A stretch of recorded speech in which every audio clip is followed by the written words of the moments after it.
Mrs. Su gave birth to her third child. This time, everything went smoothly.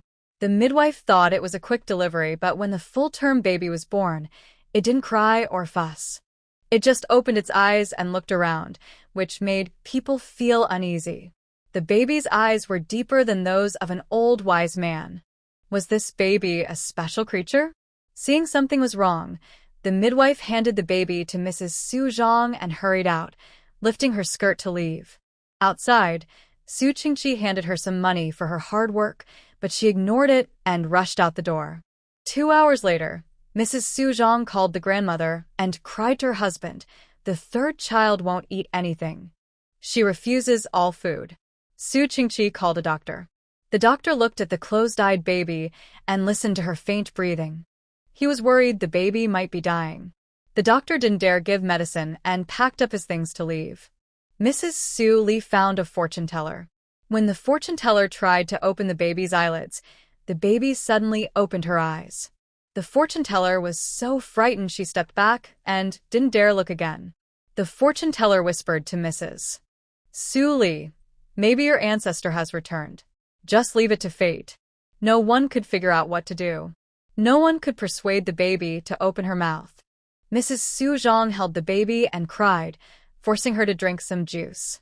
"I don't care who you are. You are my child, my precious. I won't let you go." "Brother Su, what are you going to do with this wooden board?" the carpenter asked, puzzled. Su Qingqi smiled and sighed. "We have many children at home, and the house isn't big enough. We need to lay the floor." But it wasn't just laying the floor. Last night, the young wife of the family, holding a small pillow and blanket, insisted on sleeping separately. The little baby, just over a year old, was so stubborn. After much persuasion, they agreed to let her sleep one more night. If they didn't set up a small bed for her today, there would be trouble. Su Qingqi hung a curtain in the children's room, creating a small space. He installed a guardrail on the bed to please his wife. He asked, "Do you like it?" Su Lingyu held her small pillow and blanket, looking at the simple, ugly bed with disdain. Considering their poor situation, she could only make do. She nodded reluctantly. Last night, the couple thought she was asleep and hugged each other, wanting to be close. But she couldn't allow that. She didn't want to see anything inappropriate. "Haha, if you like it, that's good," Su Qingqi said happily. He quickly took her small pillow and blanket and made her comfortable on the bed. Mrs. Su, worried she might catch cold, gave her 2 blankets, one for covering and one for warmth. Su Qingqi helped her arrange them quickly. Su Lingyu looked at her cheap father. Though he was smooth-tongued and often careless with money, he was still hard-working. She turned and walked away with her hands behind her back. Su Qingqi kept catching up. "Slow down, the doorframe is high, and your legs are short. If you fall, you'll see the king of." What's so scary about seeing the king of? She had already been there once, so why be afraid? When she was born, she was pushed out of her mother's in a blurry moment. She thought about dying right away, but Su Zhang's grief and constant pleas softened her heart. Maybe she was touched by Su Zhang's maternal love, so she wanted to experience life again. She didn't ask for riches or fame, just to live a simple life. Liangguan City is on the border between Daliang and Awei, with many trading caravans coming and going. Su Qingqi often stayed in the west part of the city, taking care of merchants' horses, selecting mules, horses, and cattle. The money she earned was enough to get by a few years ago, even leaving some extra.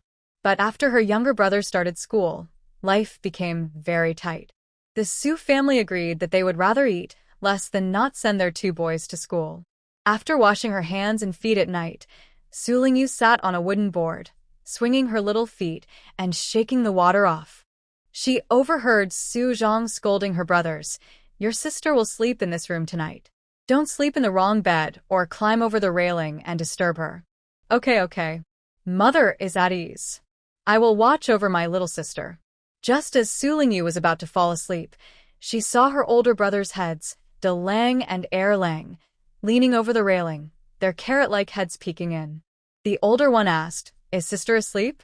The younger one replied, "Probably." Not bothering with these lively little brothers, she closed her eyes, ready to sleep.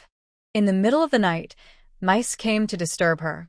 Su Lingyu opened her eyes and looked at the mouse in the corner. How long has it been since she last ate meat? About a month, maybe. Can mice meat be eaten? If she peeled the skin, maybe the meat inside could be eaten. Before she could plan how to catch the mouse, it left for another house in search of food. She squinted and continued sleeping.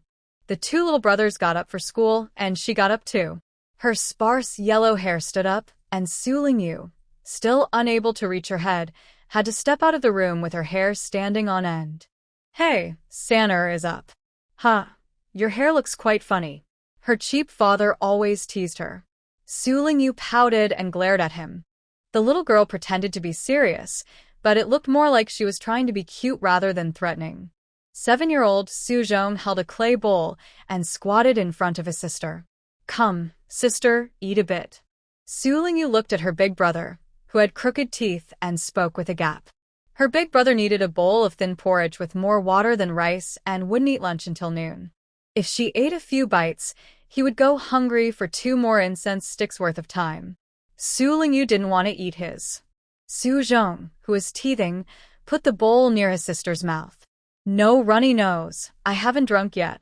Whenever she thought of a runny nose, Su Lingyu felt disgusted and immediately reached out to the distant Su Zhong.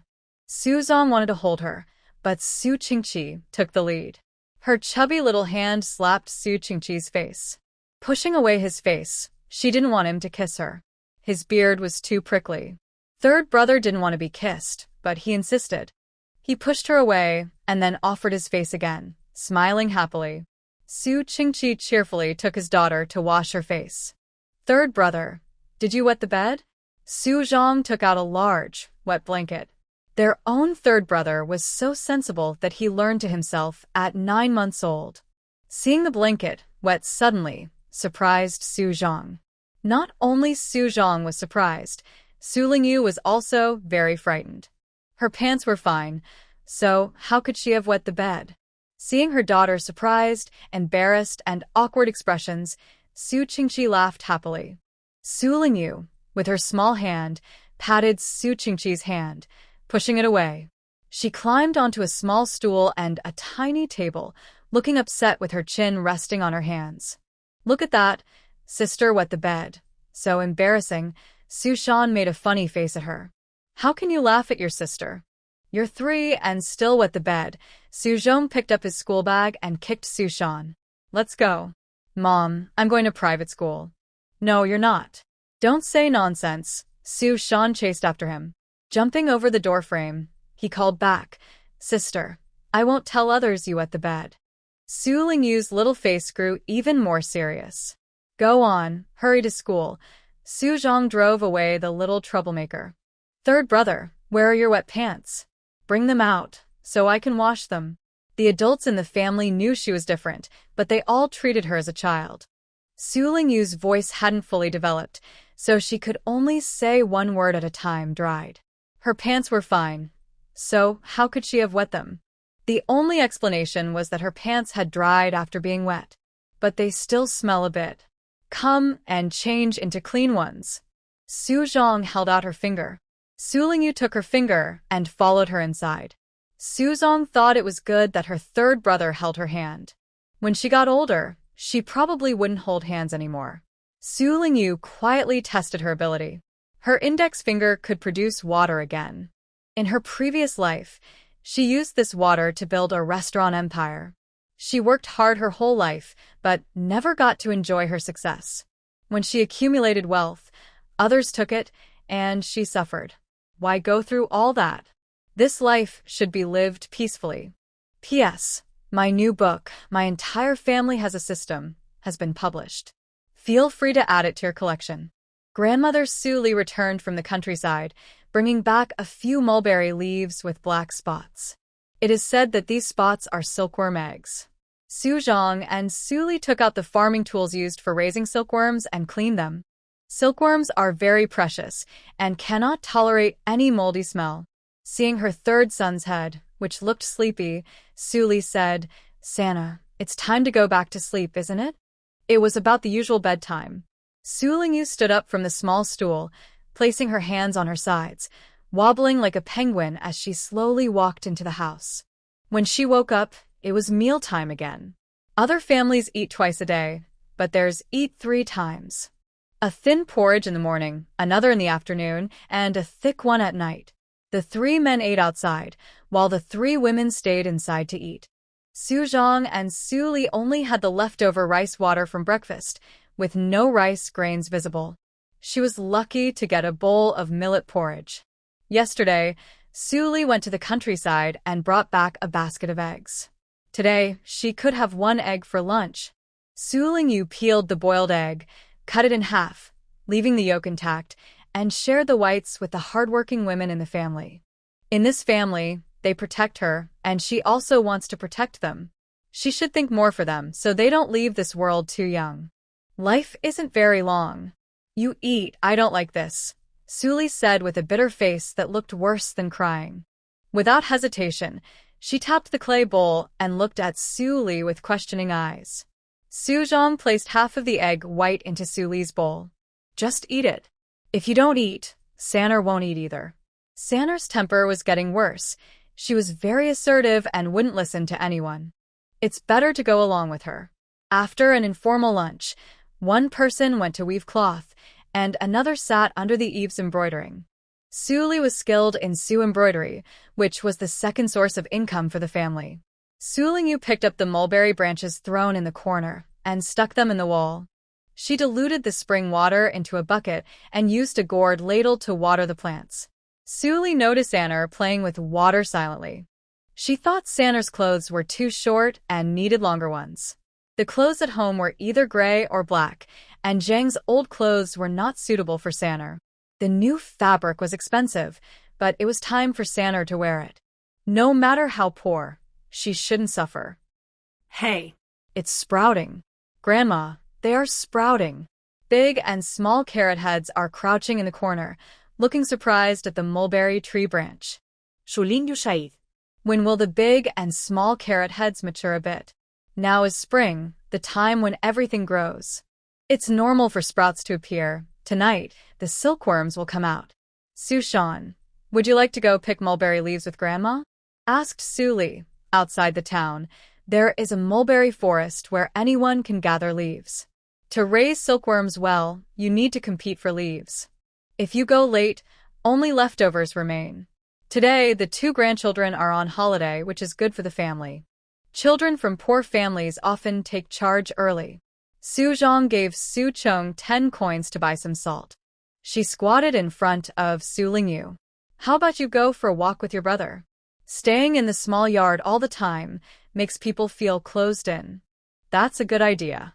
Going out and exploring the world a bit is nice. Su Zhang smiled and handed her 2 copper coins. Buy whatever you want to eat. Usually, she would give 4 coins, but now only 2, showing she is short of money. Su Lingyu held the coins and slowly followed Su Chong. The salt shop was nearby, so there was no need to rush. Suddenly, a chubby boy jumped out of the alley. Su Chong, come fight with me. No, I won't. I need to take care of my sister. I never get involved in fights, said Su Chong. The chubby boy sidestepped and saw Su Jia's little sister hanging behind him. She was fair and tender, with 2 high ponytails, very cute.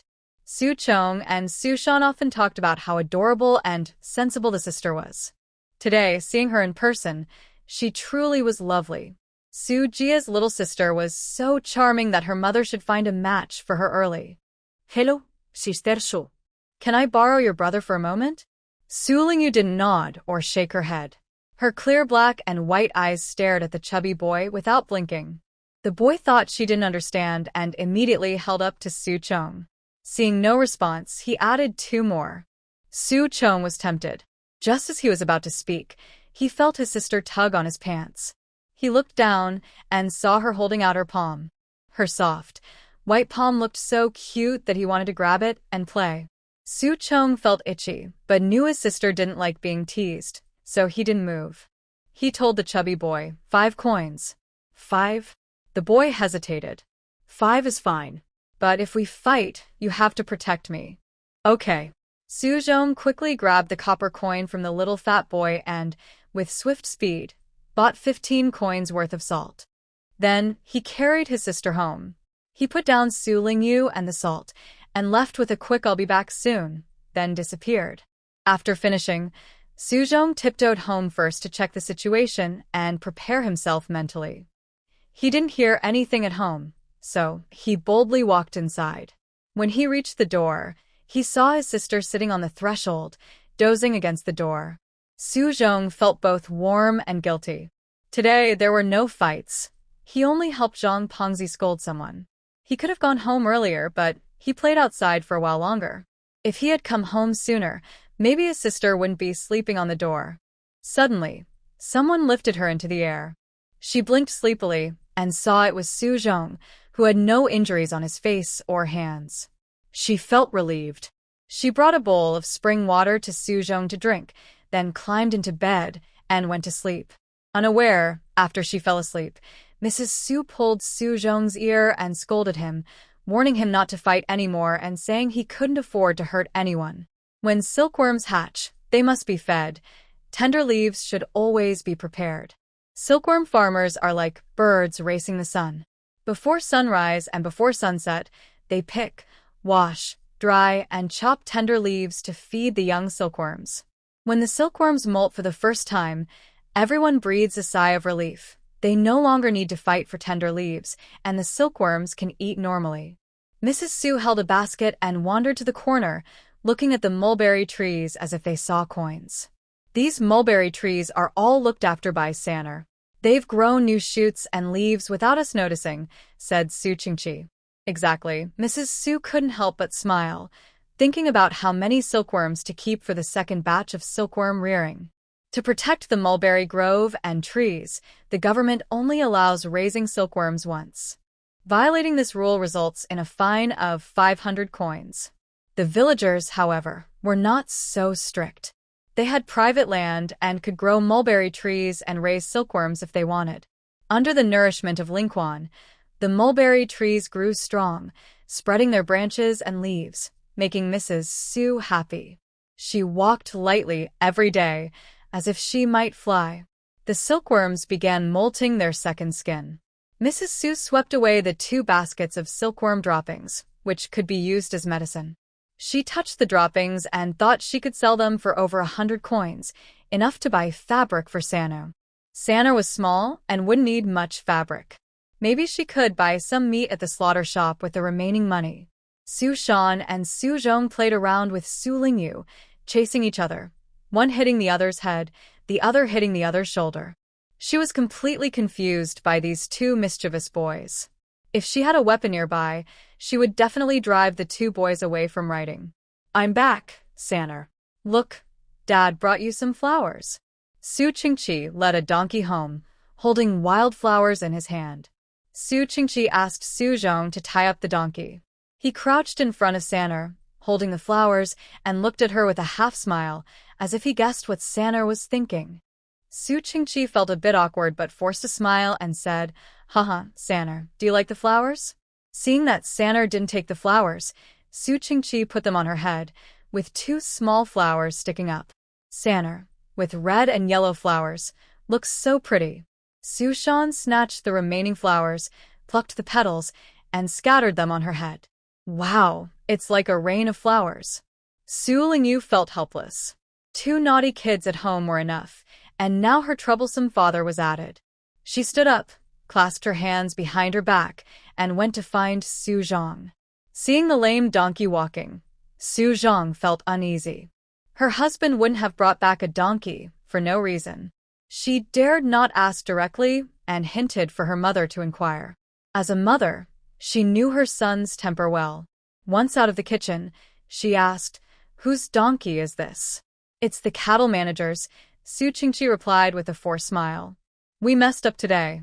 The donkey was fine in the pen, but after a guest took it out for a walk for 15 minutes, something seemed wrong.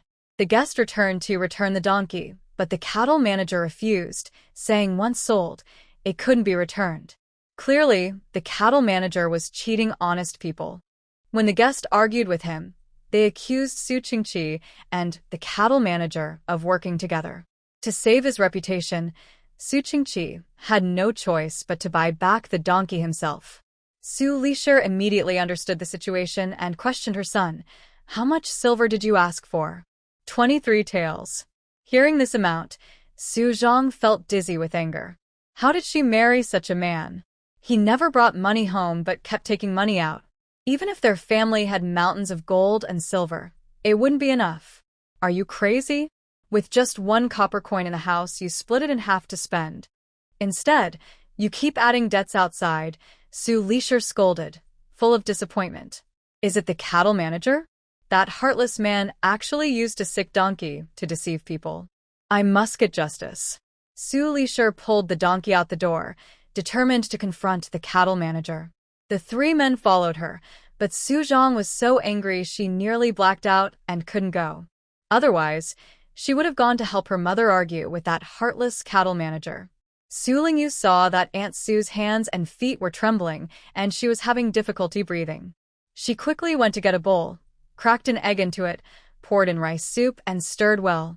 She was small and weak, and her hands couldn't handle the heat, so she tried to pull Aunt Su's hand and led her to the kitchen, urging her to drink the egg and rice soup. "Is anyone at home?" came the voice of a young man outside the courtyard gate. Su Lingyu went out to check. Wang Jingxing, at his uncle's request, came from the neighboring Su house to deliver a message and was waiting at the courtyard gate. He saw a small child's head sticking out from the kitchen on the left. The child was leaning on the doorframe with both hands, one foot stepping out first, then the other crawling out of the kitchen. Wow, this little kid could even clap with one hand and then the other, wiping off the dust from her hands. She crossed her arms behind her back, looking like an adult. Wang Jingxing was amused but dared not laugh, so he held back his smile and waited patiently for her to come over. He often heard the sounds of reading and practicing martial arts from the next door, so he guessed she was studying and training. Compared to her, Su's little girl seemed much less capable. A serious-looking child, with sharp features, thick eyebrows, and a pair of determined eyes, someone who clearly had great potential in the future. Her tall nose and small mouth, with thin lips, made her look delicate. People with thin lips are usually cold and indifferent, but she didn't seem like that. He hoped she was honest inside and out, and protective of those around her. Wang Jingxing bowed behind Su Lingyu and said, "Uncle asked me to pass a message to you." Aunt Su responded politely, "Little brother, please go ahead." First, Mr. Su borrowed over 20 liang from Uncle and doesn't need to repay it immediately. Second, when Uncle returns to the city, he saw the account split between the cattle herder and the donkey buyer, so I hope you are aware. The split between the cattle herder and donkey buyer clearly indicated that the sick donkey was arranged by the cattle herder, who forced Su Qingqi to eat it. Isn't that bullying? Aunt Su was furious and quickly said to Wang Jingxing, "Thank you for informing us. We will visit your family to thank you another day." Wang Jingxing nodded, bowed slightly with a smile to Su Lingyu, and left decisively, without lingering. Aunt Su carried Su Lingyu into the house, warned her not to wander around, then locked the door and ran out of the courtyard. The cattle herder was shameless, and his wife was just as stubborn. Even when they knew their scheme was exposed, they still refused to return the money. The messenger they hired had already left the area, relying on the fact that the Su family had no evidence and refused to return the goods. Ignoring Su Li's insults and Su Zhang's curses, they shut the door and ate dinner, not caring about outsiders' lives. When Su Li was tired of scolding, Sister Niu said, "The donkey that Su Qingqi saw and sold is not your fault. It's your fault for not watching it well, but it has nothing to do with us." This made Su Li so angry she jumped up and down, wishing she could tear their faces apart. Let's go, let's go. Losing a little now teaches us a lesson," Su Qingqi said, knowing he was in the wrong and that he couldn't get the money back. He urged his mother and wife to go home, muttering that he wouldn't help them find customers. Su Qingqi was not new here. He was good at taking care of cattle, sheep, and horses, and was known for being kind and respected. He had a good reputation in the West Lane, and no one could bully him easily. If no one helped him speak up, his cattle business would surely suffer. His recent actions with the cattle had been a mistake, losing more than he gained. Thinking about the debt, Su Zhang couldn't sleep at night. She paced in the yard, feeling upset when she looked at the donkey. Little Su Lingyu was worried about her mother and stayed in the yard to watch her. There's always a way to solve problems, and worrying won't help. She thought about how to save money and spend wisely in the future. The donkey's back leg had a problem. When it got tired, it would limp. Su Qingqi called a vet, but the vet didn't know what to do. Su Lingyu looked at the donkey and fetched a bowl of spring water for it to drink. The donkey liked it and followed her around, unwilling to leave.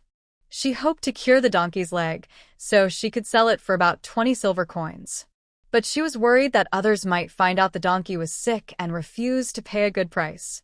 Having a donkey at home was useful for grinding grain, so Su Zhang wouldn't have to wake up at dawn to pound rice or grind beans and wheat by hand. In this household, men worked outside, women inside. Men didn't know women's tears.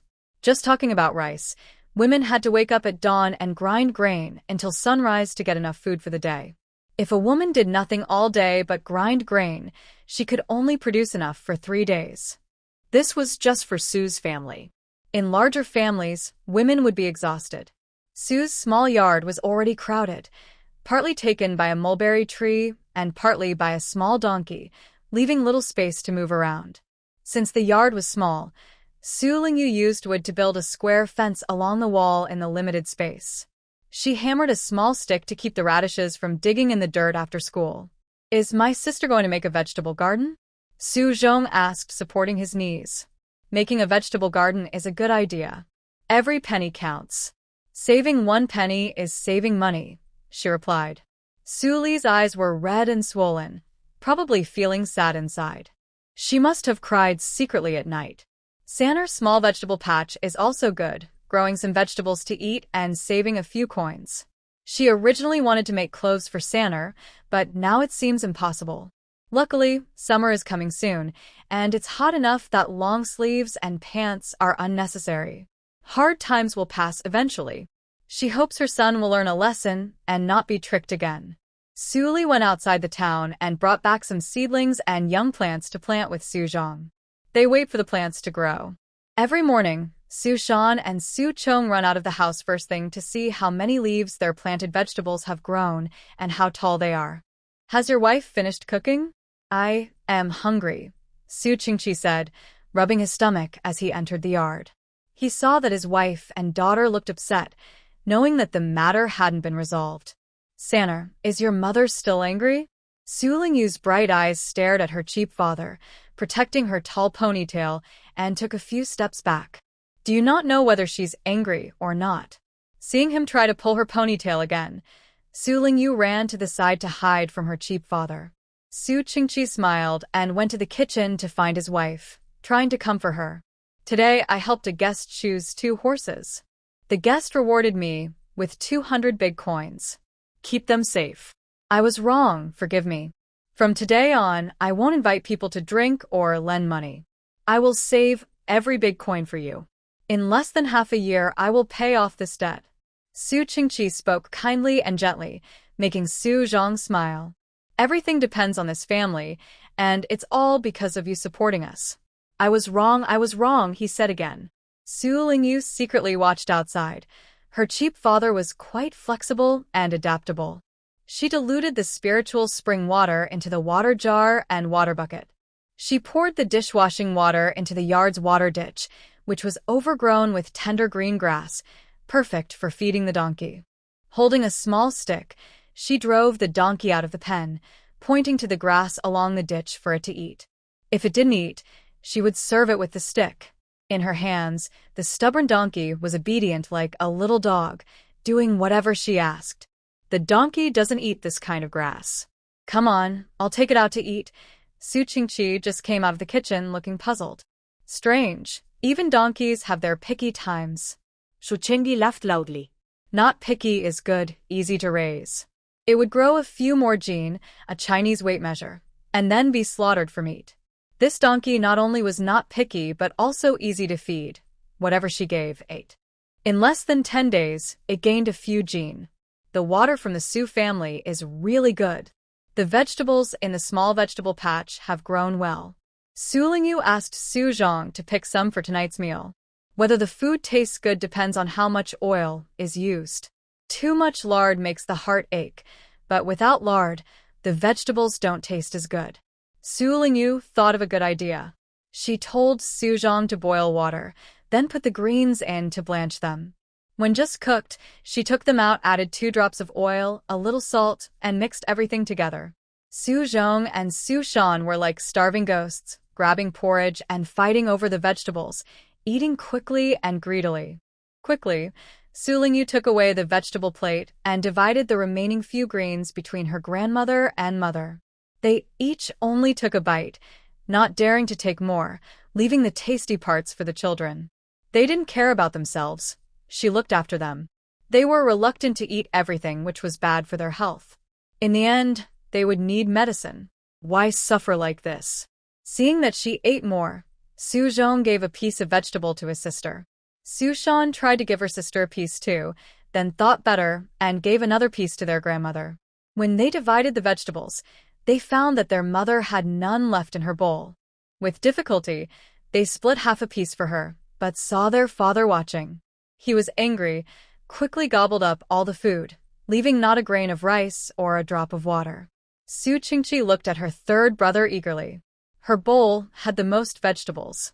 "Third brother, you can't finish all this yourself. Want me to help you eat some?" Su Lingyu pretended not to hear and ate her vegetables slowly. Su Qingqi reached for her chopsticks, but her mother stopped her before she could. Su Li took her husband's chopsticks and collected everyone's bowls and utensils. Since the third brother ate slowly, she washed her bowls separately. In a couple of days, the silkworms will start climbing the trees. "We need to move the silkworm frames into the silkworm room," said Su Zhong, calling the men in the family to help move the frames. Since raising silkworms began, at night they could hear the rustling sound of the silkworms eating leaves. Recently, the sound has been faint, like the silkworms aren't eating anymore. If they stop eating, it might be a sign they're about to spin silk. Rumble. Thunder woke everyone. Su Zhong was worried his sister might be scared, so he slipped out of bed, put on his slippers, and went to her bedside. Seeing her curled up, he gently patted her back, trying to soothe her to sleep. Don't be afraid, little sister. Did third brother wake you up?" Su Zhang's voice came from the next room. She's asleep again. Mother, you go to sleep. I'll watch over her." Rumble. Rustle, rustle. After the thunder and lightning, heavy rain began to fall. At dawn, Su Qingqi and his 2 sons carried their fishing nets to the river. When Su Lingyu woke up, they had already caught half a bucket of small fish and shrimp. The biggest fish were no longer than 3 fingers, and the smallest shrimp were as tiny as a little finger.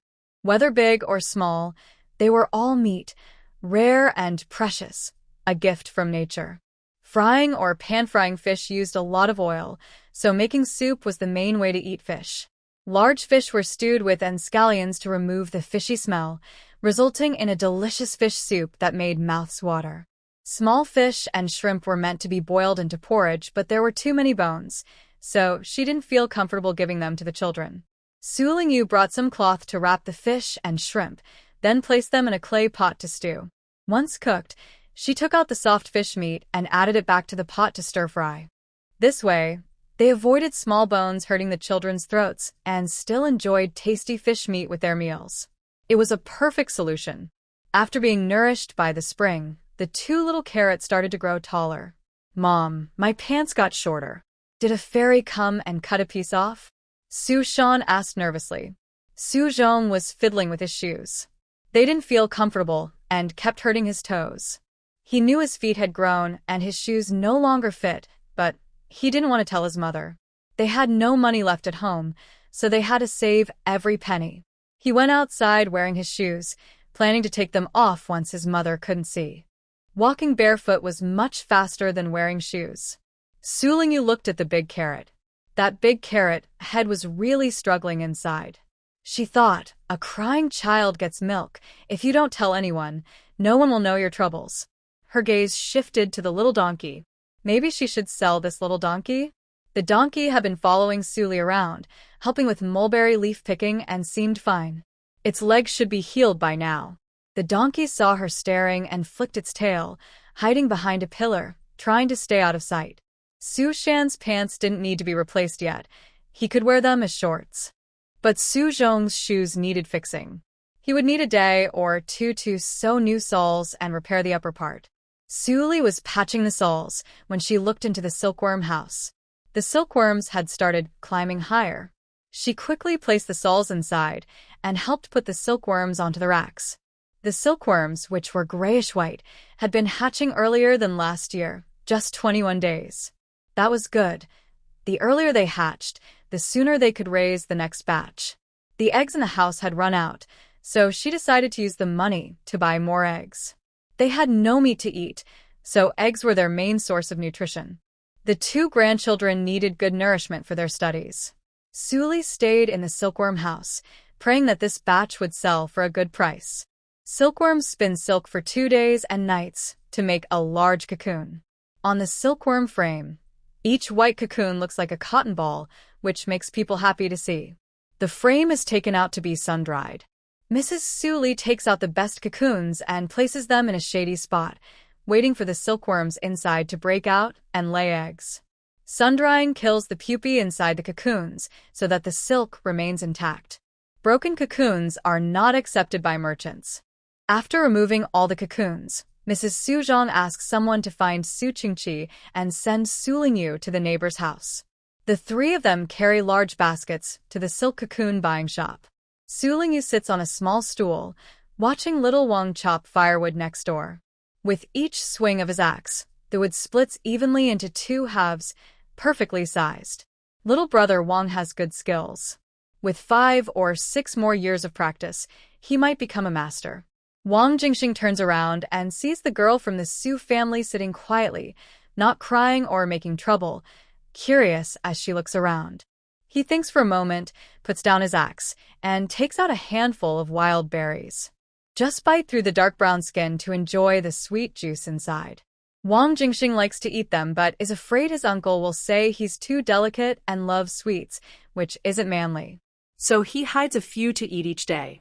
Since the girl is so small, she probably can't eat many. Wang Jingxing gives her 3 berries and says, "Let's play rock, paper, scissors. The winner gets a berry. Do you understand?" Su Lingyu's eyes sparkle as she nods seriously. Wang Jingxing thinks she probably doesn't know what rock, paper, scissors is. He plans to win her berries and give her 2 more. After about a dozen rounds, Wang Jingxing looks at his fist in disbelief. He has lost more than 10 times. Where are the berries? So many should be here. All the berries go to Su Lingyu. She uses her coat to wrap them and drags the cloth bag outside. "You little cheat. You sneaky kid. You." So mean. Wang Jingxing wants to scold her, but he can't bring himself to say the bad words. He knows the little girl can't eat much, but he doesn't realize she can take and eat many berries at once. He can't hit or scold a little girl. What makes him angrier is that he lost to a girl who is over a year old. He, a grown man, actually lost to a girl just over a year old. Su Lingyu struggles to drag the cloth bag out of Wang's gate. Seeing Mrs. Su Zhong return, she waves to her. Mrs. Su Zhong picks up her 3rd son, then picks up the cloth bag on the ground and says to Wang Jingxing by the stone table, "Thank you for watching over Sanner for me. Sanner, Wang Gij gave you berries. Won't you thank him?" Su Lingyu looked at Wang Jingxing with a half-smile. Seeing how clever this young child was, Wang Jingxing was so angry he felt sick inside. He vowed to stay away from the sneaky little kid from the Su family. When the members of the Su family returned home and learned that the neighbor's brother had brought fruit, they all came to thank him. The favorite fruit was all gone, yet they still had to politely accept others' thanks. Wang Jingxing wished he could slam the door shut and refuse to see anyone. From now on, Wang Jingxing decided to practice martial arts and read more books, so he wouldn't underestimate people again, especially women. He sold 3 large baskets of silkworm cocoons and earned over 800 coins. With the money, he bought a piece of meat and some cloth. The family shared the meat, but only had 3 small pieces of cloth. Finally, they had a good meal, and everyone was as happy as during the New Year. Just as the food was served, Su Lingyu's bowl was piled high with meat, like a mountain peak. Even with so much meat, she couldn't finish it all. Su Lingyu started dividing the meat into bowls for Su Li and Su Zhang, leaving only 3 or 4 pieces for herself. She hadn't eaten greasy food in a long time, and eating too much suddenly could cause stomach trouble, especially for a young child like her. Thanks to the nourishing spring water, everyone's health improved. 5 days later, Su Zhang hummed a little tune while washing clothes. Suddenly, Sister Nyo, with a village officer, burst into the Su family's small gate. "What's going on here?" Sister Nyo was full of energy and hurried to the silkworm room. "Everyone, come look. Su Li has started raising a second batch of silkworms. Here's the proof." "I knew it. The Su family clearly sold the cocoons, so why are they still picking mulberry leaves? Turns out they're secretly raising silkworms." "Oh dear, raising a second batch of silkworms means a fine." Su Li pushed through the crowd, standing grimly in front of Sister Nyo.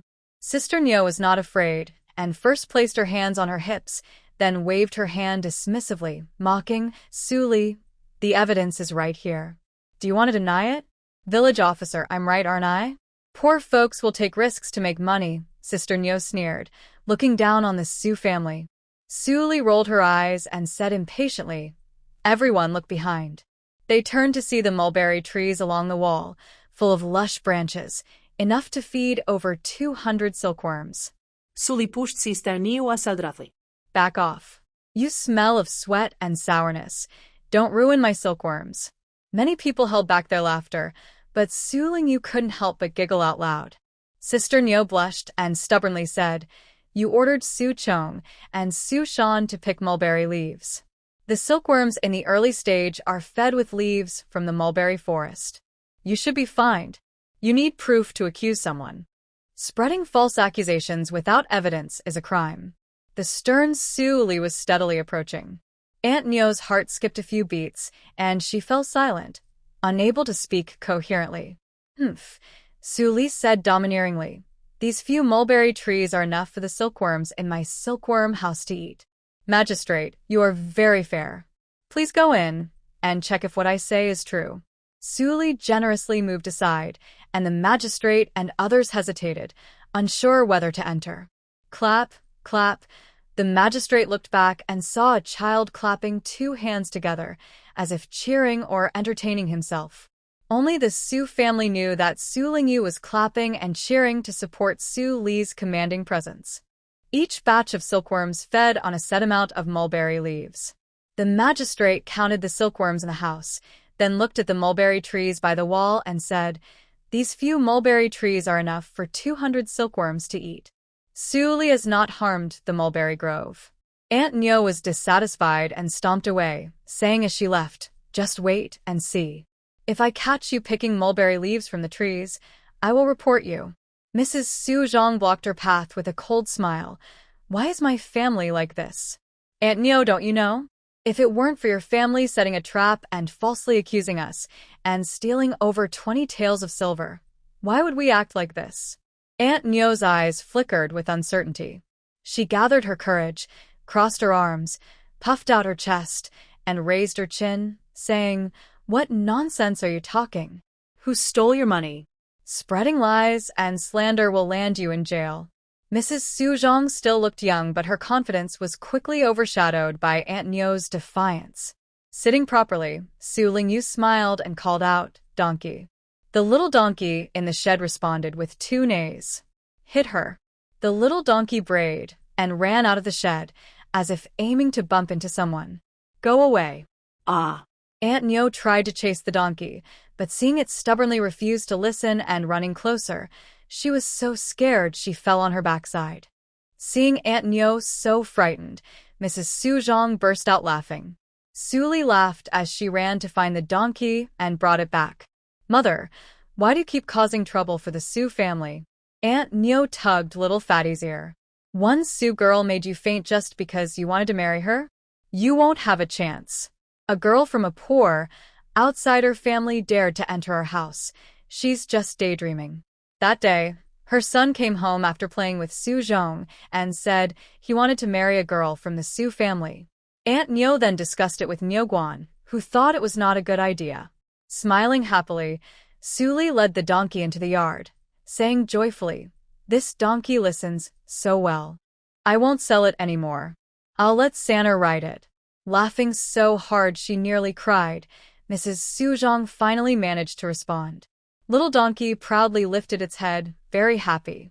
When it looked down at the small child, it drooled over its plump body. Frightened, it tucked its tail and ran back to the donkey shed, hiding in a dark corner, afraid it would be killed for meat. This donkey is so clever, it's perfect as a mount for third son. From then on, Su Lingyu gained a new mount. Su Lingyu's eyes were deep and thoughtful. She planned to fatten the donkey up before she would eventually eat it. Now that others had discovered she was raising a second batch of silkworms, she could no longer send her grandson to pick mulberry leaves in the forest. Mrs. Su could only watch over the few mulberry trees at home. She counted the mulberry leaves as she picked them, round after round. The trees showed no signs of decline. Instead, they often sprouted new shoots. Mrs. Su was overjoyed. She carried a basket to burn incense and pray for the trees to stay healthy. Seeing Mrs. Su leave, Su Lingyu thought that if Mrs. Su went to pray to the gods, she might as well ask her. If it weren't for the spiritual spring supporting her, the mulberry trees wouldn't be so large and lush. Su Lingyu picked up a clay bowl, intending to drink some warm water, but saw Su Shan rush in hurriedly, urinating into a wooden bucket in the corner of the wall. Su Shan unreservedly pulled down his pants and relieved himself thoroughly. Afterward, he shook himself off, took a deep breath, and felt relaxed from head to toe. Everything happened so quickly that Su Lingyu didn't have time to turn her head. She caught sight of something, then looked away toward the distant sky, feeling both annoyed at Su Shan's lack of modesty and helpless because the yard was too small. She saw everything she shouldn't. "Ah, that feels good," Su Shan said as he fastened his belt and walked. "Sister, you don't know how uncomfortable I've been coming back all this way, holding it in." A stick pressed against Su Shan's chest, preventing him from approaching. He dared not come near her after urinating without washing his hands. Was he asking for a beating? Su Lingyu picked up a small stick and skillfully tapped his hand to warn him not to come closer. Ouch. "It hurts," Su Shan whined, stretching his hands as if to tease Su Lingyu. Mother, sister hit me. Seeing his dirty hands reaching toward her shoulder, Su Lingyu quickly thought of a plan. She threw roasted yellow soybeans from her pocket far away. Su Shan's eyes widened, but he was quick and caught the beans with both hands. Oh, food. Just finished school and feeling very hungry, he wouldn't let go of the snack. Su Shan stuffed the peanuts into his mouth, chewed loudly, and asked his sister, "Do you still have some?" "Su Shan, don't bother third son. Come and chop this firewood," Mrs. Su Zhong, wrapped in a cloth, scolded her second son. She then looked at Su Lingyu's small pocket. "Just these few beans, they are leftovers from your father. Keep them in your mouth and don't give them to others. In the future, they will have more chances to eat than you." Hearing this, Su Shan pouted, feeling jealous that his sister received more favor. He took an axe to chop firewood, feeling bitter about his hard life. The vegetables in the small garden grew lush and abundant. The family ate some with a little left over. The greens were very tasty. Mrs. Su thought about using fresh vegetables to make gifts. Fresh green vegetables are more popular than pastries. She decided to send these greens to the Wang family. They still owed money to the Wang family, so using some greens to pay interest would be perfect. Once the Wang family is pleased, they might be more lenient when it's time to repay the debt. Mrs. Su picked some good-looking leaves, tied them into a bunch, and went out to make connections. As Mrs. Su left, Su Zhong entered the house, lowering his head and hiding part of his face with some branches. Su Lingyu rolled her eyes, knowing at a glance that Su Zhong had gone to fight someone. She picked up a black-brown teapot and poured diluted spring water into a rough clay bowl. The water spun around in the bowl and rose halfway up the sides. Su Lingyu jumped off the stool. Her legs weren't strong enough, and she wobbled, falling to the ground. Ha ha ha, third brother, are you silly? Su Shan chuckled happily while chopping wood. Su Zhong hurriedly ran out, picked up his sister, and patted the dust off her pants. It doesn't hurt, it doesn't hurt. Taking this chance, Su Lingyu saw the bruise on Su Zhong's face. It wasn't serious, but it was turning purple. Sharp-eyed people could tell he had been in a fight. I'll buy you some candy, but you can't tell Mom. Seeing her expression, he understood that his sister knew where he had gone. Bribing her and making sure she wouldn't tell was the only way. Su Lingyu knocked on the table, signaling Su Zhong to drink the water. Su Zhong thought his sister wanted to drink, so he quickly brought the water over. Third brother, drink it. Why aren't you drinking? Su Shan teased his brother, fool. That's for you. Third brother is so biased, only caring if the eldest is thirsty, ignoring whether the second is alive or dead. Su Zhong drank the water and put down the bowl. Su Lingyu climbed back onto the stool and poured another bowl of water, intending to give it to Su Shan. Su Qingqi entered the yard, threw his clothes aside, and strode over to the eldest brother's bowl. He drank all the water in one go. The cool water refreshed him completely. Ah. Good water, good water. Third brother's water is the best. Come here, third brother. Let Dad hug you. Seeing Su Qingqi, who hadn't bathed in 3 days, looked like a little devil, Su Lingyu turned around and ran into the room, closing the door behind her. Looking at his young wife, who was sticking out her little hips and walking back to her room on short legs, Su Qingqi laughed loudly. He spread his arms and went to tease her, saying, Third son, let Dad hug you. I haven't hugged you in a long time. Su Qingqi leaned his head in through the window and saw his young wife with a serious face, pressing her bottom against the door, not allowing anyone to enter. He smiled and said, Silly third son, your small body can't stop someone pushing the door. You should bring a small stool and lower the latch. Su Lingyu immediately brought a small stool, stood on it, and lowered the latch. That's right, lowering the latch keeps everyone out. Suddenly, Su Qingqi realized he had a bad idea. If no one could come in, he couldn't come in either. The window was small, just enough for a head to fit, but not shoulders. How silly to block himself outside. How could he hug third son now? Young master, what are you doing? Su Zhongsher asked as she stepped into the door. Su Zhong dodged his mother and dared not face her. Su Shan chuckled and said, Dad told his sister to lock the door, but she locked him outside. Ha ha ha. Su Zhongsher scolded him angrily, pushing him aside. If you shave your beard, third son will let you hug him. But just shaving the beard wasn't enough. He also needed a bath. To save firewood and water, this cheap dad hadn't bathed for 3 days.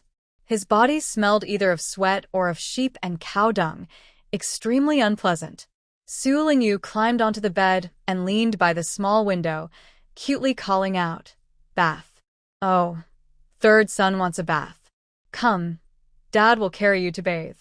The window couldn't fit Su Qingqi's body, but it could let Su Lingyu come and go. Su Qingqi wanted to carry her out. You bet. Su Lingyu kept retreating, tripping over Su Shan's quilt. She bumped her head, touched it, and looked very wronged. Seeing this, Su Zhongsher was even more annoyed with her husband. She pushed and pulled him, pushing him to go take a bath and shave. These rough, basic foods are not to Su Lingyu's taste. She split the rice cake in 2 and gave it all to Su Shan, saying, 1 for each of us. This means he and Su Chong share equally. Better to have a sister.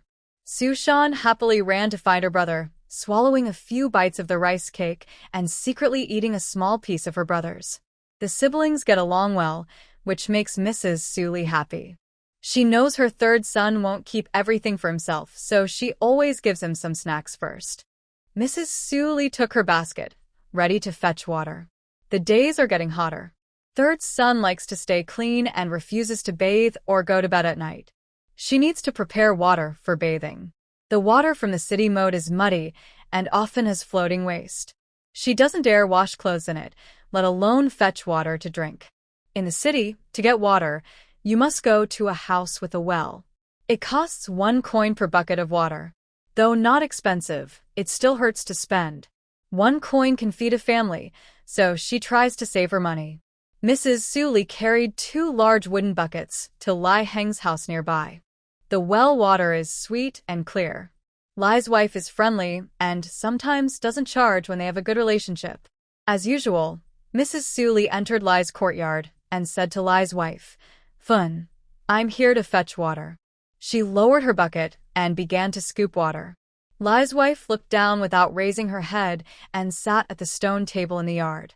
"Let's settle the bill tomorrow," Mrs. Suli said with a smile.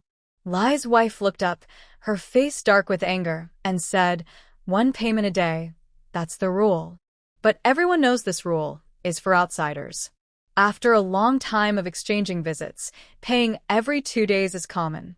Usually they fetch water every 2 days. Why is it different today? What's wrong? Did you have a fight with someone? Mrs. Suli looked at Lai's wife's expression and placed a coin on the stone table. Lai's wife lifted her eyelids and looked at her. "Starting today, your family will pay 2 coins for each fetch." Mrs. Suli caught the key point. "Why only my family? Why are you raising the price for us?" She put down her pole. "Tell me, what did my family do to yours that you increased the water price? How is it my family?" Lai's wife slammed the table in anger. "Come out, Jiafu." Look at Jiafu from Lai's family, with a swollen face and bruises. He's hurt badly. Mrs. Suli showed her face, not willing to be bullied. She directly asked the young Lai Jiafu, "Why did you fight with Su Chong? He was the one who hit me first." Su Shan held my waist, and Su Zhong punched him in the face. If you don't believe it, go ask them. Hitting a classmate shows really bad manners, such a rude dog. Bah, shut your mouth. You're so young, yet you learn to curse like an adult. Following the teacher's example won't change your rough manners. Mrs. Lai looked down on Lai Jiafu. Su Zhong has been sensible since he was young and doesn't bother others. If you didn't do anything wrong, Su Zhong and Su Shan wouldn't have hit you. Her son was hurt and looked to her for comfort. Mrs. Lai got furious, like a protective mother hen, and shouted at Mrs. Suli. 2 bullies against 1. Not asking for money for medicine is already showing kindness. And you dare to say my son is at fault? You're so proud of your family, so understanding, right? Starting today, water costs 2 coins per bucket. Pay if you want water, if not, get lost. Mrs. Lai hurriedly ran off, kicking over Su Li's water bucket.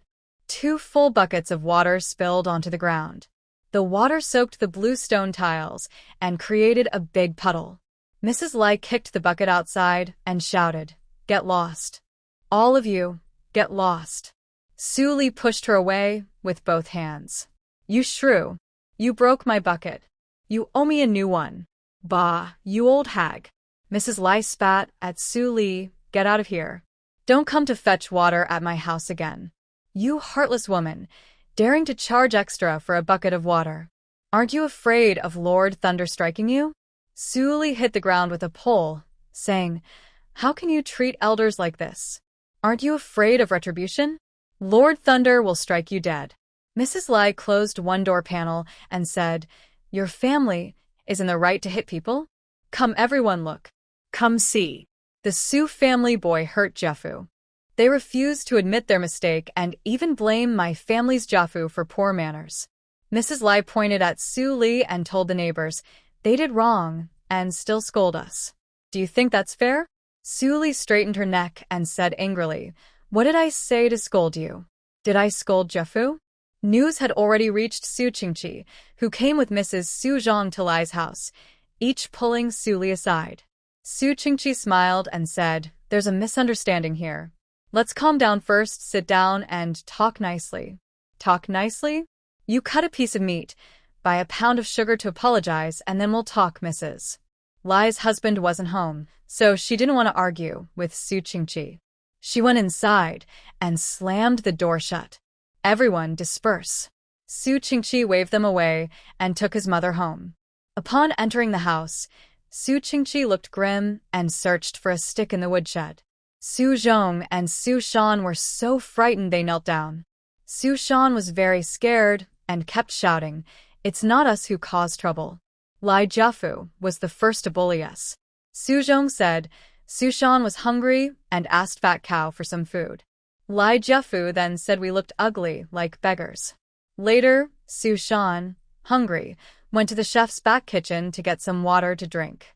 Lai Jiafu spat into the water bucket and falsely accused us of dirtying the water. If they didn't explain everything clearly now, they would be beaten badly. They didn't tell the full story at first, but after class, Su Zhong and Su Shan, feeling angry, secretly followed Lai Jiafu and beat him up. In the end, they realized it was all due to poverty. Su Qingqi felt useless and sighed, throwing the stick away. Su Zhong wiped her tears and helped her sons up, saying, "It's my fault. I didn't make sure you ate enough." Su Li hid in the silkworm room, secretly wiping her tears. She felt very sad inside. Su Lingyu stared at the gourd and thought about how to fill Su Shan's stomach. The next day, Su Qingqi got up early and went far away to fetch water. After filling the water jar, he took a gourd of water and left the house. He was determined to work hard. Hearing the clattering sounds from the kitchen, Su Lingyu also got up, yawned, tied her sash, and stepped out the door. "Did you just blink?" Su Zhong was surprised. Her third son rarely got up early. Could it be that he didn't eat enough last night and was looking for food today? She saw the pot bubbling, but the rice wasn't cooked yet. She took an egg from the cupboard, cracked it into a bowl, added boiling water, and stirred well with chopsticks. "Eat it while hot. It tastes strange when cold." Su Lingyu waved her hand, indicating she didn't want to drink. She let Su Li drink it instead. Then she pulled Su Li to the small vegetable garden and pointed to the melon seedlings on top of the donkey shed. "Do you want to eat melons?" Su Li asked. In the morning light, Su Li saw the gourds on the shed roof. The skin was green, and the stem was green as well, so they weren't ripe yet. However, the melons lying on the ground had turned slightly yellow and could be picked and eaten. Su Li reached to pick the ones on the ground, but saw that third son was pulling her by the sleeve. She smiled and said, "The ones on the shed can't be eaten yet. These on the ground can be picked." Su Zhong came over and asked, "Why pick them? They haven't turned yellow yet." Su Li made a face and told her daughter-in-law to ask third son. Mrs. Su Zhong saw her third son staring at the melons without blinking or speaking, so she understood his attitude. She brought a ladder, had her mother-in-law hold it, and climbed up. With a gentle snap, the green vine broke, and Mrs. Su Zhong picked 2 melons. "What are you going to do with them?" "Cook and eat." "Steam them," Su Lingyu replied. After saying this, she moved to the small table, propping her chin and squinting, feeling sleepy. This third son was strange. He kept asking people to do things, but didn't explain himself. She exchanged a helpless look with her mother-in-law. One continued washing clothes, the other prepared breakfast. Today's breakfast was thicker than usual. Su Shan eagerly ate, but Su Chong didn't pick up his chopsticks. Mrs. Su Zhong nudged her eldest son. "Why aren't you eating?" Su Chong hesitated and said, "I don't want to go to the teacher's place anymore." He had thought about this for a long time. The money given to the teacher and for buying ink and brushes made up most of the family's income. Usually, his mother and grandmother didn't have enough to eat. He didn't want his family to suffer like this. He could become an apprentice, help reduce the family's expenses, and in 3 years, earn money for the family. Su Li was the first to disagree. The Su family has never been weak. You can skip a meal, but you must read books. It's not your place to interfere in family matters. Study hard. Even if you can't become a top scholar, you should at least be a respected student. Su Li's words were firm, like thunder in the sky. Everyone listening didn't dare speak, holding their breath, waiting for the next thunder. Su Li's words weren't simple. There were secrets hidden in this family. What is the background of the Su family? Living on the frontier, Su Li was skilled in Su embroidery, and Su Qingqi could speak formal language. The family's origins were mysterious. Su Lingyu was very curious. She wanted to know where the Su family came from and why they came here. She was eager to find out the truth. "Melon?" Su Lingyu asked her mother. "It's steamed. What do you want to do with it?" She asked her mother to soak the melon in cold water, then went to get 2 small cloth bags to pack the melons for Su Chong and herself. Lunch. Su Shan snatched the cloth bags, looked inside, and asked his sister curiously, "Can we eat it?" Peel. "And eat the flesh," she replied. She only knew that the melon was cooked with some salt and oil. Would eating it this way be too bland? Mrs. Su Zhong hesitated, wondering whether to take the melon back. She hadn't decided yet, but Su Shan had already run outside. Su Zhong was burdened with many worries. Su Zhong was pleased that her eldest son was sensible, but she also felt sad that he seemed so mature for his age. At such a young age, he was overworked with family chores, and it was hard to tell if this was good or bad. He worried too much for the family at such a young age.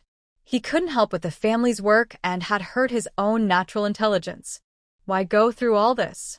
Su Lingyu shook her head and sighed for Su Zhong. She jumped down from the stool, crossed her arms behind her back, and went back to sleep. Su Li was out tending silkworms, and Su Zhong finished her chores and went to weave cloth. Su Lingyu was about to wake from her nap when Su Zhong carried her out of the house. They planned to go outside the town to clear land because they didn't want their third son alone at home, so they took him along. The May sun shone brightly on Su Lingyu's skin, making her feel hot and uncomfortable. She buried her face in Su Zheng's back and said, Hot Su Li placed a straw hat on her head to help her feel cooler. Not far from the town there were several hills. No one watched over these hills, and they weren't privately owned. But it was risky. Crops could be destroyed by mountain mice or weasels, or stolen by people with bad intentions. Su Li and her companions went to visit Li Dan, the owner of a fruit grove. Li Dan was friendly with Su Qingqi, and he agreed to let them farm on his hill for free the first year. The next year, they would pay a rent of 100 coins, increasing by 10 coins each year. The price was fair, and Su Li was happy to accept. Thanks to Li Dan's introduction, Su Li found a good piece of land. It wouldn't flood when it rained, had nearby water sources, and was free from wild animals that caused trouble. It was a safe place to farm and develop into fertile land. Immediately, Su Zhong put down Su Lingyu and went with Su Li to clear weeds and prepare the land. Women's strength was not as great as men's, and in the city, women's strength was less than that of village women. They worked for about a zhang, a traditional measure of length, near Su Zhong's private school after the evening classes. Li Dan brought cold water and said, Auntie, sister-in-law, come rest. Have some water. He also brought some mountain fruit, intending to tease the little girl. But she was fierce and didn't like to be teased. She slapped his hand, looked stern with big almond-shaped eyes, and seemed wary of strangers. As Su Zhong's brother said, she was shy around strangers, didn't like to be held, and didn't cry, but liked to hit people. She was quite fierce. Su Zhong held her third son, placed him nearby to play, and apologized to Li Dan, saying, She's shy and doesn't like to be held. She doesn't cry, but tends to hit others. She's very fierce. Li Dan smiled and said, Su brother is very fond of her. Every time he talks about your daughter, he laughs. He poured water for Su Li himself. Look at your donkey. She's well cared for. Why don't you sell her to me? Li Dan knew their situation well and understood that the donkey was sick. During the journey, I didn't see the donkey limping. Perhaps, as Brother Su said, the donkey has recovered from its illness. When Su Lingyu heard someone was willing to buy the donkey, her eyes brightened and she agreed to sell it. The little donkey didn't agree. When it heard someone might take it away and saw the young master's excited eyes, it was afraid and made a braying sound. It limped and walked slowly, climbing the hill. Su Lingyu frowned, thinking the donkey was pretending. This donkey seems to have human feelings. It probably won't walk anymore, said Mrs. Su Li, noticing that the donkey was pretending. Li Dan poured water for Mrs. Su Li and suggested, Why not get a stone mill to grind flour for people? You could earn a few coins. I've thought about it, but the place is too small to build a mill. There are already 3 or 5 mills nearby, and making another wouldn't earn much. It would just waste money on feed for the donkey. Usually this donkey could survive just by eating grass. If it had to do heavy work, it would need to be fed grain, which the family couldn't afford. Su Chong and Su Shan, who returned home from the private school, carefully picked mulberry leaves, washed them, and hung them to dry, waiting for their mother to come home. Mother, grandma, little sister. Su Shan saw his sister and lifted her down from the donkey, circling around her happily. Little sister, little sister. Today, the melon she gave me was very tasty. The flesh was soft and sticky, and with a bit of salt, it was delicious. Brother Air was full of energy today and not hungry at all. He recited poems and books from memory. Su Chong saw Su Shan showing off around the third brother and just shook his head with a smile, going to help his mother put away the farming tools. He poured water for his mother and grandmother to drink. Second brother, come here, Mrs. Suli called. Is it really that tasty? Really, it is very delicious. Not bland, good enough to eat as a meal. No need to go drink water anymore, said Su Shan, patting his belly to show he was still full. He only knew that gourds could be eaten, but didn't realize they could be a meal. It was the third brother who had the idea. Mrs. Suli looked at Su Lingyu with a smile, her eyes narrowing. Feeling stared at, Su Lingyu got goosebumps. She turned around and saw Su Chong holding flowers, sneaking closer. Little sister, we picked flowers for you to wear, Su Shan said happily. Su Lingyu held her little head and protected her two little brothers, glaring at them as if to warn them not to be naughty. Her short legs couldn't outrun the two little rascals.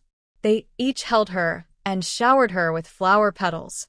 Girls usually loved flower petal rain, but she had passed the romantic age and was indifferent to the falling petals. Su Zhong saw that his sister didn't like it. I know where the ripe bayberries are. I'll take you to pick some. Su Zhong hugged her and headed outside. Wait for me. I want to pick some for my sister to eat, Su Shan chased after him. Mrs. Su Li and Mrs. Su Zhong watched them happily.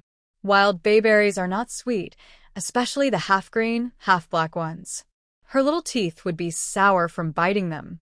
The little radish heads can't be trusted, absolutely cannot be trusted.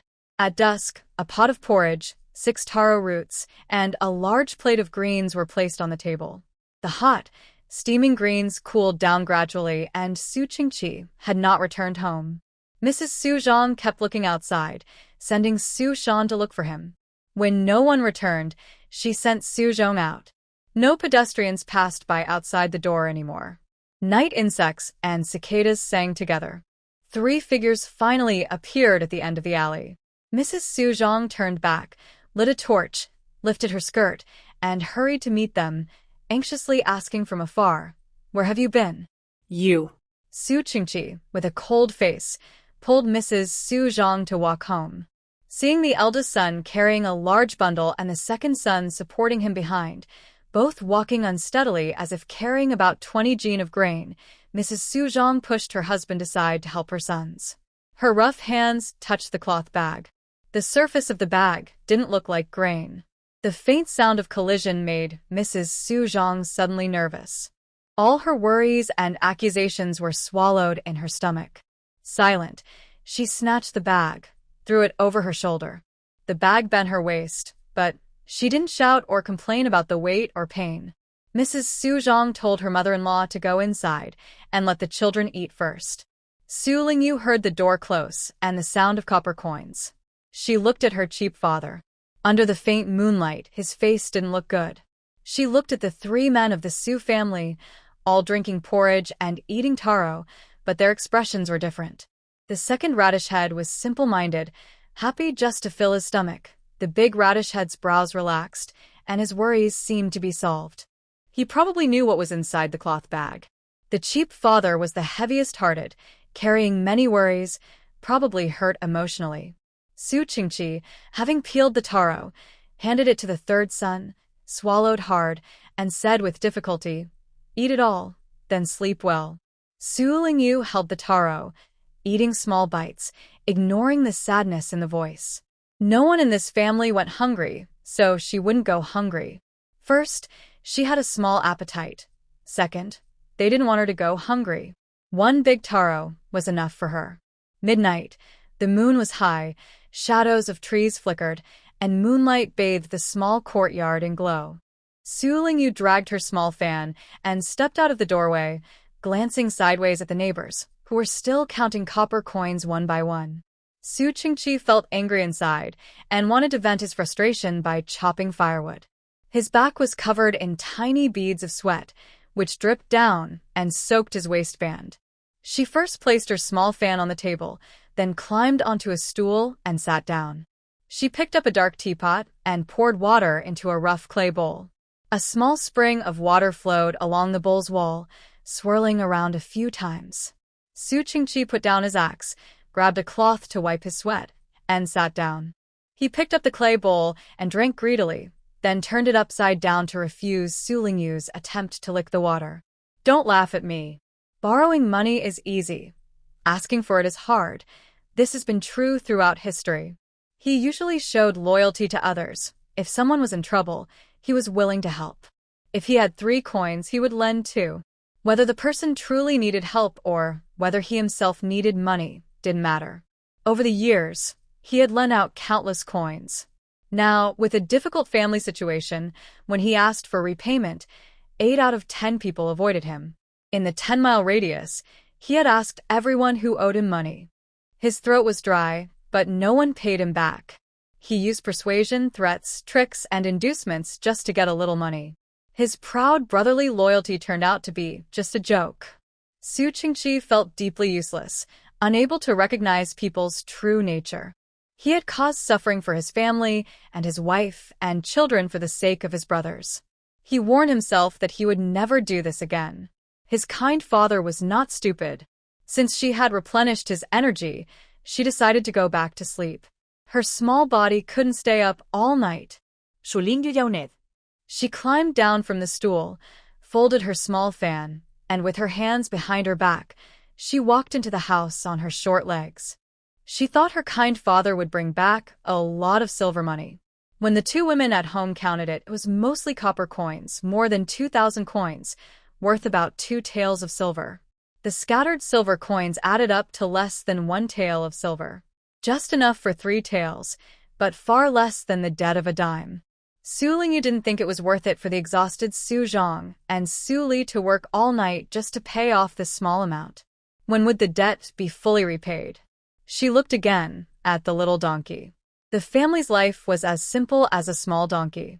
If she had to choose, she would prioritize her family over the donkey. She would sell the donkey without hesitation. She might even sell it at a higher price because the donkey was intelligent and understanding. Su Lingyu sighed as she looked at Su Li. Being too compassionate only made things worse for herself. Then she thought again.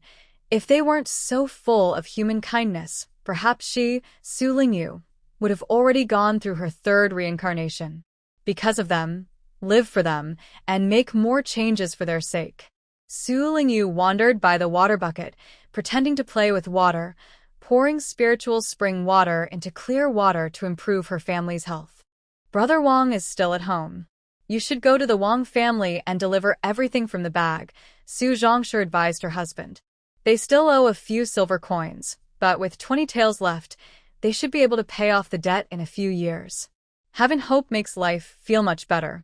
The heavy burden on her heart lightened a little, and Su Zhongshu rarely smiled happily.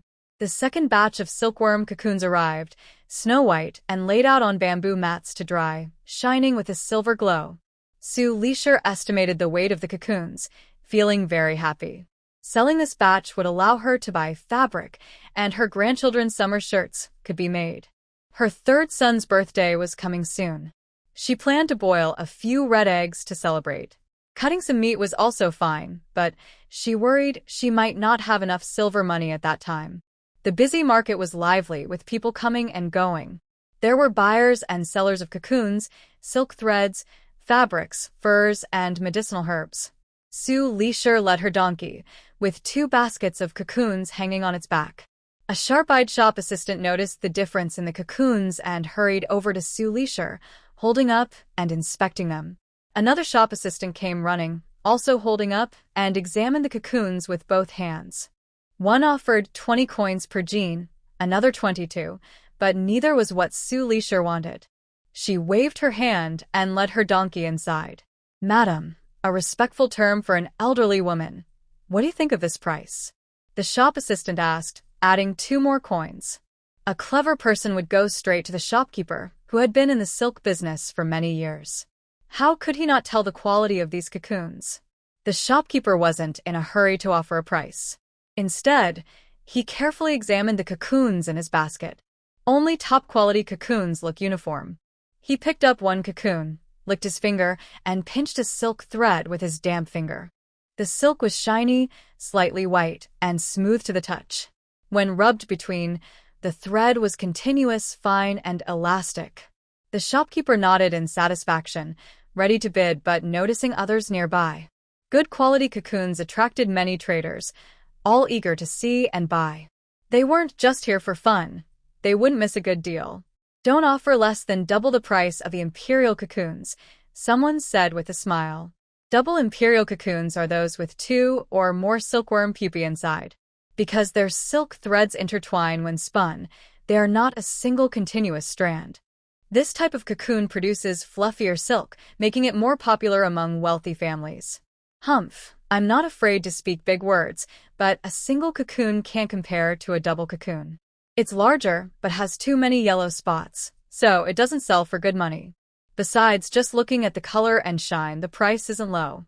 Oldly, if you try to lower the price, you can't undervalue this cocoon. Uncle Sue, I'll offer 32 coins. If you're willing, sell it to me.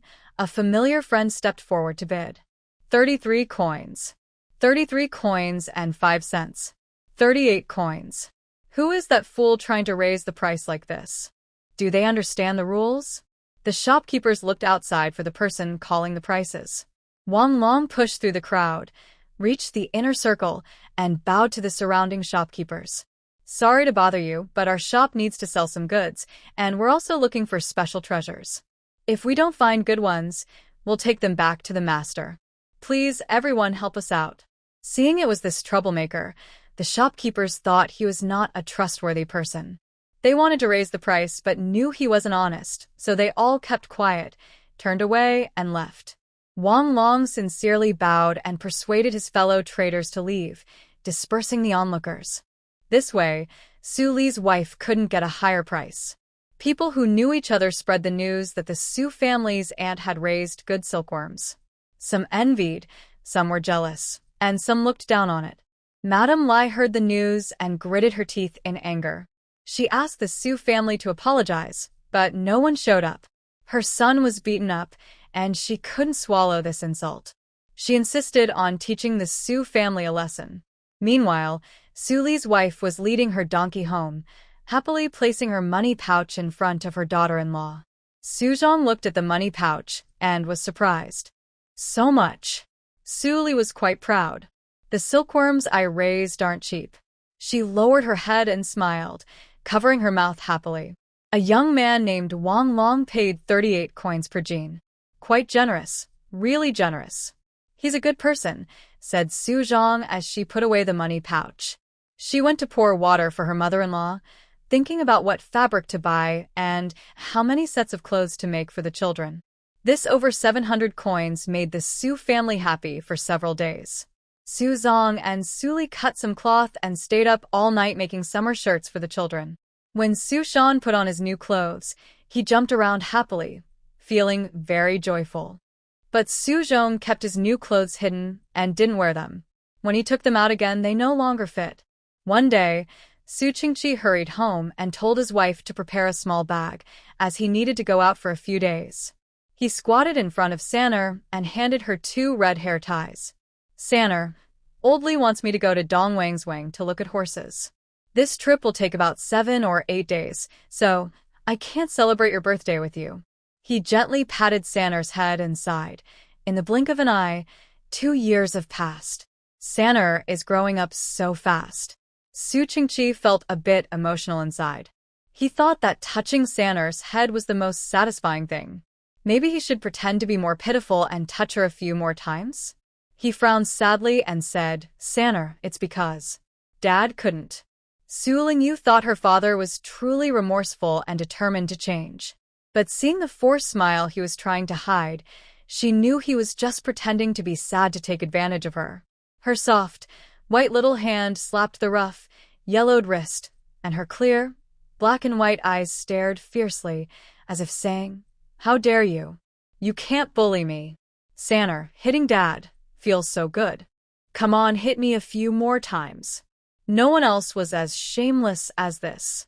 Su Lingyu stuck out her little and pushed the stool away, escaping from her shameless father's grasp. On her birthday, Su Li's wife cooked her a few red eggs, and Su Zhong made her a dress out of lotus root powder. With a red hair tie on her high ponytail, she looked pink and lovely, sitting quietly on a small stool like a lotus flower doll sent by a fairy. After school, Su Zhong took out a small treasure from his pocket, several darkened, red-tinged bayberries. They rested quietly, plump and shiny with juice. Although small, these bayberries showed how much Su Zhong cared for his sister, expressing his love for her. Su Ai, who loved cleanliness, didn't mind getting her hands dirty at this moment.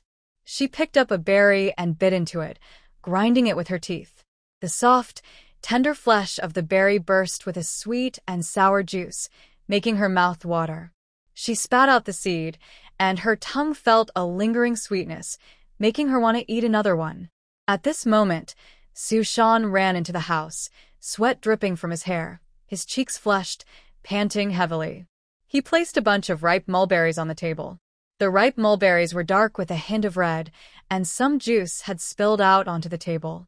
Su Ai's large eyes looked at him as if to say, "Why did you run so fast? Can't I run too?" Su Lingyu just pulled out a small handkerchief, and Su Shan held out his face, asking his sister to take care of him. Enjoying her care, Su Shan felt very happy. "You don't know, behind me, there are a bunch of animals with open mouths, all trying to the food. If I can't run, don't even think about eating this fruit." Seeing my sister helping Su Shan wipe his face, Su Zhong felt very jealous. He bumped his bottom, pushing Su Shan away. He stuck out his bottom and leaned forward to his sister. "Good third brother, I also need you to wipe me. Little Radish Head is really hard to please. Be nice to one, but can't be kind to the other. How much water can a small handkerchief absorb?" Su Lingyu used her sleeve to wipe Su Zhong. Mrs. Su Zhong came to get clothes, pulled her eldest and second sons, and pushed them to change. Everyone was sweaty and uncomfortable without changing clothes. After changing, they smelled much better. For dinner, each person had a red egg and a bowl of plain porridge. Fresh fruits and vegetables were taken by Mrs. Su Li to the market to exchange for money. No vegetables for tonight's porridge. Mrs. Su Zhong looked at the eggs in the bowl with worry. Boiling 4 eggs was enough. Boiling more would be wasteful. She glanced at her daughter-in-law, said nothing, and peeled an egg to put in her daughter-in-law's porridge bowl. "Eat it." "You've worked hard too." Sigh. Su Zhong hesitated whether to share his egg with his mother. His mother had worked hard all day and deserved a good bite. He looked around. Su Shan was gobbling his food, most of the egg already eaten. His sister was slowly peeling her egg, playing with it. His grandmother was holding her egg, pinching her chopsticks, and drinking her porridge. Su Zhong made up his mind. He peeled a piece of egg white quickly and put it into his mother's bowl. He picked up his bowl, pretending it wasn't him, and started drinking his porridge loudly. The louder he drank, the clearer it was that he was the one doing it. Mrs. Su Zhong was very touched. A wave of emotion rose in her heart, and tears couldn't help but fall. She sniffed, wiped her tears, and took her bowl to the kitchen to hide. "What's wrong, Mother?" Su Shan asked late. "It's nothing, just eat yours," Mrs. Su Li said, tapping his bowl to encourage him to eat. Mrs. Su Zhong held a wooden basin with her feet, placed her clothes on a washboard, and vigorously scrubbed Su Shan's clothes with both hands. She squeezed the water out of the clothes, and dirty water flowed out. Mrs. Su Li, who was out fetching water, looked grim and put down her bucket. "That shameless, unkind dog really doesn't want us to live happily," she cursed. Mrs. Su Zhong, with sweat on her temples, raised her stiff head and asked her mother-in-law, "Who is that?" "Lazy wife spreading rumors that our family got a lot of money. The water company raised the water price, and all the water sellers are charging us 2 coins. Mrs. Su Li was worried. She needed water for laundry and cooking. 2 coins for a bucket of water. How much could she afford? Outside, no one knows the hardships inside. People only see that the Su family makes money from selling silkworm cocoons, but they forget that the family still owes debts. Money doesn't fall from the sky. If they don't save and spend carefully, they can't survive. The women in the family count every penny and must resist the temptation of nice things. Mrs. Su Zhang takes off her clothes, picks up the washboard and says they have plans, and we have a donkey. We can take the hairy donkey outside the city to fetch water.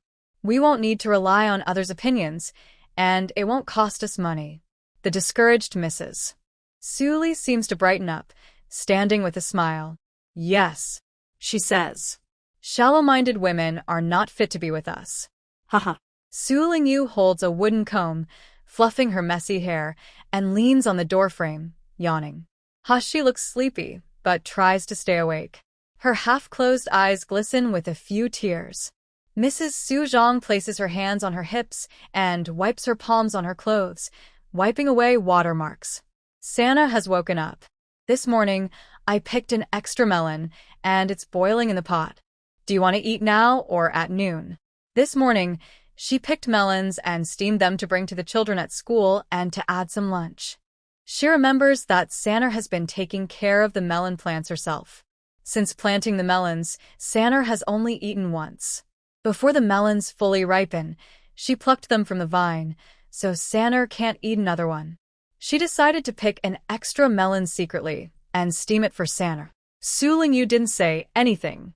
She climbed out of the doorframe, sat on the dark wooden bench, and handed the wooden comb and red ribbon to Mrs. Su Zhang, resting her hands on her knees. Keep it. For now. Keeping it is good. Eat it at noon and you'll stay full, Mrs. Su Zhang says, tying the red ribbon in her hair and combing Santa's hair. After finishing with Santa, Mrs. Su Zhang and Mrs. Su Li lead the small donkey outside to fetch water. They take 4 buckets, and after just 2 trips, the water tank is full. It costs nothing, which is wonderful. Mrs. Su Zhang begins to feel grateful that they have a donkey, making everything much easier. Su Lingyu feels very upset. Why does this family keep getting poorer and harder to live in? She moves a small stool into the kitchen, climbs onto it and opens the cabinet. She takes out some candied sugar hidden in the corner. They can't afford refined white sugar. Their home has only impure, slightly yellowish cane sugar. This was a gift from Li Dan during the New Year. Both women in the family are reluctant to use it. If guests come, they might add a little to water. Su Qingqi understands the family's difficulties and hasn't invited friends over recently. This gives Su Lingyu an advantage. She holds the sugar jar, carefully steps down from the stool, and places dark red bayberries into a rough clay bowl, adding cane sugar and stirring well. Knock, knock. Wang Jingxing, who is skilled with swords and guns, pauses, calms his breath, and puts away his weapons. Who's there? What's the matter? A soft, childish voice responds from outside, belonging to the girl from the Su family next door. This young girl, fair and cute, looks quite charming, but is also quite clever. Last time, she tricked him into giving her a sweet fruit, and now she seems to want to trick him again. He has mixed feelings of love and annoyance toward her. He opens a small in the door, not planning to invite her inside. A gray and white bowl is handed to him. Inside, red and black bayberries coated with a bit of white sugar, with some white sugar mixed in the dark berries, making them look very tempting. Just one berry in his mouth, the sweet and sour flavor of the fruit, with a hint of sugar, looks delicious and must taste even better. Wang Jingxing's heart is moved. Eat. Su Lingyu raises her hand slightly, trying to carefully pass the bowl to Wang Jingxing. This scene makes one think deeply. She's a clever girl, probably with some plan in mind. That's what he thinks. But these sugared bayberries are so tempting. He wants to eat but is hesitant to accept her kindness. He's caught in a dilemma, thinking carefully and holding back. Her small, fair fingers tremble, perhaps tired, causing the bowl to tilt. The sugared bayberries roll to the edge, and her arms are just about to withdraw. Quick as a flash, Wang Jingxing bends down and catches the bowl, protecting the bright red and black berries, secretly glad they didn't fall to the ground. Su Lingyu picks a bayberry, pries open his lips, and stuffs it into his mouth. You.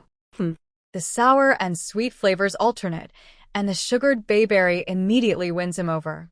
He half closes his eyes in enjoyment, pushes the berry to the side of his mouth, and mutters vaguely, "Thank you for the bayberries you sent." With a loud bang, he closes the door, leaving the girl outside. Turning his back to the door, he smiles happily, then pops another bayberry into his mouth. The burst of flavor excites his taste buds, making his eyebrows lift and his expression relax, his bones feeling soft and loose. He never knew bayberries could be so delicious. Such a wonderful taste in the world. Clap, clap. Someone is knocking on the door. Wang Jingxing struggles a bit.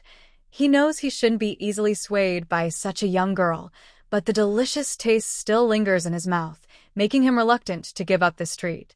He silently recites a calming phrase, puts away his smile, and confidently opens the door.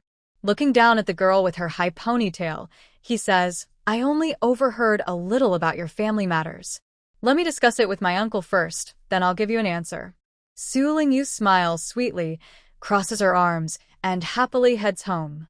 Master Wang Jingxing was feeling upset. The young boy with the sky-high braid had an even worse temper than him. Who was truly the elder? That evening, Uncle Wang came to talk with Madame Su and agreed that the Su family could fetch water from his place without paying, but only in the morning. Madame Su was very happy and thanked the neighboring Wang family many times. She even bought a piece of meat to give as a gift. Instead of giving meat, she thought it would be better to give sweets. Little Wang from next door loved sugary treats. From the fruit and the current batch of bayberries, this was clear. Su Lingyu, fanning herself with a paddle fan, decided not to tell everyone about this matter. Su Lingyu was eating egg custard with a spoon and listening carefully to little Wang reading aloud. She thought he was the hardest working person she knew. In the hottest days of summer and the coldest days of winter, he practiced both literary and martial skills without ever slacking off. Compared to her own little Wang, the neighbor's little Wang was much more diligent. He didn't need to be urged and learned both literature and martial arts on his own. Su Lingyu held her spoon, puzzled because she hadn't heard any reading today. Could it be that the diligent little Wang was slacking off today? Suddenly, the courtyard gate was pushed open with a loud bang. Zhang Matzi, wearing a bare belly and walking in with his shoes, had short, gray-brown clothes covered in oil stains, and his sleeves were worn out. He swaggered up to Su Lingyu, saw the egg custard was pretty good, and reached out to grab it. "What are you staring at? Just one bite for you." Zhang Matzi put down his bowl. He had eaten most of the half bowl of egg custard, leaving some with a bit of mud and dust on it. Su Lingyu turned her head in disgust, looking at Zhang Matzi with an innocent little face, trying to act like a child. "Auntie? Sister-in-law? Are you home?" Zhang Matzi peeked around and called out. Seeing no one responded, he looked outside. He then slipped his shoes on and sneaked into the living room of Su Qingqi and Su Zhang's family, rummaging through everywhere. The soybeans had been harvested, and Madame Su went to pick fresh beans to bring back for her grandchildren. The vegetables in the yard grew well, and Su Zhang's family had picked many vegetables to sell. She was told to stay at home and not run around. The family only remembered to tell her this, but they forgot that some people liked to come uninvited, like Zhang Matzi. When Zhang Matzi couldn't find any coins, he remembered the little girl in the yard. Maybe he could threaten or bribe her to get something. Outside, he saw the little girl walking quickly with short legs. The little girl from the Su family is quite clever and is going to look for someone, but she can't be allowed to go out. Zhang Matzi quickly stepped forward, grabbing her clothes and lifting the young girl. She was about a meter above the ground. Falling would either hurt her or cause injury. Su Lingyu gave up struggling. She hung her hands and feet, obedient like a little cat. Zhang Matzi closed the door, then placed Su Lingyu on the table. "Little one, where did your mother hide the copper coin?" His black fingers dipped into the egg custard bowl, curling to scoop out the remaining custard, then pushed it into his mouth. Afterward, he licked his fingers and asked, Have you seen a round one that makes a loud bang when hit? A foul smell wafted over. Has this guy not brushed his teeth for years? A sour, unpleasant odor filled the air. Zhang Matsi probably hasn't bathed in a long time. In his messy hair, a few lice that feed on scalp blood crawled out. I've never seen someone so dirty. Even if she isn't a neat freak, she finds today's scene hard to bear. Su Lingyu felt very disgusted. Zhang Matsi lowered his eyelids, noticing Su family's young girl showing impatience and contempt. Thinking to himself, "You're just a little girl, and you dare to look down on me? How annoying." Suddenly angry, Zhang Matsi grabbed her. Slap.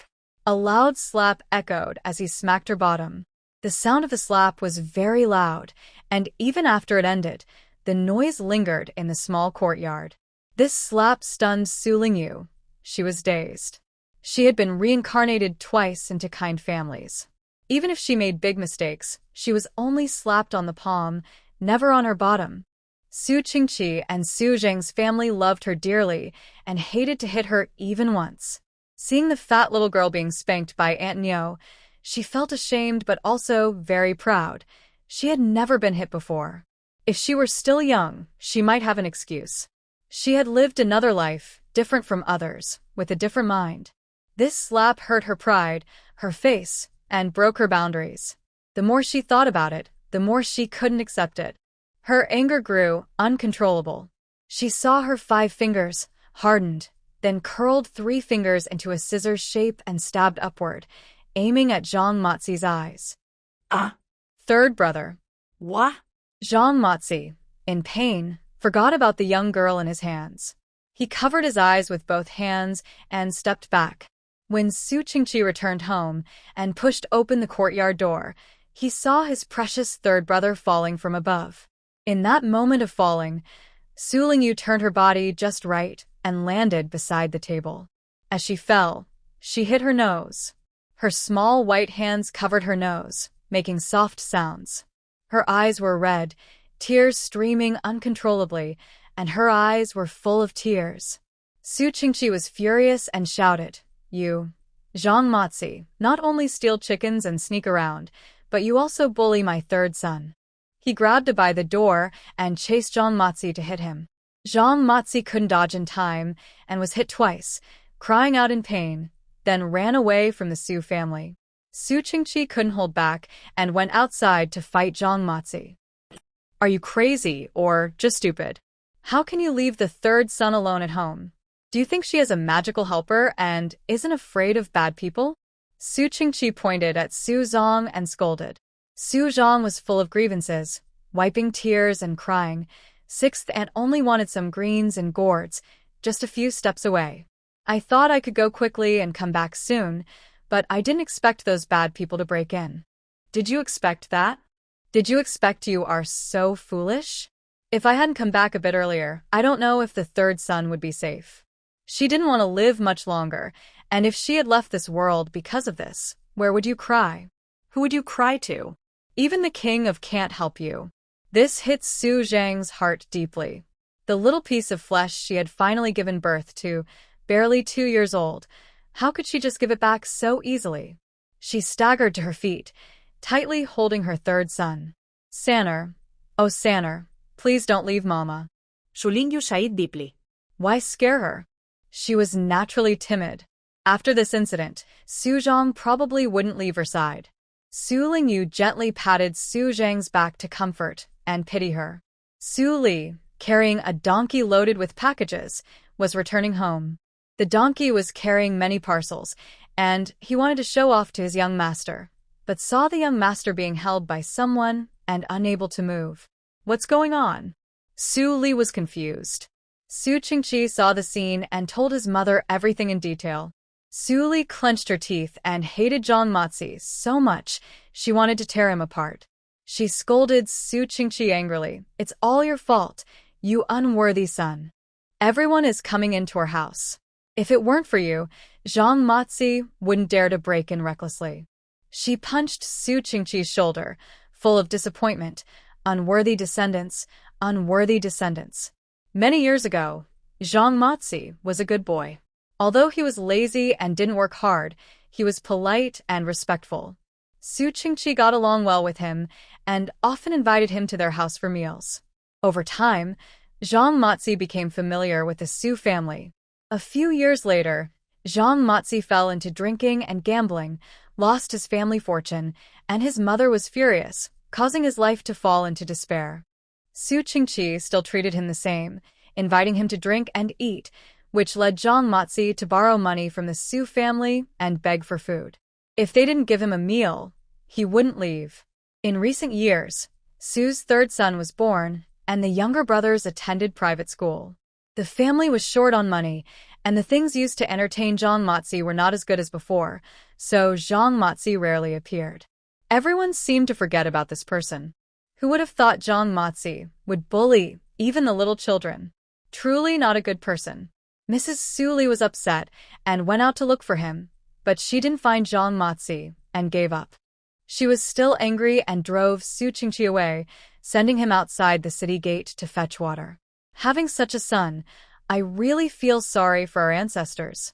After finally calming down the two women at home, the two little ones came back. Hearing that she was bullied, they both got angry, like cats with raised fur, ready to pounce and bite. She rewarded them with a nut to stop their fussing.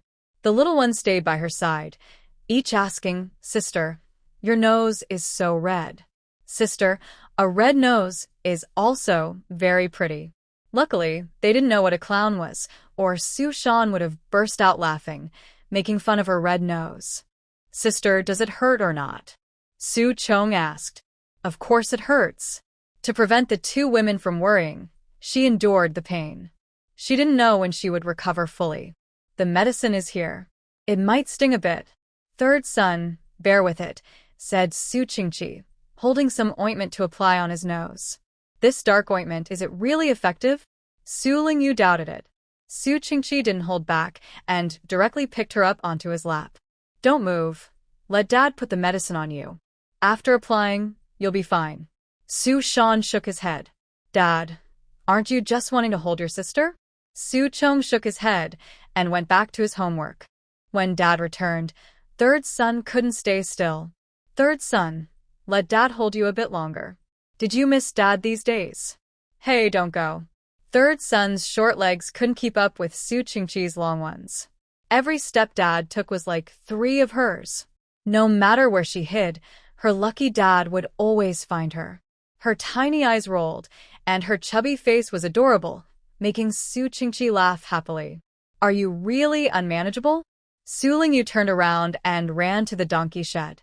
The donkey that returned from the countryside with Mrs. Li was thinking about the little master's spiritual spring. Now was a good chance to show off. She walked confidently out of the donkey shed, standing with the little master to confront her father, full of anger, as if ready to charge and defend the little master. "This donkey has gotten quite fat.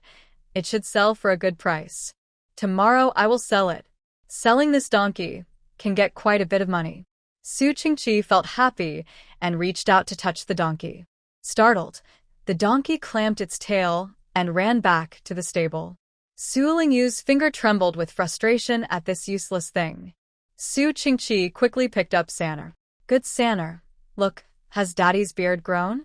Su Lingyu pushed away the face offered to her in disgust. Su Lingyu's nose was injured, and she snored loudly in the middle of the night, making it hard for Su Zhong to sleep. He got out of bed to check on his sister. In the dark, he saw her covered with a small quilt, turned to the side with her bottom sticking up, holding a small pillow and sleeping soundly. "She really can sleep." Su Zhong secretly chuckled, then went to the outhouse. He saw a bright oil lamp in the silkworm house and went to help Grandma feed the silkworms. In the dim light of the oil lamp, he accidentally saw Grandma wiping tears. "Did you cry? Is it because of Dad?" Su Li's wife choked with emotion, saying nothing, unable to speak, holding her sadness inside.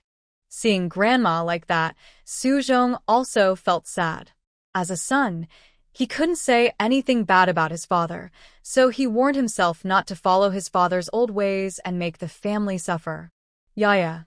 The door opened with a soft sound. Someone came out. Who could it be? Maybe Mom, who also didn't feel comfortable and wanted to take a walk.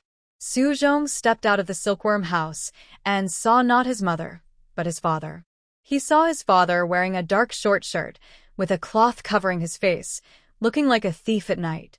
Su Qingqi also saw his son, first feeling awkward, then waving to call the older son over. He whispered something in his ear, and after Suzhong nodded, he took a stick and left with his older brother. Where they were going, Su Li's wife didn't ask. If they could take the children out, it probably wasn't a problem. He casually threw mulberry leaves into a basket. Su Li's wife sniffed and wiped her tears, then went back inside to sleep. Mrs. Lai leaned against the doorframe, cracking sunflower seeds, watching passers-by. She saw Zhang Matzi limping and waved her hand to call him over. Zhang Matzi, come here. From the Lai family, are you calling for spring? The tea shop owner joked. Mrs. Lai, who had no worries about food or drink, had a son after her second pregnancy, both boys, and was very loved by the Lai family. She was plump and stood at the door, attracting attention. Her waving hand to call Zhang Matzi made people want to tease her a little. Bah, watch out, my man might come and tear down your tea shop, Mrs. Lai called Zhang Matzi over. Zhang Matzi was very upset. He limped to the Lai family's door and asked, "Why are you calling me? Do you have food to eat or money to give?" Lai's wife looked at Zhang Matzi's injured leg and half covered her face with a smile. She asked, "I heard you got hit with a stick. Everyone passing by knows about it. Why are you asking me?" Zhang Matzi said impatiently. Lai's wife raised her chin and smiled. "The other night, I saw two dark shadows passing by outside. One big and one small, bending over and walking along the corner wall. One was holding a stick. I called my husband to chase after them. When he saw, he said, 'Who was it?' Zhang Matzi asked. Lai's wife smiled but didn't speak. Zhang Matzi understood what she meant. 'Wait and see,' he said, limping away. 15 minutes later, Zhang Matzi came back with 3 copper coins. Lai's wife thought it was too little but knew Zhang Matzi was notorious and couldn't get much money. She took the 3 coins. That night, I did see someone coming from the west, turning toward the northwest corner. The big one had a small head and shoulders, heavy footsteps, and carried a wooden fork. The small one looked fierce, with heavy footsteps, patched long robes tied at the waist, and holding a round stick. Before Lai's wife finished speaking, Zhang Matzi knew who she was talking about. Coming from the west, with a small head, small shoulders, and tiny feet, besides Su Qingqi, who else could it be? Su Qingqi was nicknamed Bigfoot, a small man with big feet. The night before, he was hit with a stick. Although he was wrapped in a sack, he knew there were 2 people. One hit him hard, the other lightly. One held a fork, stabbing his legs and feet. The other hit him with a stick. These 2 were probably Su Qingqi and the boys from the Su family. A fire burned inside him. What a Bigfoot Su was. He would see what happens next. Lai's wife saw Zhang Matzi's anger and said with a smile, "This is something I tell only you. If you don't believe it, go ask my husband." She loudly said, "You just touched Su's 3rd son, and he treated you like this. Does he not see you as a brother?" She glanced at Zhang Matzi and mocked. "Back in the day when you had money, Su Qingqi was like a brother to you. Now that you're broke, he picks up a stick and hits you, showing no respect." A fierce fire flared in Zhang Matzi's heart. He left Lai's house and didn't know where to go next. Lady Lai was very happy. She looked around the street, watching the tea stall boiling water for tea, the lantern shop hanging lanterns and pasting oil paper, and the roasted chicken shop displaying roasted chickens. It seemed no one had ever heard her say anything. She happily walked into the yard. Su Qingqi went out to look at horses and brought back over 800 copper coins, adding a good amount of income to the family. He cut some meat and bought 2 jin of rice cakes, including 2 pieces of red bean cake. One piece was for Santa, and the other was to cheer up his wife. Su Lingyu got off the stool, holding the rice cake to give to Mrs. Su. Having a wife often made her forget her mother. Su Qingqi was a typical example. The 2 delicate red bean cakes, yet he didn't want to share some with his mother, only thinking of amusing his wife. This family could survive because Mrs. Su also worked hard. She was a hero too and deserved a reward. Since Mrs. Su was temporarily forgotten, she decided to reward her a little. Su Lingyu brought the red bean cake to her, and Mrs. Su smiled and said, "Old lady is getting old, and her body isn't good. It's not suitable for eating sweets." Su Lingyu split the cake in half and handed one piece over. Her tender hand held a light red bean cake. Mrs. Su hesitated, unsure whether to take it or not. In the end, she couldn't resist and took the cake to eat. She didn't know what it tasted like, her eyes drooping, with a smile that was almost a smile. Eating the finely made red bean cake and enjoying her grandchildren's respect, she was probably happy. I hope she was happy. Life is hard, so when there's a chance to smile, she should enjoy it. Adding a little sugar to the bitter days makes life less difficult. Su Lingyu took the remaining red bean cake back to her seat, cut it in half again, and waited for the two children to come home from school. Her small table and stool had already been moved under the mulberry tree, in the cool shade, away from the heat. Her small life was comfortable, but the pain on her nose made her days a little sadder. On her table was the sound and rhythm enlightenment book that Su Chong had used. She studied the characters inside, guessed their meanings, and tried to estimate when the two children would return home. Su Chong and Su Shan rushed into the house one after the other. Su Chong carried their school bags, and Su Shan held a large papaya. Su Shan, like showing off a treasure, placed the big papaya in front of Su Lingyu. "Sister, look, a big ripe papaya." Due to shortages and low income, any sweet-tasting food was highly sought after by children. It was also their snack source. The Su family treated the children well. Every now and then, they could enjoy fried yellow soybeans and some fruits brought by villagers.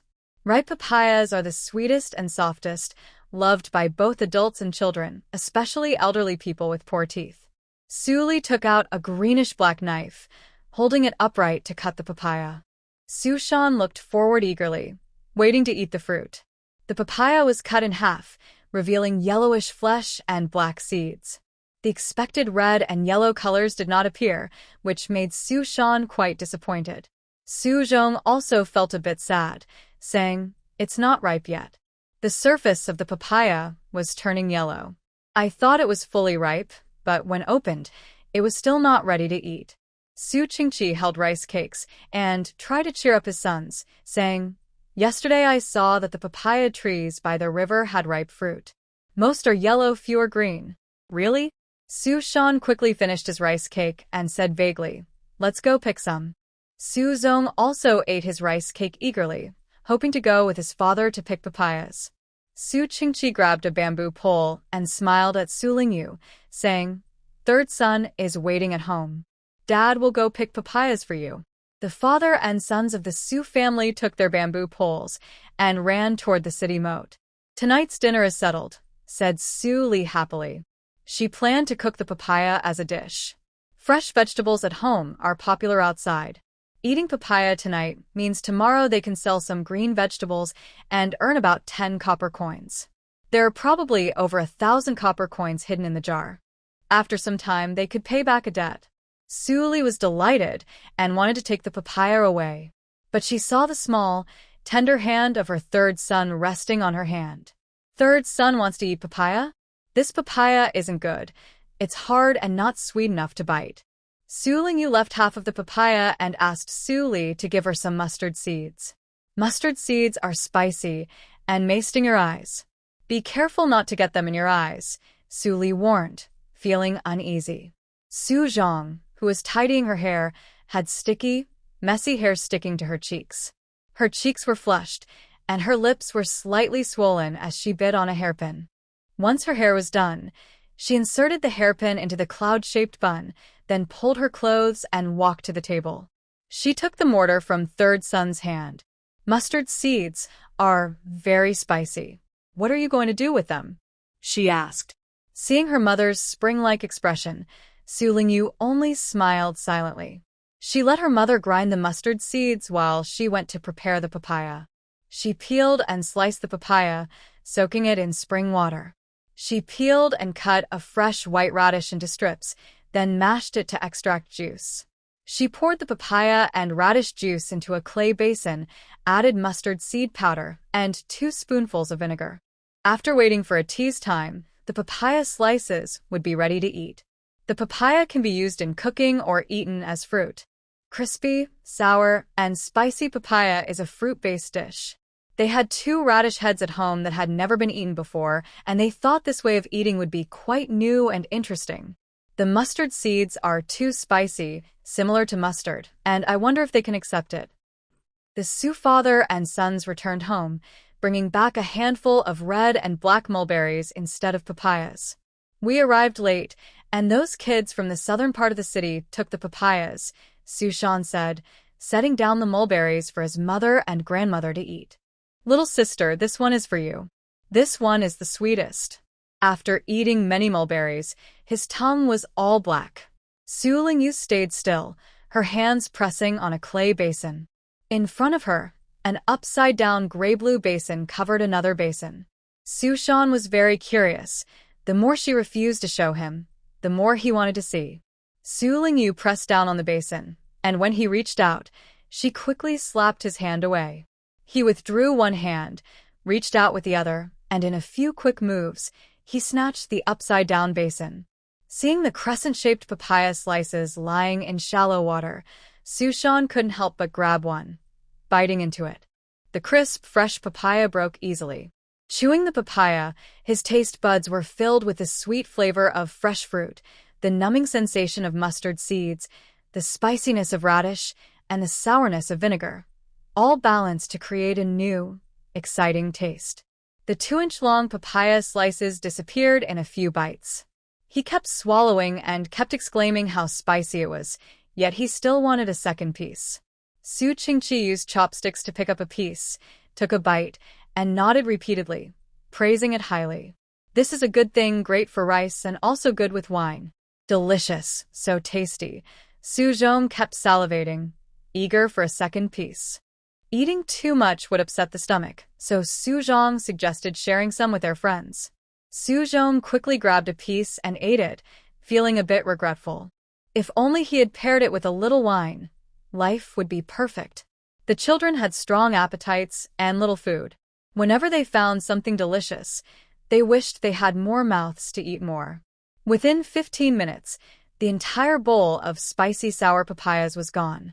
Even the water used to soak the papayas was finished, each taking sips until it was all gone. The radish heads hadn't had enough and licked their lips, wanting more. Sadly, the basin was empty, with no water left. Mother, is there more? Sister, do you have any more? Second brother will trade you with his brush. How about that? Grandma, do we have any more papayas at home? Maybe we can make another bowl. Sushan loved it, and the next day brought back half-ripe papayas, begging his mother to make more spicy sour papayas. They were very tasty, but after eating them for 3 days straight, Suzhong was tired of it.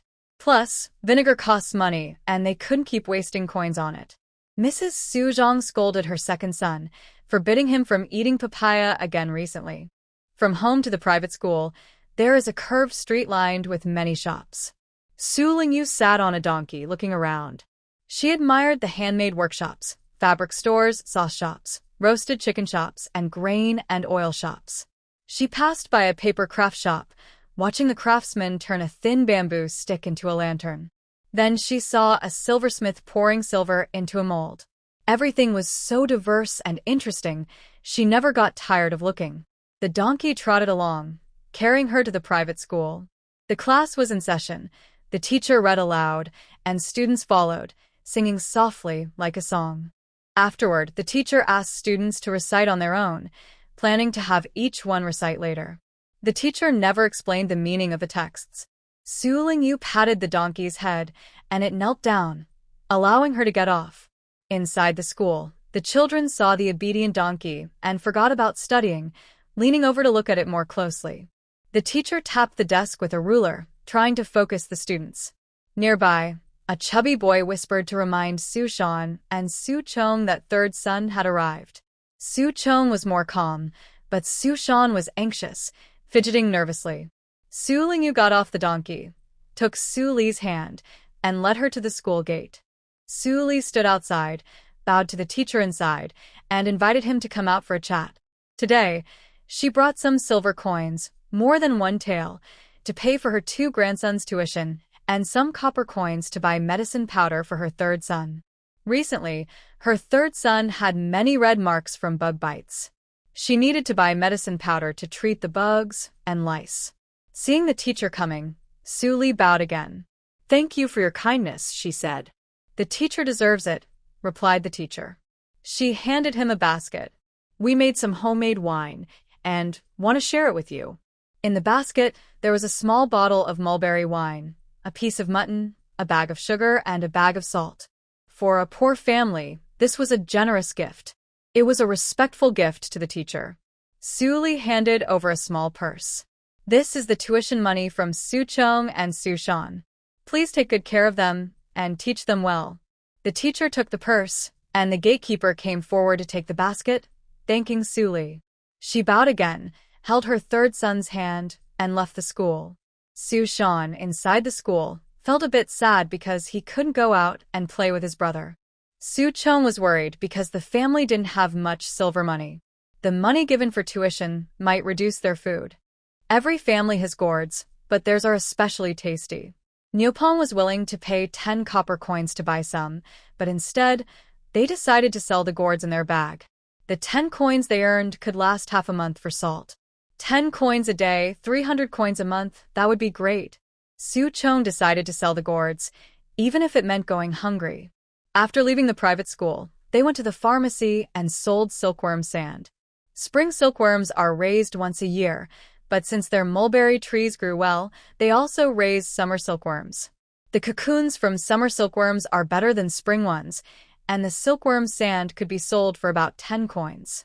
Mrs. Su counted the copper coins in her purse and said to her 3rd son, "If you want to eat or have anything, just tell me." On horseback, Su Lingyu looked around but didn't see anything she wanted to eat. "Grandma, there's a batch of insect repellent back here. Do you want to take a look?" The shopkeeper said. "These are for killing plant lice, and this new mixture is very effective against cockroaches and mice." Mrs. Su asked about the price and wanted some insecticide powder. A shop assistant pointed outside and asked, "Grandma, is that your granddaughter?" "Your granddaughter was taken away. Do you know the person?"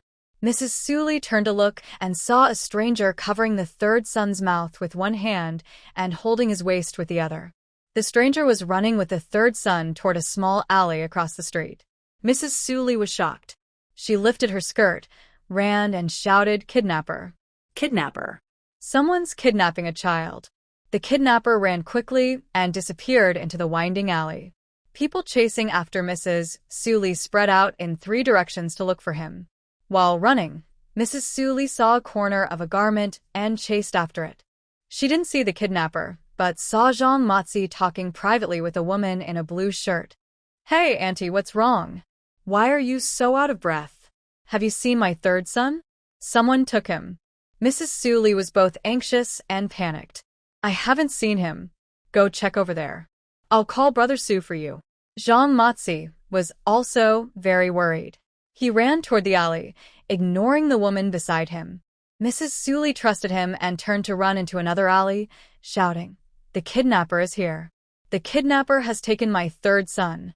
The little boy was taken away first by the donkey, but he was tied outside the doorpost and couldn't chase after him or break free from the donkey's rope.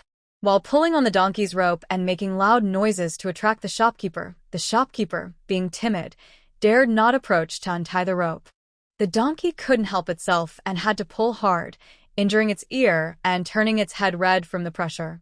The shopkeeper, brave and quick-thinking, stepped forward and untied the donkey's rope. The donkey immediately turned around and ran into an alley, heading deeper inside. Wang Jingxing didn't need to attend a private school. He had a dedicated teacher. A few days ago, the teacher caught a cold and was bedridden. After a few days of close care, he started to recover.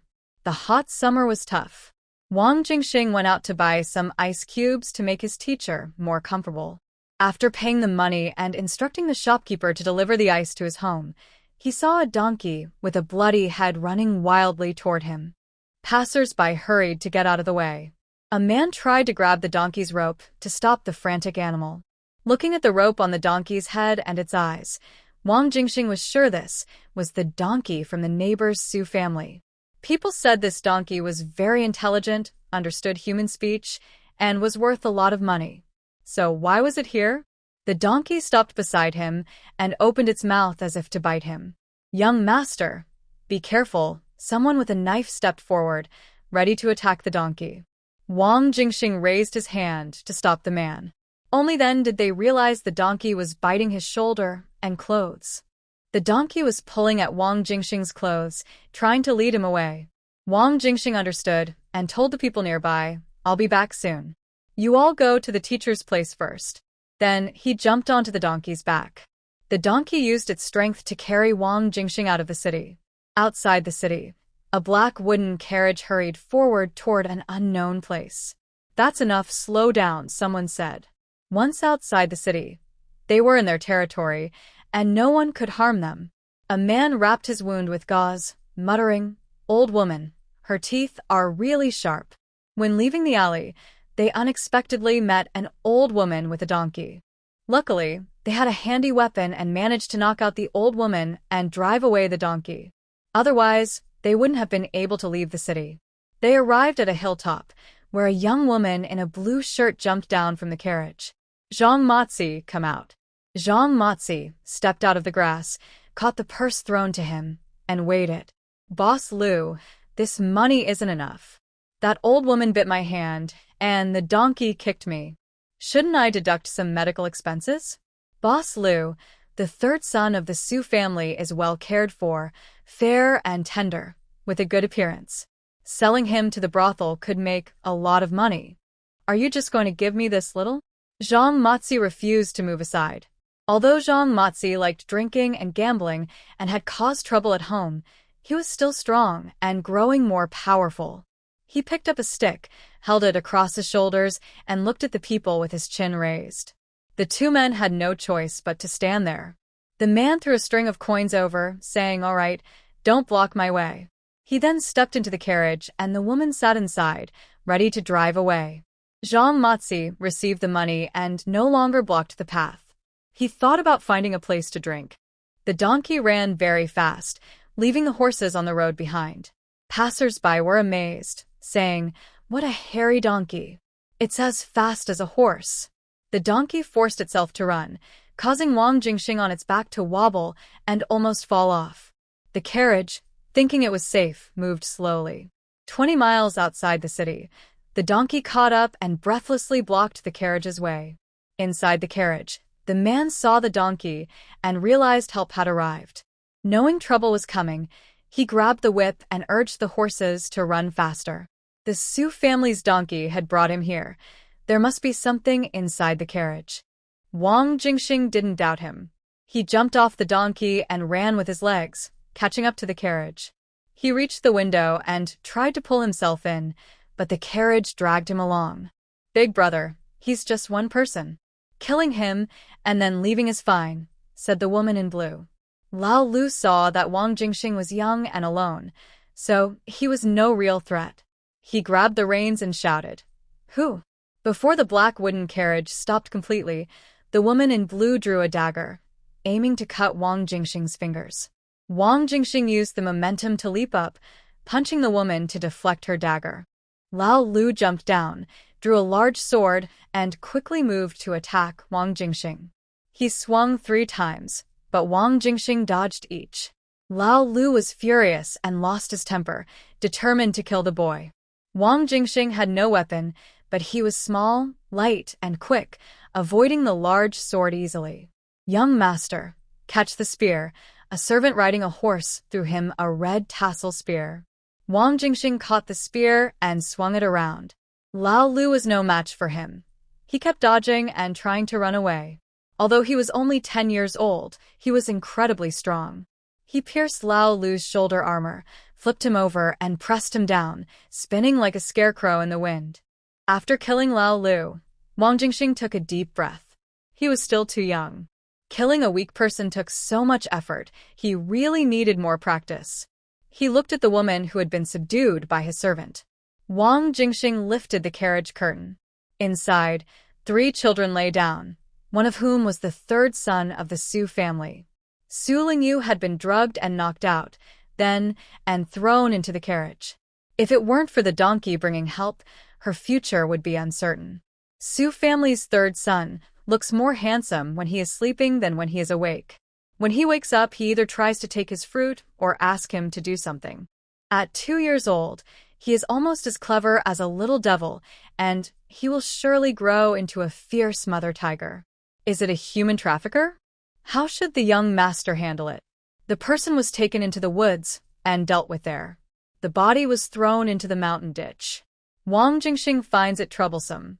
It's easier with a 3rd son, but what about these children? Sending them back to the authorities. Who should send them? He doesn't want to reveal their identities. Old Go, find someone new and unfamiliar and let him handle this. Okay. Su Qingqi has always enjoyed making friends.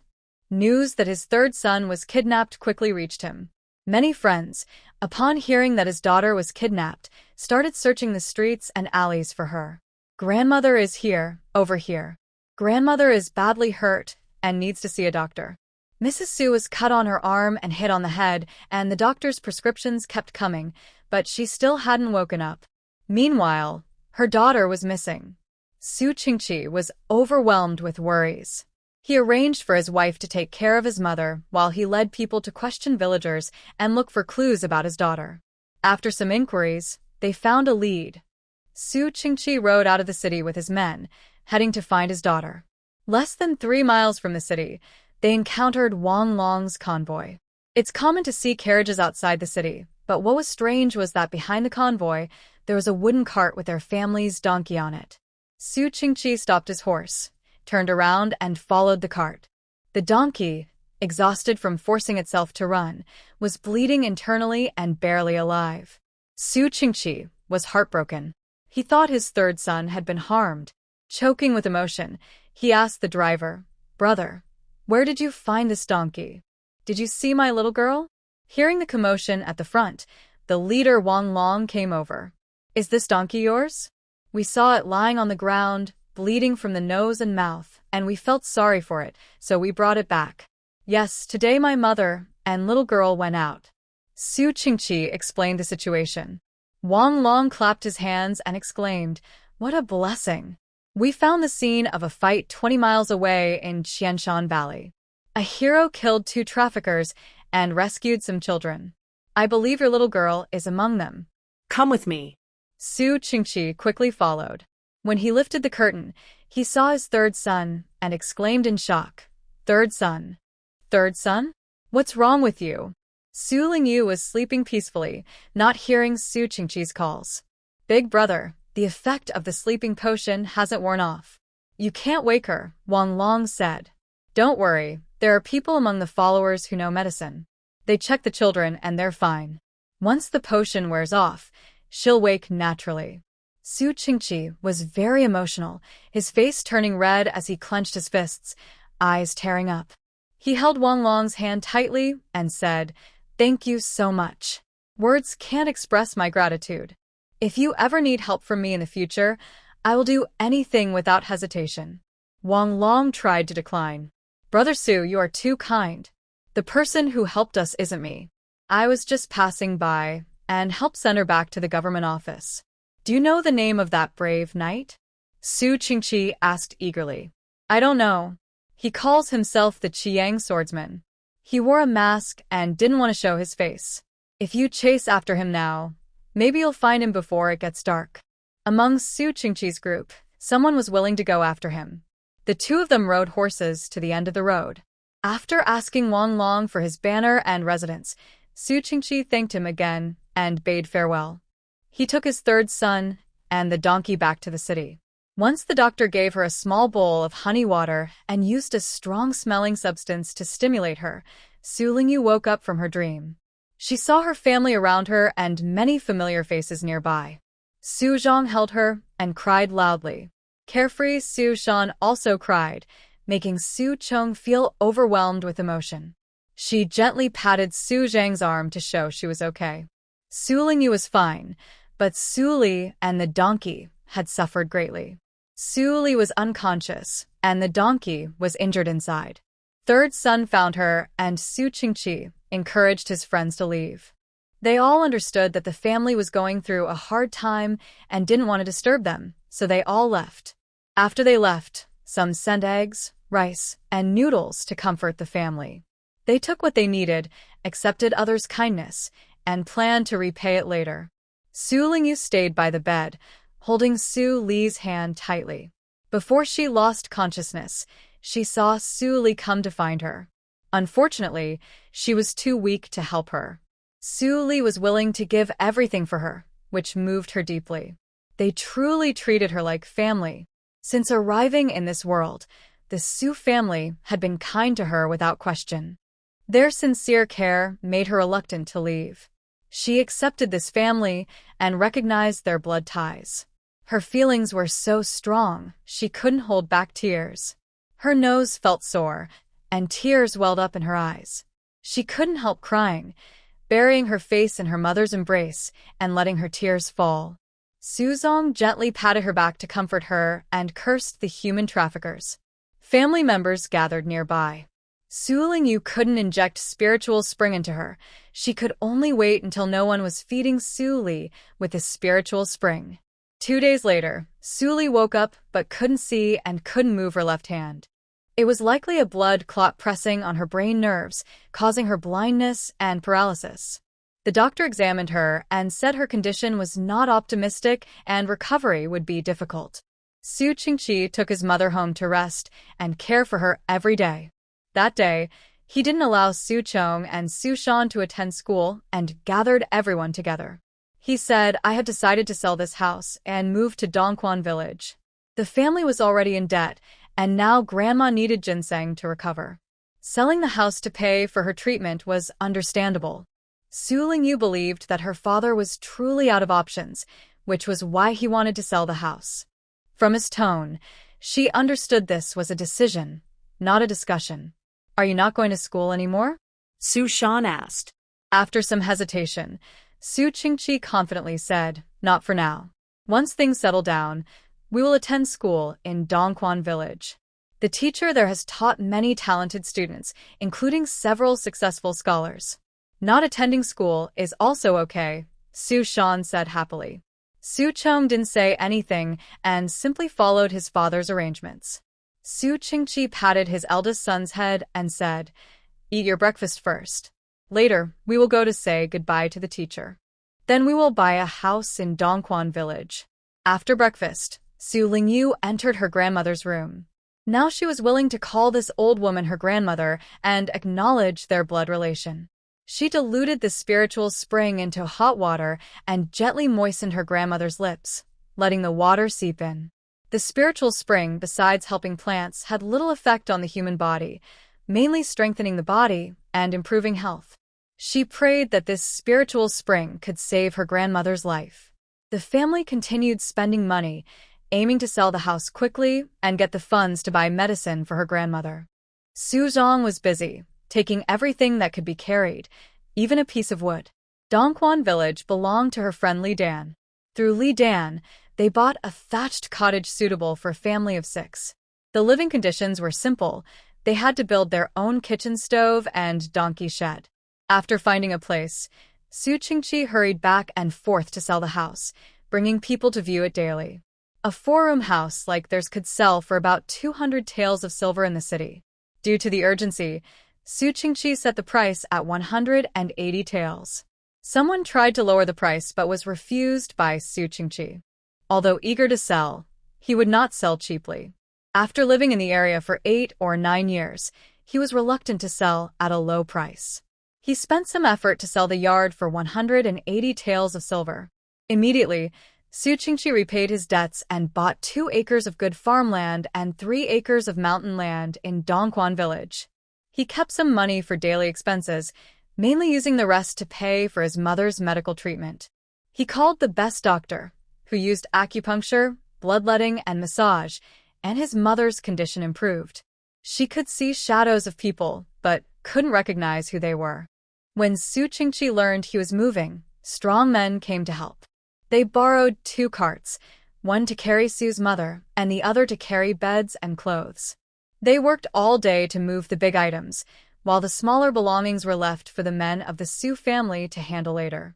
3 days after moving, Su Qingqi ordered a pig to be slaughtered. The pig's head was taken to thank Wang Long. Later, he found out that the person who bought his house was the leader of Wang Long's trading team. Su Qingqi sincerely thanked them again for bringing back his 3rd son and for helping him during difficult times. When leaving Wang Long's shop, Su Qingqi, a little drunk, returned to his old home. Looking around blankly, he realized this was no longer his house. The neighbors and streets were the same: tea stalls boiling water, barbers sharpening razors, and potters moving their jars and bowls. Everyone continued their lives, paying no attention to his departure. Feeling a bit discouraged, Su Qingqi told his former neighbors and friends to come and eat hot pot together and to take the opportunity to visit and recognize each other. It's said that wealth in the deep mountains is noticed, but poverty in the busy city goes unseen. He didn't know how many neighbors would come.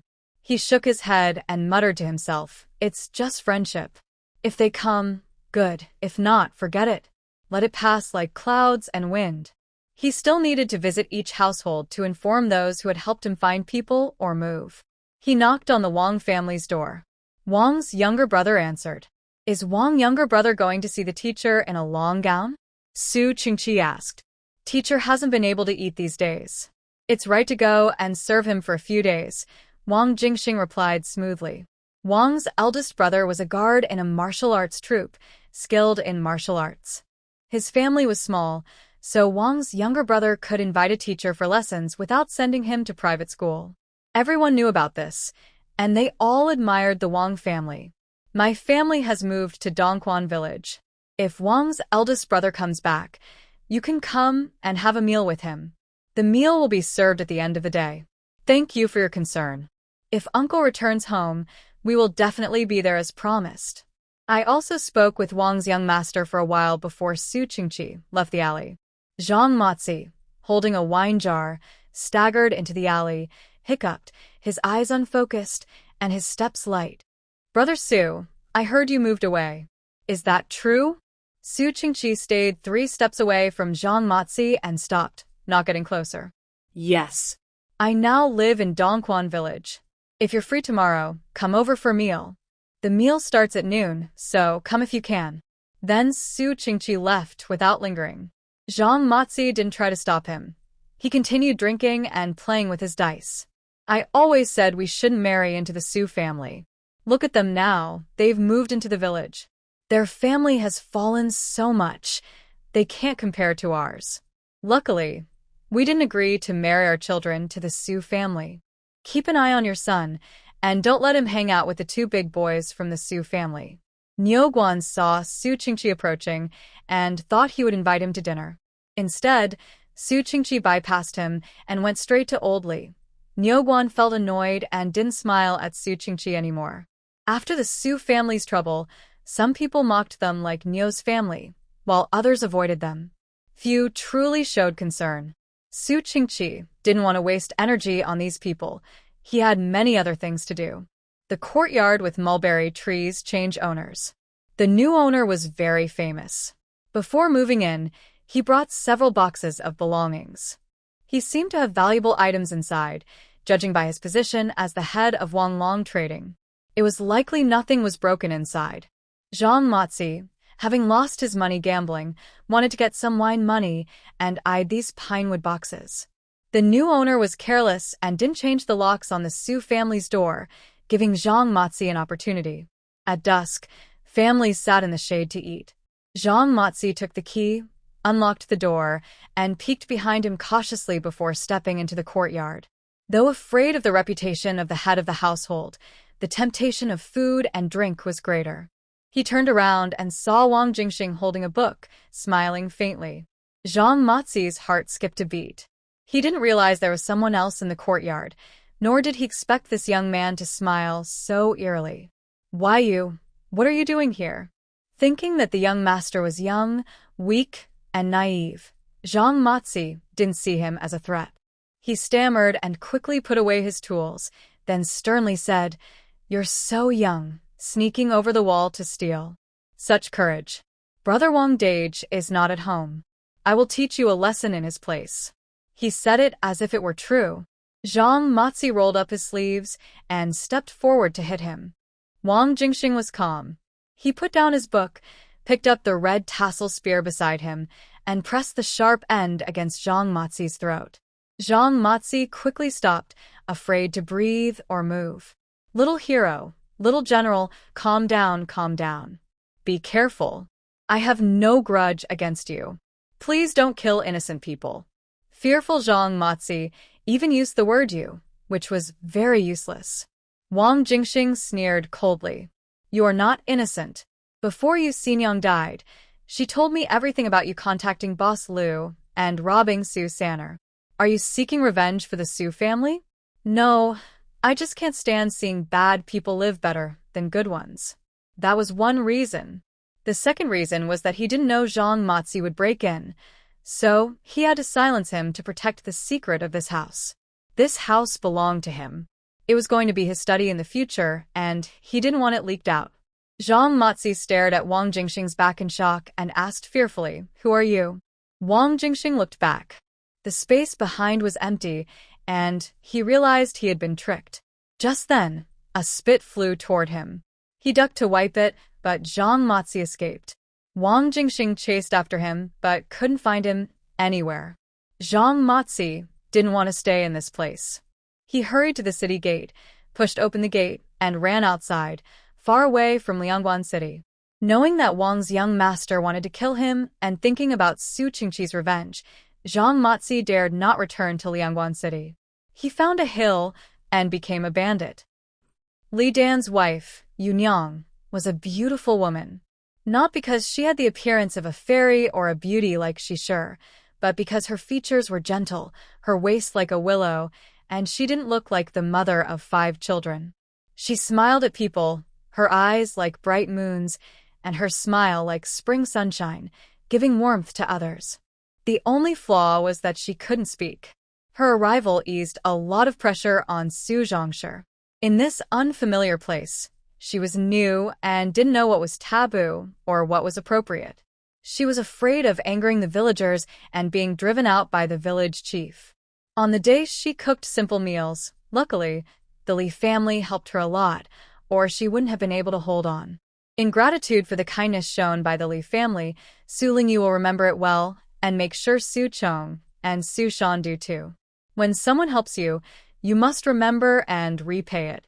Every day, with medicine nurturing her, Su Li's health gradually improves, but the family spends money like water. Soon, they run out of funds and Su Qingqi worries about making a living. He plans to take a risk by going south to trade horses. At dawn, he packs some food, tells his son to watch over the women at home, and says goodbye to his wife and daughters. He leaves to sell cattle, horses, and sheep. Since his father left, Su Chong takes on the main responsibility. He is not the type to sit and wait. Whenever he has free time, he takes Su Shan into the mountains to chop wood, go to the river to fish, and catch shrimp.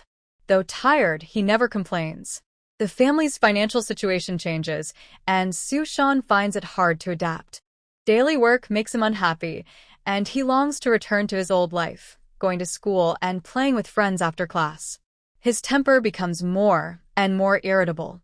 Small frustrations make him argue loudly, which causes his mother, Su Zhang, to worry and grow more gray. Su Lingyu observes all this. If she doesn't calm Su Shan's restless mind, he might develop twisted thoughts and go down the wrong path in the future. She can't let a good seed turn rotten. She tells Su Chong to rest for a day and not be so tense every day. She takes Su Shan's hand and suggests they go for a walk. Su Shan is reluctant at first, but when his sister holds his hand, he feels like taking her out. He helps her onto the donkey, and they slowly walk toward the farmland. He doesn't want to go to the village because many people there are unfamiliar with runny noses and dirty clothes. He doesn't want to see them or let his sister see them. The Su family are newcomers, so they can't live in the village center. Their thatched house is on the edge of the village, near water fields and facing a hill. As they walk and stop to look at the fields, Su Shan feels much more relaxed. Nature soothes his restless mind. Shushan, Shumei. Liing waves from afar. It turns out to be Li Dan's wife, Yunyang, with her 3 daughters, including Liing, out to wash clothes. The Li family has a large orchard, and they built their house near it, far from the Su family's thatched hut. Li has 5 children, 3 sons and 2 daughters. The oldest is 3 years older than Su Shan, and the youngest is about the same age as Su Lingyu. It is said that Li Lang is preparing to take the imperial exam. As they approach, Yunyang pats Su Shan's head and gestures with her hands. Liing translated, "My mother said you are very sensible like a man.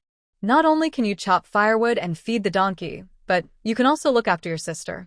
The next sentence was added by Liing herself. Su Shan felt a bit shy. He wasn't as good as they said. Yunyang is a charming person. If she encouraged Su Shan more, maybe he could overcome his current mood. Su Lingyu decided to take Su Shan to visit Li's house more often. "My mother said, the seedlings are about to bloom.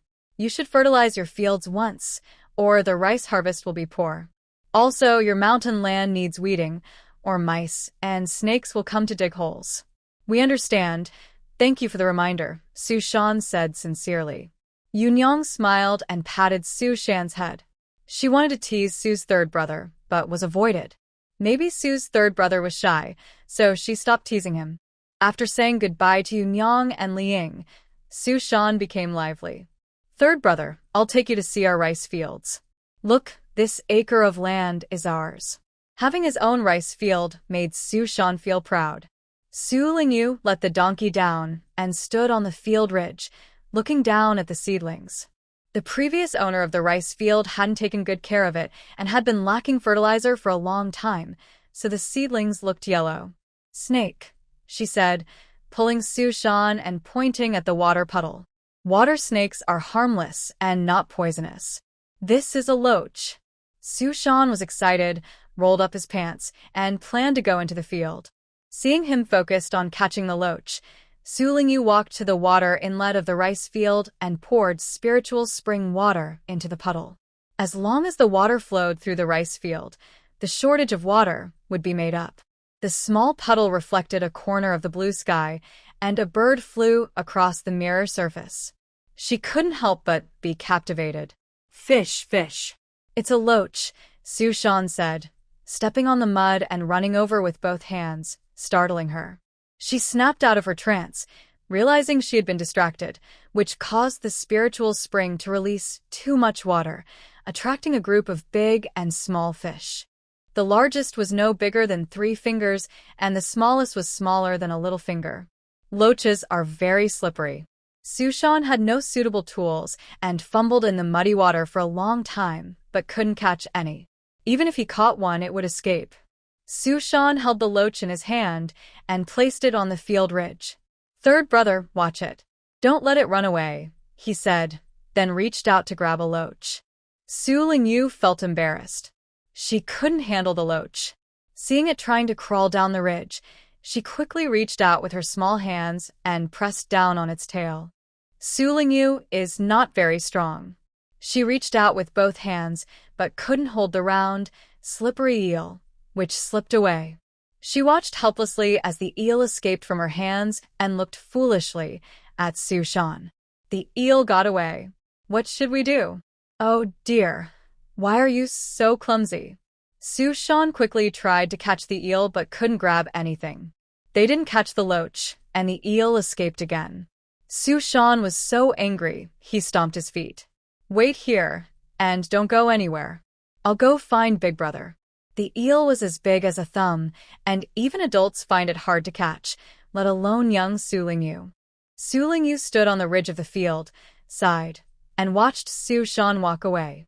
She opened her small hand, feeling powerless because she was still young. A donkey nudged her head, asking if she wanted to go back. "Wait a moment," she said. The donkey lowered its head and continued eating grass. Soon, Su Shan and Su Zhong ran over, one staring at the basket and the other holding a cloth bag. The fishing net was too large for the water puddle, so the basket was just right, able to catch fish while crossing the water. The two brothers were very happy to find the eel and loach. They couldn't hide their smiles. Sanner, where is Sanner? Su Lingyu pointed to the small water puddle in front, and then to the larger one behind. Su Zhong rolled up his pants and jumped into the water puddle, using the basket to scoop mud and weeds. Any luck? Is there anything? Yes. Yes. Such a big eel. It was hard to believe there was no catch. Since Su Shan left, she had been using the spiritual spring to attract the eel and loach. They couldn't have just left. The eel was too slippery to catch easily. Su Shan tried several times but couldn't grab it.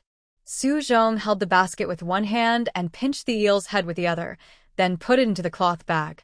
There were also a few, but they were very small, about the size of a copper coin. They had little meat and a strong muddy smell. These weren't tasty for people, but might be good for poultry. Fish. Fish. The loach in the water stirred the surface. Su Lingyu pointed in a direction to alert them. Su Zhong bent down and chased after the loach with a basket, scooping mud and loach together, then quickly lifted the basket. Two finger-sized loach, with a flat head and round body, bumped into each other in the mud. The loach's head had a hard bone. When threatened, it would use its head to bump people. If accidentally hit, it could cause numbness or a tingling sensation. Su Zhong was very careful and placed the loach into the cloth bag. Over here, Su Lingyu called from the other water puddle. That puddle was larger than the one in front, and it was full of loach hiding inside. She noticed a small fish about the size of 3 fingers. Su Chong crawled over quietly, waited for a moment, and then carefully entered the water to place a small basket. He waited for the target to enter the hunting area. Su Lingyu held her breath and prayed that the big loach would swim into the basket. At this moment, another small loach swam over, and both fish entered the basket together. Pull, pull, pull, Su Shan called out 3 times, and Su Chong quickly pulled at the basket. As he pulled, the smaller fish escaped, but the larger one was caught. They were lucky. Su Zhong crouched by the wooden pole, looking at the catch inside, and asked in surprise, "How did you do it?" Su Shan was proud and grinned. "My brother and I did it together. There are 3 big loaches, 5 yellow eels, and many small fish." Su Chong had already thought about how to handle the catch. Sell the eels, steam the loaches for grandma, and keep the small fish to raise until they grow bigger, then sell them. "Can we have some to eat?" Su Shan asked. He wanted to eat. He thought with so many loaches and eels, he could get a bite. Besides, he and his brother caught them, so they deserved some. It had been over half a month since they last ate meat or hot pot rice. The family didn't have much food, and with little oil, Erlang's stomach was starting to grumble. They used to have an egg every other day and a gourd every day, but now even egg soup was gone. Su Zong gently stroked Erlang's head with pity. "We will eat too. Steamed loach and the soup for grandma. We will eat the fish meat. The steamed fish doesn't taste good. Don't worry, just add salt, oil, and mustard seed powder. It will be spicy and fresh, and the fish will taste good." In the room, Su Li, the daughter-in-law, added, "You're lucky. Your fish is spicy and fresh, but I can only drink some tasteless soup." Su Shan's smile returned. "Grandma, I'll give you a taste later. Mother, go ahead and prepare it." She urged the children to change their wet clothes. She used a damp cloth to wipe the sweat from her third son and clean the mud from his hands. "How come you got mud on you, riding on the donkey's back?" There were too many fish in the big water puddle, and the 2 little ones couldn't handle them all. She told them to dump the fish on the field ridge, helping to gather the small fish into a sack. Her sleeves were stained with mud. When Su Zhong tried to take off her clothes, she quickly bent down and dodged, clutching her small hands tightly to keep her clothes on. She was only wearing one piece, and if she took it off, she'd be exposed. Although she had swum in private waters and pools, she was not used to taking off her clothes in public. With sad little eyes, she looked at her mother, begging her to let her go. Su Zhong sure couldn't refuse her and pulled her small clothes from the clothesline, tucked them into her arms, and gently patted her head, saying, "You little rascal." "Hee hee," she giggled, holding her small clothes, with 2 high ponytails, and ran into her grandmother's house. The outhouse had no threshold, so she didn't need to climb over anything, making it much more convenient. Delang, go to Uncle Lee's house and ask if they want yellow eel. If they don't want it, we can take it to the city to sell. Okay. Yellow eel is very nourishing. Although Li Dan lived in the village, he didn't get to eat it often. Plus, the yellow eel from the Su family was quite large, which caught Li Dan's interest. They bought all of it, paying several coins and giving 2 pairs of chicks. For people gathered around the chicken coop, looking at the tender yellow chicks. They were worried about how to raise them. Have they ever raised chicks before? No. No one had ever raised chicks. Figuring out how to keep them alive became a big problem for the Su family. Li Dan brought the coop but didn't tell them how to raise the chicks. If they couldn't even raise their own, how could they raise the chicks? What should they feed them? Even a clever housewife can't cook without rice. Our family is too small to raise chicks, Su Shan said with a smile. Su Lingyu tilted her head to look at her mother, as if asking, "You haven't raised them either?" Seeing her sister's gaze, Su Zhongshe looked a bit shy. Dad and Mom have lived in the city for years, so they've eaten countless chickens. But we've never raised these chicks. Su Zhong called from inside the house, "Grandma, you've been living in the countryside for years. Haven't you seen how others raise chicks?" "No, I haven't paid much attention. Going in and out of the city is just a day's trip. We hurriedly buy some grain and go home." I've never seen how they feed chicks. Should we ask? Shulingyu suggested. It was indeed necessary to ask, but who should go? Who should they ask? The Li family? Su Shan and Su Zhong looked at each other, both hesitant about asking others about raising chicks. Neither of them wanted to go. Su Zhongshe was shy and didn't want to go either, but since the children at home wouldn't go, she had to. Tomorrow, when my mother goes to wash clothes, she can ask those aunties. Maybe they'll be willing to teach us. That was all they could do. As the sun set behind the mountains and the evening glow filled half the sky, Ling carried a small jar and came from the other side of the mountain. Wearing blue shoes with small feet, she ran along the path to the Su family. Beads of sweat on her hair, she panted and said, "This is yellow eel blood. Father said it's good for Madame Su. I'll give it to her while it's hot." Madame Su Zhong took the small jar, which held half a bowl of yellow eel blood. One eel can't provide much blood, but eel blood is more nourishing than the meat. The Li family sending such a good item is a great kindness. Madame Su Zhong didn't know what to say, only feeling deeply touched. Her husband has many friends. Among 10, there's always at least one good one. This good brother, who helps in times of need, has truly been a big help. She wondered when she could repay this kindness. Su Lingyu smiled calmly, thinking that repaying kindness isn't hard. In the future, they can work together with the Li family to prosper. As her mother expressed gratitude, she got down from the bench and took Li Ying's hand. Seeing Li Ying lower her head, she led her to a small bamboo cage for chickens. The little girl asked softly, "What do they eat?" Her soft, milky voice surprised Li Ying. First, because the voice was nice, and second, because she was amazed that the Su family's 3rd child could speak. Children of the same age usually only call their parents and grandparents, but the 3rd child of the Su family could speak full sentences. That's truly impressive. Li Ying patted Su Lingyu's head and said, "The 3rd child is clever. He can talk now." It's not surprising. The genius from Qingshui village. He started talking at 2, recited poems at 4, and spoke eloquently at 6. Now he's in Liangguan City, the most famous scholar. Madame Su Zhong smiled as she handed Li Ying a monkey mask made of cloth, then said, "Thank you for coming. Please thank your parents for me.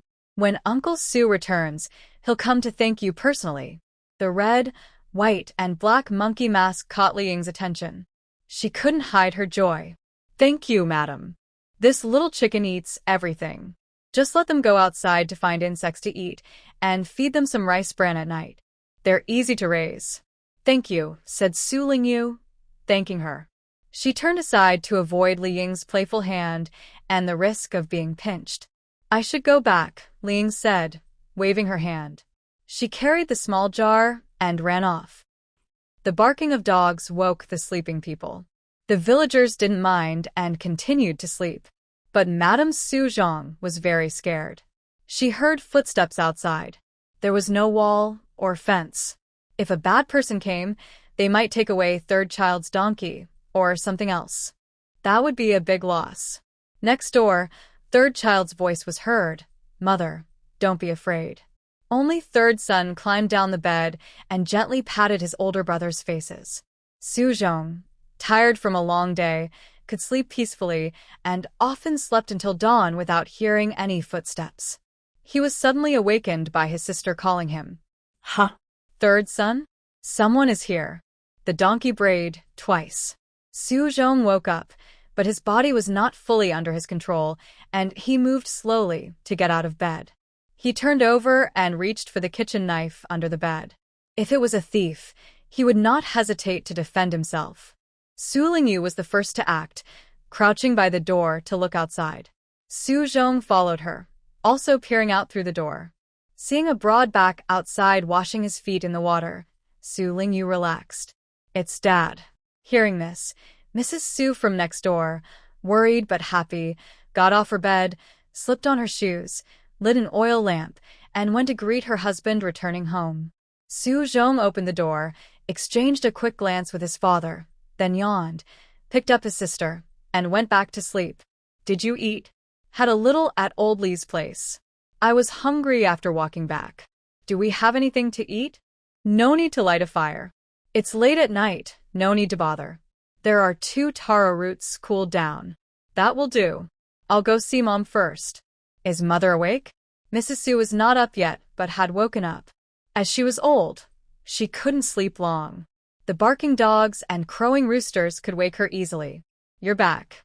Did you encounter anything?" "No, I didn't go far, and didn't meet anything. You can go back to sleep. We'll talk about it tomorrow if there's anything." After comforting his mother, he went to check on his children's room. The 2 boys were sleeping on a small bed, tossing and turning, your hand on my side, my foot on yours. The boys had grown too big for the small bed, so they needed a larger one. Touching his sons, Su Qingqi went inside and lifted the curtain. He saw his beloved third son sleeping peacefully. The boy's small hands pressed the quilt, sitting neatly. Su Qingqi moved the oil lamp closer to see his face clearly. He gently pulled down the small blanket, revealing the fluffy hair, which was adorable. But the third son looked much thinner now, with less flesh on his face. Such hardships and misfortunes, causing suffering for the adults and the children. He squeezed his third son's hand quietly, then left the room and closed the door. In the darkness, Su Lingyu turned over and slept on her side. She stretched her small feet, pressing the small quilt between her legs, and hugged her pillow tightly. She was a girl with 2 pillows. Su Qingqi ate 2 small taro roots to fill his stomach a little. His wife took care of him, changing into comfortable clothes, while she recounted recent events softly. "Brotherly is thoughtful. Tomorrow I will go to thank him. I will also visit the fields to check on the work. Once the work is done, I will go out. Next time I return, it will be time to harvest the rice." I put 200 large coins into my wife's hand. "This is the money I earned on this trip. Thank you for your hard work at home. Who in this family isn't working hard? The hardest is still you," she said. Everyone loves their husband in their own way, and she cares deeply for her husband. After working hard for a year or 2, traveling around to save some money, we will move to the city and give you a better life, he said. Su Zhong wiped her tears. Every coin is life-saving money. Please don't lend it out carelessly. I understand. I'm not foolish, he replied. Rest now, he said. Su Qingqi's return brought happiness to the family. When Su Shan saw his father, he jumped up and climbed onto his back, laughing happily. Su Zhong smiled and spun around his father, telling him everything he had done. His father approved and praised him, making him very proud. He puffed out his chest, eager to be a real man. Su Zhong, who was making breakfast, also looked much happier, with a constant smile on her face. Su Lingyu took a comb and a hair tie to braid her grandmother's hair. Today's hairstyle was still small braids, one on each side. Su Li couldn't use her fingers well, so her small braids were uneven and crooked. She wanted to take them out and redo, but Su Lingyu thought they looked fine and didn't let her. Sanner, Dad is going to town to buy medicine for Grandma. Do you want to go too? Su Qingqi picked up his daughter and teased her with her small braids. Su Lingyu tried to protect her, but she couldn't guard everything. She got annoyed and gave up, rolling her eyes at her father. Seeing her mother passing by, she reached out for a hug. She wanted to escape her father's teasing through her mother's arms. Sanner, stay at home and wait. Dad will buy you some candy, said Su Qingqi as he led the donkey into town with his 2 children. Su Lingyu sat on a bench, burying her head in her knees, helping her mother peel soybean pods. Sanner, bring it here. I'll help you, said Su Li, who was bored. She saw her brother peeling beans through the window and wanted to help. Don't tire yourself out, her mother warned. It's okay, she replied. She felt anxious, without something to do. Su Zhong told her son to watch the grandmother carefully, then took A and started planting a vegetable garden not far from the house.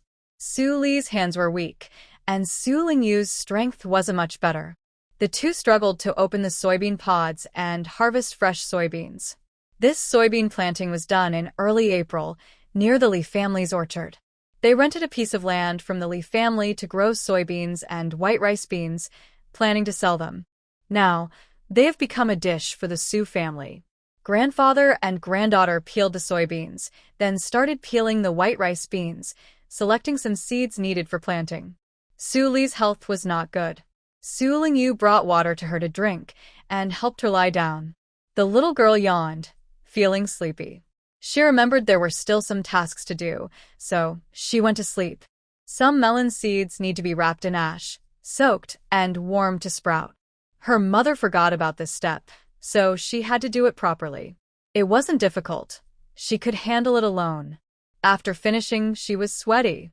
She found her small clothes to change into, then climbed onto her grandmother's bed and asked her to fan her. In the hot weather, living in a thatched cottage was even hotter. People say summer rains are frequent, but that's a lie. There's no rain. The sun had been shining for 15 days straight. The gods of thunder and lightning seemed to have gone somewhere else to play. Lying on a small pillow, feeling the cool breeze from her grandmother's fan, she slept soundly. Su Zhong took a damp cloth, intending to wipe her mother-in-law's sweat, but saw her third son, who was sweating heavily and sleeping restlessly. She handed the cloth to her mother-in-law, took her fan and fanned her third son, saying, "Take a rest first. Third son, you know you can't handle the heat, yet you still come here." Su Li didn't mind. "Go rest for a while.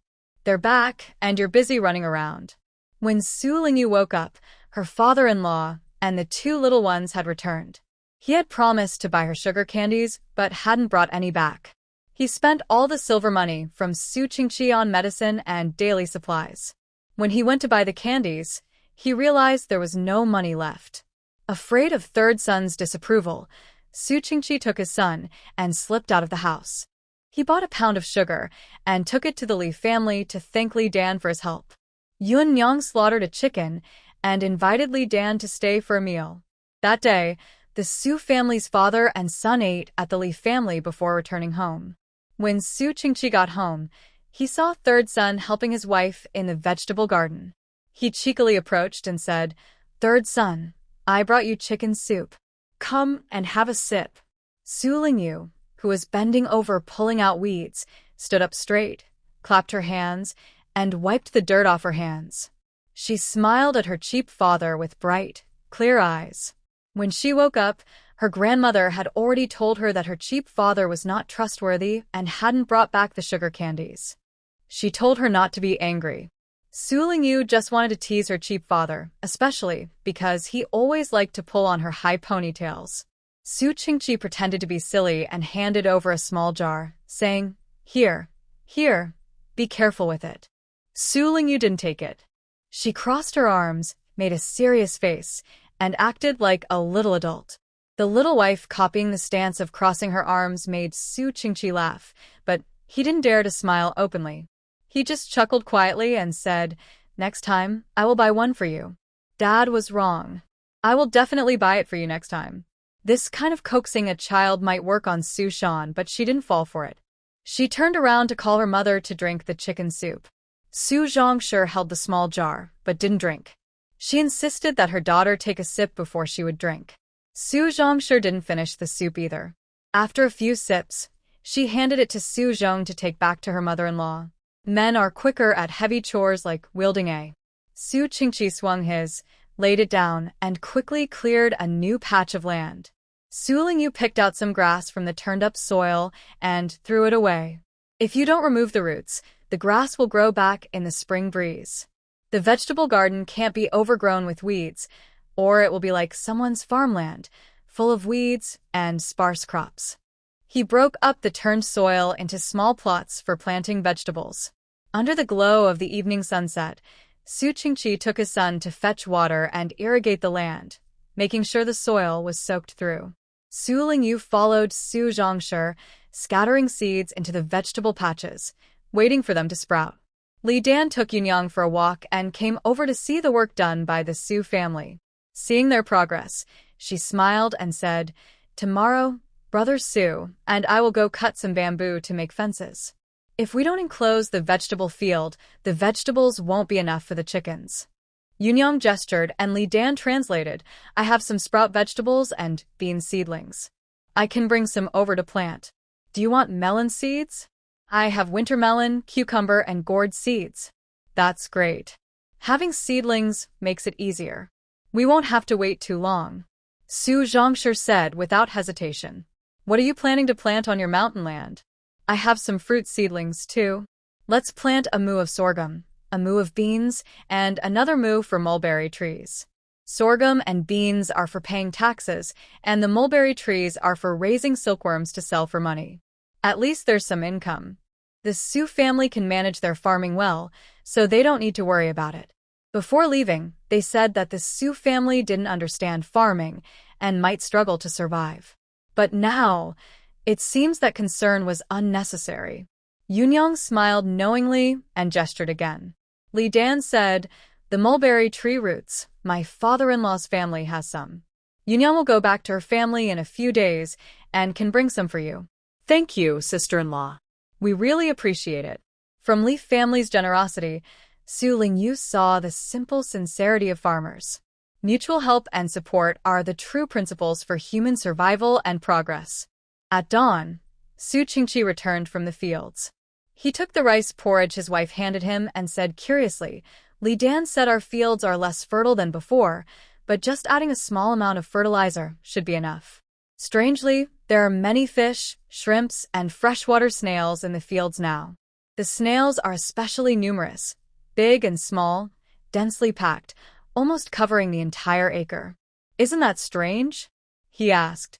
Su Zhong was surprised. Last time, when the children came back from the fields, they didn't mention anything like this. Yes, Li Dan also said that last time he passed by the waterlogged fields, he didn't see any snails, Su Qingqi replied. He set down the clay bowl. "If bad people put snails in our fields, that would make sense, but what about the loaches, eels, and other fish? What's going on with them?" No one could understand this strange event, and the culprit, who was busy eating taro, acted as if he knew nothing. Su Qingqi told his sons, "Later, take water buckets and fish baskets with you. Come with me to catch fish and pick snails. First catch the fish, then gather some villagers to pick snails. They need snails to feed the chickens and ducks," suggested Su Zhong. Su Qingqi thought it was a good idea. More people meant more strength, and they could remove the pests. Snails can be eaten, but they are also harmful. They can bite rice seedlings and their sap. To farmers, they are a pest that must be eradicated until they are extinct. When people heard that Su's waterlogged fields had many snails, villagers who were free went to see the spectacle. Strange events don't happen every year, and discovering one is enough for them to talk about for days. Many children carried water buckets to pick snails. Not only can snails feed the chickens and ducks, but they can also be eaten. Their family was just in need of this meal. Seeing too many people going, Su Lingyu decided not to join and waited at home. The donkey made 3 trips back and forth. The The first trip brought back many loaches, eels, small fish, and shrimps. Later trips mostly brought snails, some as big as eggs, and the smallest ones bigger than bird eggs. Su Lingyu cleaned out basins and buckets, pouring in snails and fresh spring water to make them spit out mud. Since there weren't enough basins and buckets, she even used wash basins and foot baths. If she could lift the iron pot, she would cook the snails in it. Spicy food makes people crave snail stew. Meat makes ancient people crave meat. Once you get a bite of meat, it's hard to give up. No one would refuse a mouthful of snail meat. Nina leisurely collected snails, but did not intend to remove the snail tails. She changed the water in the first batch of snails 3 times. After the last change, she directly asked her mother to put the snails into the pot to cook. She also added carrots, perilla leaves, and into the pot. The carrots were given by Jade, so she decided to cook them today. It's a pity there was no sour bamboo shoot. It would have made the dish even better. After working all morning, the Su family returned home full of harvest. They didn't have many jars of field snails, so they planned to share some with the villagers. However, Su Lingyu stopped them, as she had her own way to preserve the snail meat. The whole family gathered around the iron pot, holding the warm field snails. They took a sip of the spicy, fresh broth, then used a bamboo skewer to pick out the snail meat, quickly stuffing it into their mouths, enjoying the tasty bites. Su Lingyu picked a few medium-sized snails and placed the meat into a bowl to take to her grandmother. The snails were old and tough, so her grandmother couldn't chew them easily. The small snails had little meat and were not enough for a full bite, making it troublesome. The medium-sized snails were just right. Su Zong made a clay jar, asking Su Chong to deliver it to the Li family. They probably won't have time to prepare, so once we're done, let's let them try some, she said. Okay, replied Su Chong, biting into a piece of meat before rushing to the Li family. Su Lingyu wanted to stop Big Carrot from asking the Li family if they had cumin, but Big Carrot was quick and ran ahead before she could say anything. The cooked snails received high praise from the Li family. Thoughtful Jade gave a few spicy carrots to Su Chong to bring back. Su Chong carried the carrots home, then stopped and said, "If you want the snail mud to come out faster, add some salt to the water." He then hurried back home. After eating the meat and discarding the shells, everyone sat on small stools, leaving a pile of snail shells. They didn't want to waste the remaining broth. Su Qingqi brought some taro to dip in the broth and enjoy a different flavor. Su Shan and Su Chong also tried it and fell in love with the taste. The father and sons ate half a pot of taro. Su Zhang didn't want to compete with them and watched the children lovingly. "Third son, do you want to eat?" she asked. Su Lingyu patted her small belly, indicating she was full. Su Zhang picked up a few taro pieces with her bowl, saving some for her third son and mother-in-law. They could eat more when they were hungry. The family's workers returned home, no longer needing her to change water. They rinsed their mouths, yawned, and went to take a nap in Grandma's room. Summer sunlight was hot, the wind was hot, everything was hot. Only the love in the home was cool. She, being young, took advantage of her age to steal a bit of her relative's cool breeze. When she woke up, she saw her grandmother wiping her sweat. She rubbed her grandmother's hand and then got up to ask her mother for water. She leaned forward, drank water from her mother's hand, and felt refreshed after a cool sip. Her limbs felt comfortable, and her lazy bones became energetic again. "Your brother is still sleeping. Your father went to Uncle Lee's house to learn how to weave baskets and winnows. When your brother wakes up, go cut bamboo to make a fence and surround the vegetable garden." They all had tasks to do, so she and her sister were responsible for handling the snails. She was not very strong, so she relied on her mother for this work. Hardworking families have tough lives. Fortunately, there weren't many snails. After boiling 3 pots, they were all gone. But the next task was a bit tiring. She had to pick out the snail meat one by one, sorting it by size.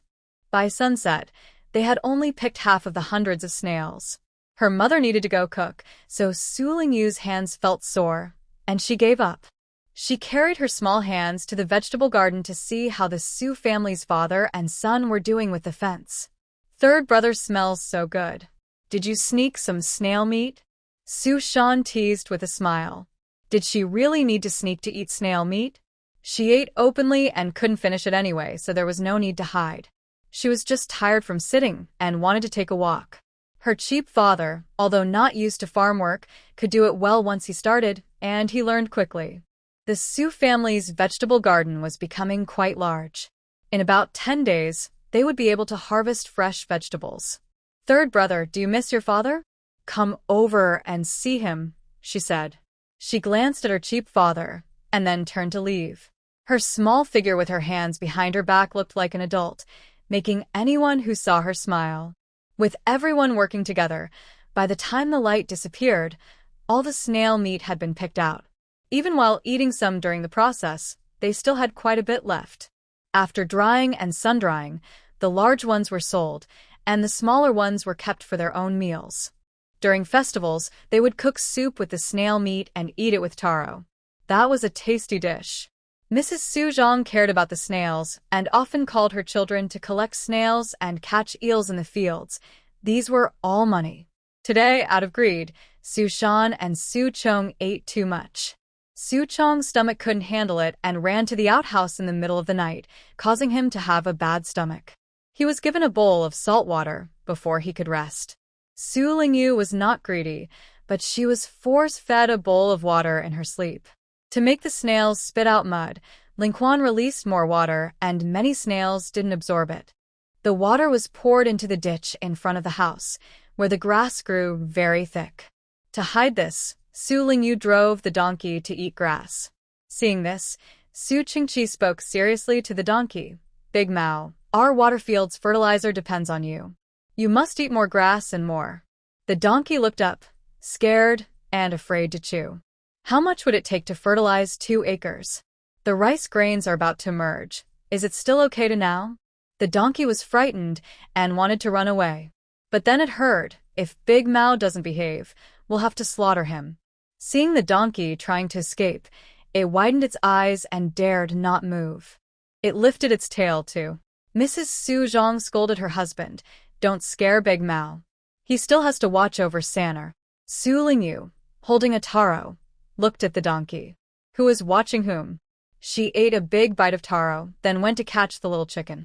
She tied a long grass strap around the yellow chick's foot and dragged the 4 chicks toward the grass in the water ditch. The grass was dense and full of hidden insects, enough for them to eat.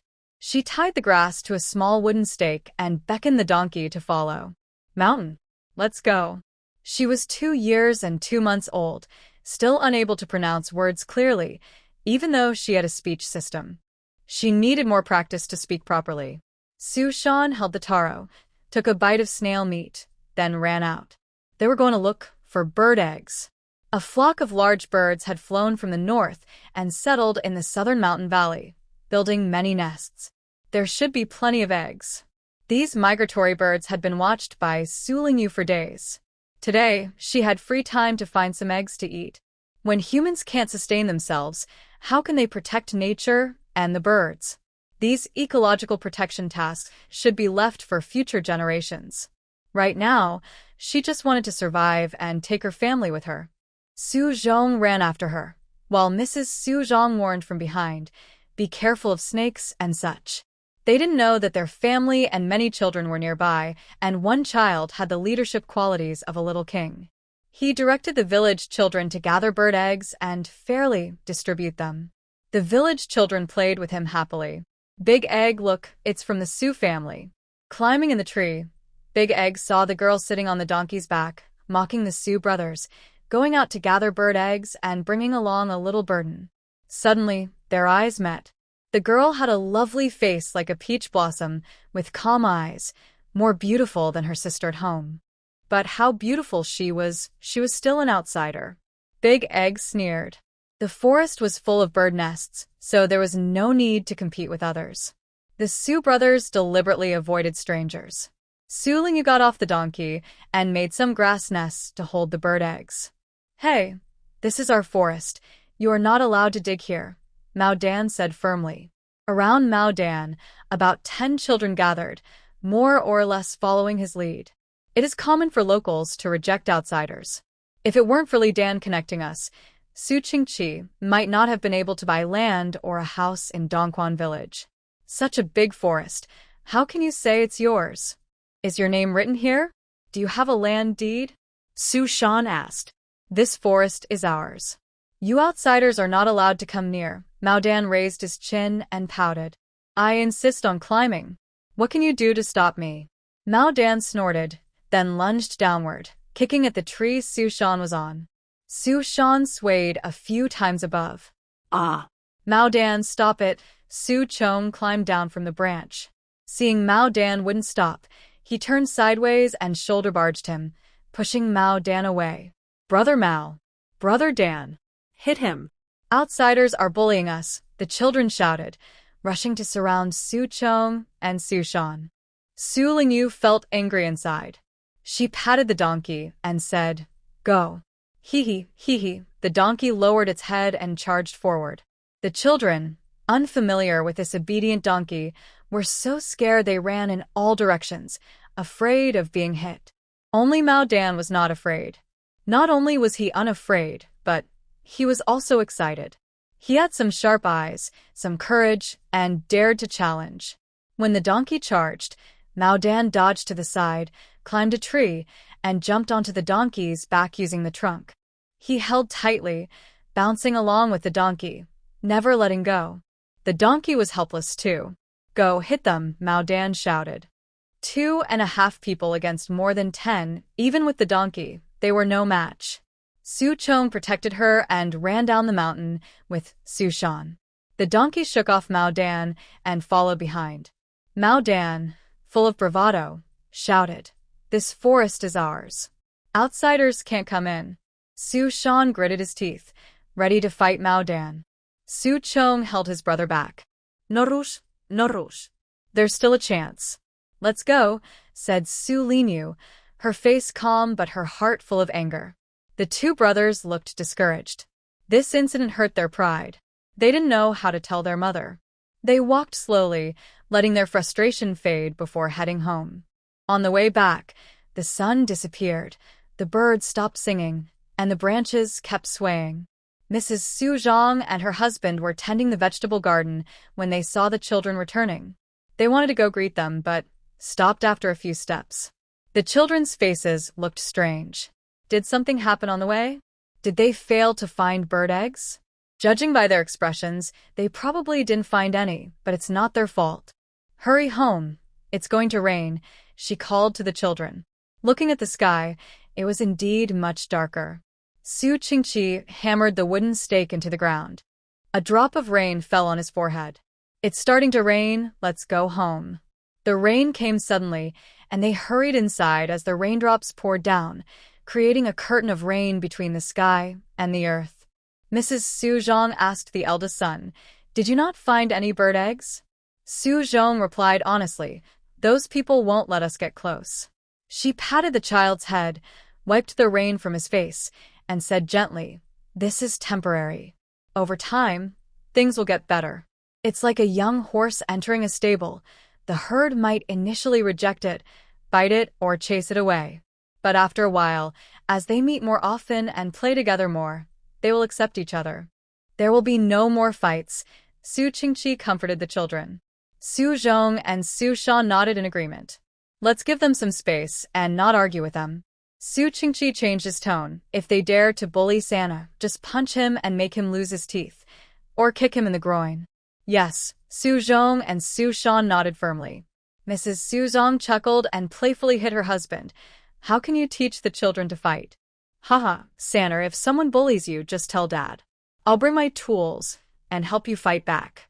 Su Lingyu tilted her head, knowing well that the one most likely to bully others was her.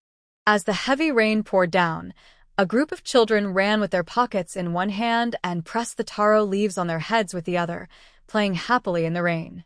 They wanted to run and hide from the rain but were afraid, so they turned and ran to another ridge. The boys ran across the field opposite their house, which made Su Zhong envy them. He also wanted to play like that. After the rain stopped, Su Qingqi took his sons to catch fish. Li Ying, who had nothing to do, brought some cloth to visit Mrs. Su. Mrs. Su agreed to teach her embroidery, so she often went to the Su family. She saw Su's younger sister squatting by a water bucket, washing something with melon pulp. Only then could she see clearly what it was. "Why are you washing this crab? It has no meat and doesn't taste good."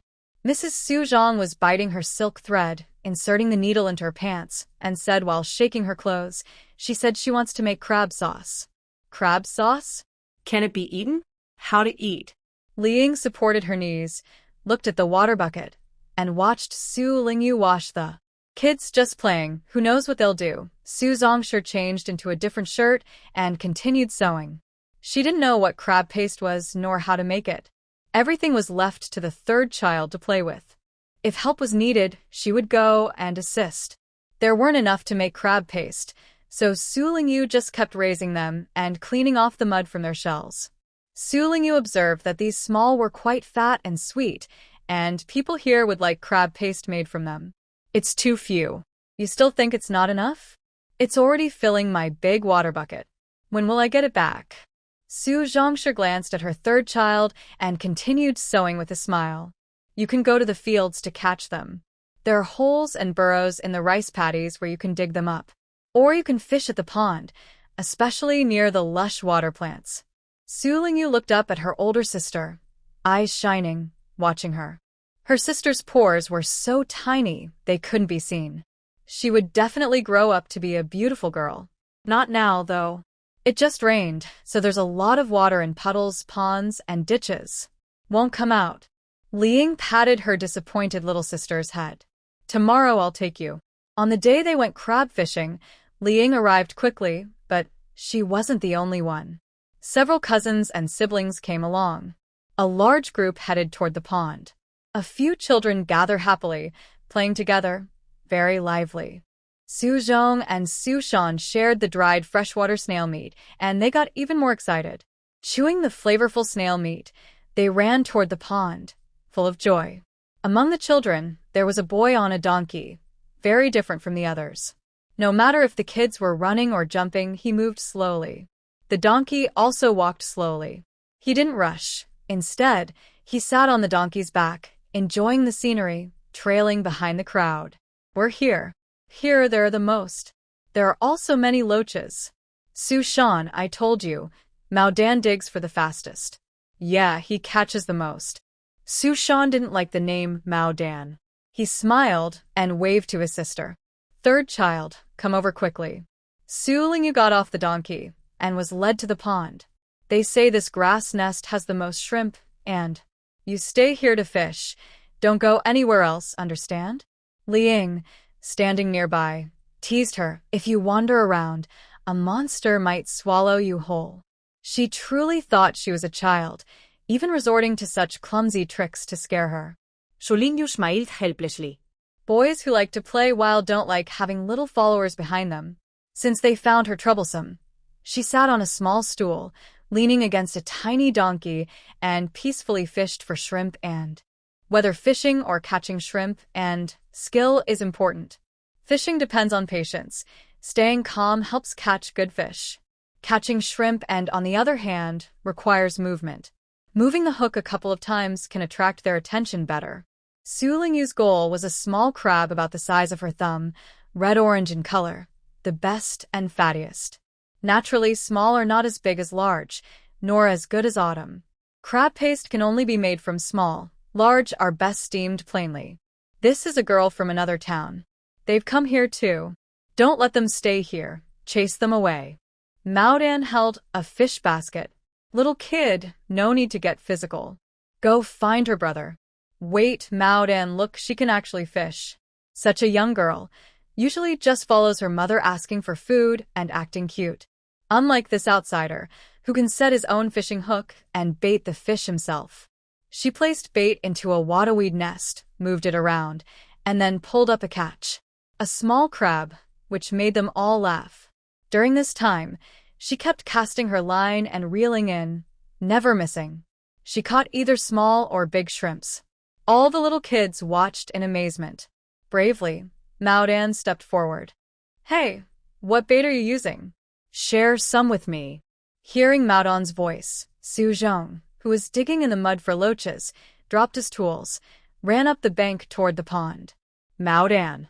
Mao Dan raised his chin, looking ready to fight. Liang came out from behind Su Zhong, standing between them. Mao Dan, this is my Li family's pond. We allow Su Sanner to fish here. Liang, you're helping outsiders. Uncle Su is my father's friend. They're my friends. I won't allow you to bully them. Wow, look. Using her instincts, Su Lingyu pulled the line and caught a crab as big as a grown man's palm, drawing everyone's attention. They had never seen such a large crab, and they all exclaimed in amazement. Suddenly, the crab pinched the line, breaking it, and fell into the grass by the pond. The crab, which usually walks sideways, ran sideways without looking back, heading back into the water. Come over here. Fish net. Use the fish net to catch. Over here, they're coming this way again. Ah! It pinched my hand. Faced with the big crab, Mao Dan didn't bother to push away, and Liang didn't try to defend either. Both circled around the brown crab. The tension eased as the smell of gunpowder faded, avoiding a fight among the children. Everyone wanted to catch the big crab, but no one dared.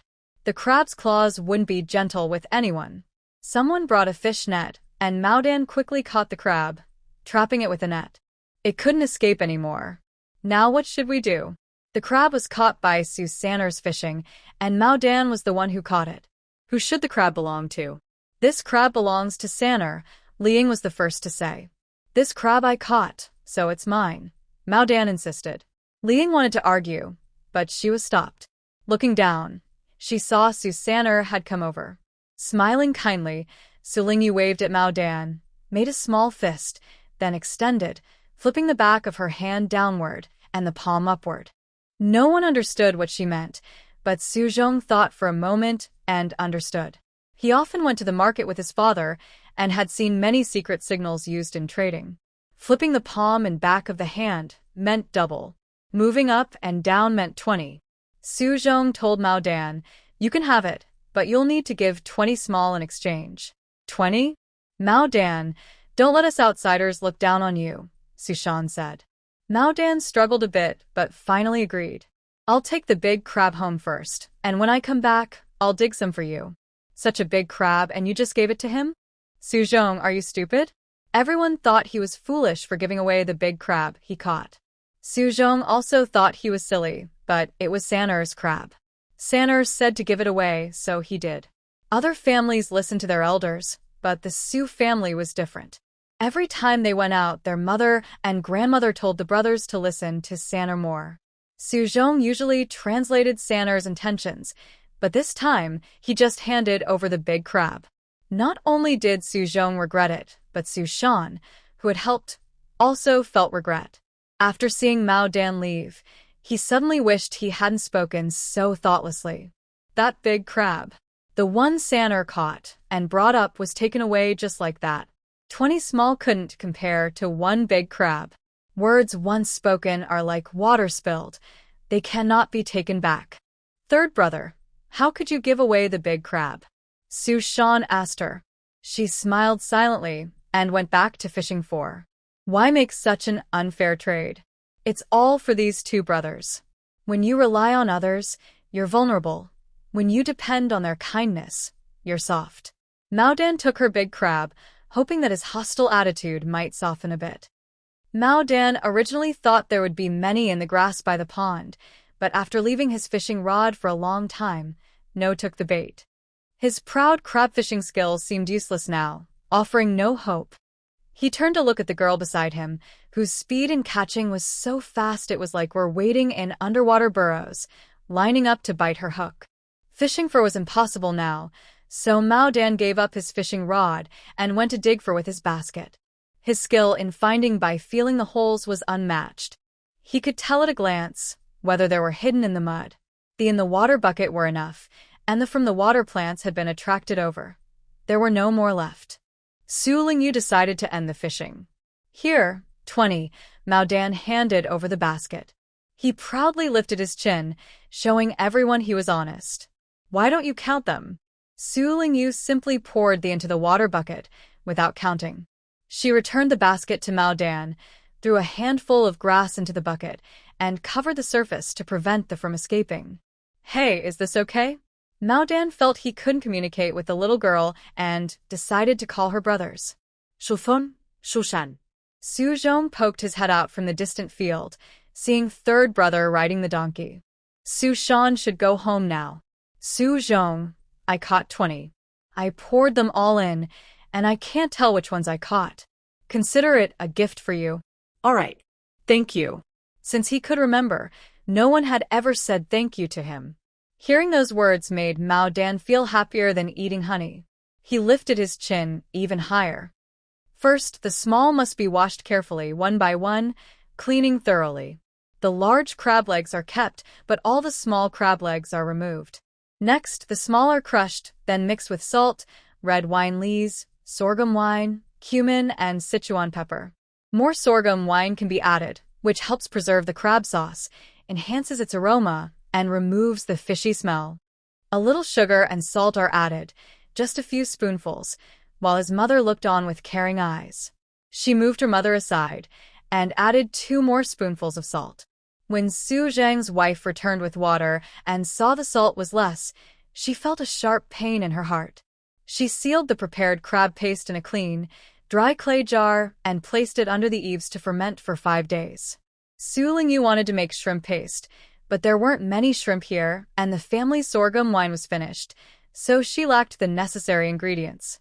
While waiting, Su Qingqi went somewhere unknown and dug up some fragrant camphor tree seedlings to plant in front of the house. Will they grow? Hopefully. If they do, they will provide shade for the house. If not, we'll plant another one. They will grow. With Su Lingyu around, nothing is impossible to grow. She tended the camphor trees every day, watching them take root, sprout new leaves, and grow. When eating crab paste, she first scooped a small dish, sprinkled some black sesame seeds on top, and it became a delicious sauce. The black sesame seeds were traded from the village, thanks to Su Zhang's boldness. Peeling the taro, dipping it in crab paste, and biting into it, the freshness of the crab and the sweetness of the taro starch blended together. The rich flavor and gentle sweetness slowly spread in her mouth. Just the sauce was enough to eat several taro pieces. It was a leftover from Su Zhang's cooking oil. Usually they ate taro in rice soup or with snail meat stew, but now they had another option, eating taro as a meal. Taro was no longer unappetizing. With no rice at home, rice grains had become precious, and taro became the main food. If it weren't for the high starch content, taro could fill their stomachs, but now they might go hungry. The rice wine lees were borrowed from the Leaf family, and now that the crab paste was made, they had to share some with them. The Leaf family didn't like the fresh sweetness of crab paste, but they enjoyed new things, so they happily accepted it.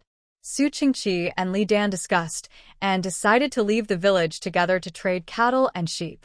Before leaving, Su Qingqi took a small jar of crab paste with him. That day, Su Lingyu sat under the shade of a tree, still drowsy from her nap. A bee flew nearby, but she couldn't shoo it away. The honey on its wings was soft and light, swaying with the breeze. Its sweet mouth sought nectar, and its tail was sharp and good at catching frogs. Making honey was no easy task. The buzzing was annoying. Su Lingyu waved her hand in frustration and turned to sleep on her side. Is anyone home? A distant voice called out. Third child, is your mother home? Su Lingyu climbed up from her bamboo chair and looked at the visitor. It was that old man Li, with his gray-black clothes and sour face. This old man Li was a customer of her cheap father, so she couldn't afford to offend him. Her mother and the 2 little ones had gone to the field to harvest white beans. She needed to greet old man Li. Su Lingyu got up, brushed off the bamboo chair, picked up the teapot, and poured a bowl of tea. She hurried out to greet old Li. It was very hot that day. Even with a hat, she was sweating all over. Old Li drank a bowl of water and felt better. Third son, is your family at home? Grandma? Yes, it's good if they're at home. Su Lingyu pointed inside, and old Li went into the house. Is your sister-in-law feeling better? Su Li's wife, leaning on her cane, came out to the door. Brother Li is here. Come sit. Third son, have you made tea? Not busy, not busy. Old Lee sat at the door. I drank a bowl of tea, and I feel much better. This isn't brewed with tea leaves, is it? There are no tea leaves. Just some wild herbs from the village. They help the kids cool down and quench their thirst. We still have some at home. You can take some back later. Su Li's wife looked outside. Su Lingyu understood and went to pack some sweet wild herbs. Good. I won't take everything for nothing. Old Lee was here for a reason, not just for a visit. Last time, when Chung Chi went to town, he brought a jar of crab paste. Some northern guests liked it a lot. I wanted to ask if you still have some. I do, but not much left. The crab paste is slightly sweet and very popular with the children and women in the village. Some households come to ask for a bit, and some send it to others. There isn't much left. Su Li's wife pointed to a clay jar. Old Lee opened it and looked inside. There wasn't much left. In that case, you can give me all of it. I'll give you a piece of donkey hide gelatin pill in return. Donkey hide gelatin is a rare and valuable item. Why was Old Lee so generous? It's a gift from the land, a blessing from nature. It's not a precious food. No need to be so polite, Su Li's wife said, but she was tempted. She secretly looked at third son, wanting to ask his opinion. After all, it was her crab paste. Seeing that third son nodded, she felt relieved. Honestly, this guest is very important to me. I not only trade horses here, but also do leather goods business. Whether I can have a good year depends on this. The northern guest was not used to the water and food here. He couldn't take medicine, drink water, or eat enough. Seeing him about to leave, Old Lee was anxious. Someone told him that crab paste might help, so he came running, trying his luck. This donkey hide gelatin is something I stored a few years ago. I haven't been willing to eat it. If it weren't for our past friendship, I wouldn't have given it away. Sister-in-law, please consider this for Chung Chi's sake and help me. Seeing third son make funny faces, Mrs. Su Li reluctantly agreed, saying, all right, fine. Thank you, thank you. That small jar of crab paste earned Old Lee a lot of money. Old Lee is a kind man who repays kindness. He not only brought a big piece of fatty meat, but also brought good news. The county lord in the city had a son and was planning a big celebration. The vegetables for the feast were arranged by Old Lee, who asked the Su family to deliver them. This deal was successful, and they would make a lot of money, at least 1 or 2 silver coins. Mrs. Su Zhang carefully tended the vegetable garden, pulling weeds, watering, and catching bugs herself. If Su Shan or Su Chong stayed in the garden too long, she would chase them away. It seemed like the garden belonged to her family, and they were outsiders. If the leaves were bitten by bugs, she would scold them for a long time, cursing the bugs' ancestors and ancestors' ancestors. On the day of the celebration, the Su family got up in the middle of the night. They lit torches, stepped out into the moonlight, and picked all the vegetables. They washed them by the river and packed them into baskets. A donkey carried 2 big baskets. Mrs. Su Zhang carried a large pole, and Su Chong and Su Shan took turns carrying small baskets. When they reached outside the city gate, the gate was not yet open. Like others, they put down their baskets and waited for the gate to open. Where are you guys going to deliver vegetables? A man asked as he approached. He leaned on a cart loaded with tightly bound black tiles.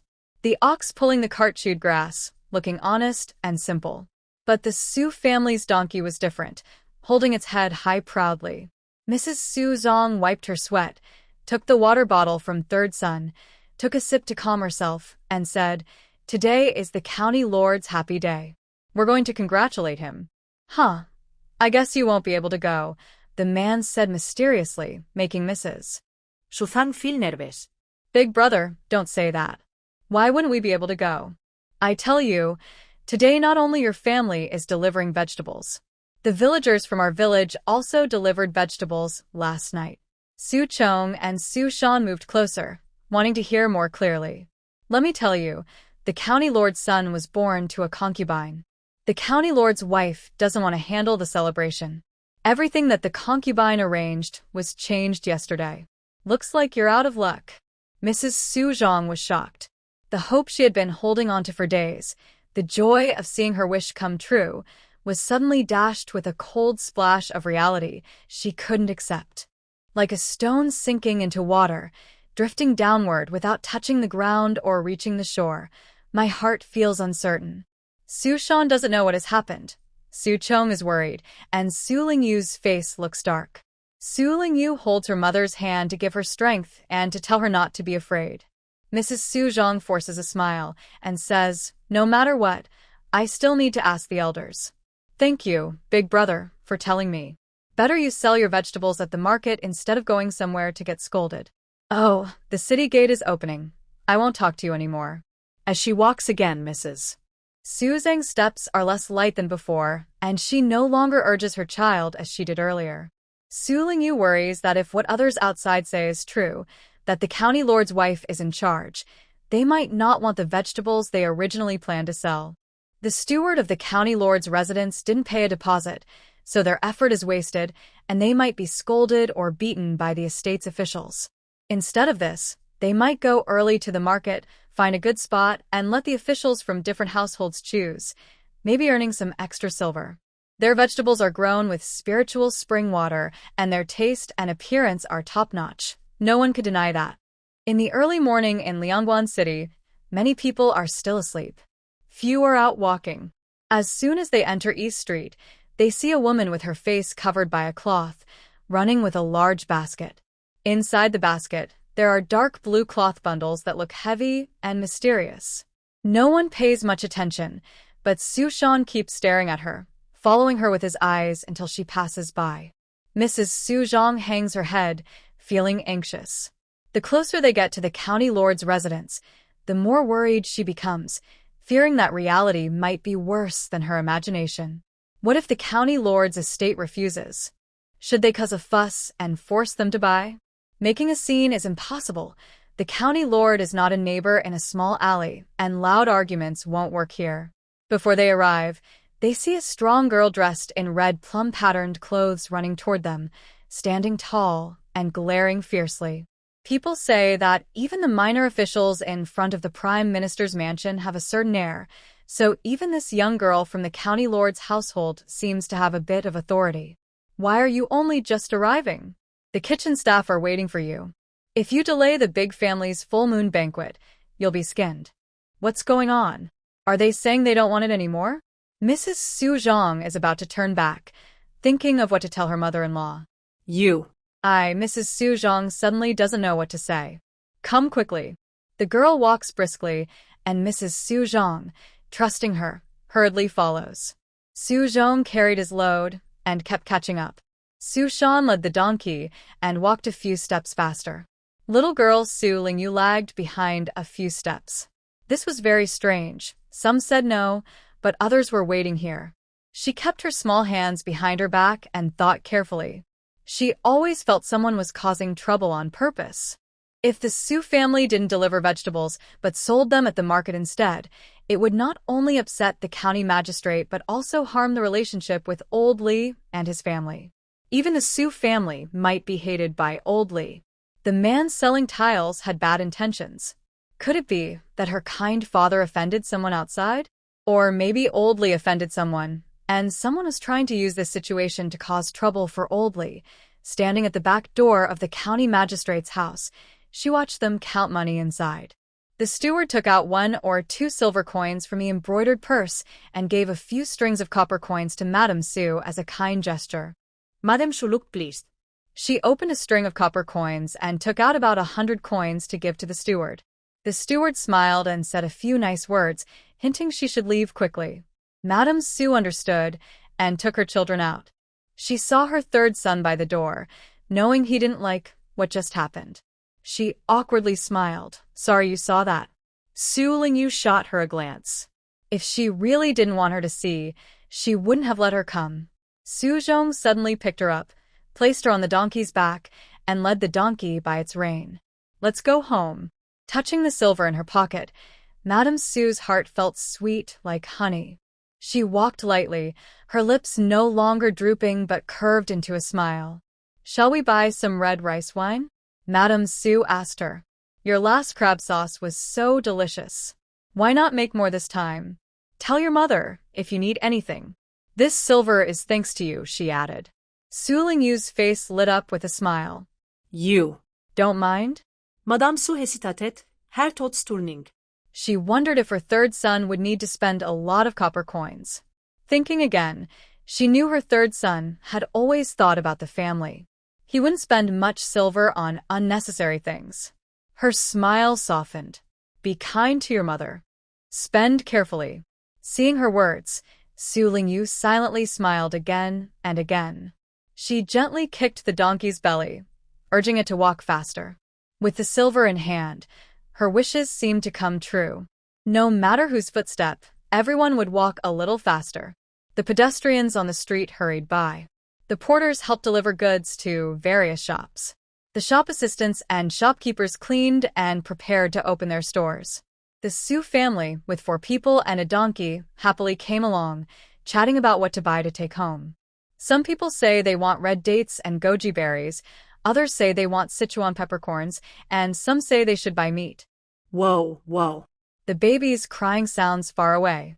Not far from the archway, there is a basket, and the baby's crying is coming from inside it. People busy with their work ignore the sound, as if they don't hear it. Passers-by stop to listen and look.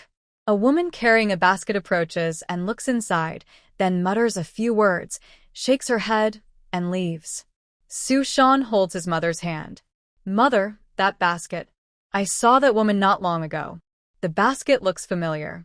Yes, it was the woman with her face covered with a cloth, the one he saw before. She was carrying this blue cloth basket. People often abandon children, especially girls, so maybe someone will adopt her. Mrs. Su pulls Su Shan's hand, telling him not to get involved. Their family is struggling to get by, and they can't afford to raise a baby. Sana's face has become very thin. Raising another child would mean taking food from Sana's mouth. She can't let outsiders cause Sana to go hungry. Sana used to be chubby and cute. Now he's so skinny, with big eyes and a small mouth. He eats little by little, which makes people feel sad. There's a grocery store nearby. Mrs. Su plans to buy some sugar to thank Uncle Lee, Old Man Lee. She takes the children into the store. The first thing they buy is some candied sweets. Each child gets a piece, and the rest is taken home to eat slowly. Mother, I saw little Fatty. I'll go out for a bit. Mother, we're going to play outside. Watch your sister, Mrs. Su says. They have some extra money and their family needs a few things. With the shopkeeper's persuasion, Mrs. Su buys quite a few items. As she leaves the shop, smiling happily, she suddenly freezes when she sees Sana. Inside her heart, she feels like the clear sky suddenly turns into a cold winter. Outside the shop, Sana stands with a big basket at his feet. Inside the basket, there's a piece of dark blue cloth wrapped around a baby. What are you doing? Mrs. Su softly asks Sana, pulling him aside. Hurry and send it back. She says she has nothing to do with this. It's all because of the donkey. At that moment, she was sitting on the steps, resting her chin on her hand, watching Su Shan, Su Zhong, and Niu Pengzi chatting. Suddenly, her big donkey bit the basket and dragged it to her feet. She tugged on the donkey's ear and asked, What do you want to do? Raise her? The donkey's ears were left to her tugging. No matter how much she shouted, called, or kicked, it refused to be returned. Now that her mother saw her, she immediately assumed it was her and took the doll back home. Su Lingyu felt innocent and wanted to say something, but the doll started crying. The cry was loud and pitiful, making it hard to listen to. People who didn't know the situation pointed fingers at Mrs. Su. Mrs. Su was angry and wanted to call her eldest son to take the baby back to where it came from. Su Lingyu, who had lived through 2 lives, had a tough heart, but hearing the baby's cry was too sad. Her soft spot was only for her family, and she felt pity for the baby. She lifted the dark green cloth, and the crying baby, with tears in the corner of its eyes, looked very distressed. Su Lingyu softened and looked back at her mother, hoping she would take the baby away. Third son. You know our family, it's easy to bring her back, but can we really raise her? I can't even save enough for your food. How can I support someone even smaller than you? She covered the baby again with the dark cloth, and it cried once more. Su Lingyu lifted the cloth again, and the baby stopped crying, pouting and sticking out its tiny tongue, as if hungry. Third son. We're poor. We can't support her. Let's send her back. Mrs. Su called Su Zhong and asked her eldest son to take the baby back to the temple gate. Su Zhong held the basket but was bitten by the donkey before he could move, frightening him into quickly pulling back his hand. The donkey nudged Su Lingyu with its head, begging her to agree. Su Lingyu had no choice but to ask her mother. Just before leaving the city gate, they met the man delivering tiles again. Mrs. Su glared at him fiercely, venting her frustration. You wicked man. You tricked us. If we hadn't come here, we would have been fooled by you. Mrs. Su tapped her flat basket, looking ready to hit him. The man wasn't afraid and sat on the ox cart, holding the reins. The county lord's office initially ordered my family, but when the baby was a month old, you took her away. You took the money right from my pocket. How can I swallow this anger? I was just saying that. Believe it or not, it's your decision. Whether right or wrong, it's all up to you. Don't blame me. The man sneered and drove the ox cart out of the town. A 1-month-old baby was easy to take care of. Eat, sleep, then eat again when awake. Su Lingyu ground rice into powder, added spiritual spring water, and cooked it into a thin porridge to feed the baby. Su Lingyu and the 2 little ones sat around the baby, while inside the house, Mrs. Su and Mrs. Zhang whispered quietly to each other. You bring home stray cats and dogs, and we still have enough to feed. If you bring back a baby girl, how can we raise her? Mother-in-law, the daughter-in-law doesn't want to. It's third son. It must be third son. I just can't manage it, said Su Zhang. There are lonely families in the village. Maybe we can send the baby there. Perhaps they will take care of her. Let's secretly send her tonight, so no one finds out. All right. The mother and son discussed and planned to secretly give the baby away after dark. Su Shan. We should give her a name. Su Chong. Let's call her Mumian. Su Shan. Why?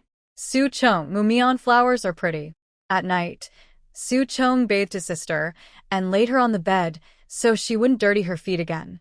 De Kuei fan waved to keep mosquitoes away from the mosquito net, helping his sister sleep peacefully. The 2 brothers took off their shirts and lay side by side on the bed. Su Shan fanned himself and asked his brother, Can we go back to private school? Father said we go to private school here. When will we go? Even Niu Pongzi has finished learning the 1,000-character classic. Faced with his brother's question, Su Chong didn't know how to answer. Su Chong put his hands behind his head, looking at the dark ceiling. Maybe next spring we can go. Definitely. I hope we can go back to private school soon. Su Chong thought deeply. With our family situation, we probably can't afford private school. Talking about going is just to comfort ourselves. He also wanted to go back to school and return to the old life, but unfortunately, the past is gone. Only memories remain. Now it's just eating taro every day. Listening through the curtain, Su Lingyu heard what the little girl said and lost her sleep. Life is indeed hard. She needs to think of ways to change their situation. But because she is young and her spiritual spring is limited by her age, she can't help much. She started thinking about ways to improve their life, but overthinking kept her awake at night. After the children fell asleep, she opened the door and went outside for a walk. The night breeze cooled her body, blowing over the rice fields and carrying the moisture of the rice grains. The rice, tinged with green and yellow, will be ready for harvest in about 10 days. Counting with her 10 fingers, she realized her father had been away for half a month. Suddenly, the door opened with a yaw, and she thought someone was calling her back inside. She got up from the chair and saw her mother holding a basket as if she was about to go out. Some things don't need words. Just thinking about them makes it clear. Su Zhang didn't know whether to go in or out, feeling a bit awkward. Third son, you haven't slept yet? She stepped down from the small lounge chair, hands behind her back, and looked up at her mother. Do you believe in fate? Mrs. Su Zhang said nothing. She thought for a long time before replying, Third son, I. Inside Mrs. Su Li's room, a voice said, Forget it. Listen to third son. Let him stay. Don't worry, I have a plan. I can definitely support this child. If not, I will sell Damao. The young yellow chick shed its fluffy down, turning from bright yellow to light yellow, and grew a bit bigger. These 4 chicks are all being fed by Su Lingyu. No need for rice or grains from home. Take them to the fields and feed them whatever is available. The chicks know how to peck at snail meat and small fish. Originally raised on grains, these chicks are now being fed like waterfowl, and they've grown so big, it's lucky. Su Lingyu, with Damao and the 4 chicks, called out to her brothers to come to the rice field ridge. Recently, the rice is ripened, and the chicks can't be left to roam near the house eating rice grains. They need to be taken to the fields to eat insects. She lifted a bunch of yellowing rice stalks, brushed them carefully, and looked. The rice in her field is growing well, with about 8 or 9 grains per stalk. This year, the harvest should be good. Looking at this 1-acre field and calculating this year's taxes, the rice here can just cover the taxes. Taxes include grain tax, bean tax, headcount tax, summer labor, and more. So many taxes. Third son, are you sure there are eels here? We've checked several times, but there probably aren't any eels left, Su Chong and Su Shan asked again. She nodded. We need to catch eels to sell for money, buy rice, grind flour, and raise mulberry trees. Only around family does she dare to speak in long sentences. Her sentence length depends on her vocal cords maturing. As she grows older, her vocal cords become more developed, and her sentences get longer. If there are outsiders, she can stay silent. Su Chong was the first to go into the ditch to catch eels. Su Shan watched carefully, waiting for the right spot before making a move. Su Chong's hand reached into the mud, and before he moved much, something slipped past his palm, slimy, long, and round. It was definitely an eel. Yes, yes, Su Shan, come over here. Here, here, brother, here. I caught one. Ah. It slipped away. Quick, give me the fish basket. Bring the dustpan too. The eels, nourished by the spring water, are very fierce and hard to catch with just hands. Using both a fish basket and a dustpan, they can catch a foolish one. There is a big one here, very big. Come quickly. She moved to the side to make space for the little radish heads, so they could catch the yellow eels freely. Su Lingyu visits the rice fields every day, first to free the donkeys, second to feed the yellow eel ditches, and third to raise the chickens. The time to harvest the yellow eels has come. They need to be taken out and cooked. The lively sounds from Su Zhong and Su Shan soon attracted Sister Li Ying and her siblings, all praising the size and strength of the yellow eels. Children out gathering pig grass also came to see, watching the excitement with envy. They admired how the water ditches by others' fields could have so many big, fierce yellow eels. Because of all the onlookers, this water ditch might no longer be suitable for raising eels. They need to find another place. Su Lingyu led the donkey to a different spot to avoid crowding and getting her clothes dirty. Su Zhong and Su Shan carried a wooden bucket home, each holding a fish basket or a bamboo sieve, happily cheering for their mother from afar. Looking at the bucket full of lively, wriggling yellow eels, Mrs. Su Zhong exclaimed, "They've disturbed the eel nest." "They're all from our fields," she added. "Let's sort them by size. Big ones to sell, small ones to raise and sell later," said Su Li happily, holding a cotton cloth. Su Lingyu climbed onto a small stool, poured herself a bowl of cool boiled water from a teapot, and drank to cool off from the summer heat. She thought about bringing some freshwater snails next time to raise in that ditch. Raising snails twice a year with about 20 days between rice planting seasons should produce enough. Snails can be annoying, and a stew without chili isn't very tasty. Poor people can't afford snail stew often. While they might not make snail stew, they can sell the snail meat. Cooked snail meat sells well to restaurants and is quite popular. Watching her joyful family over there, she felt happy too. After finishing her water, she put down the rough clay bowl, got off the stool, and lay down in a shady spot under a small chair. She took a nap, and when she woke up, it was probably time for lunch. "Mother, you watch over Sanner at home. I'll take the kids to sell the yellow eels," she said. Fresh yellow eels must be sent to the restaurant to fetch a good price. Su Lingyu thought to herself, I don't need anyone to watch over me. I'm grown up, I won't get lost. She didn't think she would get lost, but she forgot about the possibility of being kidnapped. In this world, it's not about being lost, but about people being taken away. After seeing off her daughter-in-law, Mrs. Suli placed Cotton next to Sanner and said, "Watch her for me. I'll go make rice soup. Take it slow, okay? You're quite fragile, don't fall." "It's fine," she replied. These days, there has been a lot of rain, making the ground slippery. Santa always reminds her to walk carefully. At first, she didn't take it seriously, but after hearing it many times, it felt like a child listening to an adult's advice, and she kept the warning in mind. Her old body has cost the family a lot of money. If she doesn't get better soon, she might really cause the family to fall apart. Su Lingyu leaned over to look at the little girl beside her. She saw her stretching her head out, curious about the world. She was moving her tongue, as if she couldn't get enough. She reached out to touch the small Cotton's tiny fingers. The little girl's face was round, with a slight smile at the corner of her lips, looking happy and cute. Before being abandoned, she didn't seem to be upset. She was different from her. She was raised on rice soup because she didn't drink milk, so she couldn't get very fat.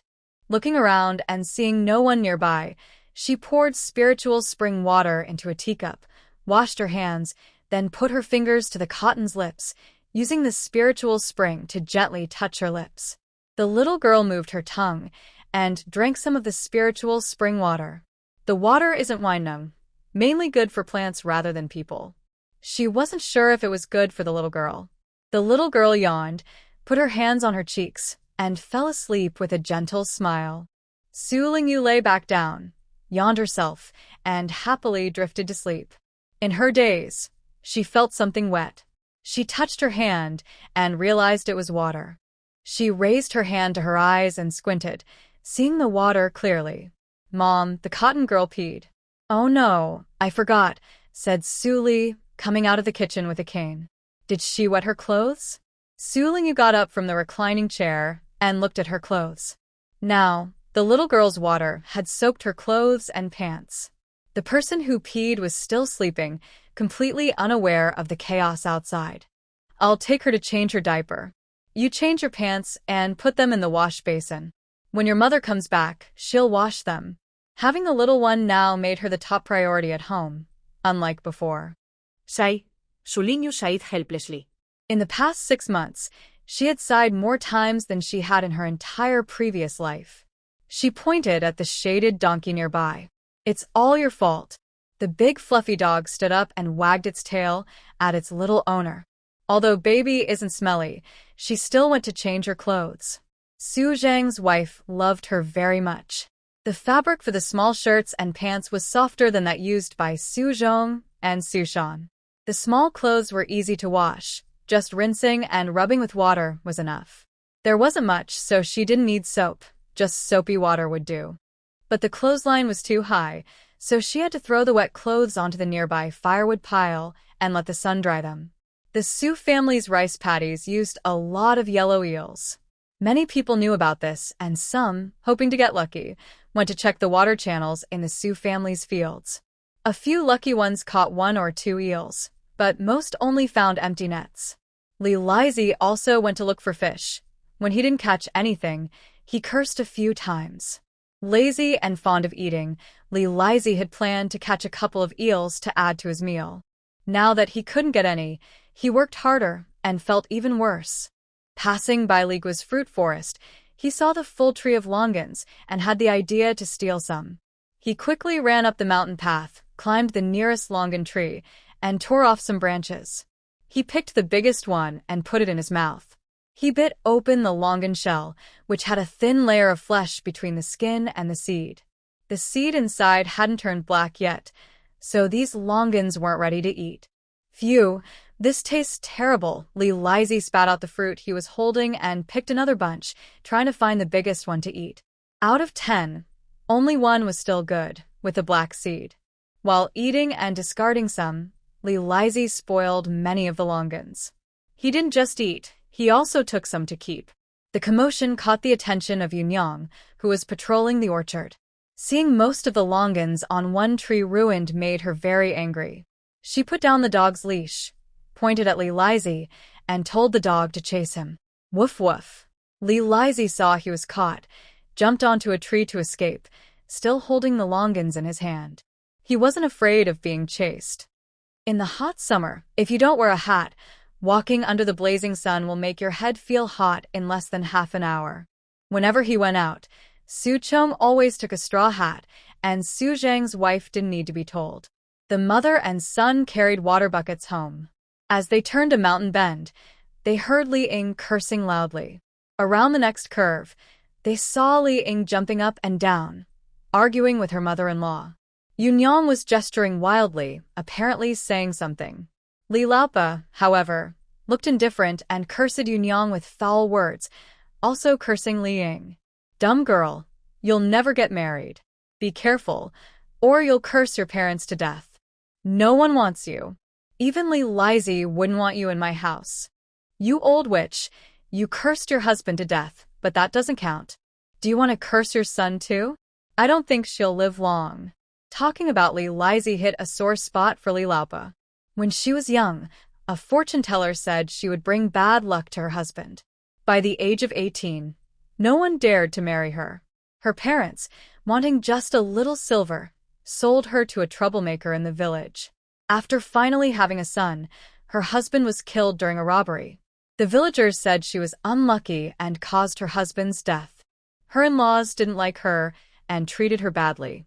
Now, after many years, she has become a mother-in-law and is doing a bit better, but she is cursed to be unlucky with children. She couldn't stand this injustice. The mute girl is so clever with her words. Mrs. Li stepped forward to hit Li Ying, raising her hand high, but it struck Yunyang instead. Furious, Mrs. Li pushed Yunyang down and grabbed Li Ying to hit her. Seeing this, Su Zhong quickly ran over, shoulder-bumping Mrs. Li aside. Oh. Little brat, you outsider, how dare you bully me? Mrs. Li picked up a stone, ready to throw it. But then, Su Zhong and Su Shan arrived. Outnumbered, Mrs. Li knew she couldn't win and started to run, shouting, You outsiders, how dare you push me? I will go find the village chief and have you all kicked out. Get you all out. Su Zhong looked worried and glanced nervously at his mother. Su Zhong helped Yunyang up and tidied her clothes. Are you hurt? Yunyang shook her head and made a few gestures. Seeing her mother was fine, Li Ying sighed in relief and said, That third aunt, Mrs. Li, and her family are so mean. Don't worry, today's matter will be explained to the village chief. You won't be driven out. Li Ying translated her mother's words. Why did you guys start fighting? Su Shan asked. Li Ying told them everything about today's events. We just want an apology, but that third aunt accused us of lying and even scolded us. It made her so angry. She was full of frustration. How could there be such annoying people in the world? They do wrong and refuse to admit it, then they turn around and complain. She wished she could grow up quickly, so she could help her mother, so her mother wouldn't have to get beaten or protect her all the time. Li Ying wished she could grow up overnight and become a pillar of the family, protecting her mother from being bullied. Most people in the village had the surname Li, and the Li Dan family was a big family in the village. Yunyang and Li Ying went to tell the village chief about today's events. The village chief not only didn't blame the Su family, but also scolded Mrs. Li. The village was annoyed with the troublemaker who stole chickens and caused chaos, and most villagers didn't like Mrs. Li. Many refused to speak up for her. Mrs. Li had no choice but to curse the Su family and scold Yunyang, insulting her. The Su family and the Li Dan family lived on the outskirts of the village. They didn't hear much noise and chose to ignore it. Father is back. Father is back. Su Shan ran home to deliver the news. Su Zhong hurried out. Really? Together with Uncle Li, and they were driving a cow. I saw it on the mountain.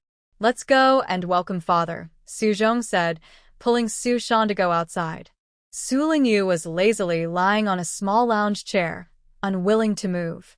On such a hot day, running out to sweat and smell bad isn't good. It's better to lie down and enjoy the cool breeze. Su Qingqi arrived home dusty and tired, first greeting his wife. Only after she responded did he take the towel she offered, wiping off the dust. Third son, your father is home. Aren't you coming to greet him? Su Lingyu turned over on the lounge chair, back facing her kind father. At this moment, her kind father looked tired, with a full beard, and smelled of sweat and farmyard odors.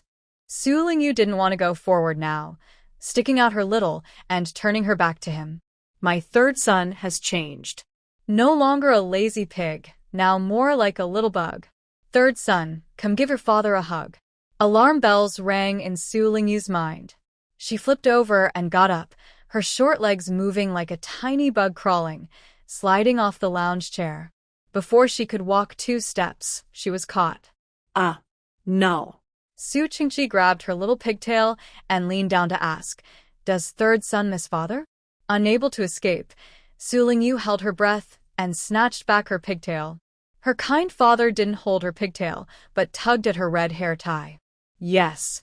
Good girl, father misses you too. Come, give a kiss. Rude, she really got angry. Child's father, your clothes are ready. Go wash up quickly, Su Zhongsher said, taking her son away before he could get too excited. Third son, father will play with you again later. He said this, but his heart was different. Su Qingqi felt a bit disappointed. His little wife had grown up and was becoming more distant from him. She wouldn't let him do this or that. She set many rules for her small child. He knew she was different from others, but he still hoped she could be like other children, smile when she should, cry when she should, be lively and playful. He wanted her to enjoy childhood more. Leading the cow home was supposed to be a good thing, but Su Qingqi brought back a sick cow. A cow that was ill and pregnant. After washing, Su Qingqi handed his wife his changed clothes and kept the money pouch for her. He sat down and drank a bowl of rice soup, feeling refreshed and comfortable. Dad, is this cow ours? Yes. Great. Can I ride it? The family's donkey isn't a pack animal or used for carrying things. No one has ever ridden it. The donkey is very stubborn and only carries the little girl. Su Shan tried to get on several times, but couldn't make the donkey move. No, it looks like it might have a problem. Once it's treated, we can make good money. What if it can't be cured? Su Zhong asked. Su Lingyu looked at him too. If it can't be cured, we'll have to sell it for meat and make a little money. Su Lingyu frowned. How can a sick cow be eaten? Wouldn't that be dangerous? People don't usually care about these things. Even if they know the meat comes from a sick cow, some still buy it. In the village, there's a muddy spot that fills with water whenever it rains. Sometimes pigs fall in and can't get out. People hope a pig might drown so they can get cheap pork. Whenever there's cheap pork on the table, people say it was drowned in the water hole. Some clever children tell adults that the water isn't deep enough to drown pigs. The adults then teach the children not to talk nonsense about things they don't understand. There aren't really many pigs drowned in water holes. It's just an excuse. It's a reason for buyers to justify buying cheap pork. They've gone months without good meat, so they don't mind getting a little for less. People rarely eat beef or mutton. They only get to enjoy it once in a while. When they do, they don't ask how the animals died. Su Qingqi sprinkled some salt into a water bucket and lifted it to give water to the cow. The cow refused to drink, so Su Qingqi had to use tools to pry open its mouth and pour in salty water. While the father went to get the tools, Su Lingyu stood by the water bucket, watching the cow. Her small hands rested on the edge of the bucket, carefully controlling a small spring of water to seep down gently. Su Zhong, help lift its neck. Okay. The father and son poured 2 bamboo cups of water into the cow. After a while, the cow slowly got up. The cow looked very weak, as if it might die. After some more time, it moved to the side to eat grass. The donkey was unhappy because its food was being eaten by other animals. It wanted to fight the big creature. Big Mao, Su Lingyu quickly stopped it, pulling on the donkey's rope and tying it to a distance. That was its delicious food, and now it was being eaten by others. Big Mao was very upset and nudged its young owner to protest. Su Lingyu stroked its forehead to comfort it. It's sick. Let it eat a meal first. Is it serious? Su Zhong asked. Hard to say. It depends on whether the baby can be saved, Su Qingqi replied. I'll prepare medicine for her. You go ahead and do your work. Ah, The husband had been working outside for more than half a month. He deserved a good meal. Tonight, they would eat plain rice. The husband and children ate rice, while she and her mother-in-law ate porridge. That was 3.5 bowls of rice and 2 bowls of thick porridge. They used quite a lot of rice. They said they were making medicine, but he didn't have to do much. Su Chong and Su Shan kept helping and wanted to tell him everything that had happened over the past half-month. Su Qingqi sat by the small clay stove, holding his second son with his left arm and sitting his eldest son beside his right leg. After listening to one child, he listened to the other. When he heard something funny, he laughed along with the children. Did Mao Egg bully you again? No, but they also won't play with us. They always call us outsiders. If they won't play with us, then we'll play with third brother. Hearing their chat, Su Lingyu felt happy and enjoyed this family reunion. But suddenly, upon hearing this conversation, she was displeased. Did this cheap father treat her like a toy? That was too reckless. Third brother found a doll. Su Qingqi put down the children, turned around, and asked third brother, Did you find a doll? Seeing the lively scene, Su Lingyu nodded. Su Qingqi smiled and laughed. He didn't think it was a big deal, nor did he see the new child as a burden to the family. Instead, he thought third brother was similar to him, helpful and unwilling to ignore someone in need. Looking at the cotton-padded bundle in his arms, Su Qingqi said with a smile, Good third brother, truly a fatherly example. Su Li pinched his soft flesh and said, I wish you would persuade her to send the baby away. You're so proud of this. This child looks good. If third brother wants to keep her, let her stay, Su Qingqi said, gently touching the small hand of the cotton bundle. This is fate. Not everyone can have what they want just because they wish. Besides, in this family, only third brother wouldn't do foolish things. Trust her just one more time. What's so hard about that? Yes, third brother was different from others, but he was a descendant of the Su family. If she didn't trust her, who else could she trust? After his persuasion, Su Li relaxed her worries. Once the spring taxes are paid, Li Dan and I will go to away. We can earn more from trading goods. We probably won't have to worry about winter. Traveling north and south would not only earn enough for daily expenses, but might even leave some extra. Since they would be away for a long time, the household chores would be left to the wife. Tired mother, rest for a few more years. Once the family savings grow, she won't have to work so hard. In a few days, the rice harvest will begin. You should rest for a couple of days. Harvesting isn't easy, said Mrs. Su Li with concern for her son. Work hard to earn some money, so I can buy you some nourishing food. You need to get better soon. The family needs your help. Yes, the family really needs her help. Mrs. Su Li silently sighed. After the rice was cooked, she first scooped a full bowl for the head of the family, then a bowl for her mother-in-law, and divided the rest into 3 half bowls, one for each child. She ate whatever was left. A dark green bowl held white rice, topped with a spoonful of oily eel sauce. The rice soaked up the sauce, moist but not dry, decorated with fresh, crunchy vegetables. A small basin of pork was brought out, 3 slices for the adults, 2 slices for the children. Mrs. Su Zhang picked out a small piece of meat and put it in her third son's bowl. Even a tiny piece of meat was still meat, showing Mrs. Su Zhang's favoritism. But this favoritism was accepted by everyone in the family. After all, little third was young. The pork basin was put away again. If they wanted more meat, they would have to wait for the next meal. Today's meal was not easy to come by. Su Lingyu didn't ask for much, just to eat until she was full. Fresh, pollution-free vegetables were crisp and sweet when chewed. But Su Lingyu had few teeth and soft gums, so eating too much made her tired. Good food couldn't be eaten in large amounts, so she just poked at her rice, envying her older brothers who chewed their vegetables happily. The fragrant rice tempted their appetites. While praising their mother's cooking and swallowing eagerly, they forgot to chew properly. Unknowingly, their brother San was jealous of her good teeth. If he knew, Su Shan would surely show off his own teeth in front of his sister. Hey, You're eating, Liang said, carrying a small basket and tiptoeing into everyone's view. Have you eaten? Want some? Mrs. Su Zhang asked her. Liang handed the basket to Aunt Sue and rubbed her shoulders with her left hand, massaging through her blue cloth shirt. Mother made rice cakes today, so I brought some over, she said. Rice cakes are delicious, but hard to make.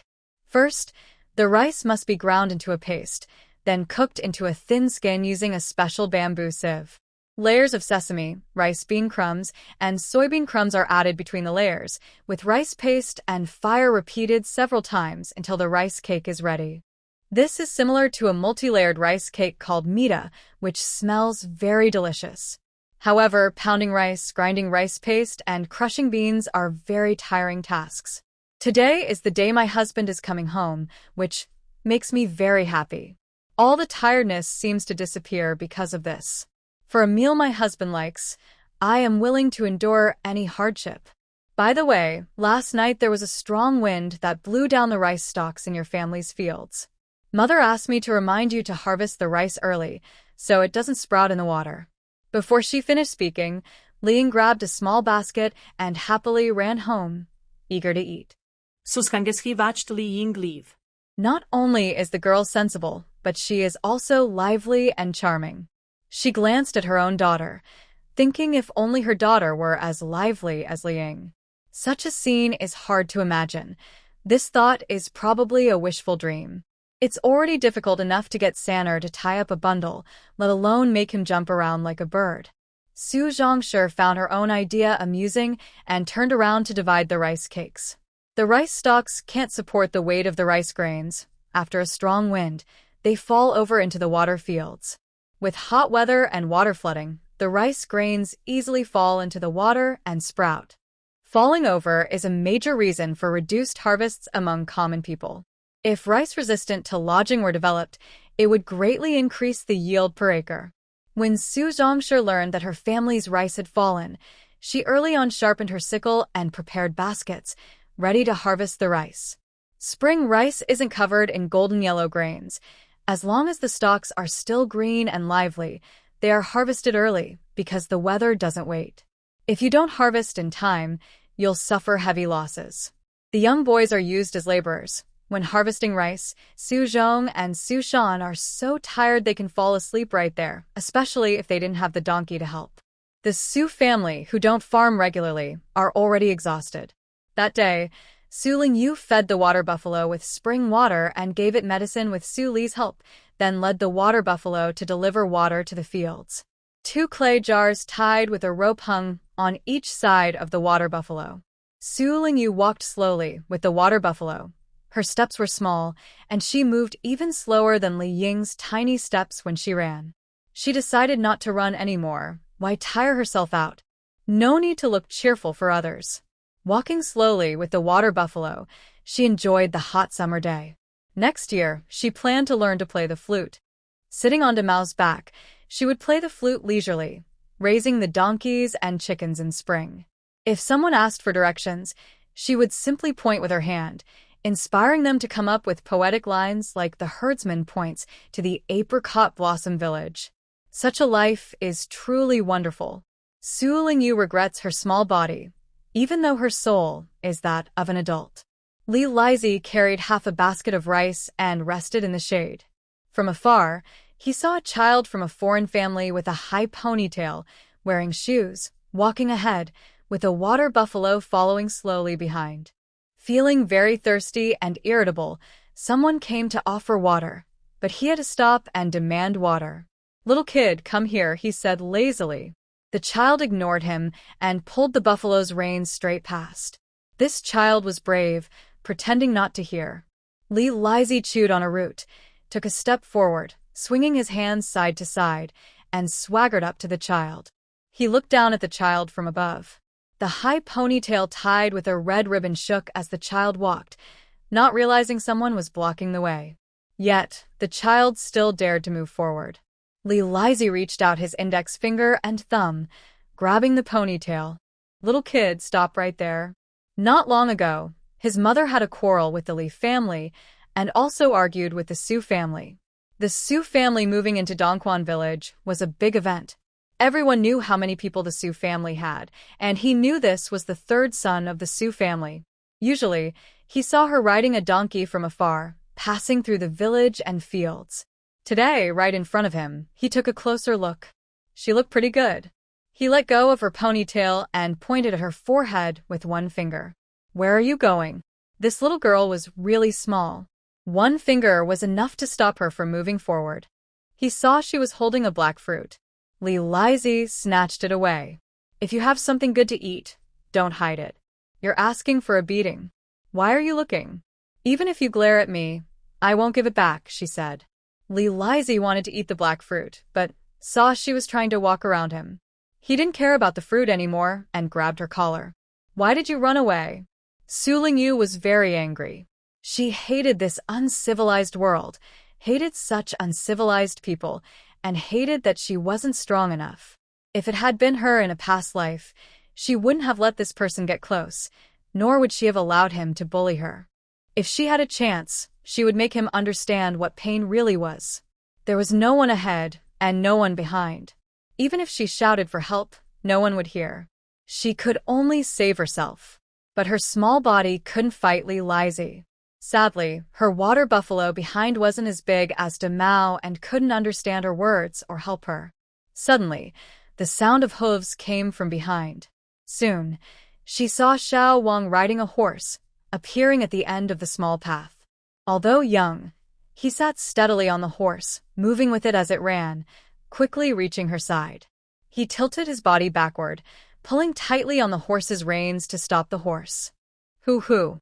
From atop the horse, he looked down at the two people, his eyes cold and filled with a hint of malicious joy. Su Lingyu was sure that this malicious joy was aimed at her. That neighbor, Wang Luobua, didn't seem to like her very much. She only ate a few of his fruits, and now he's holding a grudge? They had some kind of relationship, maybe acquaintances, so he might help her. Su Lingyu decided to take a chance. She reached out with her small hand, pointed at Li Lizzie, and accused Wang Luobua of bullying her. Her mouth drooped, and she looked upset, pretending to cry and complain, which made people feel sympathetic. Ugh. He hit me. Li Lizzie, who was afraid of stronger people, saw Wang Jingxing dressed in short military clothes and holding a red tassel pistol. When he saw Wang Jingxing get off the horse, he quickly waved his hands and said, "No, no. Get lost. Yes, yes, yes. Wait, the fruit. Yes, yes, here it is." Wang Luobua forcibly handed the fruit back to Su Lingyu. Shrinking his neck and bending over, he ran to pick up a pole, crouched down and stretched his neck to lift the basket, then left with the load.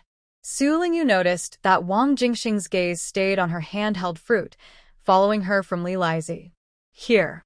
She handed the fruit to Wang Jingxing. He took it without hesitation and put it in his mouth to eat. While eating, he said, "You're smart." She felt helpless, as she was about to give the warm fruit away before it even cooled down. Neighbor Wang Luobua loved sweets. If she wanted to give him a gift, giving him money or gold was fine, but a plate of desserts would be better. Su Lingyu pulled the cow's rein again and continued toward the waterfield. Suddenly, a pair of hands slipped through her armpits, lifted her onto the saddle, and took away the cow's rein, tying it under the saddle. Wang Luobua then stepped onto the saddle, turned over onto the horse, and mounted quickly and neatly. In this moment, she was embraced from behind. This kind of posture was usually seen between lovers. In her previous life, she was busy with her career and had a brief marriage. Before 7 years of marriage, they separated. Later, she had several partners, and they all had embraced her like this. She had been hugged by men, by her daughter, but never by a little boy like this. Su Lingyu felt a bit embarrassed, but soon relaxed. At this moment, she was just a young child. As a child, there was no distinction between boys and girls. Furthermore, Wang Jialuo's head was young and naive, with no such dirty thoughts. Only after sitting on the saddle did he realize that Wang Jialuo's head was extraordinary, able to dance with a spear on horseback and hold a pen off horseback. If he took the imperial exam in the capital, he would surely be the emperor's ideal son-in-law. I hope this person has a bright future. Being led by him, she felt no fear at all, but instead enjoyed the breeze blowing past her ears. She brushed her short yellow hair, but unfortunately, it was not springtime. Under the hot sun's kiss, it was truly uncomfortable. He started learning to ride at age 5.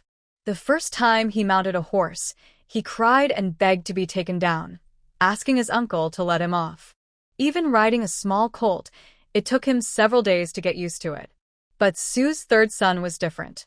He was not afraid of heights when riding and even enjoyed it. Wang Jingxing was upset. Why was he so clumsy the first time he rode? Yet she was fearless? Could it be that she rides every day? Without waiting for her to answer, Wang Jingxing automatically dismissed the idea. Su Qingqi was the first to hear the sound of hooves. He straightened his bent body, switched to holding a sickle with his other hand, and patted his back. Harvesting rice while bent over. This is not work for ordinary people. When he saw his third son sitting in someone else's arms, his eyes widened with anger, sparks flying from his eyes. The fire grew hotter, making his head feel like it was about to explode. That kid from the Wang family actually hugged his third son and took advantage of him.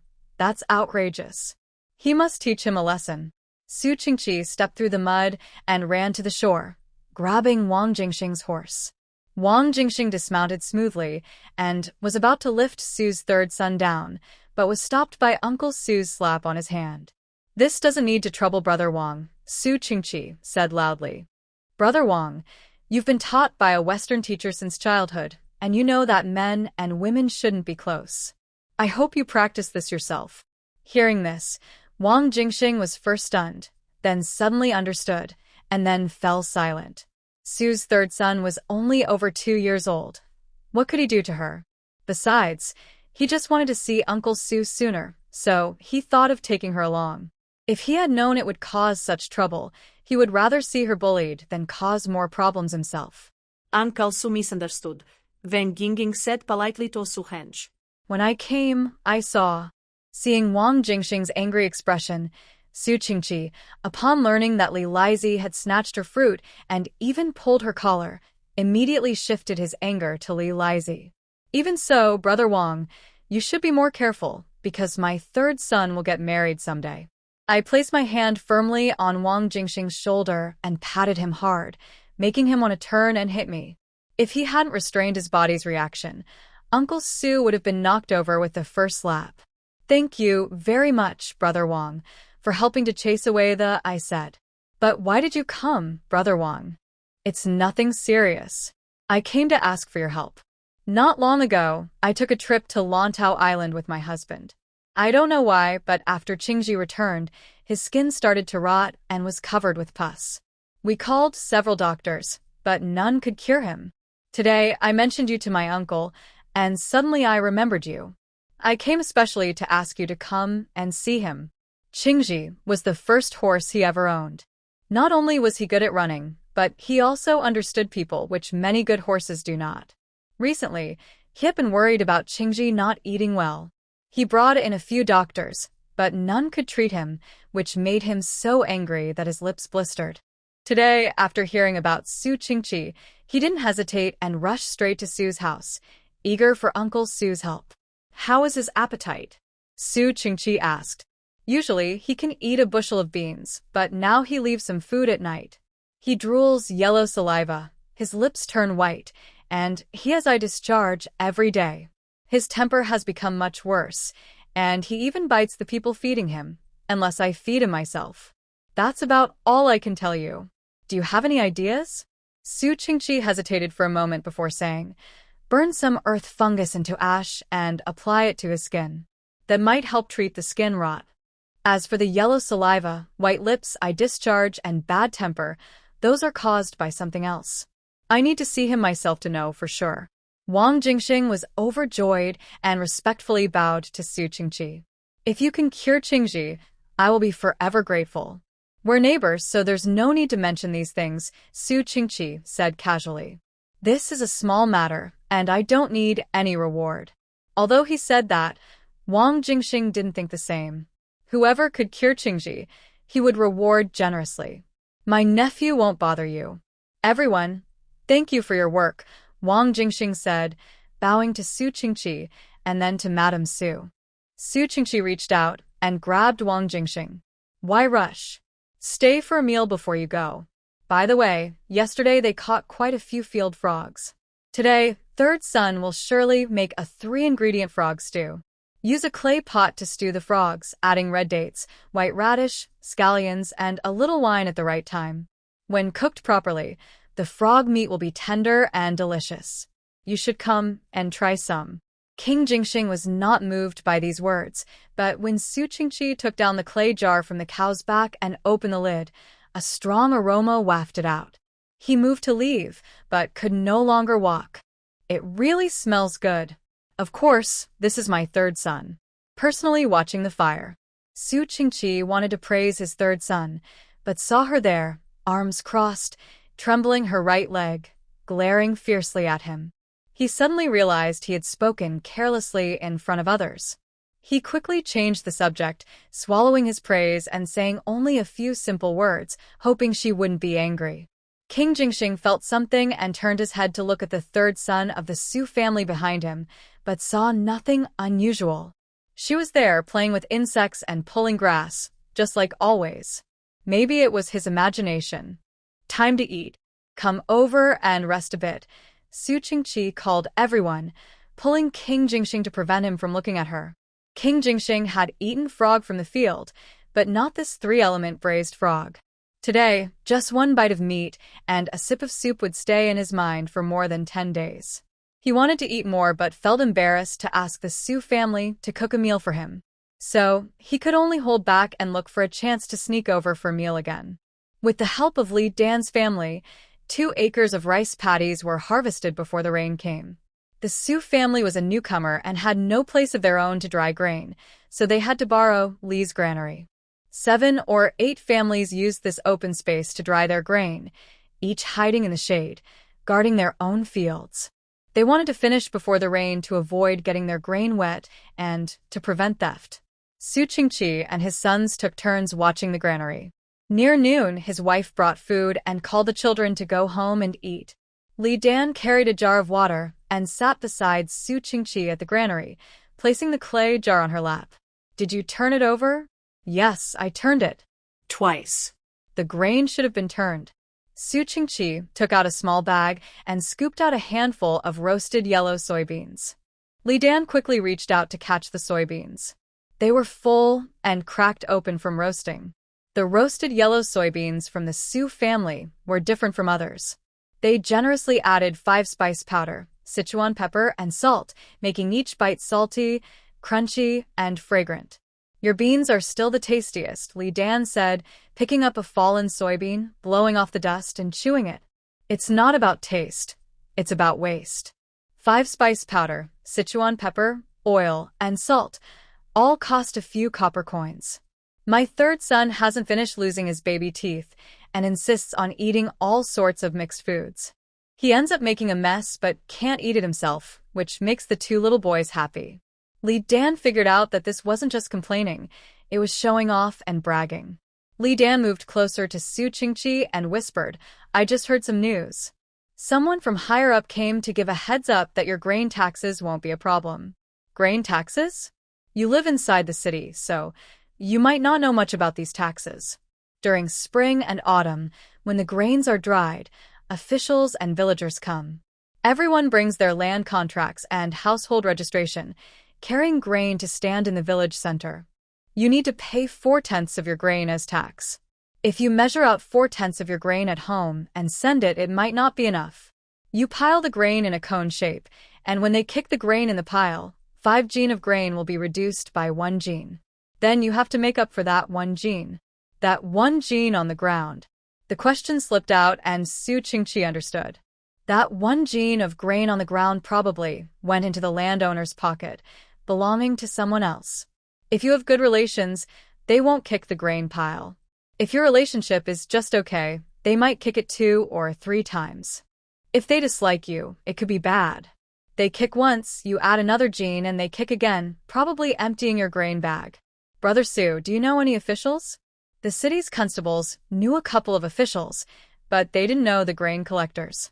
That was strange. Who was helping him? While chewing soybeans, Li Dan saw Su Qingqi looking confused and decided to give him a hint. Does your family have a baby girl now? Yes. That day, when the county magistrate held the full moon celebration, your family went to deliver food, and a baby girl was added to your family. The next day, it was announced that the county magistrate's wife lost her fourth daughter. Seeing Su Qingqi remember, Li Dan added, the clerk in charge of grain taxes is the county magistrate's wife's brother. Now Su Qingqi understood everything. The special treatment he received was thanks to the little cotton tree in his family. The inside news is quite interesting, Li Dan teased. Hearing some gossip, Su Qingqi became interested and leaned in to listen. The county magistrate's wife had a son with her concubine, and the main wife had a daughter. The county magistrate was very angry and gave control of the household to the concubine. When the main wife's brothers found out, they all came to visit, scaring the magistrate into quickly giving back control. The concubine cried and made a fuss, and the magistrate couldn't swallow his anger. So he threw a big banquet, inviting many guests, and on the day of the celebration, he ordered someone to abandon the child. Really? These stories are all hearsay. They can't be trusted as facts, and even if true, it's uncertain. The lady of the county has had 3 daughters in a row. Li Dan tossed the last few soybeans into her mouth, picked up a clay jar, poured a bowl of water to give to Su Qingqi, and then poured herself a bowl. I only guess about Mu Mion's background. Maybe she's not from the county lord's family, since many people abandon baby girls. Su Qingqi looked closely at Mu Mion, the sleeping girl, who was just over a month old. He couldn't tell much about her yet. Can you see any signs of her parents? 수리하스켓 헬선. Sometimes I wonder if I can find clues about her parents through her features. Su Li squinted, struggling to thread a needle and tie a knot. You said you want to leave her here, but do you want to send her back? Su Qingqi shook his head. He didn't want to reveal Mu Mion's background. Since the other side wasn't coming to find her, there was no need to seek trouble. Even if she was sent back, she might be abandoned again. I'm just curious. Since she was abandoned, why send her back? It only causes more trouble. Your eyes aren't good, so stop trying to sew with needles and thread. Su Li snorted. If I don't do it, you'll do the chores? She couldn't help but smile and continued with her work. Recently, her third son has been pampering and spoiling her.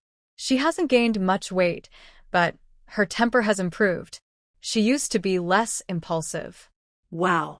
This chicken soup smells so good. She stood up, leaning on the wooden board. Su Qingqi said, I'll go bring the chicken soup to you. The 4 little chicks brought by Li Dan had been raised by Su Lingyu. After a tiring rice harvest, Su Lingyu asked Su Zhang to kill a chicken to feed everyone. This was just a polite way of saying it. Actually, the rooster was too fierce, crowing before dawn and disturbing her sleep. Before the harvest, she had already planned to kill the rooster. Now she had a legitimate reason. She wouldn't let it go. Local chickens are naturally flavorful, especially those raised on the vegetables from the spring and those fed with pond snails. Their aroma is even richer. The saying that the smell spreads 10 miles might be an exaggeration, but the aroma outside the wall is true. From afar, Su Qingqi could smell the chicken soup. Third son, what delicious food are you making? She bent down into the kitchen and looked into the pot. Smells so good. The chicken is almost done. If I don't take it out soon, the meat will get tough. Su Qingqi grabbed the chopsticks, took the chicken out of the pot, and placed it in a nearby clay basin. It's really heavy. This chicken weighs about 3 jin. Such a fat chicken. That's right. The chickens at home are all free-range, raised by Sanner. The reason these chickens are so fat is all thanks to Sanner. Su Zhang took some salt and added it to the soup. She also drained the chicken meat floating on the surface of the soup into a small bowl, which she would use later to stir-fry the chicken. Su Qingqi lifted Sanner from the stool and told her to go outside. Go wait outside. The kitchen is too small, you might bump into something. At dinner, she had a large chicken leg, which made Su Zhong and Su Shan feel jealous. Is the farm chicken meat fragrant? Yes. Is it tender? Yes. Since it's both fragrant and tender, why can't she eat the big chicken leg in front of her? Su Lingyu asked herself. It's because her teeth haven't fully grown yet. Her small silver teeth can't tear apart the chicken leg meat. Seeing Su Zhong and Su Shan's strong teeth, she felt a bit jealous. She propped her chin and asked herself, when will I grow up? Under the fragrant camphor tree, Su Lingyu was lying on a lounge chair with a small cotton pillow beside her. The two of them were sleeping soundly and happily. Sanner, wake up. Su Lingyu woke from her dream, saw who was there, rubbed her eyes, yawned, and got up from the lounge chair. Uncle, hello. Hello. Do you still have yellow eel? Tomorrow, the tax collector will come to collect grain. The yellow eels at the Su family's place are large and fierce, with tender, smooth meat. Whether stir-fried or used in eel soup to entertain guests, they are very impressive. Su Lingyu put on her shoes, yawned, and went to the water tank. Inside, there was mud and water plants. In the shadow of the plants, yellow eels were blowing bubbles. The village chief's son didn't think much of it and reached in to dig. At first glance, it looked fine, but once he reached in, he realized it was a yellow eel nest. There were many eels below. He grabbed 2 or 3 with one hand, but these eels were too fierce, and he couldn't hold on to any. After trying hard, he still couldn't catch one. When he looked up, he saw Sanner from the Su family yawning and holding a fish net with eyelids stuck together, looking like she hadn't slept. The village chief's son reached out to take the fish net. I forgot this thing. I came in such a hurry. Help me get a water bucket? Later, Mao Dan will send it back to you. Li Kuei lowered the fish net and caught some mud and water plants. The mud washed away with the flowing water. The main character didn't want to be caught and rolled around, trying to break free from the net. Inside the net, there were a few yellow eels about the size of a thumb, mostly brownish yellow, with some bright-colored ones shining orange-yellow in the sunlight. Li Kuei was excited and reached out to catch them. But as he lifted the net, the slippery eels escaped.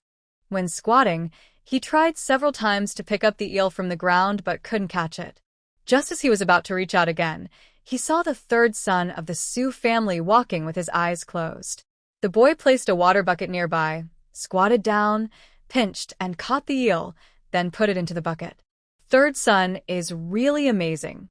The third son of the Su family is truly remarkable. Even with his eyes closed, he can pick out eels from the fish net, and the eels are quite large. He also saw her pulling her right sleeve with her left hand and reaching into the water jar. Her speed in catching eels is easier than picking up eggs. How incredible is the third son of the Su family? Mrs. Suzong often tells people in the village that she has a special connection with animals. The chicks at home are happy to follow her outside. Now it seems she is not only popular with poultry, but also with eels. That's enough. Li Kuei reached into his pocket for money. 10 coins per eel, a total of 11 eels. Here are 98 coins, so you still owe 12 coins. Later, Mao Dan will send them over to you. Su Lingyu took the money, but ignored him. She yawned, climbed onto a reclining chair, put her purse into a small cotton cloth bag, tilted her head, and fell asleep. On the day of the grain tax collection, Su Qingqi brought a chicken from his home to cook at the village chief's house. That day, not only did Su Qingqi receive special attention, but even the Su family's chicken was looked at differently. As soon as the big rooster was cooked, people couldn't wait to eat the chicken meat. It was even more popular than the eels. The large plate of chopped chicken was eaten up quickly. Eating chicken without drinking wine was less appealing than the 2-ounce wine. He didn't drink the wine in his hand. It was his own. If he didn't start eating the chicken, it wouldn't be his anymore. Naturally, people would rush to grab the delicious food.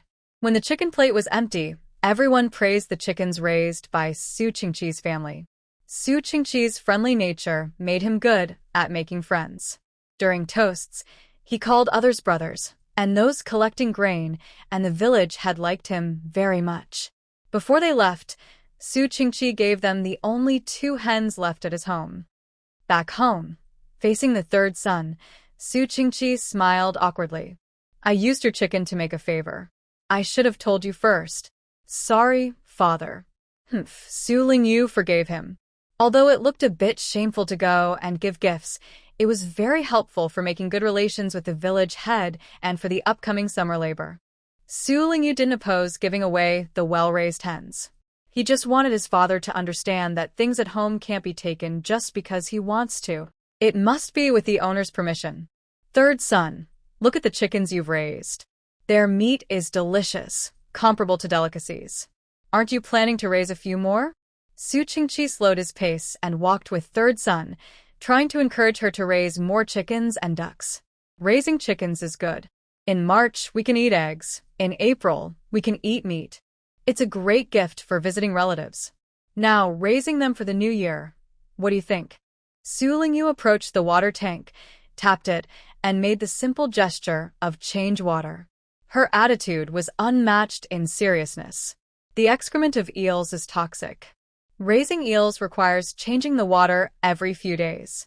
The household had enough labor, and she didn't want to tire out her mother and grandmother.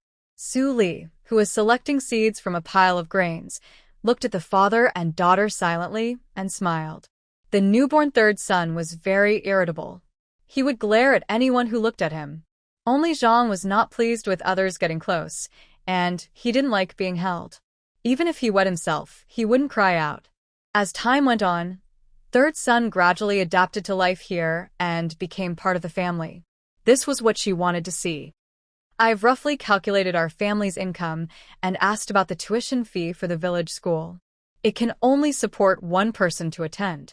Who will go, you two? Su Zhang, fanning third son, paused for a moment before continuing to fan. Third son ate slowly and loved to sweat. Before finishing his meal, his back was covered in sweat. Su Li, who was feeding small Mushin rice porridge nearby, slowed her movements, wanting to know who would go to the school. The happiest person to attend the school was Su Shan. Every time he passed by the village school, he wanted to go inside and look. Several times, he stood outside the window, envying the students inside. Su Shan wanted to speak but heard his father say that only one person could go to school. Only one. How unfortunate that was. His older brother was the eldest son, and as a younger brother, he should show respect to his brother. But he couldn't bring himself to say it. He really wanted to attend school and read books again. Su Shan gathered his courage and said, "Let my brother. Let Su Shan go." Su Shan looked at his older brother in disbelief. He knew his brother also wanted to continue studying. His brother often took out old books to read and used to stick to copy the teacher's handwriting. During the meal, Su Lingyu was not surprised. Based on Su Zhong's self-sacrifice to support the family as the eldest, he would definitely make such a decision. Second son, what do you think? Su Qingqi asked. Shushan Heshetati. I am the eldest son, so I should let my younger brother go. Also, I am older and not suitable for school anymore. Helping mother at home is good, Su Zhong said. Su Zong wiped away her tears and felt sorry for Dalyang's understanding nature. Dalyang, have you thought carefully? In these 2 years, only one person can attend private school. If you miss this chance, it will truly be gone, Su Qingqi asked again. I'll go, Su Shan boldly said, sharing his idea. I am more talented than my brother, and Mr. Dong values me very much. If I go to private school, I will surely pass the imperial exam and bring great honor to our family. Sorry, brother, I really love studying. I also believe my younger brother can do it, Su Zhong said with a smile. Su Qingqi originally wanted Dalyang to go to private school, but since the brothers made their choice, he decided to let them. All right then. Wife, take out Su Shan's fine clothes. Tomorrow, I will go with you to meet the village teacher. Su Qingqi took Liang to meet the village teacher, paid the tuition, and the teacher gave new books based on Su Shan's knowledge. The stitched books had a strong ink smell. These were handmade textbooks written by the teacher himself. Su Shan treasured the new books and happily brought them home, presenting them to his brother like a treasure. Su Zhong only looked but didn't take the books. My hands are dirty, so I won't dirty your books. Big brother, that sounds strange. These books are also yours. Besides, with your personality, You definitely won't damage them. Sushan generously opened the stitched book, intending to place it on the table, and read with his brother. Su Zhong stopped him repeatedly. Look at where you're putting it. Any spot will do, right? Su Zhong glared at Sushan in annoyance, then grabbed his sleeve and wiped the dust and grease off the table. The two brothers leaned in close, reading the text.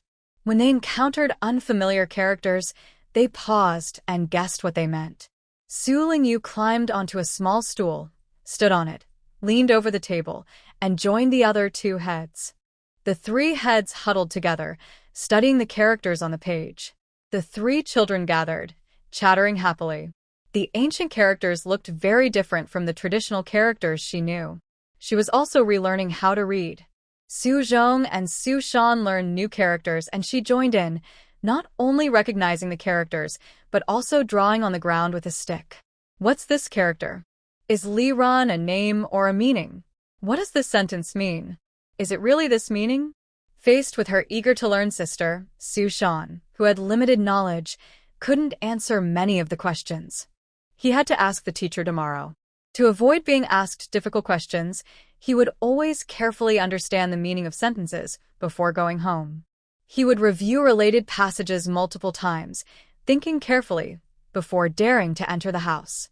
Many years later, Su Shan recalled his days in Dongquan village. To prove his talent, he was eager to excel in his studies. He would memorize the passages assigned to him on the same day. One day, he went to school and, as usual, placed his book in front of his teacher. He confidently recited the lessons he had learned the day before. The teacher listened and nodded repeatedly. Then, he circled a paragraph in the book, read a sentence aloud, and asked Su Shan to repeat it. Once Su Shan could read it, he would go back to his seat and practice memorizing. He read the passage several times and memorized it. However, he didn't understand what it meant at all. Feeling brave, he stood up and asked, "Teacher, what does this passage I just recited mean? Please explain it to me." This question surprised the classmates, who were loudly reading aloud. Suddenly, the classroom fell silent. The teacher took a ruler, walked over to him, and asked sternly, "Have you memorized it?" "Yes, I have," Su Shan replied, and he recited the passage word for word. Mencia said, "If it is not the right way, then even a small basket of food should not be accepted from others, but if it is the right way, then even Shun accepting the world from Yao is not considered excessive. Do you think it is too much?" The teacher put away the ruler, waved his hand, and told him to sit down. He said, "I thought that the principles in the book would naturally become clear to you as you grow older. Since you want to hear about it now, I will explain." He explained, Mencia said, "If something does not follow the proper way, then even a small amount of food should not be accepted, but if it follows the proper way, then even Shun accepting the world from Yao is not considered too much. Do you think it is too much?" Everyone listened carefully. Later, a classmate asked me, "Are you not afraid of getting into trouble for asking the teacher questions?" I smiled and said, "Learning is about asking questions when you don't understand. Clarifying the truth is worth any trouble." At that time, it wasn't that I was brave, but I had no choice. I had a younger sister at home who, although she could speak, didn't like talking much. She loved watching people and often stared at them, which made others feel uncomfortable. Our family was poor. We ate taro or rice soup with beans, and we had never heard of white flour. Whenever I returned home, my older brother would wait for me. He would listen as I recited what I had learned that day at the private school, and only then would he go help my mother with chores. At that time, when I was teaching my older brother to recite "A Gentleman Resides Here," "What is there to be humble about?" she asked me, "You want to live among the 9 barbarian tribes." Someone said, "Humble, what does that mean?" I couldn't explain it at the moment and blushed with embarrassment. I stammered. The teacher only told me to read and memorize, but didn't teach me the meaning of the sentence. After saying this, I immediately regretted it. I still remember her expression at that time. 3 parts helplessness, 7 parts dissatisfaction. I thought she was looking down on me. As I grew older, I realized it was more like her feeling disappointed that I wasn't capable enough. Teacher didn't say it, but shouldn't you ask? Break the shell and ask until you understand. Clarify what you don't know or understand. Only then can you progress faster and reach the top.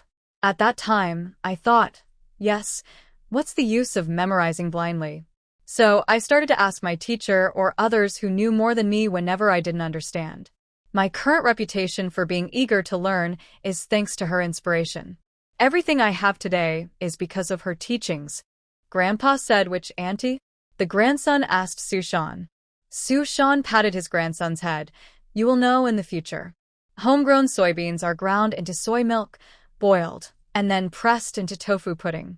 Yunyang's tofu pudding has no bubbles, snow-white and delicate, like soft tofu. Su Lingyu stood on a small bench, scooping out fresh, tender tofu pudding with a wooden spoon and placing it aside. She washed the black fungus that Su Chong brought back, cleaning it thoroughly. Su Zhang and Su Li entered the village, bought 10 pairs of chicks to take home, placed the chicks into a cage, and then into a basin of water. Su Li, who was weak, sat down at the table, asking, Sanner, what are you making to eat? Are you saving the tofu for dinner? Yes, I am. Since Su Lingyu was young, she left the next chores to her mother. She leaned by the small window, watching her mother stir-fry the black fungus, then saw her mother boiling sugar into syrup. When the syrup was ready, Su Lingyu quickly carried a small bowl over, holding it with her tiny hands, and handed it to her mother. Su Li poured the hot syrup over the tofu pudding and sprinkled the chopped, cooked black fungus on top. You can't handle it, let me do it. Su Zhang helped her carry it to the table. Su Lingyu held a small spoon, tiptoeing behind her mother, eagerly watching the bowl. She climbed onto the bench, knelt down, and used the small spoon to stir the tofu pudding, mixing the black fungus and syrup thoroughly. Su Chong and his father went to town to treat Wang's brother's horse. Under the hot sun, they returned home, watching their sister eat tofu pudding and smacking their lips. Mom, is there still some in the kitchen? There are many. Su Zhong followed his mother into the kitchen, first giving a bowl to his grandmother, then quickly eating a large bowl himself. Does the eldest niece-in-law have more? Would you like to give an old uncle a bowl to try? Old Li looked at the little kid happily eating and asked for a taste. Once tried, it was amazing. The tofu pudding was soft and tender, fresh and tasty. The mountain delicacies and wood ear mushrooms were crispy and chewy, adding a nice bite, mixed with sweet syrup. The whole mouth was filled with fresh, delicious flavor. Tofu pudding is like a young girl, while old tofu is like a mature lady, Old Li said with a smile. Su Qingqi washed his hands and was about to say something when he noticed the water buffalo was acting strange. The water buffalo is about to give birth. He took the bowl from his wife, drank a big mouthful of tofu pudding, but kept his eyes on the water buffalo. It was very difficult for the water buffalo to give birth this time. It held its breath, its eyes turning red, tears filling its eye sockets. Su Qingqi and Old Li went into the cattle pen to help with the delivery. Everyone gathered around to watch, including Su Lingyu, who was seeing a water buffalo giving birth for the first time. She stood at the edge holding a small bowl, scooping tofu pudding into her mouth while peeking inside, curious. She's coming out. The front legs first, it must be a difficult birth. Push the legs back in. After a while, the calf was pushed out again, this time with its head. Shuchengi felt relieved. Soon, the calf was born. The newborn calf was frightened, and so was Su Qingqi and the experienced Old Li. Huh. This calf looks different, Old Li said, clasping his hands together and praying to heaven. This is a blessing. Old Li pulled Su Qingqi close. My nephew. Are we the best of friends? If you sell me this cow, name your price. Well, Let me think. Su Qingqi hesitated, trembling more when cutting the umbilical cord, not daring to move recklessly. If it was another calf, he would cut the cord quickly, but this one was different. He had to be very careful. Her view was blocked, so she moved to see the newborn calf. The struggling calf, with weak legs, pushed its front limbs on the ground but fell again. After a few attempts, it managed to stand. The calf, covered in mucus, moved to its mother, who licked it. Where it was dry, the calf's skin was visible. Unlike most dark green or black calves, this one had a bluish-green tint. It wasn't sky blue, but brighter than green. The green ox is the mount of the old lord, only mentioned in storytellers' tales, rarely seen in real life.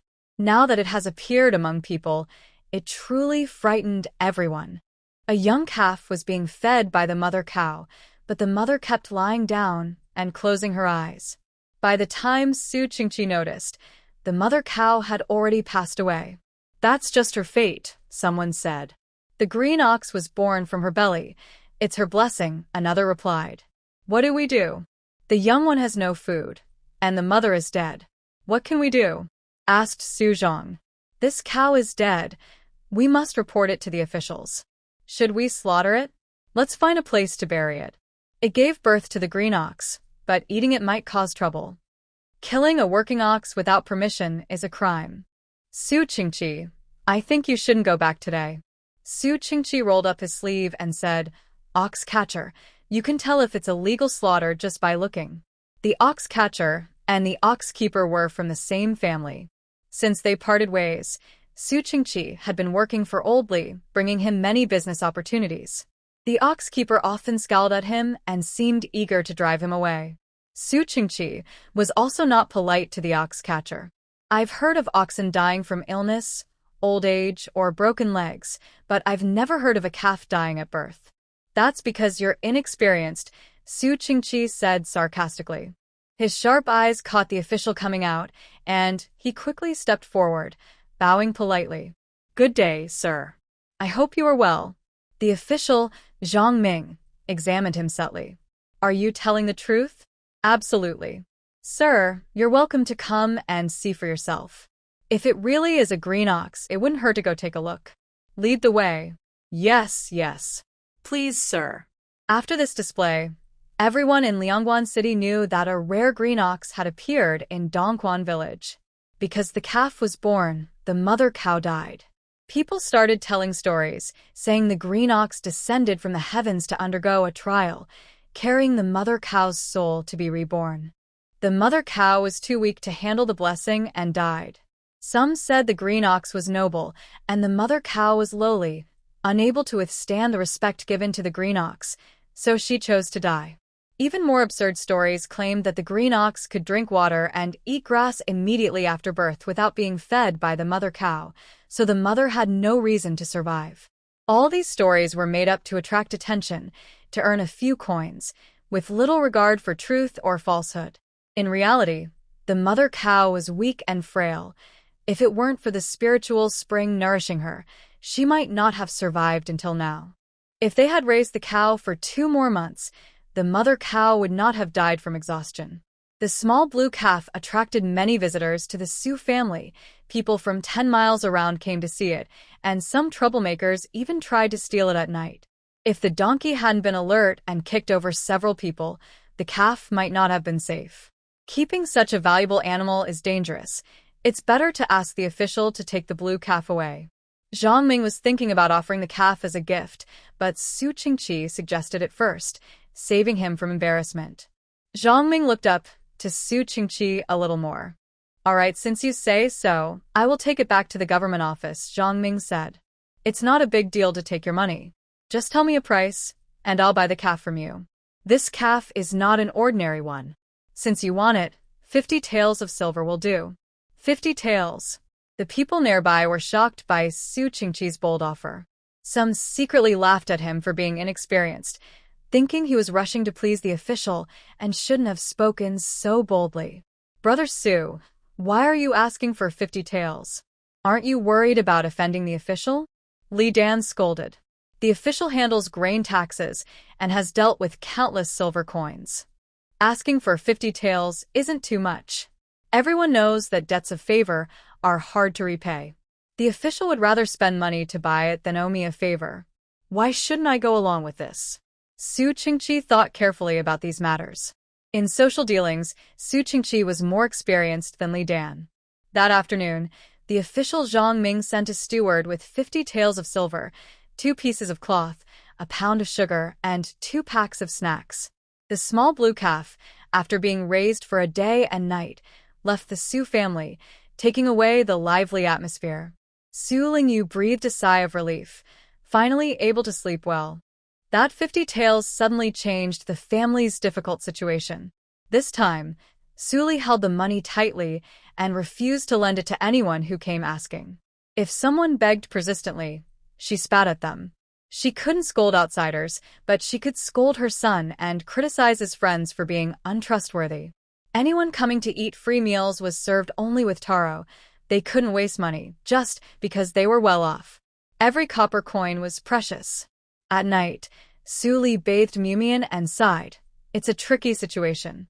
I don't know whether to hold it in my left hand or my right hand. Where should I put it? Su Lingyu was sketching nearby and casually said, spending it makes me feel at ease. Seeing your health improving, eating better now, I'm not afraid of fainting anymore. Buy a few more jin of red dates and goji berries to store and eat during the new year. There's no need to eat ginseng or donkey hide gelatin anymore. Take out half a year's tuition for the 2 grandsons and send them to a private school. The eager look in Su Chong's eyes, longing and hopeful, makes your heart ache. Sigh, this can work. Su Li carefully picks up the cotton tree, and Su Zhong uses a cloth to wrap it so it won't get cold. Save the remaining money to build a house. Build a house? Su Qingqi doesn't agree. Su Lingyu throws down a branch and asks, how long do you expect me to sleep in the same room as the 2 kids? Children of 7 years old and above should have separate seats. You're still so young, not much older than a radish. Why split the rooms? Su Qingqi looks into San'er's eyes. He still remembers the day when his wife insisted on sleeping separately, holding her small quilt, very serious. Her black and white eyes stared at you, unwilling to move until you agreed to her request. It's a debt you must pay for the sins you've committed yourself. All right. Then we'll build 2 rooms in the East House. One for San'er and one for Mom. We'll also put up a wall and fix the leaking kitchen. Expand the chicken coop, build a bigger donkey shed, and make the yard larger. It's cost quite a bit of silver money. Really, I can go to private school too? Su Chong can't believe it. Of course, it's true. We've even prepared a robe for you. Su Zhong takes out Su Chong's robe, compares it, and notices the older boy has grown taller, making the robe seem a bit short. Tomorrow, Mom will go to town to buy some fabric and make new clothes for you. No need. This robe can still be worn for several years. Why bother making new clothes? Su Chong snatches the robe back. The words saving and being frugal are deeply ingrained in Su Chong's mind. The robe he's worn for 2 years without patches is practically new to him. Su Lingyu wonders if this big radish will turn into a miser. Su Qingqi greets the villagers and quickly finds some people to help. It takes 2 days to finish the foundation. Mao Dan runs over, panting. Su Lingyu invites him to rest under the camphor tree and pours him a bowl of water. Su San'er, I've discovered something big, Mao Dan says. He's become familiar with Su Shan and no longer calls the Su family outsiders. Some of his playmates have also changed how they address the Su family. Only a few stubborn ones still call them outsiders. Su Lingyu shares some soybeans from the bowl with him, and only then is Mao Dan willing to speak. I found that the place where the cows were buried has been dug up.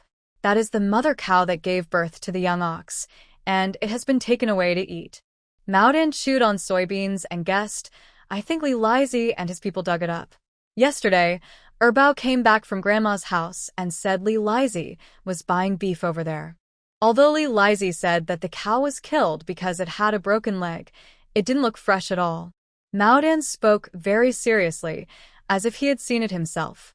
The Su family avoids talking about such things, but others don't.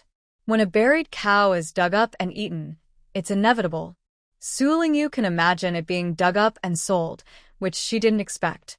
She gave some soybeans to Mao Dan again. Mao Dan held the soybeans and ran off to share them with his friends. The hot weather just passed the beginning of summer, and the peak of summer has not yet arrived. The sunny weather explains the heat perfectly. A flower dog brought by a family was panting with its tongue out, lying in the shade, too lazy to move. Chickens that were released to roam knew there were insects in the water fields to eat, but refused to leave the cool shade. A mountain raccoon suddenly ran out of the grass. It caught the smell of something fishy and came out of the bushes, only to realize it was in the human world, not its usual foraging ground. It had come happily, but had to leave disappointed. The weather was too hot, and she needed to find a place to escape the heat. She found a small piece of cloth, packed some small fruits, rolled up a grass mat, and tied it up. She asked Grandma to help put the donkey's load on her back. Bring the water bag. Don't go too far, and be careful of snakes and insects. Sulisha was worried about her going out, but there were many things at home, and her daughter-in-law couldn't handle everything alone. Got it, you can rest assured, she replied. Holding a bamboo stick, she knocked on the grass in front and walked ahead, with the donkey carrying her things, eating as it went. She climbed up Li Dan's orchard and followed the mountain stream upward. Beyond the orchard, the stream had already left Li's land. On this side was Li's orchard, and on the other side was a wasteland full of weeds. Su Lingyu didn't want to go further, but heard the sound of flowing water, and it seemed like a small path led to a quiet, hidden place. Unable to resist her curiosity and tempted by the coolness, she called the donkey to follow her. After walking a short distance, the tall grass tripped her. She gasped with each step, but eventually reached a flat area. She stopped and looked around, surrounded by green trees, a quiet, deep valley that was peaceful and flat. After walking a bit more, her view suddenly opened up. It was as if she had found the source of the stream, where a deep pool of water lay in the mountain creek, its green color so deep it seemed bottomless. Near the pool was a wide, dry area with a flat stone placed there, and Su Lingyu was overjoyed. She called the donkey to lay down the grass mat and spread it out. Once again, she sprinkled realgar powder around the area, brushed off the dust from her hand, and covered her face with a light veil to sleep peacefully. Li Yongji carried his calligraphy set in a wooden box and went to the study spot, only to see a young girl lying on her mat on the desk. The usual stone used for practicing calligraphy was now her bed. He was both angry and annoyed. He stepped forward to chase her away, but saw a small, delicate girl curled up on her side, holding a small quilt as a pillow, sleeping soundly. Her nose moved with each breath, breathing unevenly. This place was shady and kept out the summer heat.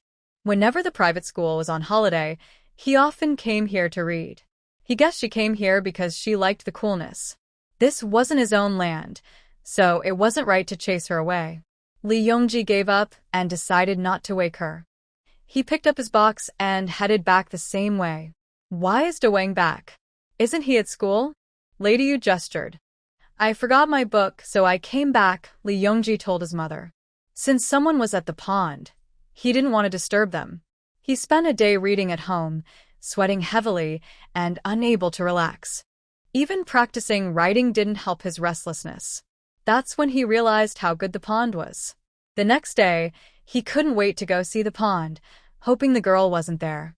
Unfortunately, he arrived too late. She was covered with a small quilt, resting her head on a small pillow, sleeping deeply, more than the day before. On the third day, he wanted to go early and tell her about the purpose of the stone. But he was always a step too late.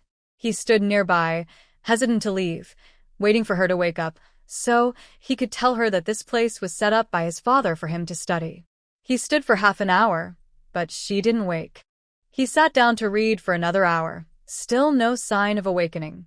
He continued reading, and as dusk fell, he knew it was time to go home and prepare for his return to the private school. That little girl was really a sleepy pig, whose pig had come here to sleep. In the cool, natural air, Su Lingyu slept soundly again, then stretched and yawned. Next time, I'll bring the mosquito net to keep the bugs away. Demao, have you rested enough? Let's go home. While packing up, Su Lingyu noticed something strange under the mat, a piece of paper. The paper had 4 characters written on it, but she didn't recognize them. She pocketed the note and prepared to go home. She looked for a chance to ask Su Zhong to read the characters. Crow takes over the magpie's nest. These characters don't look like ours. Who gave you this note? Did Santa steal something? She first shook her head, then nodded, and finally shook her head again, confusing Su Zhong. Su Zhong didn't understand what his sister was trying to express. You can't just take up space without permission. If you take something, return it quickly. Su Lingyu nodded, snatched the small note, tore it up, and crushed it into the soil. Her idea that no one would come, her preconceived notions, caused her to overlook signs of activity and the oddity near the pond. Now, people were coming around to scold her, and she felt a bit embarrassed. She no longer dared to occupy others' places.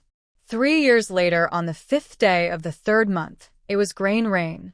First, duckweed begins to grow. Second, the cuckoo flutters its wings. Third, the hoopoe arrives at the throat. Around grain rain, people in Dongquan village start planting melons and beans. Farmers wear straw hats and raincoats, planting rice in the light rain. Meanwhile, Su Lingyu, with mulberry, watches little Five and counts her secret savings. In the past 3 years, Su Zheng's family had a 4th child. Including mulberry, that made 5 children in the Su family, and Su Lingyu simply called him Little Five. Only 10 taels, not enough to buy a mountain. Do you have money? Can I borrow some? She asked Mulberry. 3-year-old Mulberry spoke fluently. No, I won't lend. Her small purse only had 10 large coins, so she couldn't lend any. Brother Su, is Brother Su at home? Wang Long entered the yard. The guard goose saw him and tried to peck. Su Lingyu scolded the goose, poured a bowl of water, and stepped forward to greet him. Hello, Uncle Wang. Are you looking for my father sometimes? This is such great news. If it weren't such big news, you wouldn't be the one to report it. Just send some helpers to run errands. Wang Long was in charge of the business in Liangguan City, with over 300 men under his command. Usually, when there was a happy event, people would send invitations to invite him to dinner, but it wasn't easy to get him. Today, he suddenly came, so it must be a big happy event. Su Lingyu quickly guessed what the good news was. Su Shan and Su Zhong had gone to Nanyang City to take the imperial exams and had become successful candidates. It must mean both of them had passed. She smiled brightly. That's such great news. Wang Long's mind turned, and he said, I've set up a betting game, paying 10 to 1. Guess if you guess right, you get my money. If you guess wrong, you treat me to a good meal. Guess whether one or both of them passed, or if only one did, and who it might be. Wang Long was a man who came in confidently, with a big smile rather than a half smile, and he was natural and relaxed after entering. The Su family has not yet reached the point where Wang Long fully lowers his stance, indicating that one person among the radish heads did not make the list. This person is very likely the big radish head. Su Chong has always been thoughtful and cautious, more so than Su Shan, who is more straightforward and quick-minded. His careful reflections may not produce better results than Su Shan's more lively ideas. Su Lingyu's smile faded. I won't guess, she said, turning away with her smile gone, no longer as bright as before.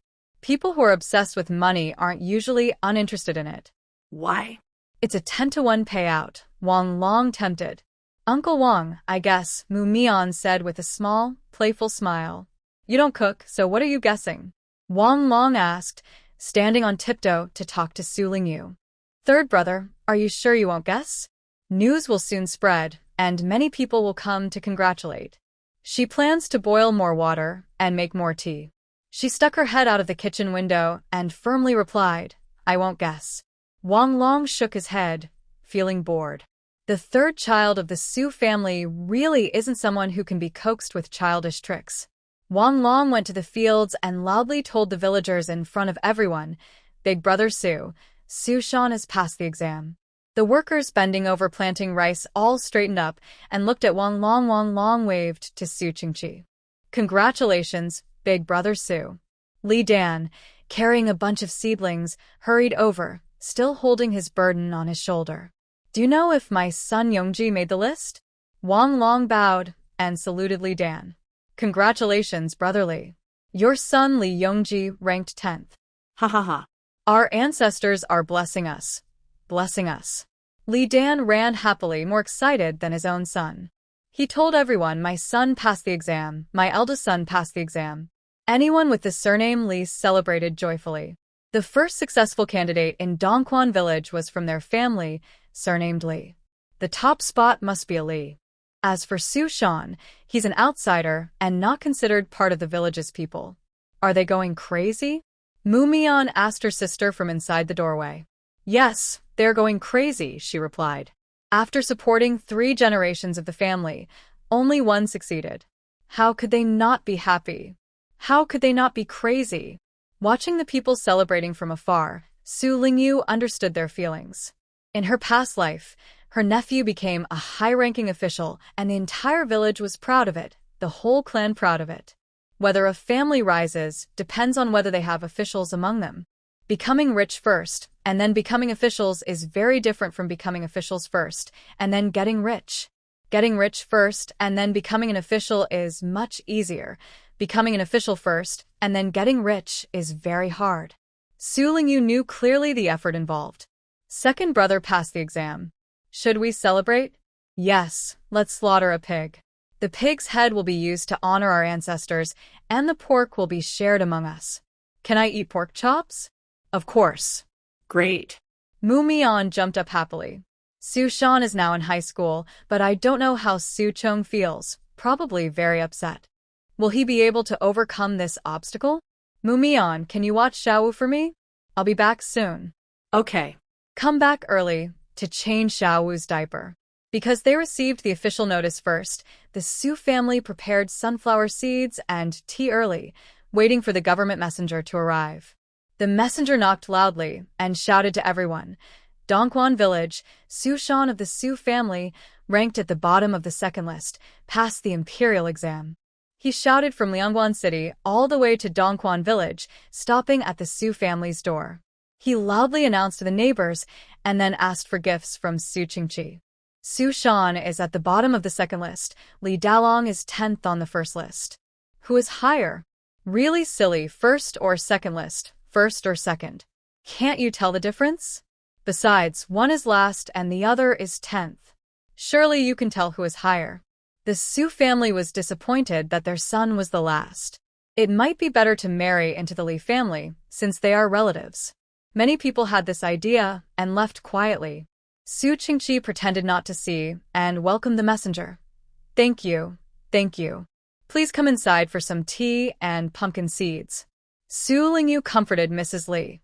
Don't be sad. Su Shan is 2 years younger than Li Yongji.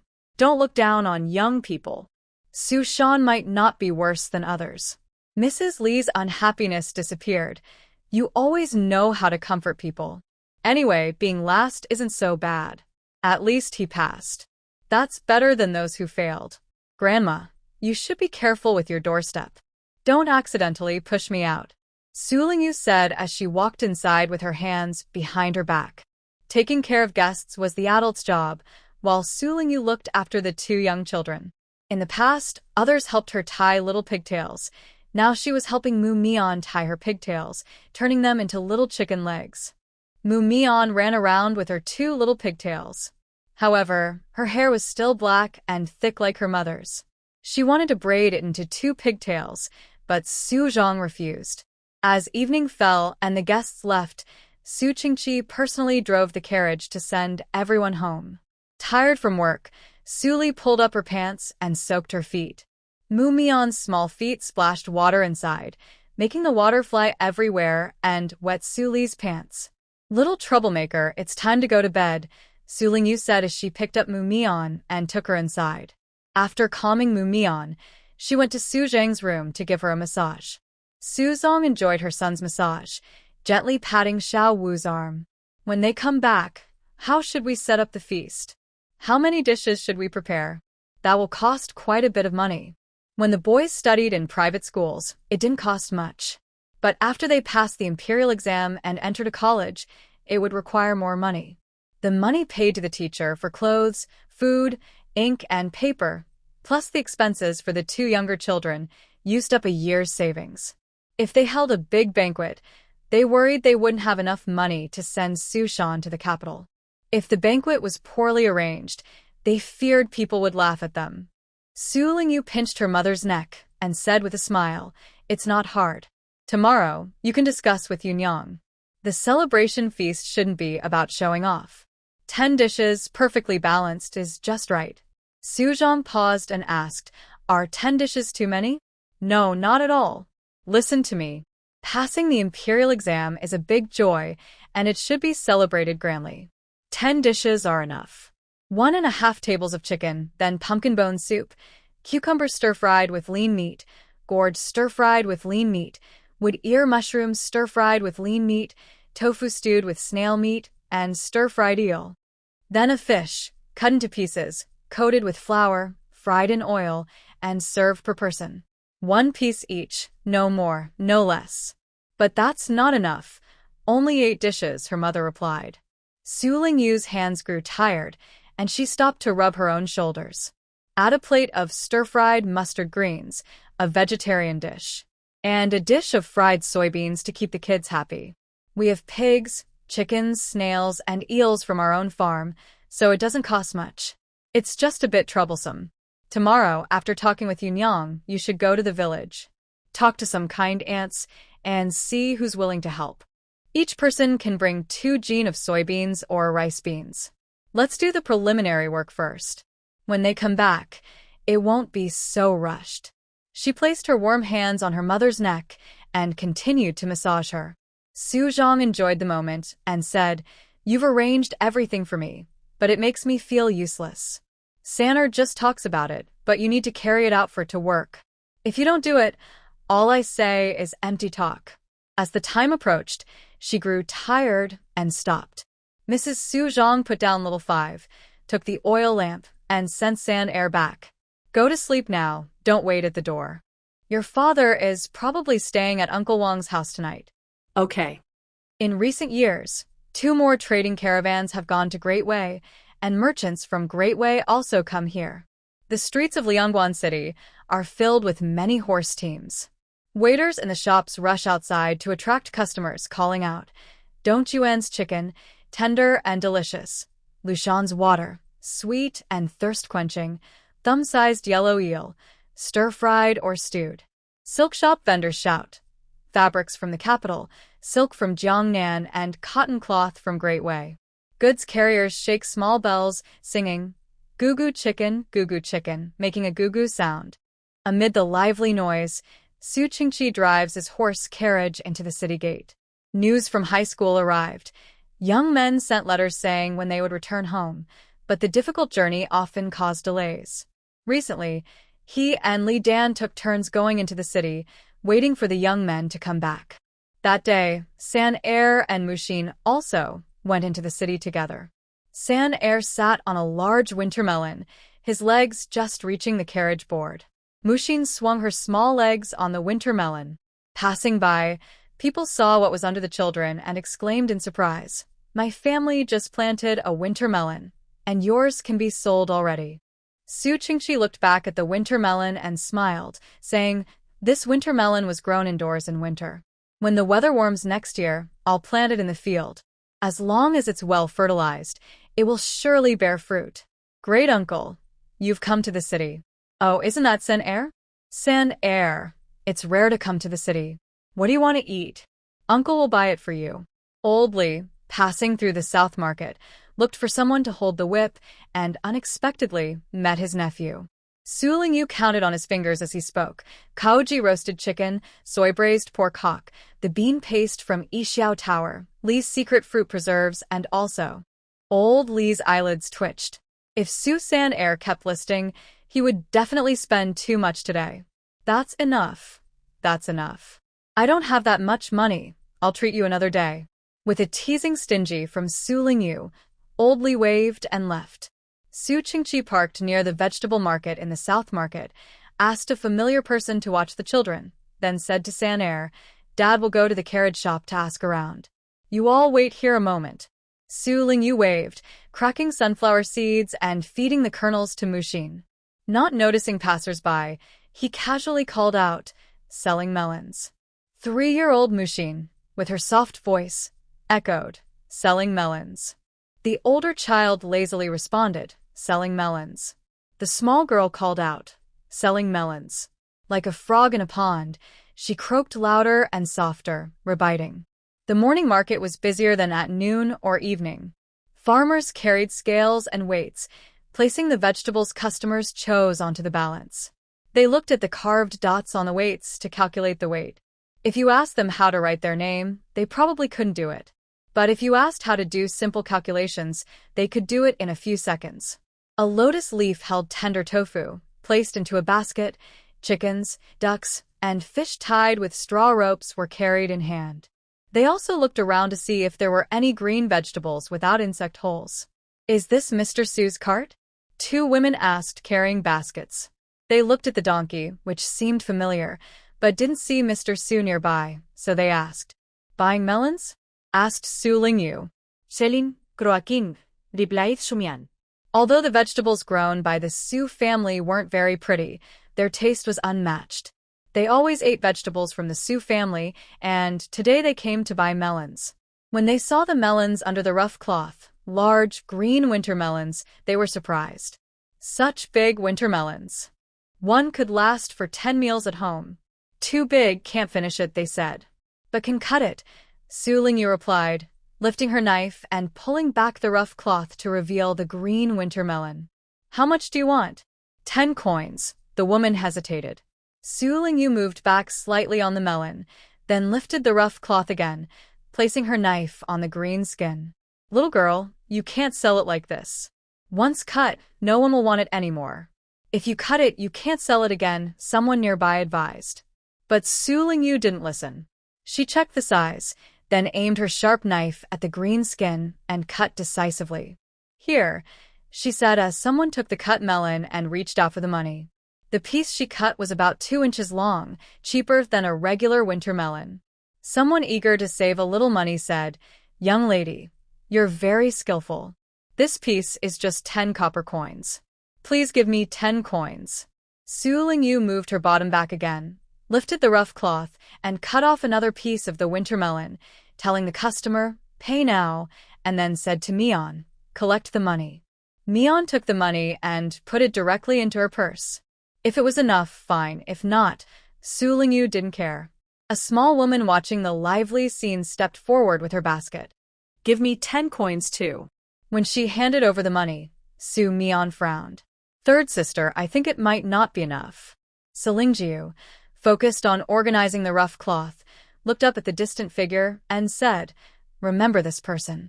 If I don't sell her in the future, that's fine. Sell melons. Sell frogs. Sell melons. Sell frogs." A dark green leather-covered carriage arrived nearby. The beautiful lady, half hidden behind a veil, carefully observed Mu Mion with her eyes. Mu Mion tilted her head and smiled, asking, "By frogs?" The lady's hand trembled, causing the curtain to fall and block the view inside and out. The maid accompanying the carriage saw the lady lower the curtain and thought she was leaving, so she urged the coachman to drive away. When the lady regained her senses and noticed the carriage moving, she hurriedly lifted the curtain. Just as she was about to speak, the carriage had already gone far. Seeing the tearful lady, Selingjia looked thoughtful, but was quickly distracted by Mu Mion's quack sound. "Young lady, you're very pretty and good at managing the household. Give me a piece of winter melon." "That's too little. We have many people at home." 15 coins. The maid returned and asked, "Little sister, where is your master? How much are these winter melons?" Selingjia smiled meaningfully, playing with the rough cloth, and said calmly, "They've gone to the horse market." The maid looked around, touched the melons, and glanced at Mu Mion, intentionally or unintentionally observing her. She then said, "Our master was promoted recently. The official order just came, and he has to start his new position soon. Shouldn't we hold a celebration with many tables?" "Yes, we need at least 10 tables. Your little sister is very cute." "How old is she?" "Not much, just 3 years old." Selingjiu casually asked, "Will the whole family go?" "Of course, since he's been promoted to city lord, the whole family will go." The maid pretended to be satisfied. "Your melons look good. Your master can send one to the chief clerk's house. Someone will settle accounts with you." Before leaving, the maid warned, "Don't sell to others again, okay?" Whether it was intentional or not, it was all kindness. Since her birth mother wanted to make amends, let her do so. Selingjia took a small straw hat and put it on Mu Mion, then put one on herself. She patted the donkey and said, "Demao, Go to the horse market and find father. The carriage left the south market, and the woman in the nearby corner carriage was heartbroken and crying. Madam, don't cry. I visited Miss Four. She's very well. Her fingers are white and tender like scallions, her cheeks are fair, and her clothes have few patches, not seeming to suffer. But she has no pearl hairpins on her head, so I fear the Sioux family's wealth isn't abundant. The maid wiped her tears with a silk handkerchief. Madam, the wife, has quite a few shops and some land as part of her dowry. Why should we follow along and live under others' roof? She gently pats her lady's back and comforts her, saying, if we don't leave now, perhaps one day we can reunite. She has always wanted to use her land and shops to live well in Liangwan City. But her brother acted first and sold everything, shops and land, leaving her with no money, forced to follow her brother's lead. Why is her loving brother so cold and unkind? Does he see her as to be used for his own gain? If she remarries, what will happen to her 3 daughters? How will they find good husbands? And she can never reunite with her 4th daughter again. Thinking of this, her heart aches painfully, and tears fall like rain. To reach the carriage station, they must pass through the south gate.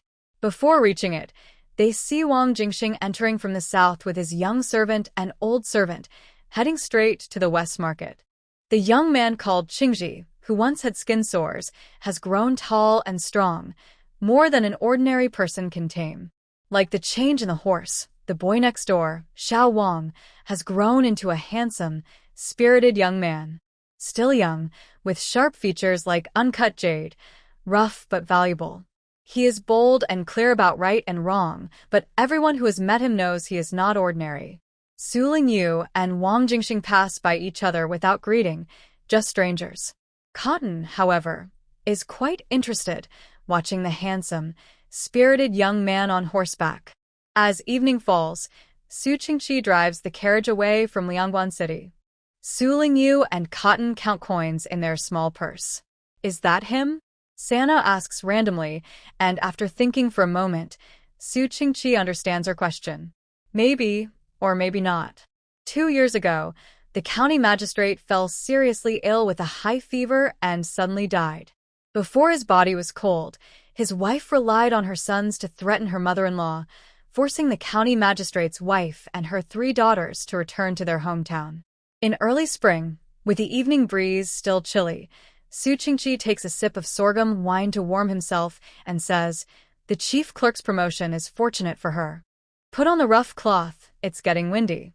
The county magistrate's wife took her 3 daughters back home. It seems she couldn't afford to bring Cotton back. Better not go, Cotton is being raised at home.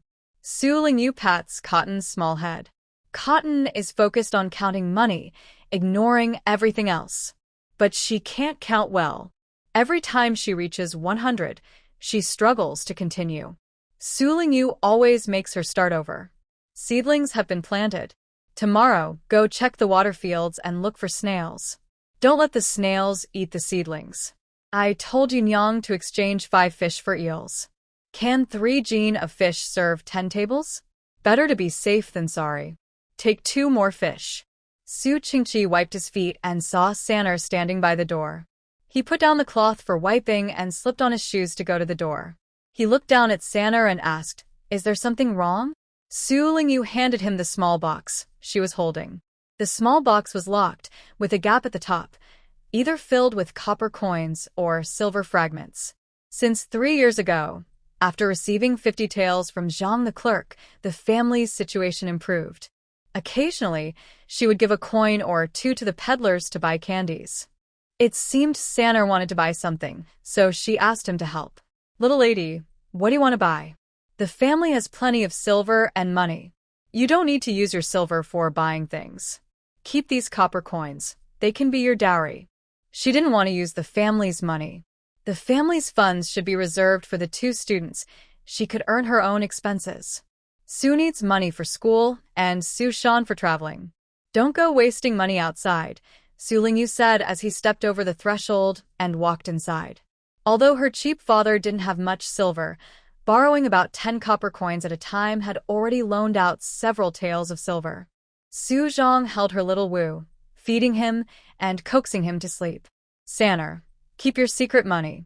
What do you want to buy? Great Wilderness Mountain. What? Great Wilderness Mountain? It's full of weeds and wild trees, with little good timber, and the soil is mostly red and yellow. It's not a good place for farming. Why do you want to buy it? Su Qingqi set down a stool, sat down, and pulled Sanner to sit with him. He wanted to have a long talk with Sanner and persuade him to give up buying the mountain, to escape the heat and for the cotton trees. A cool place for summer, a small pond was bought by Li Dan, who built a small wooden house there as Li Yongji's study. In the past, Li Yongji, attending the current private school, could sneak into the wooden house with Li Ying to enjoy the coolness and escape the summer heat. Now that Li Yongji was back from high school and needed to review for next year's imperial exams, this quiet and cool little wooden house was the best place. Where else could she go? Instead of enduring the hot summers, it would be better to build a wooden house at home for cooling. There's a water source on the side of Great Wilderness Mountain. With some digging and expansion, it could become a pond or water pool. Building a wooden house by the pond, raising fish, and planting medicinal herbs would be a comfortable place to relax. Su Lingyu opened the box. Most of the copper coins on top were decorated with red and green carp-shaped pouches. The crooked carp showed that the embroiderer's skills were poor and not suitable for a noble setting. No wonder she hid it in the money box. Looking at the mostly filled box of copper coins, Su Qingqi was surprised. Where did you get so much money? All the family silver and coins were kept by his wife and mother. He only had enough for daily expenses and 15 small allowances. If he wanted to invite a friend for a meal, he either asked the friend to come home or prearranged with his wife and mother to get some coins in advance. He patted his pocket and sighed. Sanner has more money than me. Su Lingyu pushed the box away. 10 taels of silver could buy the Dahuang Mountain? Not sure. I need to discuss with the village chief and the local elder first. Do it quickly. Grain rain has passed, and Li Xia won't be far behind. Mrs. Su Zhong chuckled at his old-fashioned words. You, in your past life, only enjoyed yourself. You can't even endure a little summer heat. Their third son could walk and jump even in winter. But in summer, he was listless, feeling hot during the day and at night, with no appetite for food. She looked at him with concern and asked Li Ying several times to take Sanner to the water pond and wooden cabin. But after a while, she felt embarrassed to ask too often, so she had to coax Yunyang not to be angry. That house isn't just for me. The scholar and the young master have returned, and that's a good place for them to study. Su Qingqi hesitated, then suddenly firmed up. I'll help you get it tomorrow. He spoke as if it was truly for her. Su Lingyu shot him a glance and turned away with her hands behind her back. Father, mother, we're back. Su Shan lifted the curtain of the cart, stuck his head out, and jumped down with his bag. Su Zhong also jumped down, feeling homesick for the first time. Now that they were home, it felt very warm. My son is back. Let's set off firecrackers. Su Qingqi waved to the distance. People there lit firecrackers, and the loud bangs shook the sky. At the same time, Li Yongji from the Li family also arrived. As they set off firecrackers here, others didn't lag behind, and the noise grew louder. Come in. Are you tired? Come have a bowl of water. Su Shan was surrounded and led inside, while Su Zhong followed quietly, feeling lonely. At the door, Su Lingyu stopped him and pointed to the other side. They saw a pair of bamboo couplets hanging at his door. The upper line, there will be a time to break the waves with the long wind. The lower line, hang the sails straight to cross the vast sea. He read the couplets repeatedly, understanding their true meaning, and his eyes welled with tears. He lowered his head, afraid to meet anyone. Victory does not lead to arrogance, and defeat does not cause despair. What's there to hurt? Su Zhong wiped away his tears, forced a smile, and looked up. Sorry to make you laugh. As the older brother, I didn't expect to be the one comforting you. No need to mind. Your father cried in front of me, so why not you? A mix of sadness and warmth made Su Zhong breathe easier. His worries eased, and he felt lighter. Before returning home, He had imagined many situations, being questioned, tested, looked down upon, or ignored. Now that he's home and facing reality, he realizes it's not as hard as he thought. Go talk to your mother. She hasn't been able to sleep at night these days, talking to Demao, trying to comfort you. Go now. Okay. Suzong straightened his shoulders, stepped over the threshold into the yard, and looked at his mother. He smiled warmly. Mother, I am back. Just as third brother said, his mother was worried about him, unable to sleep at night, with dark circles under her eyes. It's not right that the eldest son makes his mother so worried. He should have returned home earlier, instead of making excuses to delay meeting his parents. Mother, I am unfilial. Cough. Suzong, unable to speak through her sobs, choked twice, then smiled with squinted eyes, tears streaming down her face. How can you say you're unfilial? You and your brother are safe and sound. That's the greatest filial piety. Su Qingqi stepped away from the second brother, gave the eldest a big hug, and encouraged him. Even if a spider's web can be rebuilt, so can a person. If this time doesn't work, there's always next time.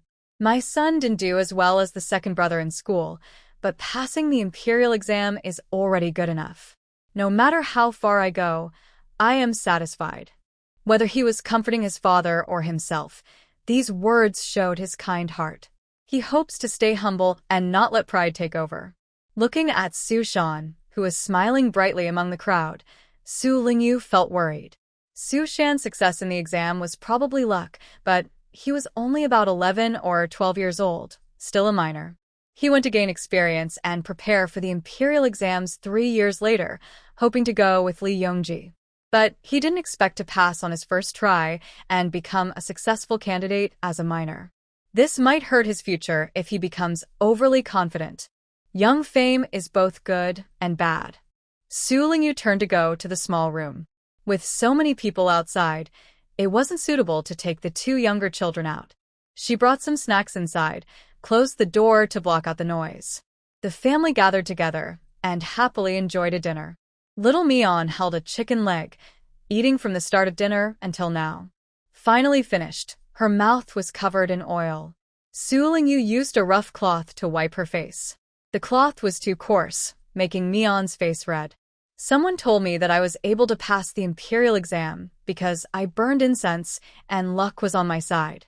People my age are still studying in private schools or academies.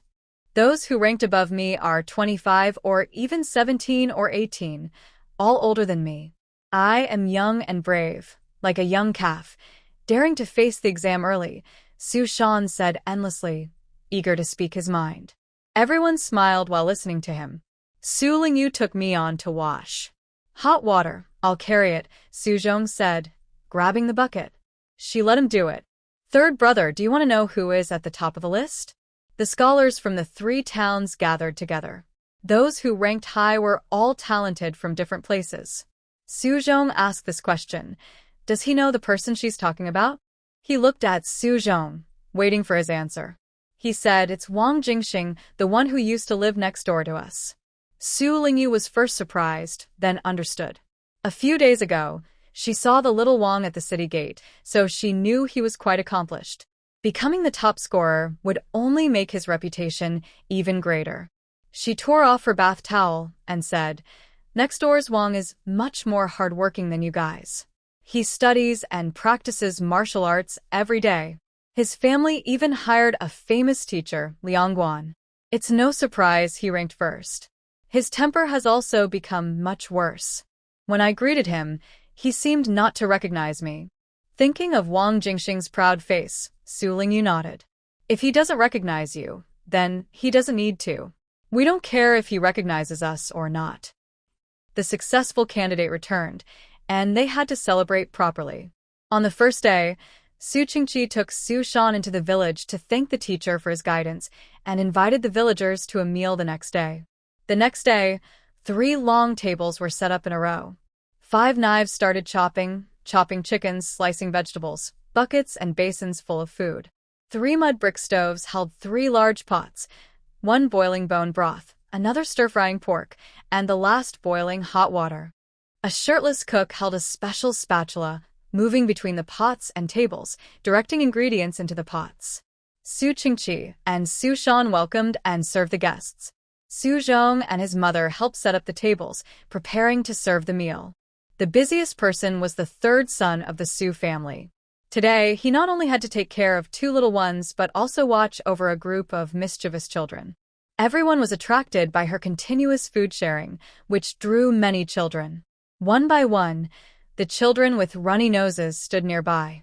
She felt shy about not sharing with everyone. She gave each child a few beans or a few sunflower seeds and asked them to do simple chores they could manage. Over time, more children came to ask her for beans, sunflower seeds, or candies. She had to soothe crying children, remind others not to snack from their siblings, and warn them not to go near the fire. When they saw dishes being served, big bowls of food, everyone in the village was amazed. Such a lot of meat. There are already 6 bowls of meat. There are more coming. I asked, and there are 10 bowls of dishes, 9 with meat and 1 vegetarian. This time, they spent a lot of money. Just that stir-fried eel is worth 100 coins. People new to the Su family were very surprised. 100 coins? You don't know, do you? The Su family raises eels. Their eels are bright orange, about the size of a thumb, and taste good. The city restaurants use their eels. Each eel costs 80 coins. Look, that's the shopkeeper of Fuxing Building. Everyone listening looked excited, thinking about grabbing food quickly, so they wouldn't miss out. Su Lingyu waved her hand to dismiss the children, telling them to find their mothers and go to eat. Before all the dishes arrived, each person held their bowl and chopsticks, waiting for the village elder to finish speaking. As soon as the elder and the village elders finished talking, everyone started to grab food. The delicious smell of the food tempted their stomachs, but the elders kept talking and chatting, making everyone wish they could stop the elders and eat after they finished. After hearing the elder encourage Su Shan, she asked Mu Mian, "Are you hungry?" Little Mu Mian patted her round belly, showing she was not hungry. They had been snacking all morning, so how could they still be hungry? "We'll go for a walk to help digest," she said, pointing her finger. Little Mu Mian immediately held her sister's hand, stood up, and brushed dust off her pants. Su Lingyu asked Grandma to watch little Wu, then took Mu Mian and her donkey for a walk. Across the street at the Li family's house, things were even more lively. Li Dan was a local, with more relatives than friends, and they had twice as many tables as the Su family. Over there, people were busy and lively. Some stood or sat outside the courtyard, waiting for the second batch of guests. Su Lingyu sat on her donkey, holding Mu Mian, rocking gently toward the rice fields to see the newly planted rice seedlings and the waterfall released into the water. From afar, she saw Li Lizi leading a girl toward Li Dan's house. This girl is thin and dark, with average features, but she is tall. I don't know what her relationship is with Li Lizi. Li Lizi is already 20 years old. Most men his age in the village have become fathers. Girls from nearby villages don't want to marry him, and his family can't afford a marriage gift. Li Lizi, who is she? Did you kidnap her? She asked out of curiosity. What do you mean kidnapped? La Nyonyo is officially my fiancé, Li Lizi proudly replied. Nyonyo is from the 18 villages. They met by chance once, and she called him a good brother, which made him start to care about her. He secretly followed her back to her village and found her living under her grandmother's strictness. He wanted to help her escape. He was determined to marry her, but had no money to pay the bride price. He thought about stealing yellow eels from the Su family's pond. The pond is near the house, but no one guards it at night, so he sneaked in at dawn to steal the eels. He stole 2 eels each time. Over time, he had more and sold many. The mountain streams nearby are full of freshwater snails, so he collected snails and loaches to sell. He also sold some grain, and after half a year, he saved up 2 taels of silver. With 2 taels, he bought a servant girl from the Lai family to cook. Lai family was very happy. Now he had a woman with him. Did she come today? I'm not wasting time talking to you. I need to take her to meet the relatives, Li Lizi said proudly. Su Lingyu tore off a small red flower from the cotton tree and threw it to Li Lizi. Since she's new here, she should wear a red flower. Then she threw in a small pouch. Congratulations on finding a wife. This 10 coins are a gift. Lizzie picked up the red flower, put it on Nuno's head, and caught the flying pouch. He politely nodded and said happily, "Thank you. The Su family's third son is really generous. Be a good person." Su Lingyu patted the donkey, making it step aside to clear the way. Nuno looked gratefully at the child on the donkey. She didn't know who the Su family's third son was, but anyone who gave a red flower or a gift was kind-hearted. After walking around outside, they returned as the feast was ending. Most guests had left the table, and a few women helping to clear dishes were busy. In a humble household, the family was not well off. Usually for a wedding feast, they sent out one invitation to one person. But the Su family hosted a big banquet and invited everyone in the family to eat together. They arrived early, hungry, and ready to eat. The young and old ate heartily. Apart from the leftovers, everything else has been eaten. The vegetable bowl is empty of soup, and the rice pot has no grains. When Su Zhong saw her 3 children returning, she put down her chopsticks and prepared to carry them down the donkey. Look at you about to eat, but you insist on taking Mushin out for a walk. Luckily, there is food left in the kitchen, or you'd go hungry. Su Lingyu asked her mother to carry Mushin down. She then climbed off the donkey, patted it, and let it go back on its own. "Don't worry about us. Go eat yours first. If you delay, the good food will be gone. Come here, third child. I left a chicken leg for you," Su Zhong called out. Mushin heard there was a chicken leg and happily ran over with short little steps. She held the chicken leg her brother gave her, biting into it with her mouth full of juice. Su Lingyu wasn't interested in the chicken leg. She went to the small kitchen to get her own bowl and chopsticks. Unbeknownst to her, her mother had already prepared her meal, with 10 different dishes. Now she just needed to eat her fill of vegetables. Su Qingqi brought out the brewed sorghum wine, and the brothers started drinking and eating happily. It was a lively scene.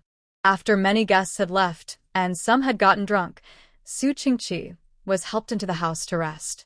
The others were sent back by horse-drawn carriage. The guests dispersed, and the women began tidying up. Su Zhong and Su Shan helped return the borrowed tables and benches. When they finally had a moment to rest, Su Zhong and Su Shan threw themselves onto their beds and slept until nightfall. "How will we have dinner?" Su Zhong asked her mother. The men in the house hadn't woken up yet, and she didn't know what to cook for the evening. "Keep it simple," Su Lisher said, feeling too tired to move. Although a few women had been asked to help, many chores still needed their attention. "Just make a pot of porridge, plain rice porridge with dried radish," Su Lingyu suggested. "They haven't eaten much today, and what they ate in the morning might still be digesting." "All right. I'll make the porridge." Su Lingyu ground mustard seeds and Sichuan peppercorns. The total gift money was 15 taels. The shopkeeper from Fuxing Tower gave 5 taels, Old Li gave 3, and the rest varied, with some around 100 coins and others just a dozen or so. She looked at the record of the gift money. The local gentry had also sent silver and coins, ranging from a few hundred coins to just 100. This amount of gift money was already quite a lot, and they would feel distressed to give more. "That's enough. Check the ledger and see who is from a poor family, and we'll send some back," Su Lisher said. "Okay." Su Lingyu replied to her mother in the kitchen. "Mother, put the clay jar on the stove into cold water to cool. Why do you want the duck head and chicken feet? Although there are 2 pieces of meat, there isn't much. Add some mustard seeds and keep grinding. Just making some snacks." This time, the family killed 5 ducks and 12 chickens. Before chopping the chickens and ducks, she told her mother to save the duck heads and chicken feet. She has her own use for them. After the noisy guests left, she used charcoal to simmer the duck heads and steamed the chicken feet with firewood. Tonight, they could eat the duck heads, but the chicken feet would have to wait until tomorrow. Mrs. Su looked at her third son and remembered what the fortune teller said. The fortune teller said that her third son was an ancestor of the Su family, but she wasn't sure which ancestor. Now, seeing her prepare chicken feet and eat duck heads, it seems she isn't from the 3rd generation of ancestors. Those ancestors wouldn't be the type to suffer hardships. Su Qingqi went outside to stretch, twisted his waist and neck, took a sip of tea to wake up, and exclaimed, "Ah!" Feeling refreshed, Su Chongbi got up before Su Shan. He held the awake Mian Mian and laid her on a reclining chair. Su Shan went too, feeling relaxed. "Mom, is there anything to eat?" he asked, sitting on a bench and looking at the duck head in the bowl. "What is this? Yellowish. Can you eat this duck head?" Su Lingyu didn't plan to say anything. She picked up a duck head and started to nibble. The marinated, cooled duck head was easy to hold. One bite was tender and soft. She first ate the part near the neck, which had quite a bit of meat. Eating it this way was especially fun. Seeing her sister the soup and chewing on the duck head, Su Shan also felt tempted. He picked up a duck jaw and took a bite. The duck head was tender, and he bit off a piece, chewing it in his mouth along with the juice and meat. The fragrant broth, blending several spices with the fresh duck meat, made it taste better and better. "Can you eat duck heads like this?" Mrs. Su said after eating a duck head. If all duck heads were made like this, no one would be afraid of not having enough to eat. Duck heads have little meat, and children don't like to eat them. They usually leave the heads for adults. But if they were prepared like this, children wouldn't dislike them. Spread some mustard seed powder on it, and it's even tastier, Su Lingyu said. Mrs. Su didn't like spicy food and didn't add mustard seed powder. Su Chongbi and Su Shan dipped some, but they found it too spicy and didn't want to dip again. Mian Mian used her finger to take some and put it in her mouth, but it was so spicy it made her cry. She ran to find her mother crying. "Fool, you ate everything. It's spicy, right? Come, drink some water," said Mrs. Su, taking her to drink. They ate the marinated duck heads eagerly, swallowing the broth first, then the meat, and finally setting down the bones. After finishing one, they moved on to the next. 10 duck jaws and heads weren't enough. "Next time, leave the duck heads when slaughtering ducks," Su Chongbi said, still wanting more. "Leaving some duck heads is fine, but it wastes the spices," she replied. Holding the plain porridge handed over by my mother, I picked up a chopstick of dried radish. Plain porridge with dried radish and salted cucumber is the best way to warm the stomach. "Why is there no salt on these chicken feet?" Su Qingqi bit into a chicken foot and carried the porridge out of the kitchen. "This is what Sanu asked for. Don't touch it." Mrs. Su gently scolded her husband. "Oh, what does Sanu want to eat?" The bitten chicken foot wasn't going back. He grabbed some salt and started eating. "Don't touch it yet." She hadn't finished preparing it. She placed the steamed chicken feet into a jar, added sour bamboo shoot water, mustard seeds, and Sichuan peppercorns, and soaked it overnight. It should be ready to eat tomorrow. The white chicken feet soaking in the sour juice made my mouth water just thinking about it. "Have you asked about the matters on Dahuang Mountain?" Mrs. Su asked. Su Qingqi sipped a bowl of porridge and said, "Yes, the village chief said it's fine. Tomorrow I'll find the village head to measure the land. Once the land deed is done, it will be settled." Having a successful candidate in the family meant exemption from taxes, so Su Qingqi wanted to buy more land. The fields owned by the Li family were under Li Yongji's name, so they didn't have to pay taxes. The Li family wouldn't sell their land. For land owned by outsiders, he needed to ask around. Su Qingqi told his 2 sons, Dahuang Mountain was bought with San'er's money. The land deed will be in San'er's name. Do you have any objections? "No objections," replied Su Shan first. "No objections," said Su Zhong, looking puzzled. "Where did San'er get the money?" "From selling eels," Mu Mian, who was eating porridge, answered first.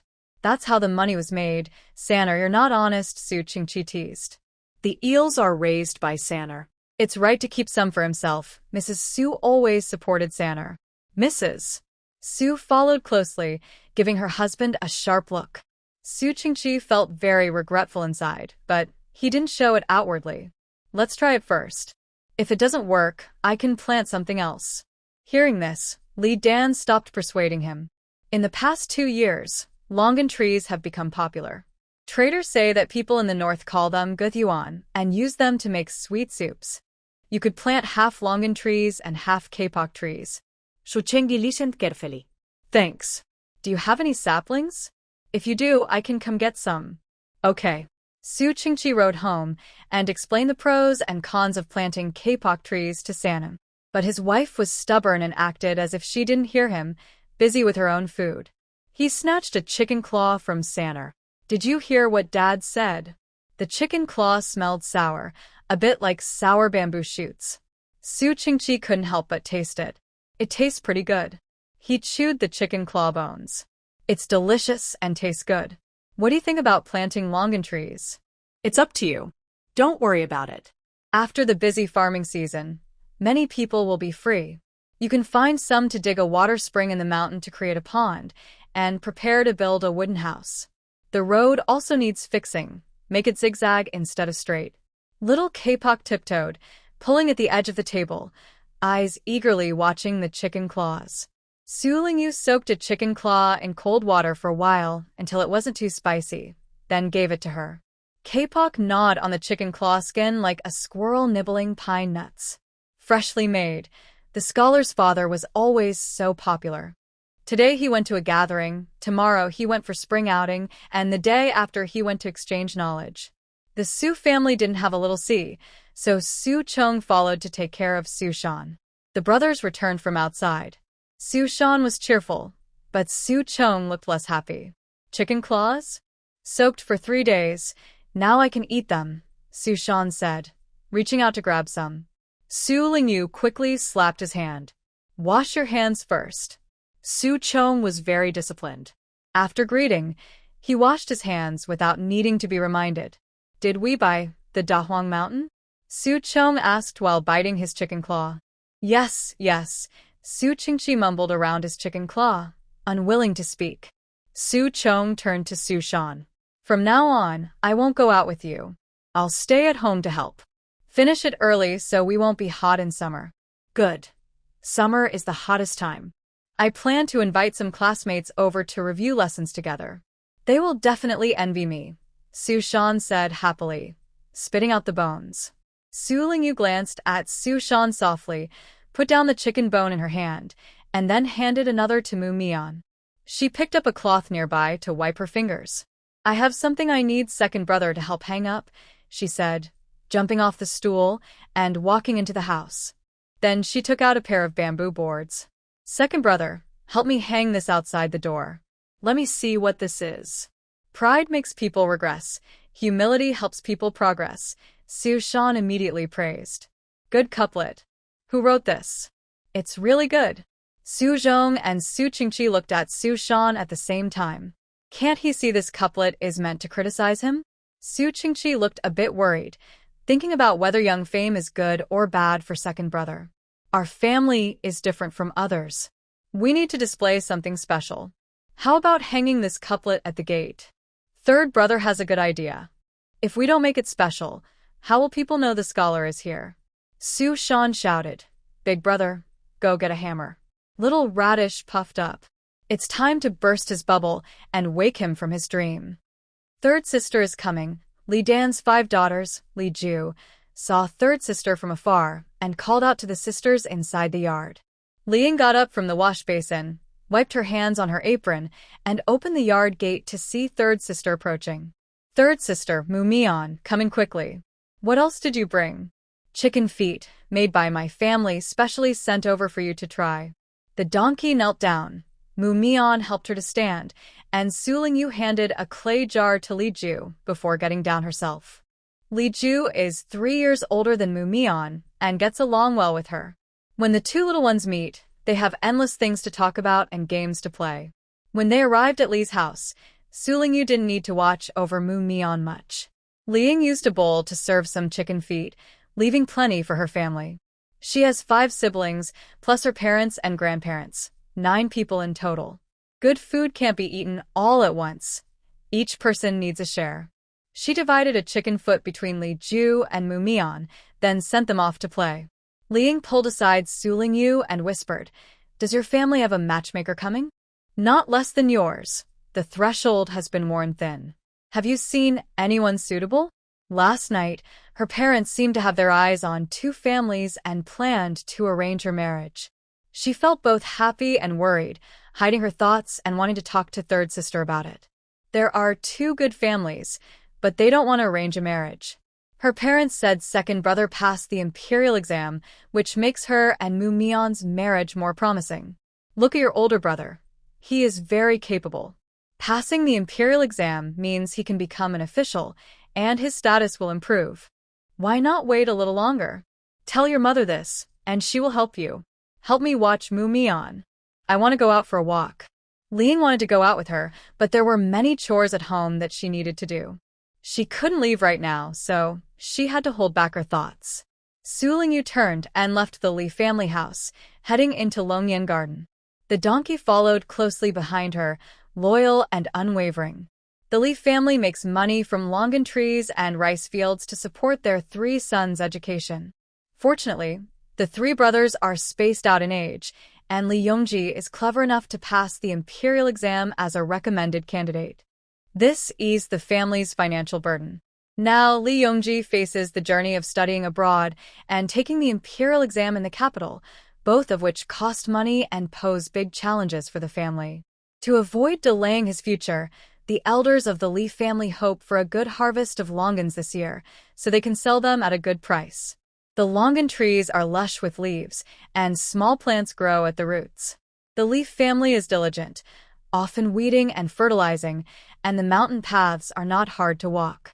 Faint sounds of talking, hoeing, and rustling leaves can be heard from the woods. Su Lingyu avoids the elders of the Li family and heads toward the wooden house in the mountains. 3 years ago, someone was angry because she took over a nest of birds and encouraged his own father to buy a water pond in the mountain forest. Public property became private, turning into a study. This caused her to endure 3 hot summers, breaking out in prickly heat. But this summer, she won't have to suffer through the heat anymore. The mountain house is often visited unexpectedly by various creatures, such as lost birds, curious mountain mice, and harmless snakes. Her father keeps some medicines and sulfur around the wooden house. There are few venomous snakes or dangerous insects, and during her leisure time, she listens to the birds singing. In the past 2 days, her second brother has been out of school. While teaching him, she also reviews her own lessons and reads new books. Since passing the imperial exam and returning home, apart from the first 3 days of banquets and thanking her teachers, she rarely goes out, enjoying rare peace and quiet. Today, an uninvited guest arrived. Compared to 3 years ago, she has grown taller, gained some weight, and her eyebrows are more relaxed. She is a cute young girl. She hopes she isn't here to steal his wooden house. Li Yongji stepped outside the wooden house and stood on the porch, politely asking Miss Su, "Why are you here?" Just want to talk to you. Talk. What is there to talk about between them? He heard she dislikes the heat and often takes naps while he's away. Could it be that she wants to take a nap now? Seeing her step onto the stairs and attempt to enter inside, he moved aside to let her in. Third son has arrived. Did you bring any food? Li Erling asked with a smile as he put down his brush. Li's second brother is taking the imperial exam for scholar. Do you think he can succeed? She asked. I'm not as confident as big brother. He started at 8 and became a scholar in 1 try. I won't take the exam this time, but next time I will definitely earn the title. Congratulations in advance. I brought some special chicken feet. Li Ju and Mumian are fighting over them. I wonder if they've finished eating now. Li Erlang's eyes lit up. The food from the Su family is always delicious. After finishing his homework today, he wanted to go back and try some quickly. Li Yongji saw Su Lingyu's plan. Once you've finished your homework, you can go back. Okay, after I finish the chicken feet, I'll help my parents with chores. Saying that, Li Erlang ran off. Send away the second brother. Now it's time to tell him your real purpose. The third son of the Su family was very young but already knew how to use other methods to send others away. This third son's mind was quite sharp. Li Yongji suddenly realized, could it be that this Su family third son really came to steal the wooden house? Big brother Li is top of the class. Why not go out to find friends? Staying here all the time, doesn't it get boring? All the classmates and friends he wanted to see had been met, and all the banquets he wanted to host had been held. The rest who didn't come didn't matter. He should study hard and prepare for the next imperial exam. This place makes me feel peaceful. It helps me focus on my studies and understand the true meaning of books. This is my safe place. Why should I leave? He emphasized the importance of the wooden house, hoping this little girl wouldn't ask for too much. Otherwise, he would use his older brother's authority to drive her away. Although he didn't want to bully the younger, some things couldn't be allowed. If a person is truly peaceful-minded, they can read quietly even in a noisy city. If their mind isn't calm, even in a deep mountain, they won't find peace. So your purpose in coming is to persuade me to study in the busy city and then occupy my study to take a nap? Lee Yongji said with a strong hint of malice. Seeing the gentle scholar with a malicious expression, he didn't look fierce but rather a bit adorable. Su Lingyu smiled and couldn't help but chuckle. No, I want to make a deal with you. I'll give you money to spend. This left Lee Yongji stunned. Giving him money to spend? What kind of logic is that? And a 5-year-old talking about giving him money. Does that make sense? Truly shameless. Passing the imperial exam is like a carp jumping over the dragon gate. Only 1 in 1,000 succeeds. Some leap high and succeed. Others fall halfway. Some people try hundreds of times but still can't pass the exams. Big Brother Lee, you are talented, but your skills are not enough. Your family doesn't have much money, so you can't travel to learn from others or talk with famous scholars.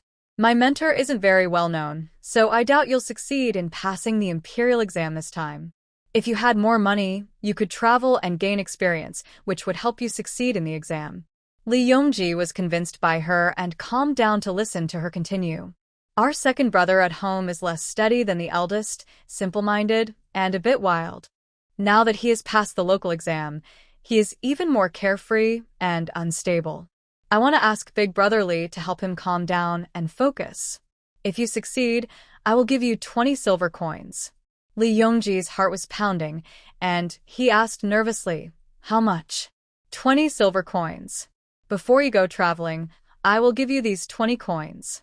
After a while, he finally asked, are you sure about this? Do your family members know? I don't know. This is our promise. As long as I and you both know, that's enough. How will you give me 20 silver coins? Su Lingyu stood at the door and said, my family's chickens and ducks are under my care. If 1 or 2 die, no one will say anything. You have half a year before you go traveling, so don't worry about not having money. I already have about 10 silver coins saved up. Look at that donkey outside the door. If I sell it, I can get 50 or 60 silver coins. If I can't come up with the money, you can use the donkey as your ride. The donkey outside snorted and looked angry, annoyed that its owner wanted to give it away. Let me think about it, he said, feeling confused and unable to decide for now. If you decide, come to my house tomorrow and ask Su Shan to go out with you. If before your trip he hasn't changed his bad habits, the money will be halved. Lee Yongji looked at this clever girl and felt frustrated. He waved her away. Su Lingyu left the wooden house to lead the donkey, but the donkey turned its head and refused to be led. She moved forward alone, leaving her young master behind. The donkey still had a temper. After walking a long way, the donkey started to walk faster and soon disappeared from her sight. It wasn't until she returned to the Li family that she saw it again. What are you going to do at the water pond? Li Ying asked her. Are you interested in my elder brother? Susanna was different from ordinary children. She shouldn't understand things she didn't need to, but she understood everything she should. Talking with her was easy, like chatting with a good friend. She liked talking to Susanna, sharing things she couldn't say to her family, those innocent words. What is liking? What does it mean to like someone? Can you eat it? Su Lingyu's 3 questions dispelled Li Ying's unwanted thoughts. I was just looking under the dragon eye tree to see if there were any fungi, and I picked some to cook soup, she waved to Mumian. Mumian, it's time to go home. Won't you stay and play a little longer? No, I'll come back when I have free time. After saying goodbye to Li Ying, she took Mumian home. On the way, they passed a mountain stream where Li Lizi was catching fish with his wife. Because of the spring water, the area had abundant water plants, hiding many loaches, eels, and leeches underneath. In spring, as the water warms, pond snails begin to reproduce. Catching pond snails now and selling them is a unique opportunity, and she might earn a good amount of money. Hardworking people are always liked. She didn't plan to disturb Lizzie. Earning through effort is better than not trying at all. Spring is when ducks know it's warm, and Sue family's ducks start diving into the water channels to find small fish early. Su Lingyu drove the ducks back and looked for duck eggs in the grass. It seems the salted duck eggs at home are ready to eat. She went to find them. Salted duck yolks are great for mixing with rice or porridge. Back home, she checked the clay jar in the corner and took out a duck egg wrapped in yellow mud, which showed no obvious changes on the surface. This egg was stored during the new year. The egg white and yolk should have undergone some chemical change due to salt. She took out a few eggs soaked in water, waiting for the mud to soften. She climbed onto a lounge chair, planning to rest for a while. The spring sunshine was so beautiful that wasting time sleeping in it would be a real shame. Sanner, it's going to rain. Come inside and sleep. Sue Leisure carried a vegetable basket home. Spring rain makes for good sleep, so staying indoors is understandable. The spring rain started falling steadily. Mumian covered her head with her hand and ran to the eaves, while Su Qingqi, wearing a straw hat, followed into the shelter. Su Zhong and Su Shan ran home through the rain, both getting wet. Su Lingyu used a cloth to wipe them and asked, "Why aren't you reading inside the house?" "We went to the mountain to look around. It's really nice there, right across from Brotherly's place. Later, I'll find someone to cut the wood from the mountain. If it can be sold, sell it. If not, bring it back to burn," Su Qingqi said, patting off the water from his clothes. The Su family has no formal hall. After entering, there's a small courtyard. The courtyard has 5 small doors, each leading to a bedroom. So, they don't have a meeting hall. If they want to talk, it's either in the courtyard or under the eaves. Su Lingyu set down a small stool and said to her father, "I have something to discuss with you." Su Qingqi sat down, looking at his young wife with a smile.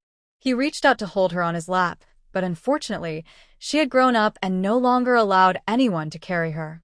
He had to turn and pick up Mu Mian, holding her in his arms and messing with her crooked, high ponytail.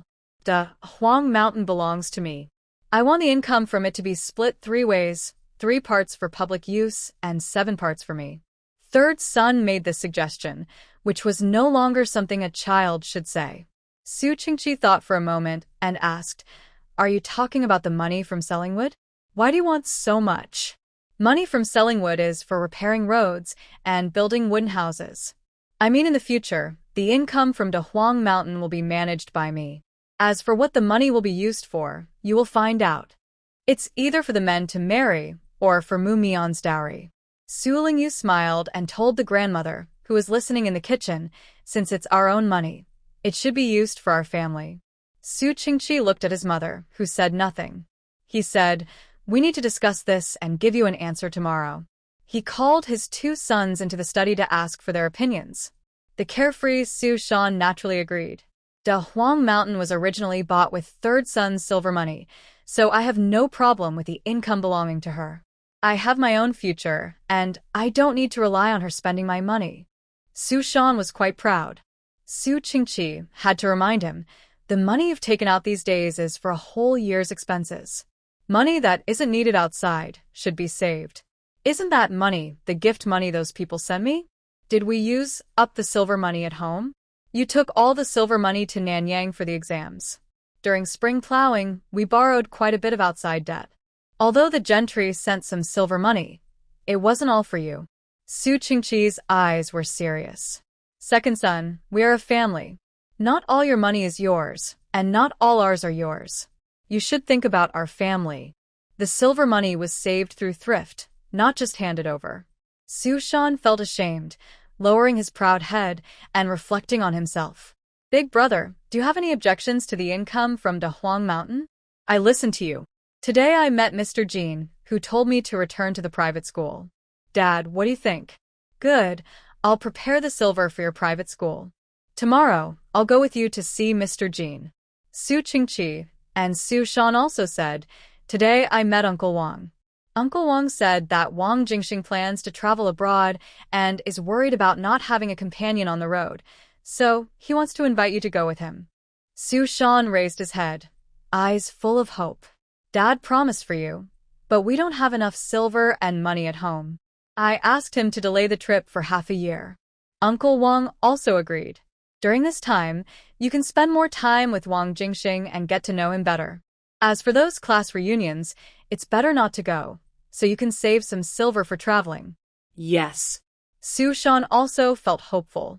That night, Su Qingqi discussed with his mother. Since the third son was different and there was a prophecy from the fortune teller, they agreed to let him take charge of the Dahuang mountain. While they were in a meeting, Su Lingyu entered the study of the two radish heads.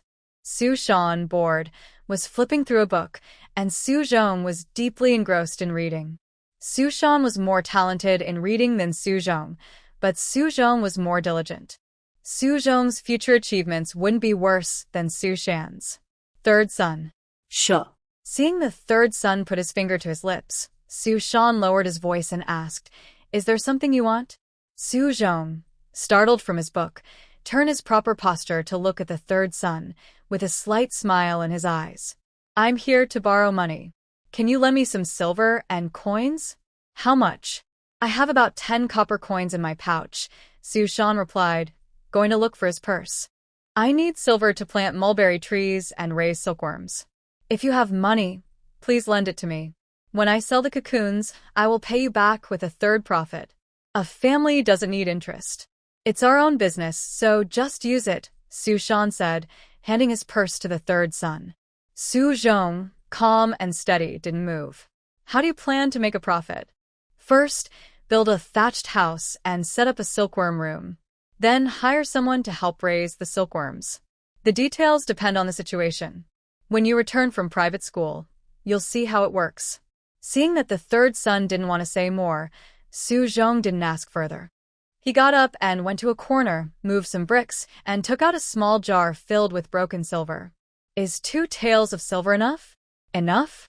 Could it be that Radish Head still has more secret savings?" Su Lingyu shook her head. "Not enough." Su Zhong then took out a few broken silver coins from a piece of clothing. "Here's half a tael." Seeing the third son shake his head, he said, "That's all I have. Big brother has much more silver and money than I do." Shushan. Radish Head must have even more hidden savings, Su Lingyu thought, eager to keep digging to see how much secret money Radish Head had. "Not enough, not enough. Still far from enough." Su Zhong thought for a moment, then took out a thick black cloth bag from under his bed. Su Shan was surprised. "You hide money in this too? Where do you hide it?" Su Zhong stood on the table, touched the beam above his head, and took out 2 broken silver coins. Su Zhong rummaged here and dug there, surprisingly finding more than 3 taels of silver. He was like a mouse hiding food. He was quite good at hiding things.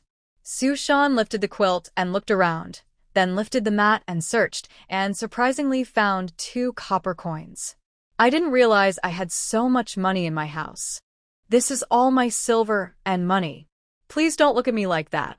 Actually, I have some more hidden, but I don't want to show it. As long as I have money in hand, I won't feel worried. I can't give everything away." Su Lingyu held back a laugh. "Big brother is like a mouse, hiding not food but silver and money. If I run out of money, maybe I should look around this house?" Su Zhong's heart beat faster as he thought about moving the small amount of money to a safer place. He couldn't let Sanner find it. Su Qingqi took Su Zhong to see the teacher. Su Zhong caught a chicken and a duck. Su Lingyu placed a few salted duck eggs in the vegetable basket.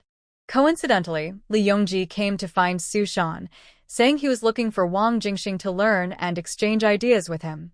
Su Lingyu smiled as she prepared a basket with fruits, vegetables, and salted duck eggs. "Put less in. I still want to eat some." Seeing the salted eggs in the clay jar decrease layer by layer, Mu Mian felt anxious, worried that her sister might give them all away as gifts. "Greedy one, if you want to eat more, you can pickle some again. It's better to give some as gifts than to give money." Mu Mian seemed to understand a little and nodded. "You need to leave me a few." After they left, Su Lingyu asked her mother to find someone to weave a straw mat. "This year, the weather has been good, and since we lack silver for expenses, why not expand our silkworm farming? Plant mulberry trees at the foot of the Dahuang Mountain. If we start now in April, we can harvest some leaves. Building a straw house for silkworms might bring in good money. Originally, the family had little space and nowhere to raise silkworms, so Su Li had given up on the idea. Now that it was brought up again and Sanner's suggestion could be carried out, they decided to start. Then let's do it. I'll go to the village to find someone. Su Lingyu stood up and said, I'm going to let the ducks out. The chickens and ducks in the coop had already started making noise, eager to go out and forage. Su Lingyu went to the chicken coop and said, lay eggs, don't lay outside, or others will get them. Many chickens and ducks had already laid eggs inside the coop, waiting for her and Mu Mian to collect them. Su Lingyu went in, picked a small basket of eggs, and handed it to her grandmother. These chicken and duck droppings need to be cleaned up, then sprinkle some lime to prevent lice. There are 2 taro roots left in the kitchen. Should I take them out to eat? Going out to free-range chickens and ducks takes about an hour. It might be good to bring some food to fill your stomach. Wrap them in taro leaves and take them along. Next to the chicken coop, several hens are sitting on their nests hatching chicks. Su Lingyu asks them, do you want to go out and get some food, then come back to hatch eggs? 2 hens jump down from the nest and cluck as they head outside. Su Lingyu opens the fence gate. Don't run around freely. You should go to your own fields. If you go to other people's fields, you'll get scolded, understand? The seedlings have just been planted. If they get crooked in someone else's land, the villagers won't be polite. They might point at you and start scolding. Demao, Mushin follow along. Mushin drags a bamboo branch and follows, while the donkey walks slowly behind. She drives the ducks out of the drain and lets the chickens roam freely by the mountain. Then she sits down at the big stone and plays with Mushin, flipping the strings. The spring breeze blows over the seedlings, making the green ocean ripple. Mushin can't sit still and tries to catch a yellow butterfly. The butterfly flies into the cucumber flowers, blending in so you can't tell which is flower and which is butterfly. The spring wind makes her sleepy. Su Lingyu yawns and thinks about going home for a nap before coming out again. She pinches a small chicken leg on her head, thinking about tying 2 pieces of cloth around it to make it look like a bun, more pretty that way. From the road, the sound of wheels approaching can be heard. The cart comes nearer, and she recognizes the driver. He's wearing a blue shirt and a black jacket. This is the young servant from Fuxing Tower. The servant's cart is from Fuxing Tower. The person inside should be the shopkeeper. They deliver eels every 3 days without fail. Is he here to check the quantity, or does he want something else? Su Lingyu pretends not to recognize him, propping her elbows on her knees, resting her chin on her hands, and dozing off. Shopkeeper, this is Su Sanner. Brother Su said if you want chickens and ducks, you should discuss it with her, the servant tells the person in the cart. The curtain of the cart is pulled aside. The first to get off isn't the old shopkeeper, but a young boy. He's about 15 or 16, slim, with delicate features. He looks like a boy but has an Adam's apple, making it hard to tell if he's a boy or a girl. The boy looks around and seems satisfied with the scenery. The old shopkeeper gets off last, says a few words to the boy, then calls out to Su Lingyu, Sanner, come here. You can't offend regular customers. They rely on them for their livelihood. With his hands behind his back, he walks over to them. The old shopkeeper introduces him. This is Su Qingqi's 3rd daughter. She's a special girl. She can control the chickens and ducks. Interesting. You want your children to call those chickens and ducks back, so I can see them. The young man toys with his whip, curious to see the scene. They are eating and not suitable to be called ashore. If you like, I can call them over later. If you just want to watch the chickens and ducks gather, waiting half an hour is fine. This child speaks very maturely. If she weren't so small, I'd think she's an adult. The young man looks down at the girl. I heard that the chickens and ducks from Dongquan are very tender, and the Su family's chickens and ducks are the best. Today I need 5 chickens and 3 ducks. I'll call them over, so I can choose. Good chickens and ducks are mostly sold during the New Year. Recently, I prepared a banquet for the scholar and slaughtered many. Now the chickens and ducks are either too old or too small. The eggs are still edible, but the ducks are tender and may not taste good. She knows her chickens and ducks well. Selling bad-tasting ones would ruin her reputation. The shopkeeper smiles kindly. I need an old hen for soup. Do you have one? Seeing they are serious, she calls Mu Mian. Go home now, ask Grandma to bring the scale, and say someone is here to buy chickens and ducks. Okay. Su Lingyu takes the bell from her cloth bag, walks to the field edge and rhythmically shakes it, calling out, quack quack, cluck cluck. The chickens and ducks scattered along the roadside and slopes gather at her feet, following the sound of the bell. They move forward together. Amazing. Truly amazing. Those chickens and ducks all came over. The young man is excited. He considers this a miracle. She takes the chickens and ducks to an open space, takes some rice from her bag, and scatters it on the ground. The birds lower their heads to eat. Choose quickly if you want any. Once they run away, it's hard to gather them again. The shopkeeper with the best eyesight picks the big ducks, the old hens, and the strong roosters. He points to the ones he wants, and she catches them.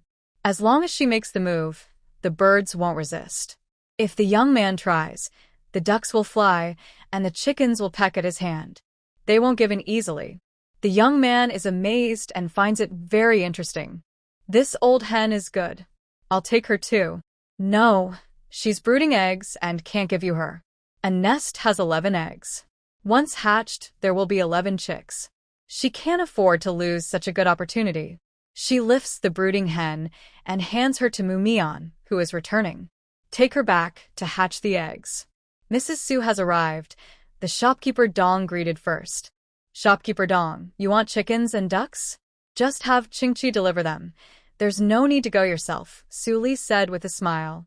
There's a strange sight in Dongquan village, perfect for bringing the young master to see.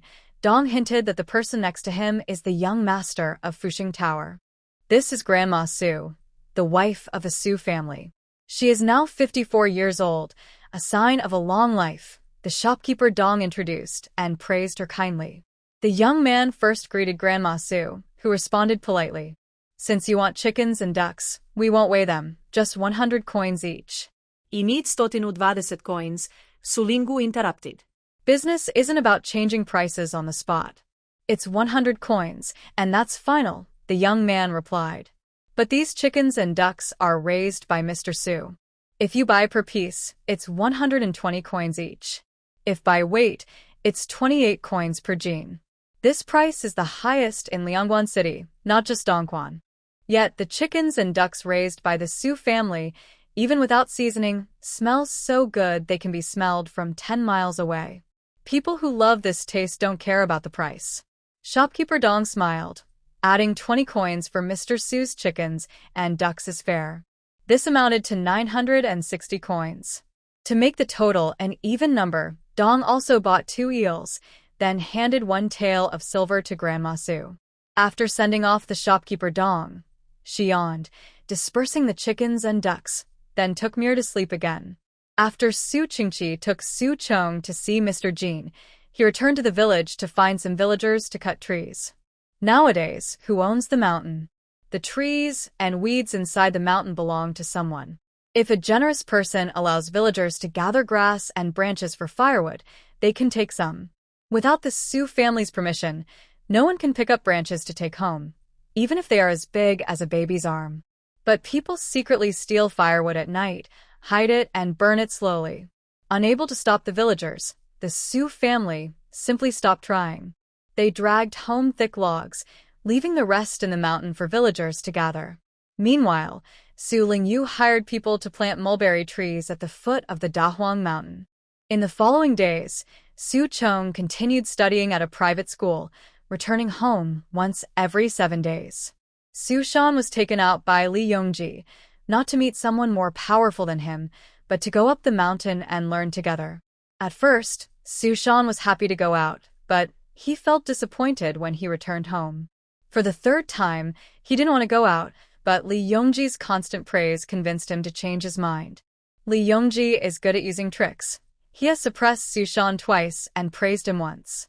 Through these ups and downs, Su Shan gradually steadied his mind and stopped being arrogant and reckless. Everyone tends to follow others. They learn from whoever they follow. Su Shan, following Li Yongji, learned to be steady. Even if he changed slowly, he was subtly becoming more composed. Perhaps because Li Yongji achieved more than Su Zhong, he felt superior and no longer respected Su Zhong much. This made him overlook Su Zhong's good qualities. Li Yongji, who is stronger than him, kept suppressing him. As a result, Su Shan's attitude became correct, and he learned the calmness he should have had from Li Yongji. In the blink of an eye, flowers bloom and fall, the hibiscus flowers blossom, and the summer solstice arrives. The wooden house that Su Lingyu longed for was finally built. It was a small house on stilts over the pond, divided into 3 sections. The entrance led to a small living room. On the left was the study area for Su Shan and Su Zhong, and on the right was the guest area. The small door on the left was the resting room for Su Shan and Su Zhong. When they weren't home, it was where Su Qingqi would relax. The right side was for the women to rest, and in summer, they would nap there without worrying about the heat. Su Qingqi caught a dog and tied it near the wooden house. When no one was around at night, he relied on it to watch the house. The cotton tree saplings had already been planted. With the help of the spiritual spring, they took root and sprouted with a low death rate. The suggestion to plant longan trees was temporarily rejected. One day, she took the cotton to walk down the mountain and saw Li Lizi and Er Nyo in her water field, digging mud, catching loaches, and looking for eels. They had a good harvest. In the bucket, there were not only large freshwater snails, but also 2 or 3 eels. Er Nyo saw her and tried to hide, but Li Lizi was not afraid. He was thick-skinned, acting like a pig that's not afraid of boiling water. Li Lizi, your wife. How can my wife be talked about by your little kid? Are you looking for a beating? Li Lizi snapped, almost ready to fight. Er Nyo had been in Li's village for nearly 3 months. Her belly hadn't moved yet, which worried Li Lizi's mother. They tried all kinds of folk remedies for her and secretly scolded her for not being able to conceive. The village's barefoot doctor said that Er Nyo was mistreated as a child, had poor health from long-term malnutrition, and was weak with a cold, making pregnancy difficult. He advised Li Lizi to take good care of her for a year or half a year. Maybe next year, she could have a baby. Few people remembered the doctor's advice, but many remembered that Er Nyo couldn't have children.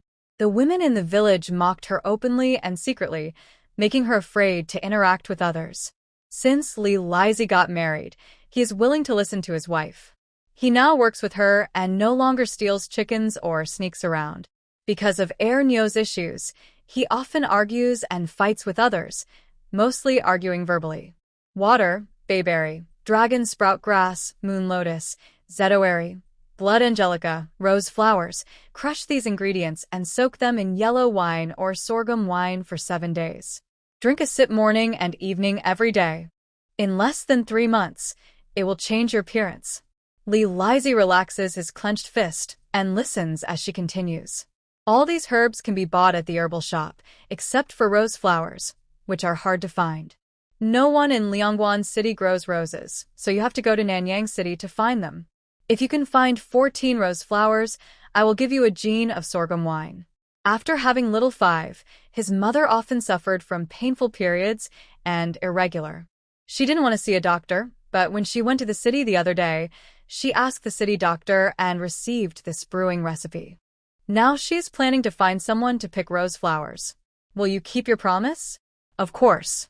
If I can't give you wine, I will give you a duck, and you can trade it for wine. All right. I will leave for Nanyang City tomorrow. She walks down the mountain path. Don't worry about anyone bullying Er Nyo. Our second batch of silkworms is about to hatch, and we need help picking mulberry leaves and cutting silk. Let her come work at my house, and I will pay her 10 cents a day. Li Lizi and Er Nyo are very happy. You go home and tell your family not to talk nonsense here. My third sister never talks nonsense. Mu Mian jumps down the mountain path, glaring at Li Lizi. Providing work for Er Nyo isn't without purpose. I want you to bring back some rose branches and leaves. I heard roses are beautiful, and I want to plant some to see. Huh. Only kids like that stuff. Planting flowers is less important than growing food. Kids are truly just kids. Su Lingyu doesn't argue and takes Meng Meng and Mu Mian, who are jumping and running, back home. Su Zheng's wife invited several village women to weave grass mats and hired people to build a thatched house. The low, rectangular thatched house has 2 doors leading inside. Its shape is longer at the top and narrower at the bottom, making it rainproof and heat-resistant. The silkworms live comfortably, eating well. The Su family contributed over 1,000 silkworm cocoons. Wang Long, who was well-informed, heard that the Su family silkworms hadn't yet climbed the mountain, so he ordered some in advance. During the 2 days when the cocoons started climbing, he personally came to guard them. He was very pleased as he watched the cocoons inside the silkworm room, growing more and more satisfied. Among this batch of cocoons, there were 200 pairs of imperial silkworms. Wang Long smiled, led his assistants, and personally harvested the cocoons. On the same day, he took the double imperial cocoons away, fearing others might steal them. News about the twin silkworms spread quickly. Many families in the town felt envy, regret, or jealousy. Envy because Wang Long acted quickly, regret because they didn't earn the money, and jealousy because the Su family raised the twin silkworms. Most silkworm farmers know that most silkworms do not like to cooperate when spinning silk. Even if they're placed together, one will often crawl away to another spot. Families who successfully raise twin silkworms are few and far between. Only special farmers can do it. Some farmers even come to Dongquan village to learn how to raise twin silkworms. People in the same village try to flatter and please Su Zong and Su Li, hoping to learn their secrets for raising silkworms. Not only do they want to learn how to raise twin silkworms, but they also want to learn how to raise fat silkworms.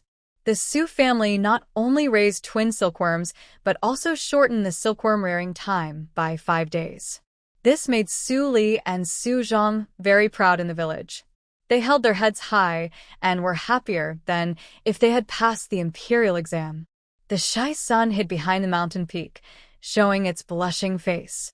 Migratory birds flew across the sky, sometimes low, grabbing water plants with their claws, catching fish from the water, then soaring high and disappearing into the forest in an instant. Su Lingyu rhythmically shook a bell, calling the chickens, ducks, and geese to go home. The Su family's poultry farm expanded, adding geese to the mix. Geese not only guard the house but also bring in money. Mu Mian loved them very much. Taking them outside meant no other children would bully her. In the village, little Luo Bada saw her coming and shouted, "Here she comes. She's bringing the geese," and quickly ran away in fear. On the main road into Dongquan village, a carriage sped by, its curtains swaying, and faintly, people inside could be seen. "To eat your chickens and ducks, I have to visit your house," said Lu Li, Su Chong's classmate, helplessly. "It's such trouble." "That's not true," Su Chong explained. "My sisters free-range the chickens, ducks, and geese. They don't waste grain or money, and they bring income to the family. Third brother says we can't sell them. Our parents and grandmother agree. If you want authentic Dongquan chickens and ducks, you need third brother's permission. Remember, mother hens that hatch eggs are not for sale, and those under 2 gene, about 1 kilogram, are not for sale either." Su Chong stuck his head out and saw third brother and Mu Mian from afar. He waved and greeted them. Lu Li got off the carriage and saw Su's sisters. They were very mature and calm, not afraid of outsiders or shy at all. The girl with yellow hair braided into small pigtails, gathered on top of her head and held with a hairpin, with a tiny flower inserted, is a lively and adorable little sister. The youngest is even more so, white and chubby, with 2 small bunches of hair on her head, shaking willow branches to help her sister chase away the chickens, ducks, and geese returning home. "Sanner, this is my classmate Lu Li. He's here to buy chickens and ducks." The Su family's chickens and ducks have already laid a batch, and the ones they raise are still young and refuse to be sold outside. No matter who comes to the city, they won't agree to sell outside, no matter how important the visitor. In the past, the Su family wouldn't have dared to do this. Su Shan, who passed the imperial exam, gave the family confidence to refuse outsiders. Also, Su Qingqi has many friends and knows many officials, so everyone gives face, and no one dares to bully them. Strangers wanting to buy chickens and ducks need to build connections first to get authentic Su family poultry. Su Lingyu looked at Lu Li, who stepped forward to speak. Suddenly, a dizziness struck, and everyone lost their balance. Mu Mian fell backward onto the ground. Cluck, cluck, cluck, quack, quack, quack, honking, honking, honk. The timid poultry cowered on the ground, frightened and soiling themselves. The braver ones flapped their wings and flew toward the fields. Horses neighed in fear, kneeling on the ground. Su Chong leaned forward, holding Sanner, pulling Mu Mian, but before he could stand, another dizzy spell hit, and the three fell together. Mu Mian, frightened, wailed loudly. Lu Li and his servant huddled together, trembling. It was an earthquake. Su Lingyu was the first to react, curling up and holding Mu Mian tightly, without moving. After a while, the shaking stopped. She struggled to her feet, pushed Su Chong, and said, "Hurry home to see your mother and grandmother." Su Chong staggered to his feet, still unsteady, falling again, and then getting up to run home. Su Lingyu helped Mu Mian up and told Lu Li, who was also helped up, "The dragon turning over in the earth is dangerous for your family. You should go home and check on them. Another earthquake is likely. Try to move to an open space. It's safer there," she said, pulling Mu Mian as they ran home. Earthquakes of this kind are extraordinary. Houses often collapse. Su Lingyu ran home quickly. Her own wall had mostly fallen, and the kitchen was also ruined. Hearing Su Chong calling for his mother, she hurried into the yard. She saw Su Chong holding his mother and dragging her into the yard. Her mother's legs were bleeding, leaving a trail of blood on the ground. Mrs. Zhang was in the kitchen preparing food when she suddenly heard the chickens crowing and the ducks fleeing from their cages. She took a few steps and suddenly felt dizzy and unsteady. The situation was very serious.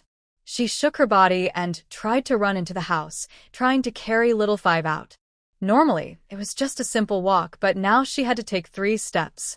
She finally managed to leave the kitchen. The kitchen suddenly collapsed, with broken roof beams falling like sharp blades, cutting through her pants and skin, leaving deep cuts. Blood flowed freely, and the pain was unbearable. Her legs grew weak. She used a belt around her waist to tie up the wounds, trying to endure the pain and stand up, but she couldn't summon any strength. Her legs were injured, but her child was still inside the house. She couldn't leave the child behind. She forced herself to bear the pain, dragging her injured leg to go inside and try to get little Five out.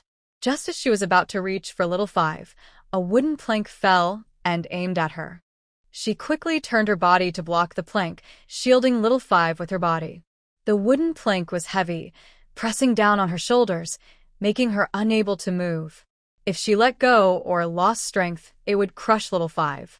Little Five was less than 8 months old. How could he withstand such pressure? She clenched her teeth and held on tightly. Her hands grew weak and sweaty. Little Five was crying loudly, and her whole body was hurting so much she felt dizzy. Fortunately, De Lang came home early, or she wouldn't have been able to hold on. Su Lingyu's heart tightened. She first covered Mu Mian's eyes to prevent her from being scared by the blood. "You're not allowed to look." "Mother? Mother?" Mu Mian saw something and started crying loudly, covering her eyes with her hands, afraid to look. Su Lingyu ran to see her mother. She saw her mother holding little Five, biting her lip, sweating coldly from the pain. "Stop the bleeding first," she told Su Zhong, then said to her mother, "Give me little Five." Little Five, still asleep, was affected by the earthquake too. The little baby cried loudly. She handed little Five to Mu Mian, letting the 2 frightened little ones cry together.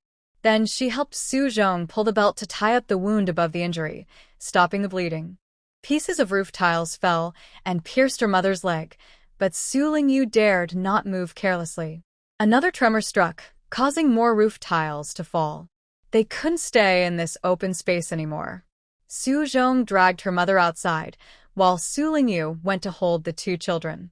Fallen roof beams shattered her mother's pickled vegetable jar, broke her sorghum wine jar, and shattered the clay and ceramic pots under the eaves. A donkey came forward, biting Su Zheng's clothes, helping Su Zhong drag her mother away. Su Lingyu pushed a table in the yard to create a barrier, blocking the flying shards of tiles from hitting her mother. Su Zhong released her mother and grabbed a bamboo basket to cover the 3 children. He held the basket like a mother hen protecting her chicks, shielding everyone from danger. The roof tiles clattered down in a burst, covering the ground with a thick layer of broken pieces. The sound gradually faded. Su Zhong shook out the basket, dropping several fragments. The earthquake passed quickly, with only minor aftershocks that caused little damage. "It's okay now," Su Lingyu said, pushing away the basket. "I'm going to find Grandma. You stay here and watch over Mom." She ran toward the village, choosing open spaces to run, calling out to the crowd, "Grandma? I'm here." Su Lisha emerged from a patch of grass, her hair messy and clothes disheveled, looking very distressed. During the quake, she accidentally rolled down a grassy. She grabbed onto the grass to stop herself, then hesitated before trying to move, but another tremor struck again. "Are you hurt?" No. The earthquake brought disaster to the villagers. Many houses in Dongquan village collapsed, and several people lost their lives. Although there was no major quake, aftershocks continued. For safety, Su Lingyu and Su Zhong set up mats and mosquito nets in an open space, and the family lay on the ground. Su Qingqi and Li Dan went out to sell cattle and sheep. Su Zhong and Li Yongji took on the main responsibilities at home. Su Shan was not left behind. He and his brother took their mother into town to see a doctor. When they returned, they brought back a doctor who treated villagers for free. In this difficult time, free medical care was a blessing. No need to pay for treatment or medicine, which was a great relief. Officials came to count the death toll, and then left. They also brought news that the city lord had been killed by a falling beam. The city was without a leader, and a new city lord was expected to arrive soon. After about 5 or 6 days without further earthquakes, rebuilding became the top priority.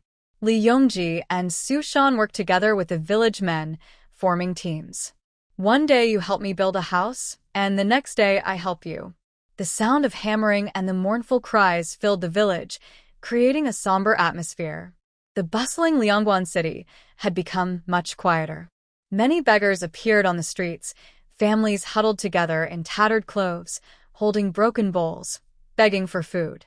Su Lingyu arrived at Baichao Hall pulling a cart of wild grass and herbs.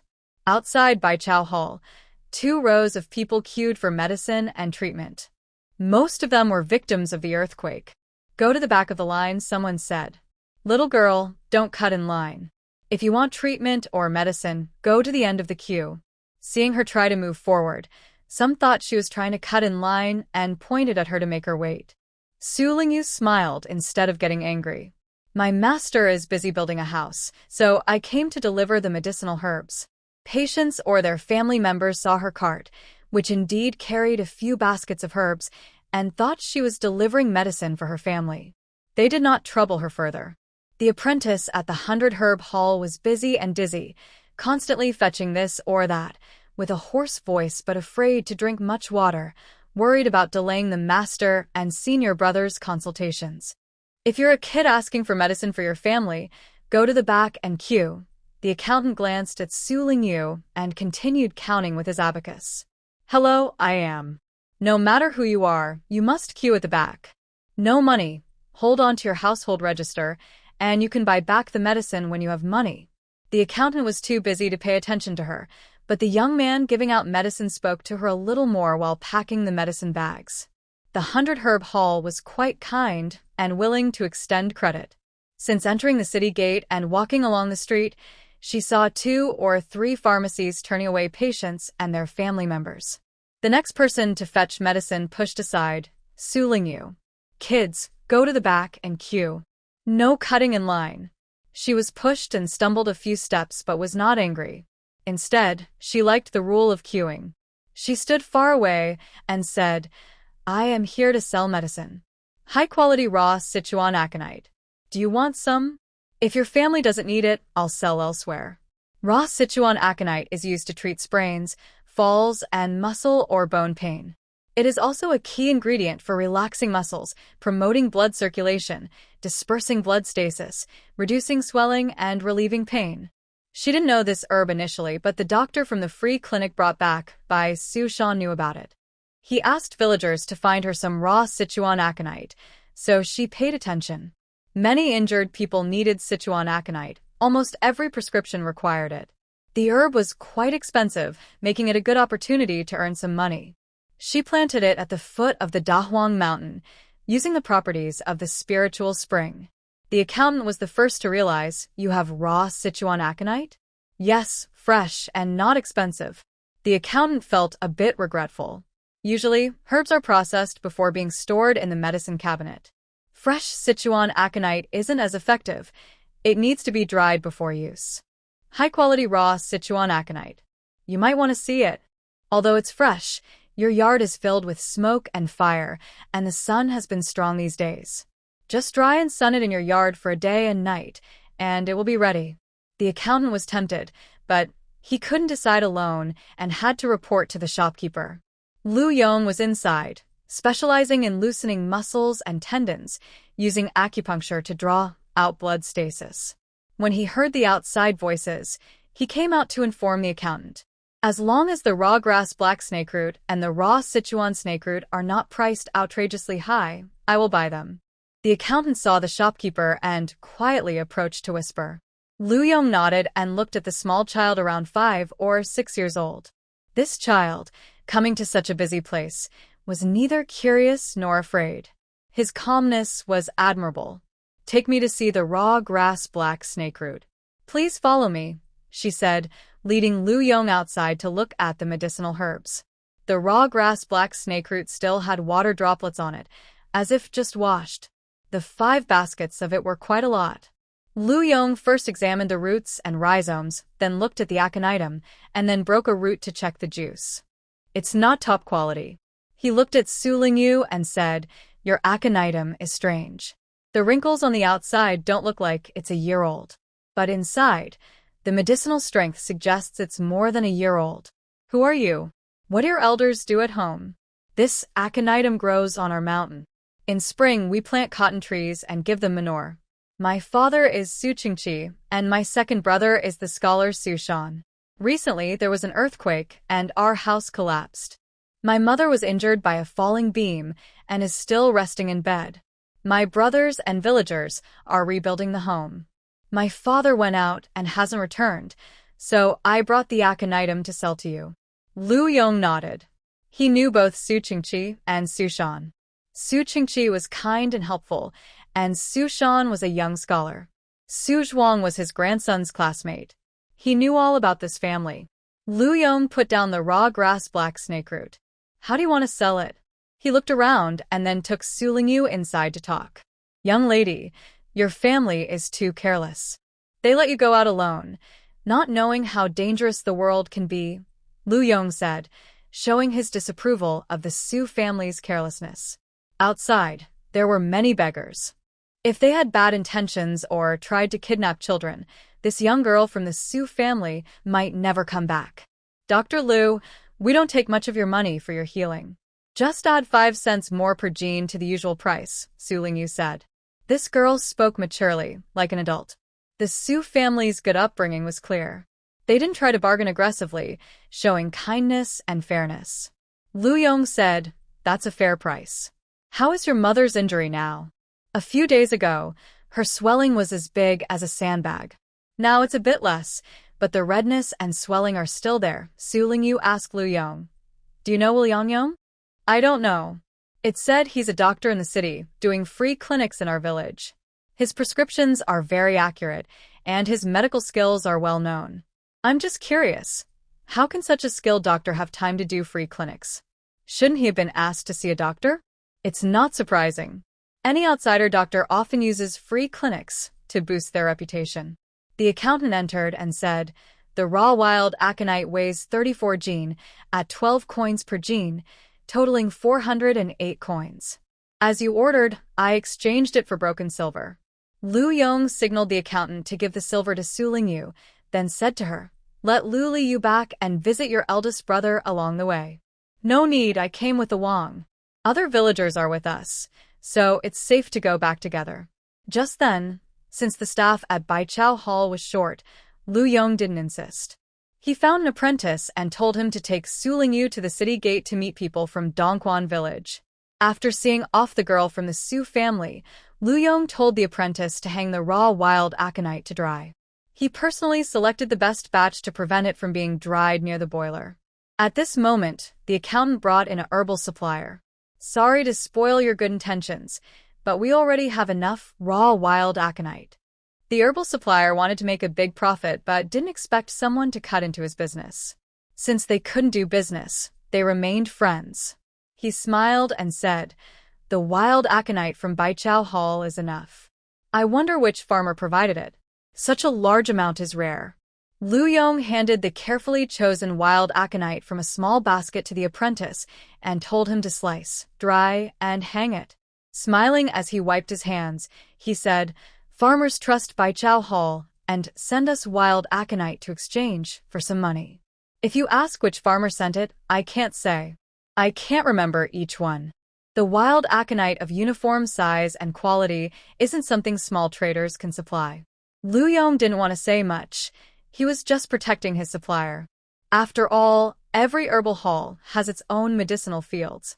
The city lord was killed, and the news has been reported. I hear General Sun has taken over Liangguan City. The military camp and city are under his control, the herbal merchant whispered. General Sun? Isn't he the general commander? Why is he managing a city? What else can I say? People are tired of him. General Sun was a famous general, but now he's fallen so far. Don't talk about politics.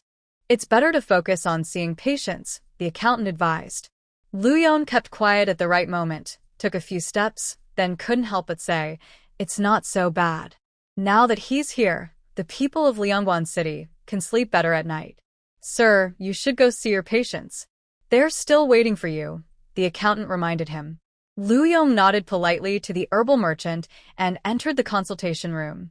The accountant discussed with the herbal merchant about the additional herbs needed. He hinted that the merchant should be honest and not talk about government affairs. If the Hunter Herbs Hall wants to continue, they must live honestly. The mountain at Nyoto has slid down and water is coming out from the mountain. The water in Nyoto Valley's fields is knee-deep, and the farmland inside is ruined. The rice flowers just bloomed, and in a month, they will be ready to harvest. Now they are flooded. What should we do? Sully sighed. It's not just my family affected by the flooding. Tonight, the village head called a meeting to discuss the water in Nyoto Valley. They planned to dig a canal to divert the water to the river. Su Shan looked at his younger sister eating porridge and said, "Dahuang Mountain is also in bad shape. Where the wooden house is built is slipping downward, and the house has collapsed. All our efforts have been wasted." Su Lingyu scooped the last grains of rice into her mouth and licked her chopsticks. "If it's gone, just make more. As long as people are safe, that's enough." She handed the bowl to her grandmother, signaling she was full. "Dad has been away for more than half a month, and with the earthquake, I don't know if anything happened to him." That was everyone's biggest worry. No news at all and so many things happening at home. Su Zhong said, "Tomorrow, Li Er and I will go to find out the news. Su Shan and Yongji will handle the water fields. Third brother, take good care of Mom, Mian, and Wu Wu." "Okay, big brother, don't worry. I'll watch over the house," Su Shan promised. Under the bright moon and sparse stars, Su Shan and Su Zhong carried torches and walked to the village for a meeting. Everyone was reluctant to lose the water fields or the rice flowers. They all agreed to dig a canal and divert water to the river. Su Shan, being a scholar, wouldn't personally dig the canal, but the Su family would provide a meal for everyone working on it. The family took care of the food during these days of digging the canal. 2 meals a day plus tea. No one spoke ill of the Su family. A bowl of plain rice, a spoonful of yellow soybeans topped with meat, simmered with shellfish, fragrant and tasty. The rice soaked up the broth, and each bite was full of flavor. The villagers asked, "Other people's soybeans are small like rice grains, but yours are big like flies. How do you do that?" Su Li set down her tea and smiled, There's no secret, just put in more effort. When choosing beans, pick the best ones, plant less densely, more, and add fertilizer. It's not really a secret. The villagers did what she did, and every crop grew larger than usual. She is not often a farmer who tends crops, so she has little experience. Therefore, she pays close attention and discovers a secret. Any plants personally cared for by Sanner grow better and stronger than others. She wonders which elder of the Sioux family Sanner is related to. After thinking hard and not finding an answer, she concludes that Sanner has good family luck. Sanner is fortunate, has a connection with animals, and is destined for great things. Over the years, her luck has improved more and more, thanks largely to Sanner. To hide the signs of Sanner's good luck, she asks Su Chung to find farming books and read some methods from them. After listening and learning more, she can explain things confidently when asked. Outsiders will believe her more. Su Lingyu and her grandmother deliver lunch together and take a walk into the mountain valley when they have free time. There is a collapsed high mountain area that covers many slopes, with underground water flowing out from cracks in the mountain. This place has fresh water, which is good for raising fish if anyone wants to do so. Fresh water brings oxygen and refreshes the water quality, so the fish raised here would taste very good. But raising fish requires skill, and it's not easy to do well. Even if done well, it might not sell for a high price. She considers this idea after Su Shan's trip, planning to earn some money to buy the few acres of water fields at the end of the land and turn them into fish ponds. Suli tells her to go back first, as the Taoguan clay pots and chopsticks will be brought back by the donkey. Su Lingyu carries a small basket on her back and walks out of the mountain valley. She sees Nyo, who looks a bit shy, and tries to hide. Li Lizzie has gone out? Nyo nods. He went to Nanyang City today. The Su family's silkworm house collapsed, killing many silkworm larvae. They don't know if they still need to hire workers. Nyo wants to try her luck. Can I work for 15 cents a day? Yes, Nyo nods repeatedly. Payment is every 3 days, and you get a meal a day. Whatever we eat, you eat too. Our silkworm house isn't fixed yet, so for now, help dig you head a type of root, and once the house is ready, you can go pick mulberry leaves. Okay. Working for pay is good. What's not to like?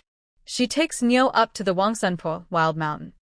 Less than a year old, a Wang runs out of the cave, baring his teeth and barking loudly at Nyo. Su Lingyu squats down, pats a Wang's head, and takes out bones from her basket to feed him. Good boy, a Wang, guarding the. This is Nyo. She's one of us now. From now on, she'll help dig up wild cawu, a type of plant. His leg bones are very long. He'll grow very big someday. Nyo tries hard not to be afraid. Well, a Wang is a descendant of a hunting dog and is at least half a person tall when grown. Don't be afraid. As long as you don't do anything wrong, a Wang won't hurt you. Su Lingyu picks up a tool and teaches Nyo how to dig wild grass. Most of this hillside is covered with wild grass, enough for Nyo to dig for 3 days. This batch of wild grass isn't urgent to sell. Drying it will make it more valuable when sold later. Nyo carries the cleaned wild grass into the Su family courtyard. Su Lingyu takes out a basket and asks her to pour the wild garlic into it. She gives Nyo 2 taro roots, saying, "Your mother has been outside guarding for a while. Go and check on her. If there's anything, come back and tell us. If not, just go back." Okay. Su Zhongshe props herself up and, with Mian, peels soybeans. Are you really letting Nyo help? The mother of the beggar is not easy to deal with. She takes a bundle of dried soybeans and starts peeling them. Things are different now. We used to be outsiders, but now we are the family of the scholar. If she dares to come in now, she wouldn't even dare to cross the threshold, let alone insult us. Fear of the strong and respect for the weak are human instincts. Even the fiercest bully has someone or something that makes him afraid. Nyo quickly returns, empty-handed. The taro she took out is probably given to her mother. Su Lingyu asks Mian to fetch more taro for Nyo and also gives her a piece of egg pancake. Nyo dares not take the pancake. Su Zhongshe laughs. I'm not a strict person. You can eat this pancake without worry. Ernyo looks at the pancake, salivates, but finally eats it. After quickly finishing her food, she goes to help peel soybeans. With money to earn and food to eat, she works more efficiently. The Su family has 3 acres of mountain land planted with soybeans. Once harvested, they can fill the courtyard with piles of beans. They harvest and dry the soybeans simultaneously. When half-dried, they peel the beans. Before the family had a scholar, they paid 30% of the soybean harvest as tax. Now, they no longer have to pay soybean or grain taxes and can even receive some grain from the government. Let me tell you, Su family soybeans are good. 1 acre can yield 150 jin of beans, said the beggar's mother in the village. Women listening to this gather around to check if it's true. Nyo is working over there, peeling soybeans, every day. She's been doing it for 3 days and hasn't finished yet. 1 acre yields 3 big bags of dried beans, each weighing 50 jin. That's a big joke. 1 acre producing 50 jin of beans is already good. If she really peels 150 jin, beggar's mother, you're spreading false rumors. Aren't you afraid the Su family will stop letting Ernyo work? Lao Xingyang was no longer happy. I didn't spread rumors. This is a confirmed fact. She pointed at the woman and said, "Are you jealous that Ernyo can get money and want to take her place? Jealous? Bah, my eldest daughter earns more working as a maid in the city than Ernyo does. Do you think I envy you? Being a maid means having a better life than Ernyo. Maids get beaten and scolded, but in the village under our watch, the Su family doesn't hit Ernyo." "Of course you're jealous," Lao Xingyang said happily.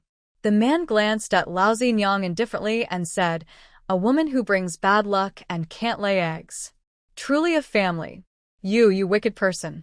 They started fighting, and the onlookers quickly tried to stop them. "Stop fighting, please. Don't fight. Lao Xingyang, Ernyo is here." Hearing the name Ernyo and knowing her daughter-in-law, who was cherished like a treasure, was coming, Lao Xingyang let go and cursed as she walked away. The commotion ended, and a few women agreed to go to the Su house. They saw the yard was piled with soybean stalks. They picked some up and saw that one pod had 5 or 6 bean marks. Each stalk had 7 or 8 pods. What a good harvest. No one else's farm was as good as the Su's. The condition of the soybean plants strengthened their resolve to visit the Su family. "Mrs. Su, are you busy?" they said as they entered, eyes shining at the soybean plants hanging in the yard. In the yard, 3 or 4 people were gathered around the soybean stalks, peeling beans.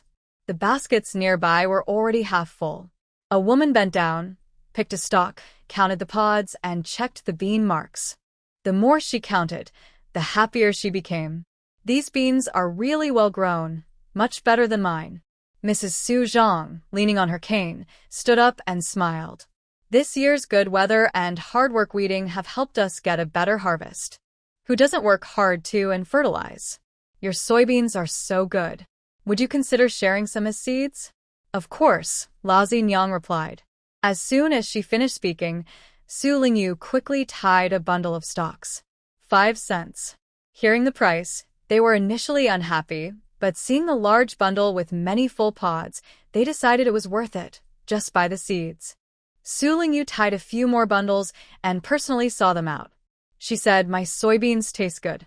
If you want to try, you can come by from my house." After they left, she turned to her mother's stern face. "Are you crazy with poverty, or just greedy for money?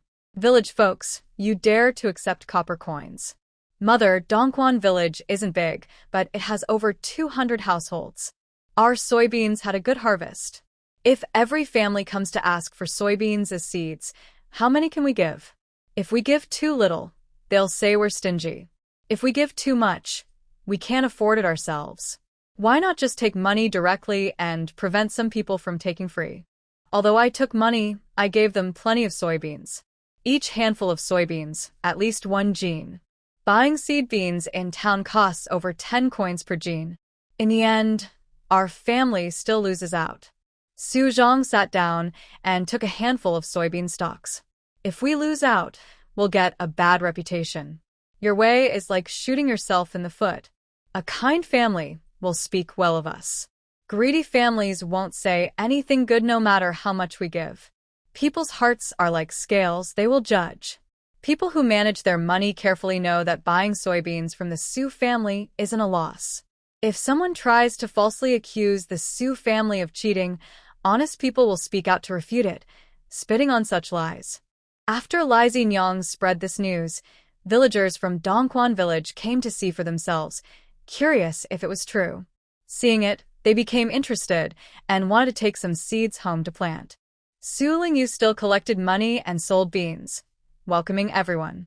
Familiar neighbors came to help peel beans, and she generously gave them a jean of beans each.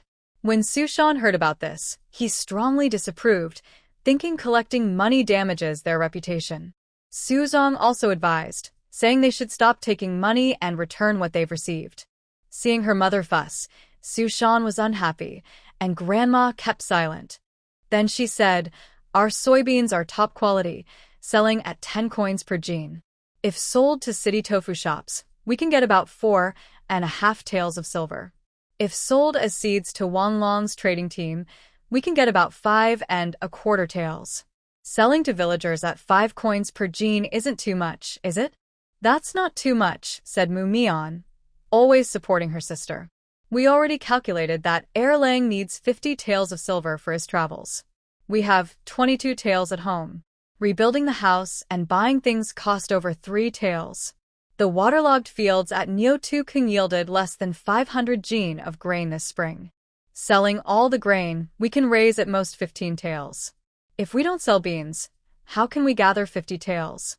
Buying a scholar's servant and a carriage also costs silver. Big brother will go to the academy after Mid-Autumn Festival. Doesn't that also need money? We care about face, but starving ourselves to send you off." Su Lingyu threw the money bag onto the table and stopped caring about it. After this round of analysis, they all felt they were in the wrong. They only felt that their family was very different now, needing to build reputation, but they forgot their own difficulties. Mrs. Su Zhang asked her mother-in-law for help, but Mrs.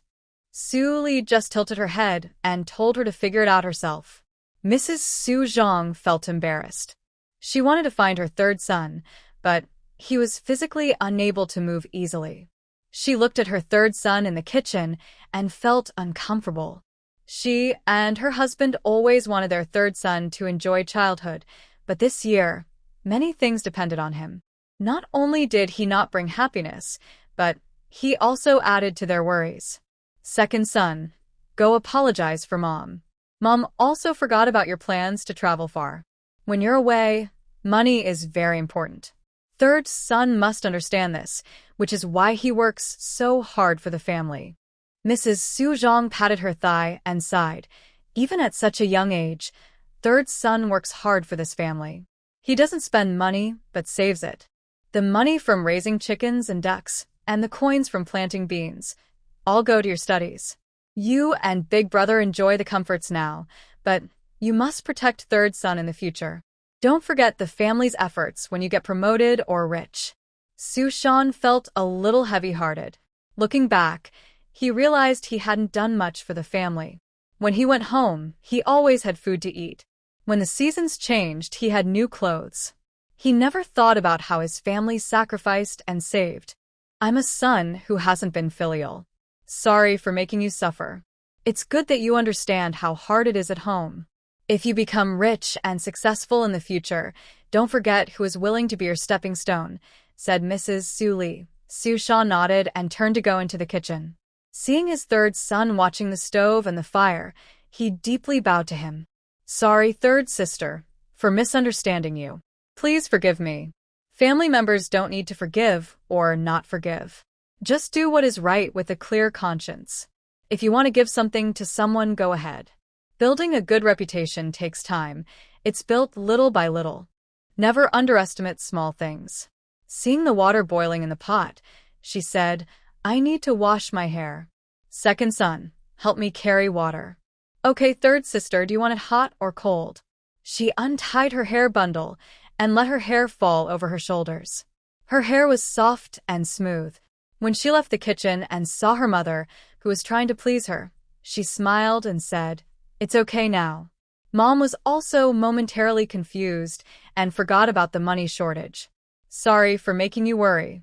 Selingia smiled sweetly. I'm just joking around.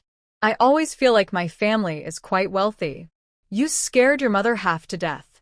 Next time, don't do that, Su Zhang sighed in relief. Su Shan poured warm water into the bathtub. Do you want help? No, thank you. I'm not your toy. She firmly refused their help with washing her hair. Everyone from her cheap father to Mushin loved to play with her hair. Whenever she washed her hair, they would massage her scalp, play with her hair, and comment on how smooth and soft it was. I'll hold your collar so I won't touch your hair. Sanner's hair is like Mom's, black and soft.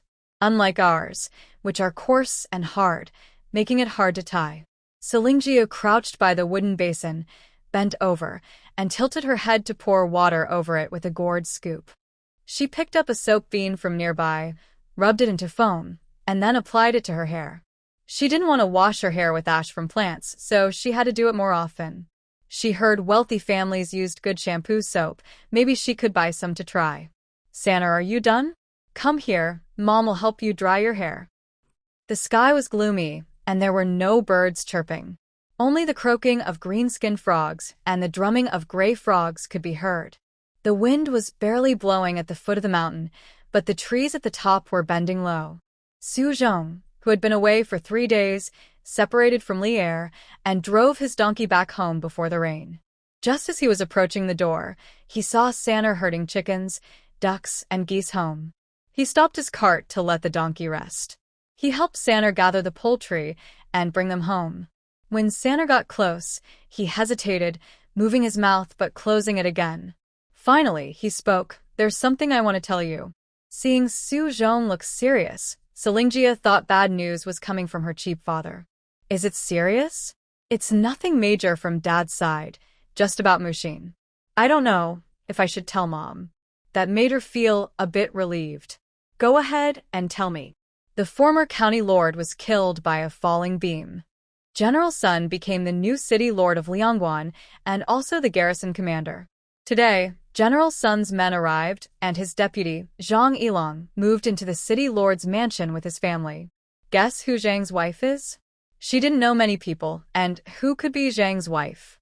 Among Su family friends or enemies, was there a girl with outstanding looks who might catch General Sun's eye?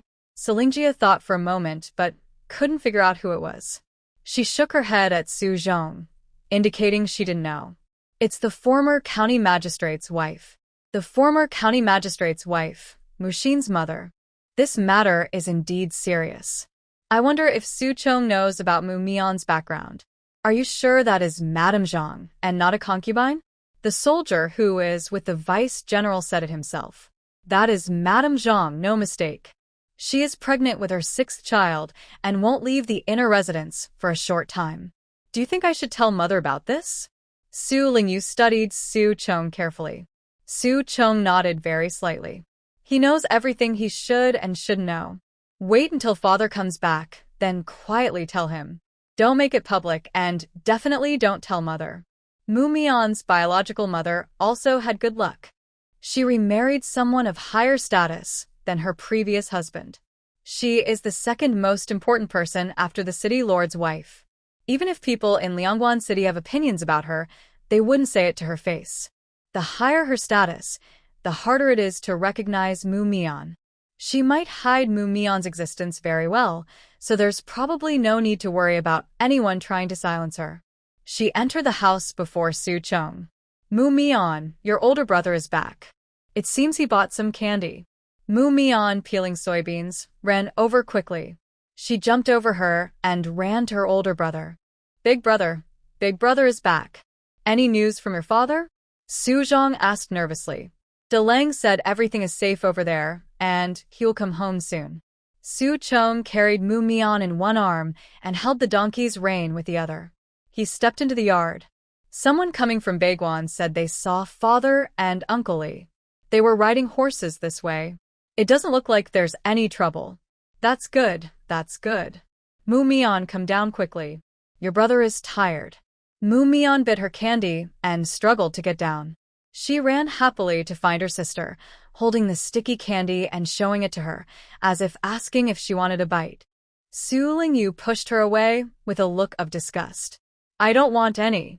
Have all the soybeans at home been harvested? Su Chong washed his face, took the cloth handed by the third son, and wiped his face carefully. It's going to rain. Shouldn't we move the soybeans inside? These are all peeled. The villagers came to help, and they finished peeling yesterday, Su Shan said. The water channel at Natuko is also dug, but there's a lot of water there and the channel isn't effective. The rice harvest will probably be very small this year. Su Chong took the tea from Grandma's hand.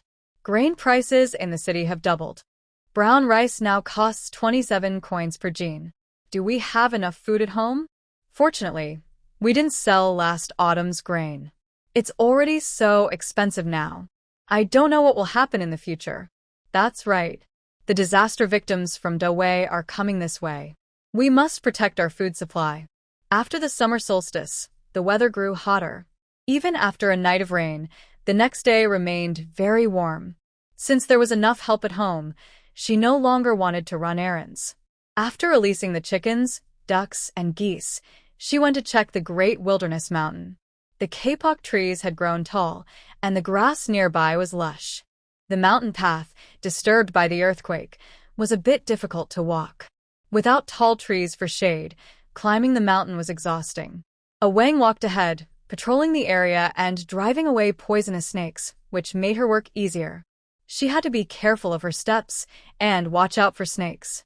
When she reached the spot where the wooden hut once stood, she saw that it had collapsed, but the wood was still there. She found some craftsmen who could rebuild the hut quickly. There was no time to delay. She wanted the hut built soon so she could enjoy the shade. Su Lingyu poured spiritual spring water on the nearby trees, encouraging them to grow taller and spread their canopies for shade. The earthquake turned the steep into a gentle incline.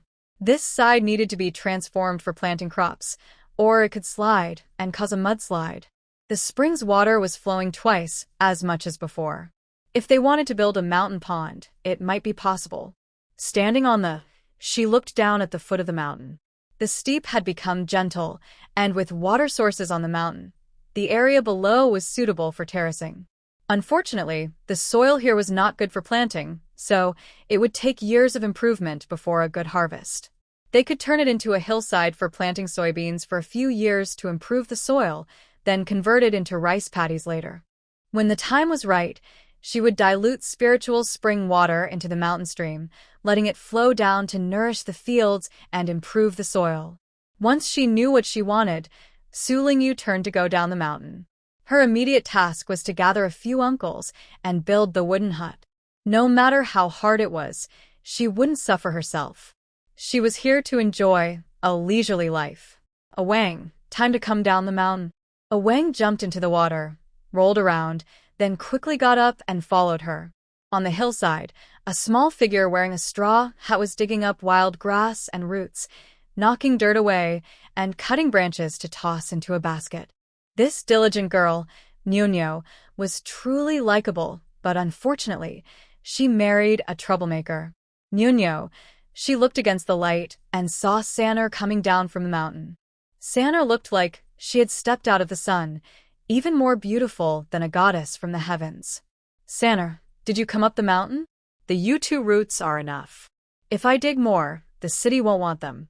You usually pick mulberry leaves and raise silkworms, that's enough. Picking mulberry leaves isn't a big deal. Once a day is enough. After picking and washing, there's nothing else to do. Anyway, since this wild grass has grown well, I will dig it up and take it home. It will be good for selling or making money, right? Nyo is worried about not getting paid for her work at the Su family. If she doesn't do a bit more work, what'll happen if they no longer need her to work? She won't have any wages then. Don't worry too much. When you have free time, go home and help out. If there's no work at home, learn to raise silkworms with my grandmother or make clothes and shoes with me. Overworking is bad for your health and not good for you to recover. At first, Nyo was afraid, but after hearing this, she agreed. Okay, I'll listen to Sanner. Su Lingyu looked toward the other side of the ridge. Is that Li Lizi? Nyo turned to look and saw her husband. He was holding something, probably looking for the rose flowers. Nyo, I'm back. Lizzie was happier than anyone. Nyo couldn't hide her joy. She walked down the hill and jumped off the path. Lizzie, you're back. Of course. I brought everything you wanted, even came back a few days early. Did you miss me? Seeing Nyo, Lizzie was very happy. Missing is missing, not missing is not missing. Why are you saying? Nyo blushed and hit his arm.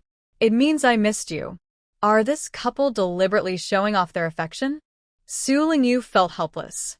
Lizzie, did you find the rose flowers? Yes, I found them. Lizzie took out the flowers from his bundle. Look, a big bag with 3 different colors. I also brought the branches you wanted. Su Lingyu lifted her eyelids and looked at Lizzie.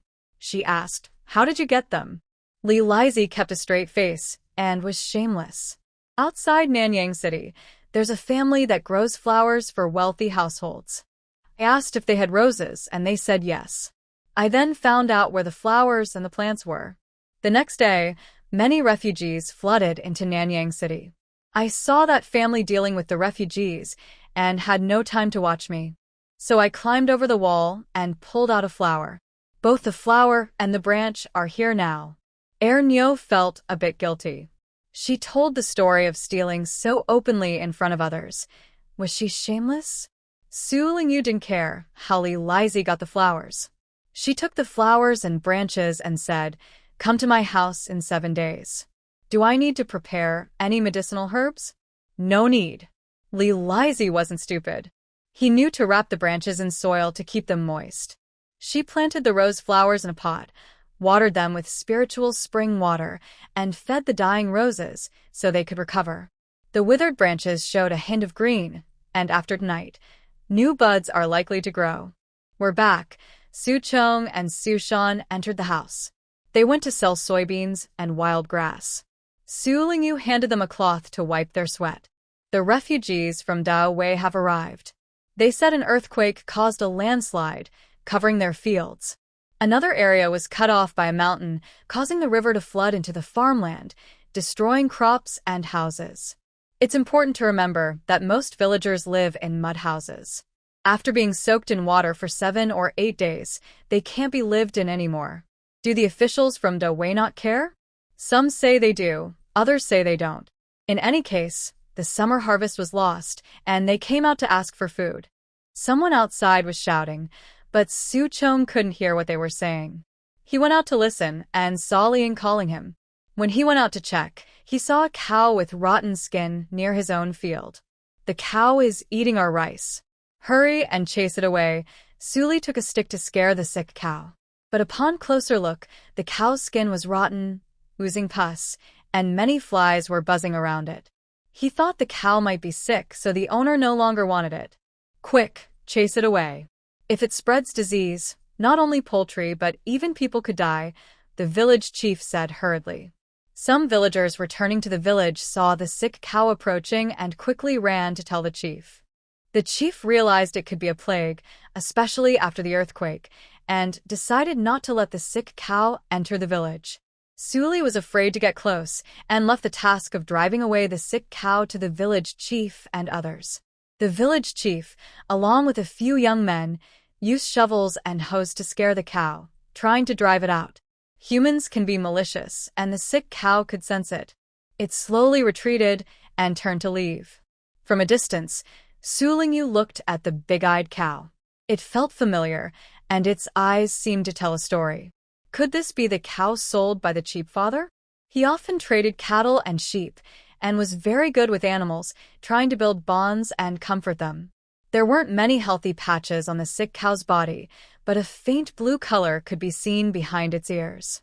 Su Lingyu had an incredible thought. He looked closely at the sick cow and surprisingly found several patches of blue skin. Can our village survive anymore? Yes. Back in the 2nd year of Pingping, West Entrance Village was hit by a plague. Almost everyone in the village was affected, most people died, and most houses were empty. If you offend the plague god, the disease might come back or worse. That's not acceptable. The sick ox at the village entrance is causing panic among everyone. We must send it away. The silent village chief finally spoke. Su Qingqi is coming back soon. When he arrives, ask him if he can cure this sick ox or if we can take it somewhere else. Su Qingqi is a cattle trader. Did he cause this illness? A villager whispered. Su Li shook her head. Trading cattle and killing cattle are different.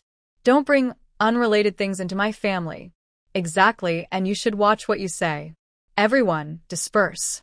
Try not to let the chickens, ducks, and geese go out. Keep them confined for a couple of days, said the village chief. Mao Dao, come home. Where did this kid go again? Where did Mao Dao go? Mao Dao took the boys to dig mud pits. Sanner, is this big enough? Mao Dao asked. Yes, it's big enough. Pour the water from the wooden bucket in, Su Lingyu said, cooking medicine and boiling eggs at the same time. Eggs are valuable in every household. They're not the smallest or most favored, so it's rare to get to eat them.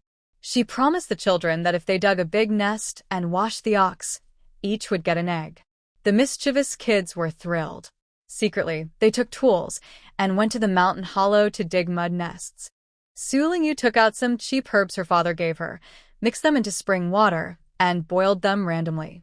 When the eggs were ready, the medicine was almost done. Come help. Pour this medicine into the mud nest, she called. Your eggs are ready. Wash up and come eat.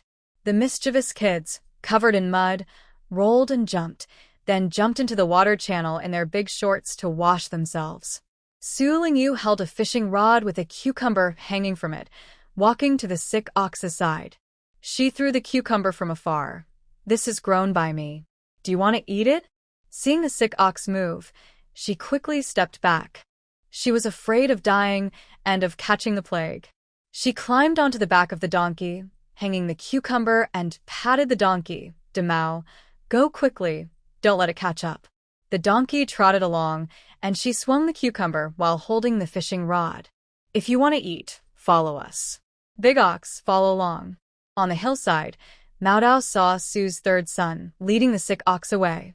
He quickly shrank back and shouted loudly, the sick ox is coming. The mischievous children eating eggs suddenly became quiet and all lay on the hillside, watching the sick cow approach. Third brother, you're so brave. She's coming closer. Cover your nose, Mao Egg shouted. Everyone followed suit, covering their noses, though they didn't know if it helped, but doing so seemed right. Su Lingyu got off the donkey, took down the cucumber, and threw it into the mud hole. She jumped and ran up the hillside. When the donkey saw the sick cow coming, it was so scared it widened its eyes and quickly climbed the hill. It was more afraid than its young owner. The sick cow, with flies around it, stopped and looked at the person climbing the hill, wondering whether to go up. Don't come up here. Go over there. I prepared a mud hole for you. Go wash yourself. Su Lingyu pointed to the mud hole and threw the prepared cucumbers again. 2 cucumbers floated in the mud. The cow looked over there and finally stepped into the mud hole. It bit through 1 cucumber and ate 2 cucumbers quickly. After eating, it stuck out its tongue and licked its nose. Then it bent its legs, knelt into the mud hole, lay on its side, and swung its tail to chase away flies, splashing mud and water onto itself. It smelled the scent of the spiritual spring, knowing this mud was special. It rolled around in the mud, shifting here and there. Its entire back was covered in mud. The flies, unable to smell the scent, couldn't find bites and were driven away by the cow's tail, flying off in many directions. As the sick cow lowered its head into the mud, the number of flies around it decreased significantly. It's lying still now. What should we do next? Asked third sister. Su Lingyu, what should we do next? Su Lingyu didn't know what to do either. Let it soak. We should go home and come back tomorrow to check. All right, Mao Egg stood up. I'm going to chop firewood. Do you want to come? I'm going to cut some pig grass. Mao Egg, are you going to gather bird eggs? Once I've chopped the firewood, I'll go. I'll wait for you at the north. This group of mischievous children centered around Mao Egg, discussed, and then left together. Did you go play in the mud? Mao Egg's mother pulled his ear. No, mother. Don't talk nonsense. Mao Egg tiptoed to avoid ear pain. No? Look at your ear. There's mud not washed off. You're always running outside, never stopping. Where did you go? He went to do something important, but third sister said not to tell the family. Mao Egg naturally wouldn't tell. Mother, the sick cow outside the village has disappeared. Mao Dao said, when we came back from outside, we didn't find any sick cows. Really? Yes, really. If you don't believe it, go check.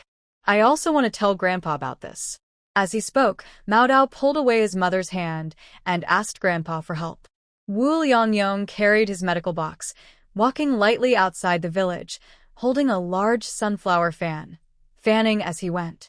He looked at the little girl from the Su family nearby, watching her chew on a cucumber. That cucumber was crispy, tender, and juicy. She took a big bite, and the crisp sound made Wu Liangyong think of how good cucumbers taste. He couldn't help but swallow, wishing he had a cucumber to enjoy on this hot summer day. He stopped and thought about asking the little girl for a piece of cucumber. Sanner, how is your mother's leg now? The swelling has gone down. She bit into the cucumber, puffing her cheeks and chewing. She took another bite and kept chewing. Wu Liangyong watched her, thinking she should eat slowly. Leave me a bite? Is there something you want? She asked, biting another piece of cucumber. You want some cucumber? It's very sweet. Wu Liangyong felt shy about asking the little girl for cucumber. Seeing her take another bite, he hesitated. If he didn't ask, the cucumber would be gone. Do you still have some cucumber left? How about sharing one with me? Okay. Wu Liangyong was very happy, thinking that as a doctor, he was quite popular. You need to do me a favor, she said, biting her last piece and tossing away the top part of the cucumber. Wu Liangyong looked at her regretfully. This little girl really doesn't know how to cherish food. There's so much left, and she throws it away. He bent down to pick up the half of the cucumber, wiping off the mud. Just then, he saw her holding another whole cucumber.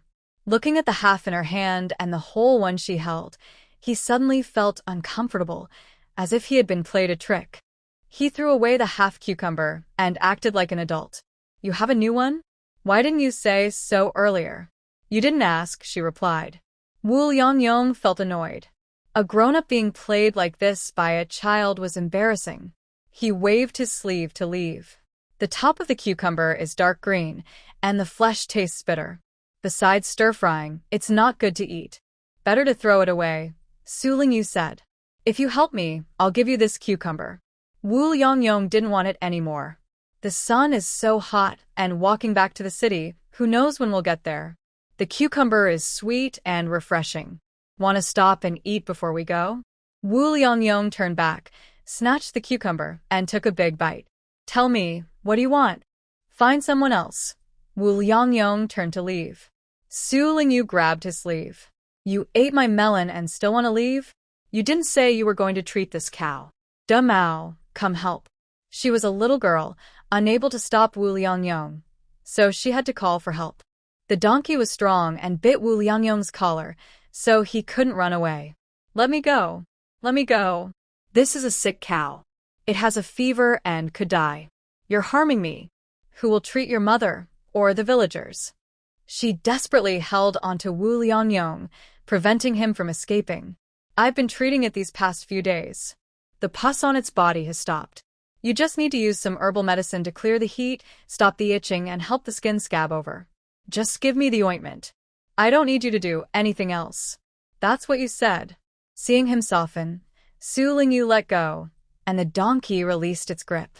Wu Liangyong instinctively lunged forward, staggering several steps before stopping. I can give you the ointment, but the rest is none of my business. Rest assured. I still need to prepare some supplies, and will bring them to you the day after tomorrow. He was more willing to speak kindly when cautious. You're a brave little girl. People usually stay far away from it, but you're willingly treating it. Aren't you afraid of catching the disease? Yes, I was very scared at first. But then I saw it was obedient, and the pus stopped flowing. I knew this illness could be cured. After all, the cow was connected to the Su family, and they couldn't give up on it. The cow was more useful than the donkey. Once healed, it would be a big help around the house. Stay here, and don't wander off. Be careful outside. or someone might hurt you, Su Lingyu warned as she led Wu Liangyong out. Before leaving, Su's little girl handed him a cucumber. Wu Liangyong ate as he walked, not noticing how difficult the road was. About an hour earlier, he felt much more relaxed. It had to be said, the fruits and vegetables from the Su family were tastier and more durable than others. Dr. Wu, are you heading back to the city? A passing carriage stopped in front of him, driven by Su's eldest son, with Su Jiao and Li Jiao inside. Wu Liangyong cupped his hands. What a coincidence. Are you returning from the city? The harvest is almost here. We're going to check the grain prices in town, Li Yongji explained. Dr. Wu, you've worked hard. Why don't I send you back? Riding in the carriage will be more comfortable and less tiring. Su Chong jumped down from the carriage, followed by Li Yongji and Su Shan. Dr. Wu waved his hand. No, no, no. I'm used to walking. I can't sit in a carriage. You should still take the 2 scholars home. It's okay. We're not far from home. We'll walk back, Su Shan said, showing he's not delicate and can walk home himself. Seeing their sincerity, Wu Liangyong wanted to share his worries. Do you know about the sick cow? Li Yongji, Su Chong, and the others looked at each other. They knew about the sick cow. Had it left? Could it have turned into a plague spirit spreading disease in the village? But has there been a plague in the village? Li Yongji asked nervously. No, that's not it. Wu Liangyong shook his head and looked at Su Shan. It's not that the sick cow left, but that my younger sister took the cow away. Tell us quickly. Just now. Wu Liangyong recounted everything he saw today, in detail. He sighed. My younger sister is young and weak. If she stays in contact with the sick cow for too long, she might catch the disease without anyone knowing. You should go and advise her quickly. The sick cow had disappeared from the village for 2 or 3 days. No one, including Sanner, had shown signs of dizziness or fever, and nothing unusual happened in the village. Sanner personally applying medicine showed that the disease from the sick cow could be treated. If there is medicine, then it should be used. But Sanner must not get close to the sick cow again. If something happens to Sanner, won't the elders be heartbroken? Especially the mother. If Sanner gets hurt, she will cry her heart out. Father would mention it and give them a harsh scolding, blaming them for not taking good care of their younger siblings. Thinking of this, Su Chong and Su Shan trembled. Su Chong bowed to Wu Liangyong. Thank you, Dr. Wu, for telling us. I'm just worried about safety. You should go and advise your sister properly. What about the ointment for the plague? The reason I told you all this is to ask you to persuade your sister not to interfere with the sick cow. You heard this, but instead of rushing home, you came to ask about the ointment. Isn't that interfering? Making the ointment is difficult because they don't want to grind it, which is why I told you about the situation. If you're so eager, it doesn't make sense. Things are not developing right. Wu Liangyong felt helpless, unable to understand their thoughts. Wait a few days. The ointment won't be so effective after a while. He turned and walked ahead. Su Chong and Su Shan looked at each other. Su Shan, did you offend the doctor? Su Chong, no, I didn't. Su Chong sent Dr. Wu back home, while Su Shan and Li Yongji walked home together. Li Yongji thought this matter was very serious and needed to be checked personally. The villagers nearby know about the sick cow and are worried it might go to their village, so they blocked the patrols in the village. First, to stop the disaster victims from entering, and second, to find and prevent the sick cow from entering. The fact that the sick cow is in our village is very important, and we must handle it carefully. Third son is still young, but he is steady and won't do anything foolish. Su Shan believed in his sister. They took a shortcut, crossed a mountain, and reached a valley. Standing on the top of the mountain, they looked down at the valley and saw the sick cow lying in the mud, leisurely eating water plants. Definitely an ordinary water buffalo. They also saw third son dragging some vegetables, Mu Mian holding 2 cucumbers. Mao Dan was with a group of children, carrying some cabbage and leaves, all thrown in front of the sick cow. Li Yongji was worried that the children getting close to the sick cow might cause a disease. He went down to talk to the children. Sharp-eyed Mao Dan immediately spotted Li Yongji, who was a respected elder of the Li family. He shouted loudly among the children, and the group quickly dispersed. Mumion took a few steps after running, but seeing her sister hadn't run, she returned to her side. When she saw her second brother, she hid behind her sister, afraid to face him. Su Lingyu didn't bother with them, but threw the scattered vegetables and leaves to the cow to eat. These vegetables and leaves were grown in Linquan. They used to feed chickens, ducks, and geese. Now they secretly fed them to the cow, waste not, want not. Why bring other children along if you're just raising this cow yourself? If the villagers find out, there will definitely be a quarrel. I didn't let them come at first. After the illness was under control, I dared to let them help with some chores, she said, tossing the vegetables to the cow and clapping her hands. It's not a complete loss to let them help. These little troublemakers have cost me quite a bit of food. She shared her snacks with them every day. Li Yongji looked at her with mixed feelings. This young girl's words and actions didn't match her age. He didn't know where the clever girl from the Su family came from. She understood everything. She was especially good at food. Anything tasty, she made herself. Second brother, come help me quickly, Su Lingyu waved at Su Shan. If we cure this cow, we'll have another ride. Li Yongji rubbed his forehead, thinking, can't she come up with something better? Regarding the water buffalo, Su Lingyu told her family about it and explained its origin. Su Li believed in fate and thought it was a sign of reunion, so she agreed to keep it. So, the Su family secretly left the sick cow with the villagers and did their best to treat it. As evening fell, birds returned to their nests, and farmers ate under the shade of trees. The Su family quietly left their home and headed toward the mountain valley. Su Lingyu took the muddy, sick cow to a small stream. Su Lishir jumped into the water, holding a bucket to pour water on the cow and wash away the mud. They also washed off the cow's rotten skin. Su Lishir used a grass broom to clean the cow thoroughly.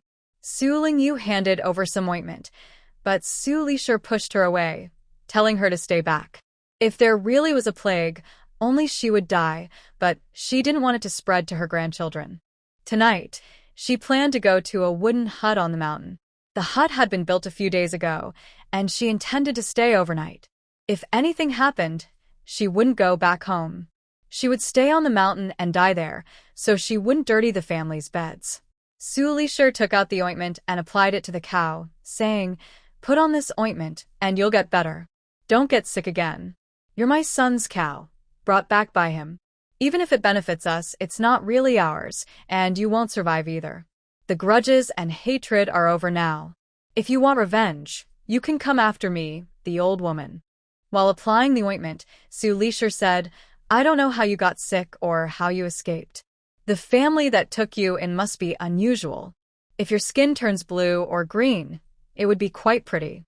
Su Lingyu played with a bamboo stick, splashing water and laughing. "You wish. You want this cow, but don't want trouble. Is there such a good thing in the world? Skin color is decided at birth. You can't just change it whenever you want." Zhang Ming offered the blue cow to the city lord and gained his position. The blue cow must have been offered to the emperor along the way. If the higher-ups knew it was here, they wouldn't come to trouble us, right? Su Lishir gestured around her neck, saying, "I don't mind dying alone, but you're only 5 years old. It would be a shame if you died." She added, "Since you can't change your color, let's send the cow away. Giving it back to Zhang Ming is better than slaughtering it." Su Lishir was thinking ahead, but Su Lingyu hadn't considered that. There are many ways to hide the cow's blue color, but if people find out it's here, it could bring disaster to the Su family. Everyone agreed to send the cow away. While watching over the cow, they prepared to write a letter to contact Zhang Ming. Zhang Ming is the maternal uncle of Mu Mian, but his intentions are unclear. They hoped he was kind and wouldn't do harm to the Su family. That night, Su Li and A Wang stayed together in the mountains. When she felt light and her head was no longer hot or dizzy, Su Li knew she was fine. She hadn't caught the plague.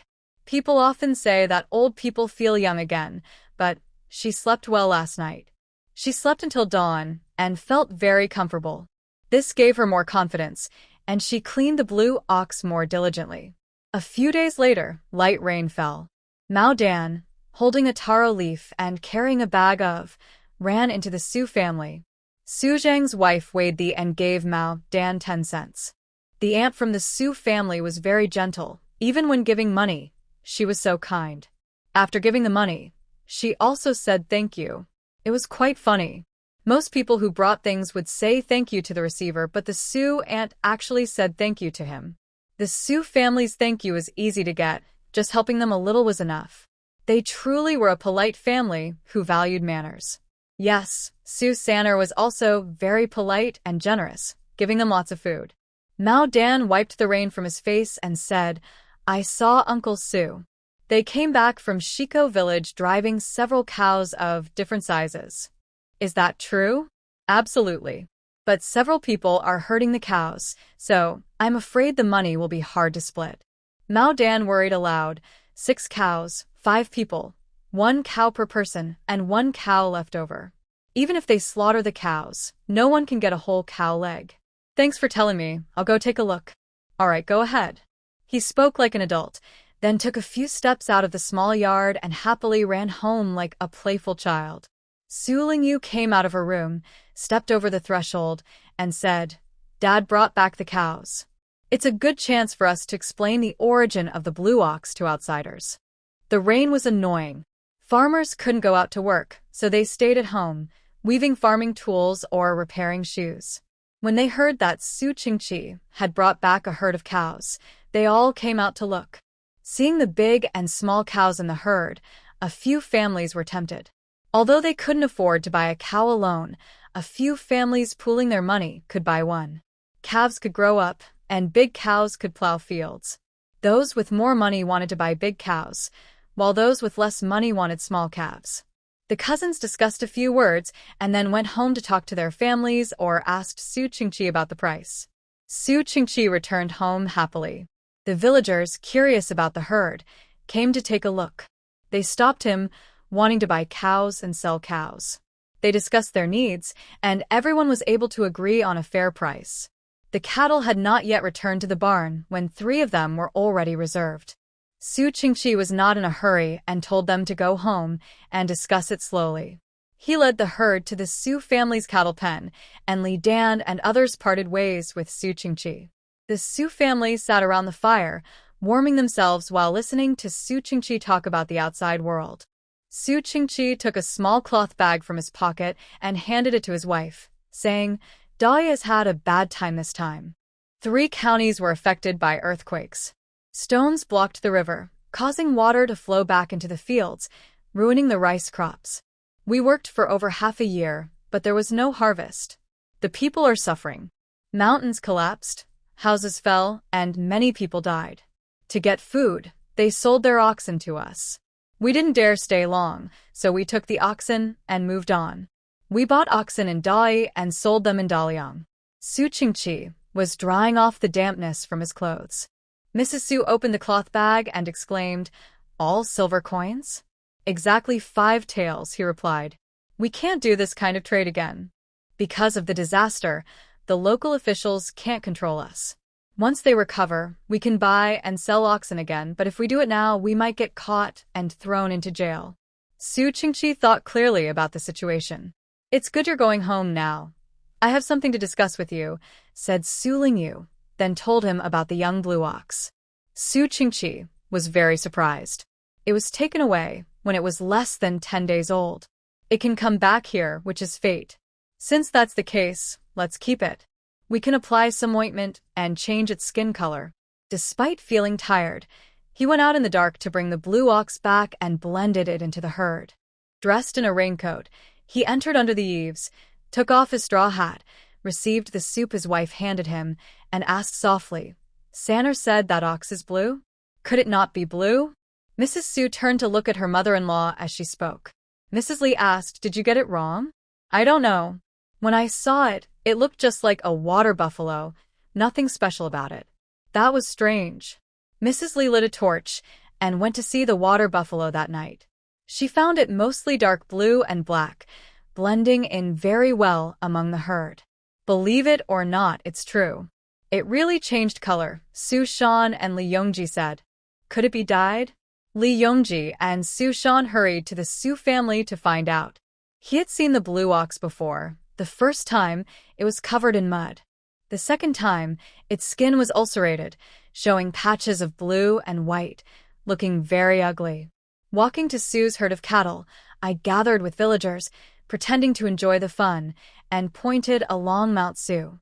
I saw a dark green water buffalo chewing on leaves, flicking its tail to chase away flies. Under the sunlight, a few faint green patches could be seen. The color was so light that, even if noticed, it didn't seem unusual. In the past 2 rainy days, he hadn't visited the buffalo. Just 2 days apart, its skin had improved and its color changed. Is there anything more amazing in the world? Ching-Chi, I see this buffalo looks very spirited, with bright eyes, strong legs, even footprints, and good teeth. Is this buffalo for sale? Unfortunately, this buffalo is already owned by my family. We rely on it for plowing in autumn, Su Ching-Chi said, untying the rope and handing it to Sano outside. Su Lingyu was just watching from the side, wanting to see the farmers get excited and argue over the buffalo. Suddenly, she saw her cheap dad passing her a rope and instinctively reached out to take it. Before she could react, the green buffalo had already come up to her. Seeing the young owner freeze, as if reluctant to take it, the buffalo lay down like a donkey, waiting for her to climb onto its back. Su Lingyu looked at her cheap dad and signaled, "I just want to watch the fun." Now she had become the center of attention because the buffalo was very obedient. She felt a bit embarrassed. Buffaloes are taller and sturdier than donkeys. Even if it lay down, she couldn't climb on. She could only compare her height with the buffalo. It seemed she tiptoed, but still couldn't match the buffalo's size. Frustrated, she threw down the rope and turned toward the yard gate. "Hey, your little kid has a big temper. If it were my child, I would have slapped him long ago." Su Ching-Chi chuckled. She's upset about being short and can't climb onto the buffalo. Ha ha ha. They could tell right away that she was thinking about her height. Her friends, who were also selling cattle, knew this buffalo wasn't part of their plan. Even if they sold it and got money, they wouldn't share, so they didn't mind. Last night, they returned home, gave money to their families, and told their neighbors about the herd. Today, they came together to see the cattle. Selling a few silver coins to fellow villagers and relatives wasn't worth arguing over. Everyone was going home to gather money. Losing a silver coin was a big temptation for the common people. Amid the lively crowd, Li Lizzie and Ernyo came to Sue's house. They stepped over the threshold in slippers, looked around. The Su family had bamboo couplets hanging outside, and more inside. Looking at the characters, it felt like Sue's family was different from others. Li Lizzie sensed a faint hint of his usual roughness. "Ahem, Annie, are you killing chickens?" Since the husband returned safely from his trip, it was natural to kill a chicken to celebrate. Plus, the husband was working with a partner to sell cattle, so they had to prepare a chicken to entertain guests. Su Zhang's wife and mother-in-law worked together to drain the chicken's blood. "Ernyo is here to work. Why are you here?" "Not to bother you." Ordinary people who visit the Su family's yard are respectful and polite. But Li Lizzie is different. He acts the same outside as he does inside. He's not afraid of the Su family. Seeing the Su family killing chickens and cooking, Ernyo couldn't pretend not to see, and quickly went to help. Li Lizzie went to the corridor under the eaves and saw Su Sanner lying on a lounge chair, hugging a small pillow. "Su Sanner, your 7-day deadline is up. Have you forgotten?" After several days of rain, the weather was not hot around them. Su Lingyu brought a lounge chair, placed it under the eaves, and held a small pillow, squinting her eyes, still sleepy. Su Zhong held a brush, his pen moving across the paper, speaking to Li Lizzie without looking up. "Lizzie, if you want respect from others, you must respect them too. Put away your rough manners and don't scare my sister." Su Shan flipped through a book, eyes still on the pages, as if nothing outside could catch his attention. He's asked for trouble more than once or twice. His past mistakes have piled up. If he keeps causing trouble, I'll break his legs. Better to prevent him from harming others. Li Lizzie was scared. "I know you, the scholar. Don't tolerate violence. I don't want my worthless life to cause trouble for you." Half a month ago, he had an agreement with Su Sanner. She asked him to come today to get some wine, so he was here as promised. Whatever you want, come with me, Su Zhong said, putting down his brush and stepping out of the room. Li Lizhi hesitated, slipping on his shoes. Others said the eldest son of the Su family was easy to talk to, but the scholar was hard to approach. He boldly stepped forward and whispered, I heard your family plans to hire people to harvest rice. What do you think of me? Faced with Su Zhong's suspicion, Li Lizhi raised his hand to show his strength. I may be thin, but I have a lot of strength. You're strong, but lazy and careless. You're not suitable for employment. Su Zhong rejected him directly. He handed him a jar of medicinal wine and said, drink a little each morning and evening. This is enough for 2 months. Li Lizhi took the wine gourd, but wasn't in a hurry to leave. The Su family was slaughtering chickens and ducks, preparing a big feast. He couldn't leave now. He was determined to stay and eat something today. Just as the sun rose high, Su Lingyu woke up from the heat. She waved a large sunflower fan and climbed down from the rocking chair, dazed and accidentally drooling. She opened her mouth to take another sip, and with a gulp, drank a large mouthful. Only after swallowing did she realize the taste. This was not cold boiled water, but her homemade sorghum wine. She swallowed the wine with a gulp. Unrefined wine is not as good as distilled liquor. She still remembers the aroma of Maotai and Wulianya, but sadly, those flavors are now memories and hard to find anymore. In the morning, villagers came to look at the cattle. Several families took their cows away quickly. 6 cows were gone in no time. He invited his brothers to come inside for a meal before leaving, and they sat under the shade, drinking and chatting. She saw her third brother turn over and try to get up, but then she gently sat up and lay back down, then got up again and lay down again, dozing off as if she wasn't fully awake, her body weak and limp. Unable to bear the heat, she squinted her eyes and finally got up slowly. While joking with her brothers, she watched her third brother secretly enjoying himself. When Daliang brought water to her and she looked at the wine cup in her hand, she suddenly got an idea and walked over to the third brother with her cup. She stopped Daliang from giving her water, handed the wine cup to her mouth, and watched her take a big drink and swallow it with a gulp. Wow, she drinks wine faster than water. Truly, she treats wine like water. Her half-closed eyes finally opened, revealing sparkling, beautiful eyes. Su Qingqi admired her and felt proud of his third sister. Third sister, do you want another sip? Su Qingqi asked with a smile. Su Lingyu made a small face and glared at him. Nonsense, she said, then she got drunk and fainted. Frightened, Su Qingqi quickly caught her. Mother, father got third sister drunk. You brat, what are you telling on her for? Su Qingqi, you heartless boy, how could you give third sister wine? She's only a few years old. Su Zongshi stormed out of the kitchen with a fire poker, ready to confront her husband. The men under the shade of the trees laughed loudly, trying to comfort the sister-in-law and tell her not to worry. Summer has many storms, and during the busy rice harvest, time is tight. Hot weather easily causes rice to sprout if it falls to the ground and gets wet. The Su family paid for villagers to help harvest all 3 acres of rice within 2 days. Bundles of rice stalks were spread all over the ground.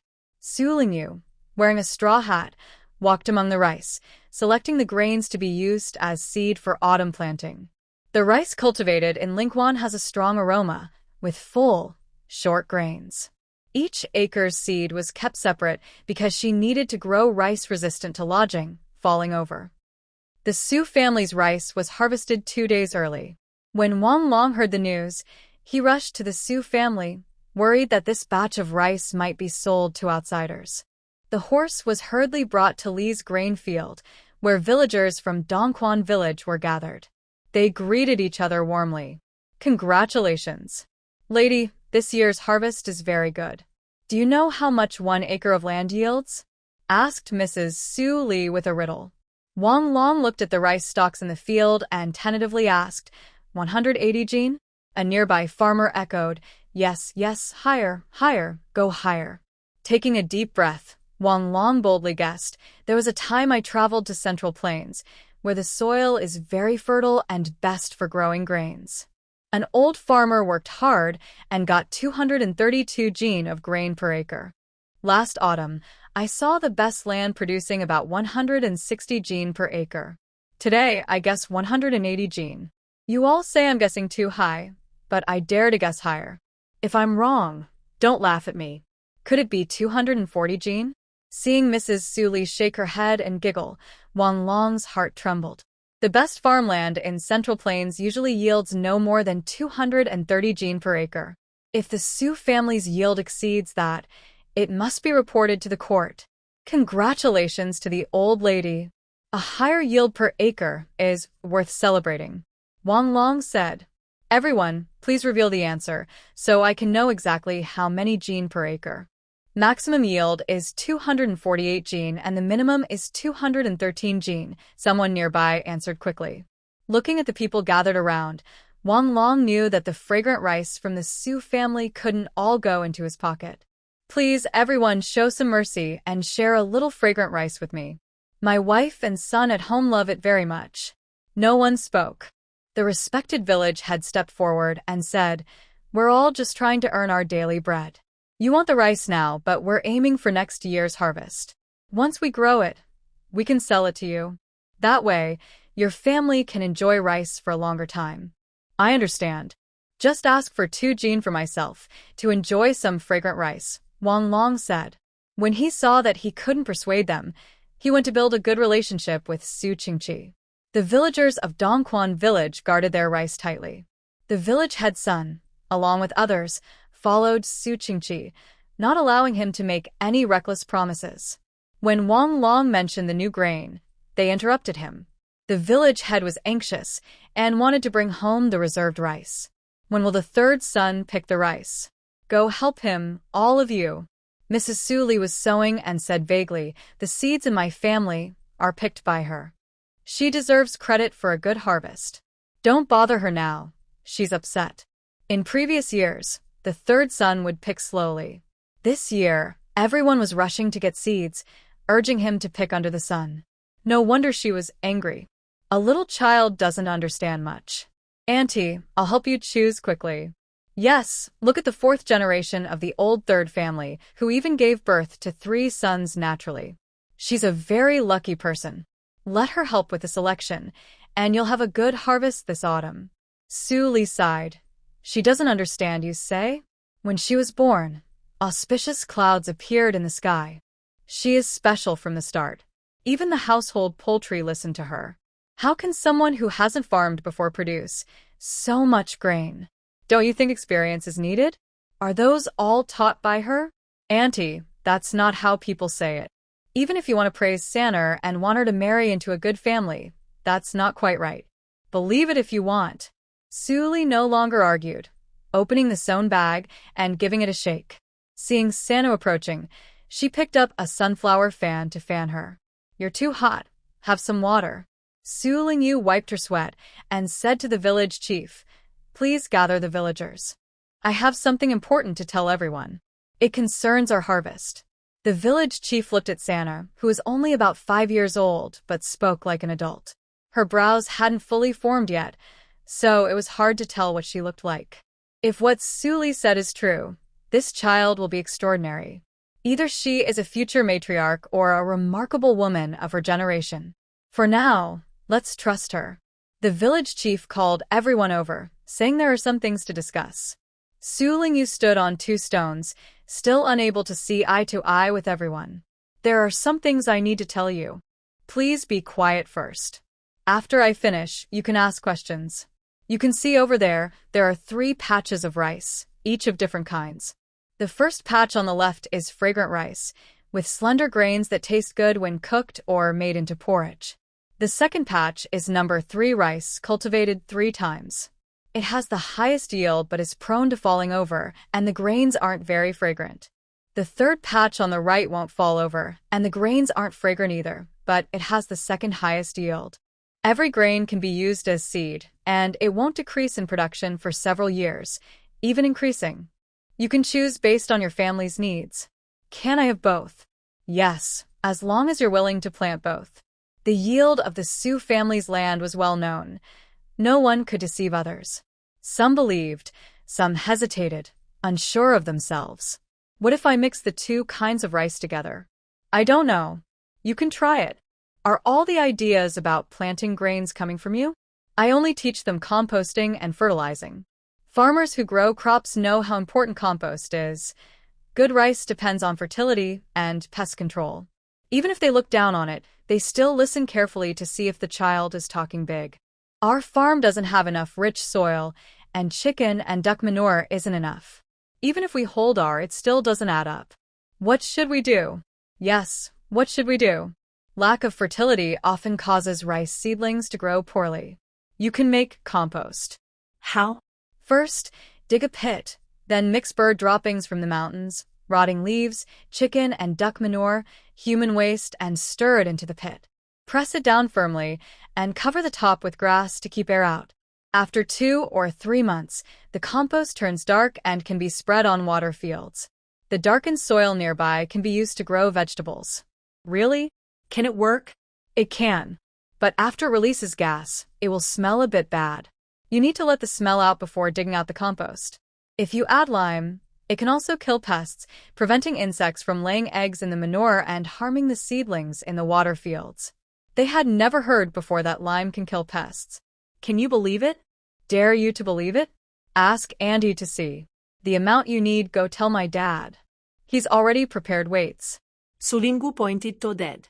Some people discussed and went to find Su Qingqi, while others stayed behind to ask questions. They chose what type of rice they wanted and started weighing it with Su Qingqi. The rice wasn't dried yet, but they couldn't wait, worried someone might take their share. Wang Long watched them weigh the rice. It's not dry yet and you're weighing it? Isn't that losing out? 10 jin of rice. When dried, it'll be less. Are you stupid? Don't buy so much. Your land isn't big enough to use that much. They told Wang Long, only our own people get such cheap prices. If we sell it to you for planting seeds, it would have increased in value a lot. Wang, you're not stupid. There wasn't much rice left from the Su family, and if they didn't grab it quickly, it would be gone. Even though they didn't need so many seeds, they had relatives to consider.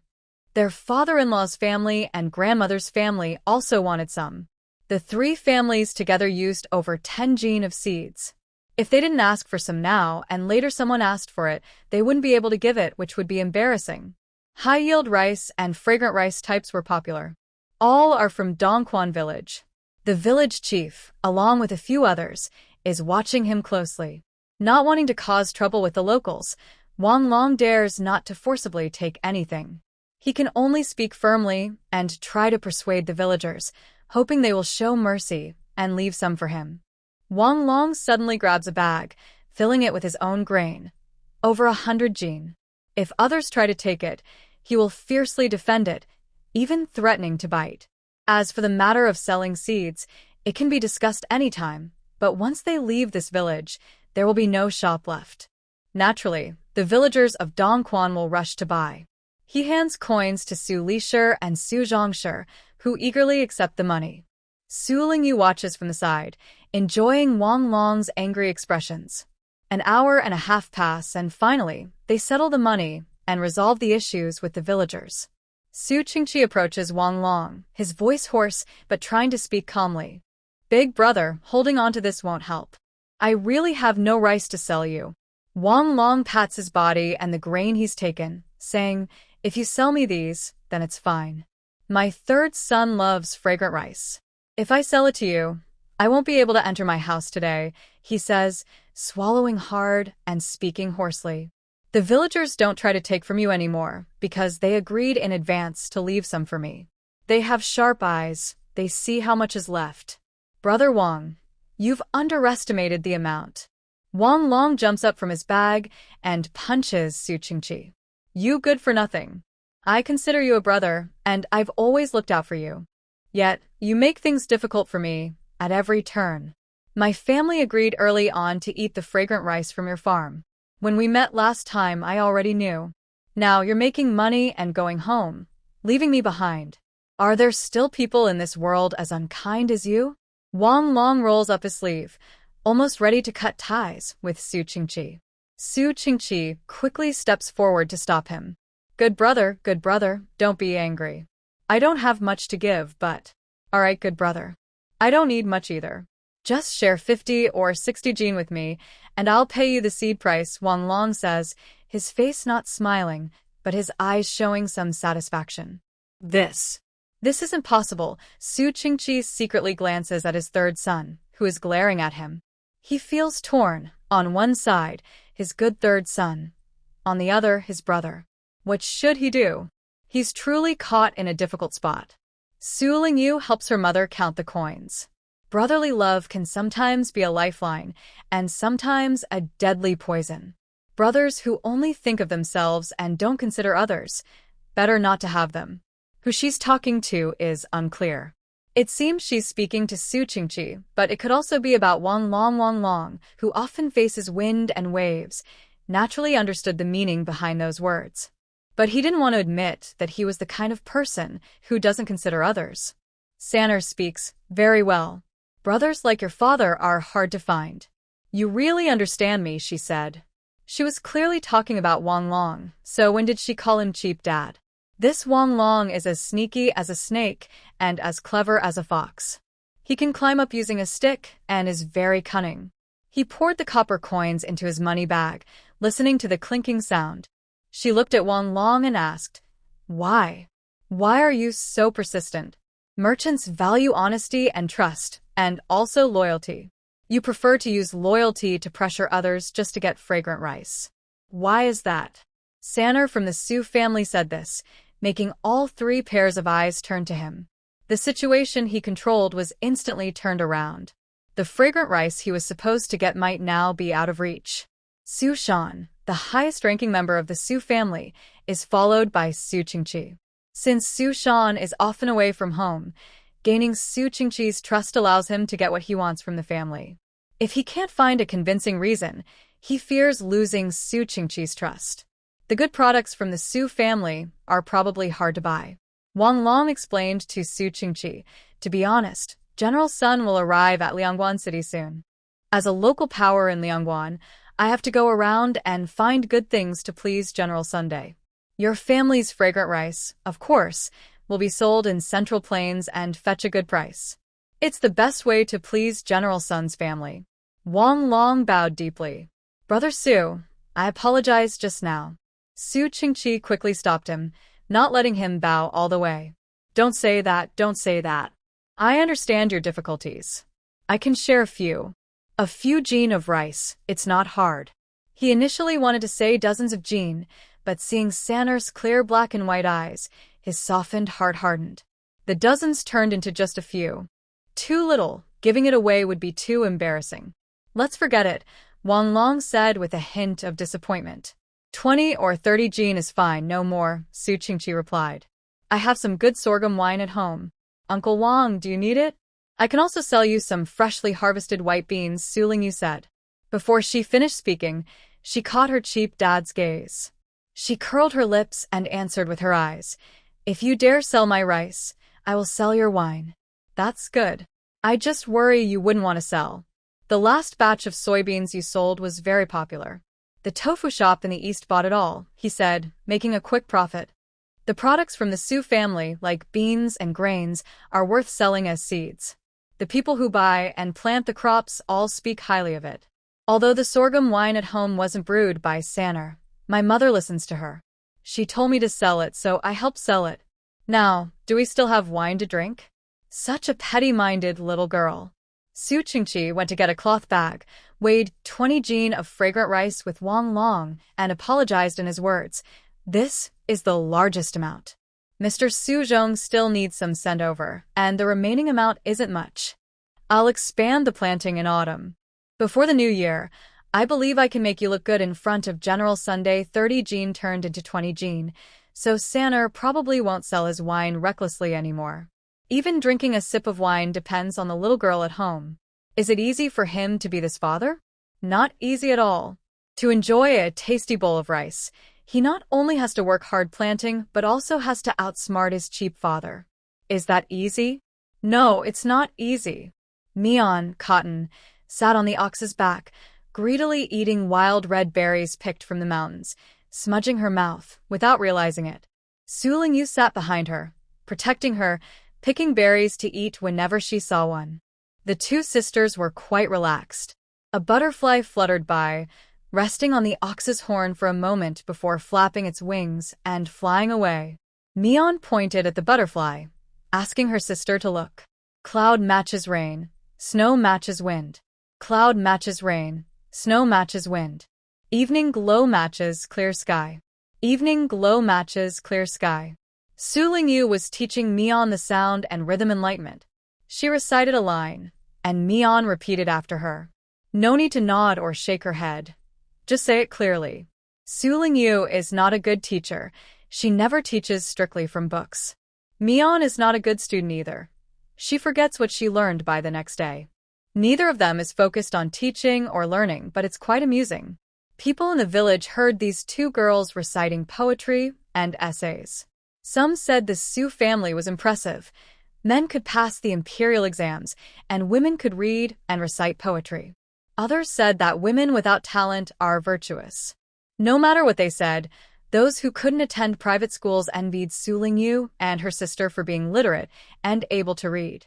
The ox is taller than a donkey, and sitting on its back lets you see farther. Su Lingyu saw shadows flickering at the door, thinking that visitors had arrived. Probably some lonely friends or troublemakers again, she thought. She no longer wanted to comment on Su Qingqi's reckless socializing. No matter how slowly the green ox walked, they would still return home.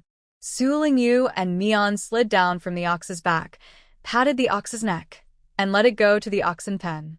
She went to touch the donkey following behind her, called out to Grandma, and asked Su Lisher to take the eggs from the chicken, duck, and goose on the donkey's back. Now is the season of plenty, and the chickens, ducks, and geese in the barn are not laying eggs. When they are fed outside, they want to lay eggs, so Su Lingyu has to follow behind and collect the eggs. This adds quite a bit of work for her. In the yard, it's not just anyone but Li Dan and Wang Long, who are here to discuss going out. Recently, many disaster victims from Dawei are heading to Daliang. Outside, the chaos caused by the disaster victims is quite serious, but Liangwan City has remained safe because General Sun is stationed there. There are many bandit hideouts on the roads, and incidents of disaster victims robbing and attacking passers-by happen often. At Tiger Gorge, a bandit named Zhang Matzi not only robs travelers but also forcefully takes women, making merchant caravans afraid to pass through Tiger Gorge. Wang Long said, "The southern returning troops say there are floods and plagues over there. Now that Daliang can enter the city, many refugees are coming. When that happens, Liangwan City will also become chaotic. It's better to send the children out early to avoid these disaster victims carrying diseases." Wang Jingxing's uncle said, "On the road, people often suffer from sickness due to unfamiliar climate and environment. If they encounter these disaster victims with contagious diseases, it will be dangerous." Su Zhongshi also became worried. Daliang's sun isn't as strong as Second Sun. The journey to the academy is long, so it's better to leave early. The merchant caravan heading to Qin State will set out in 5 days. "If you follow, I will send 3 guards to the scholars to Qin State," Wang Long said. "This land has many countries. There are 3 great kingdoms above, 3 below, and some small ones, all not very large." Wang Jingxing and others plan to travel through these 4 countries, starting from Daliang, passing through Qin State, visiting the sage in Lu State, then heading to Hojin, and finally returning to Daliang's capital to participate in the imperial exam. Second Sun will definitely go with Wang Jingxing and the others. Su Qingqi asked Su Zhong for his opinion. Su Zhong had no objections and agreed to leave early. However, upon hearing about the early departure, he felt quite reluctant. The 3 families discussed and decided to follow Wang Long's caravan, leaving in 5 days. Su Qingqi went out for a trip and returned with a group of people. Su Lingyu came back from the mountain just in time to follow her cheap father home. "You've finally returned. Your father brought back quite a few people, saying they are here to choose servants," Su Lisher said, carrying 2 half bags of eggs inside. When the people saw Su Lingyu, they started to speak kindly. "Is this Miss Su? She looks very beautiful. When she grows up, She will surely have a beautiful widow's peak, and the man she finds will be either a talented scholar or a mighty warrior. Thank you for your kind words, Su Qingqi waved to Sanner. Sanner, come here. Pick one to be a maidservant. In the yard, 2 rows of people stood from left to right, with ages decreasing. The oldest was under 40, and the youngest was less than 5. There were more young adults, indicating these were carefully selected workers based on the Su family's situation. All the sellers were chained at the ankles and wrists. To attract buyers, they tidied themselves up, combed their hair, and dressed neatly. Business people always do this, to think of the customers, cater to their preferences, and try every means to sell more goods. Su Lingyu's gaze swept over the young girls and carefully examined the young workers. She asked the seller, "How's the market now?" "Since the earthquake, there hasn't been much of a market," the seller replied to Su Qingqi. "Many refugees have flooded in, and quite a few are sold into slavery. Now, business isn't making much profit. Don't worry, these are trained workers, not outsiders. The locals know them well." The seller handed over the sale contracts to Su Qingqi. "These are children from poor local families, well known to us. Knowing you want young ones, I brought 2 clever ones along. They've been trained." Su Qingqi took the sale contracts, selected the 2 boys he needed, and then handed the stack of contracts to Sanu. "You pick for yourself." Su Lingyu took the sale contract, stepped onto a small stool, sat at the table, and looked like a young lady of importance. The seller was curious. Why would Su Qingqi give a sale contract to a little girl and let her choose? Could this girl have some special talent? The sale contracts listed not only the person's name and household registration but also the reason for selling and the amount of the sale. In her previous life working in the food industry, Su Lingyu had interviewed both low-level workers and overseas returnees. She was experienced in choosing people. She read through the contracts, picked out what she needed, and set aside the rest. The 5-year-old Miss Su was mature like an adult. Her fingers were rougher than those of ordinary children, but better than rural kids. Such hands showed she was diligent. The seller was curious how this little girl would choose people. He leaned over to look, glancing at a few more contracts, and became convinced of her standards. He nodded. Those she selected were all good-natured. Buying a servant shouldn't be based only on strength. Character is the most important. Su Lingyu said, "Those who know their names, step forward to speak." The people standing in 2 lines looked at each other uncertainly, unsure whether to listen to this young girl. "Lai Erwa, tell us why you're selling yourself." Lai Erwa stepped out of the line. "I'm from Liang Shiqing village. A flood caused my family's house to collapse. Our crops were destroyed, and my father fell seriously ill. I had no choice but to sell myself to pay for his medicine. Is there anyone else in your family? We're very poor, didn't marry, and when I was 26, I bought a crippled person, but before we had children, he drowned in a flood. The fortune teller said I have bad luck, and since I have no money, I remain single to this day. I am good at farming and harvest every year. If you give me a bowl of rice, I will work hard for you." Su Lingyu put the contract aside. This person was full of lies and untrustworthy. If there really were 2 people in the family, with a little water field and some savings from careful farming, life wouldn't be hard. If the water field was small, they could clear land and build more water fields. Any hardworking person could save money. But Lai Erwa's story didn't match that, so she knew he was lying. Go back. Next, Li Sanmei. "Greetings, sir and miss. I am 29 years old. My family was unlucky. We took in a scoundrel as a son-in-law who stole our money and sold our house. My parents died from anger, and I had no money or place to go, so I sold myself to bury my parents. I have a son named Li Tong, whom I gave to my aunt to raise. What can you do? I can do cleaning, washing, mending clothes, and weaving silk. I was cared for by my parents since I was young, so I haven't suffered much. I know how to farm, but I haven't actually done it." Su Lingyu waved her hand to let her go. Then she called a few more people, asked some questions, and selected about 5 or 6.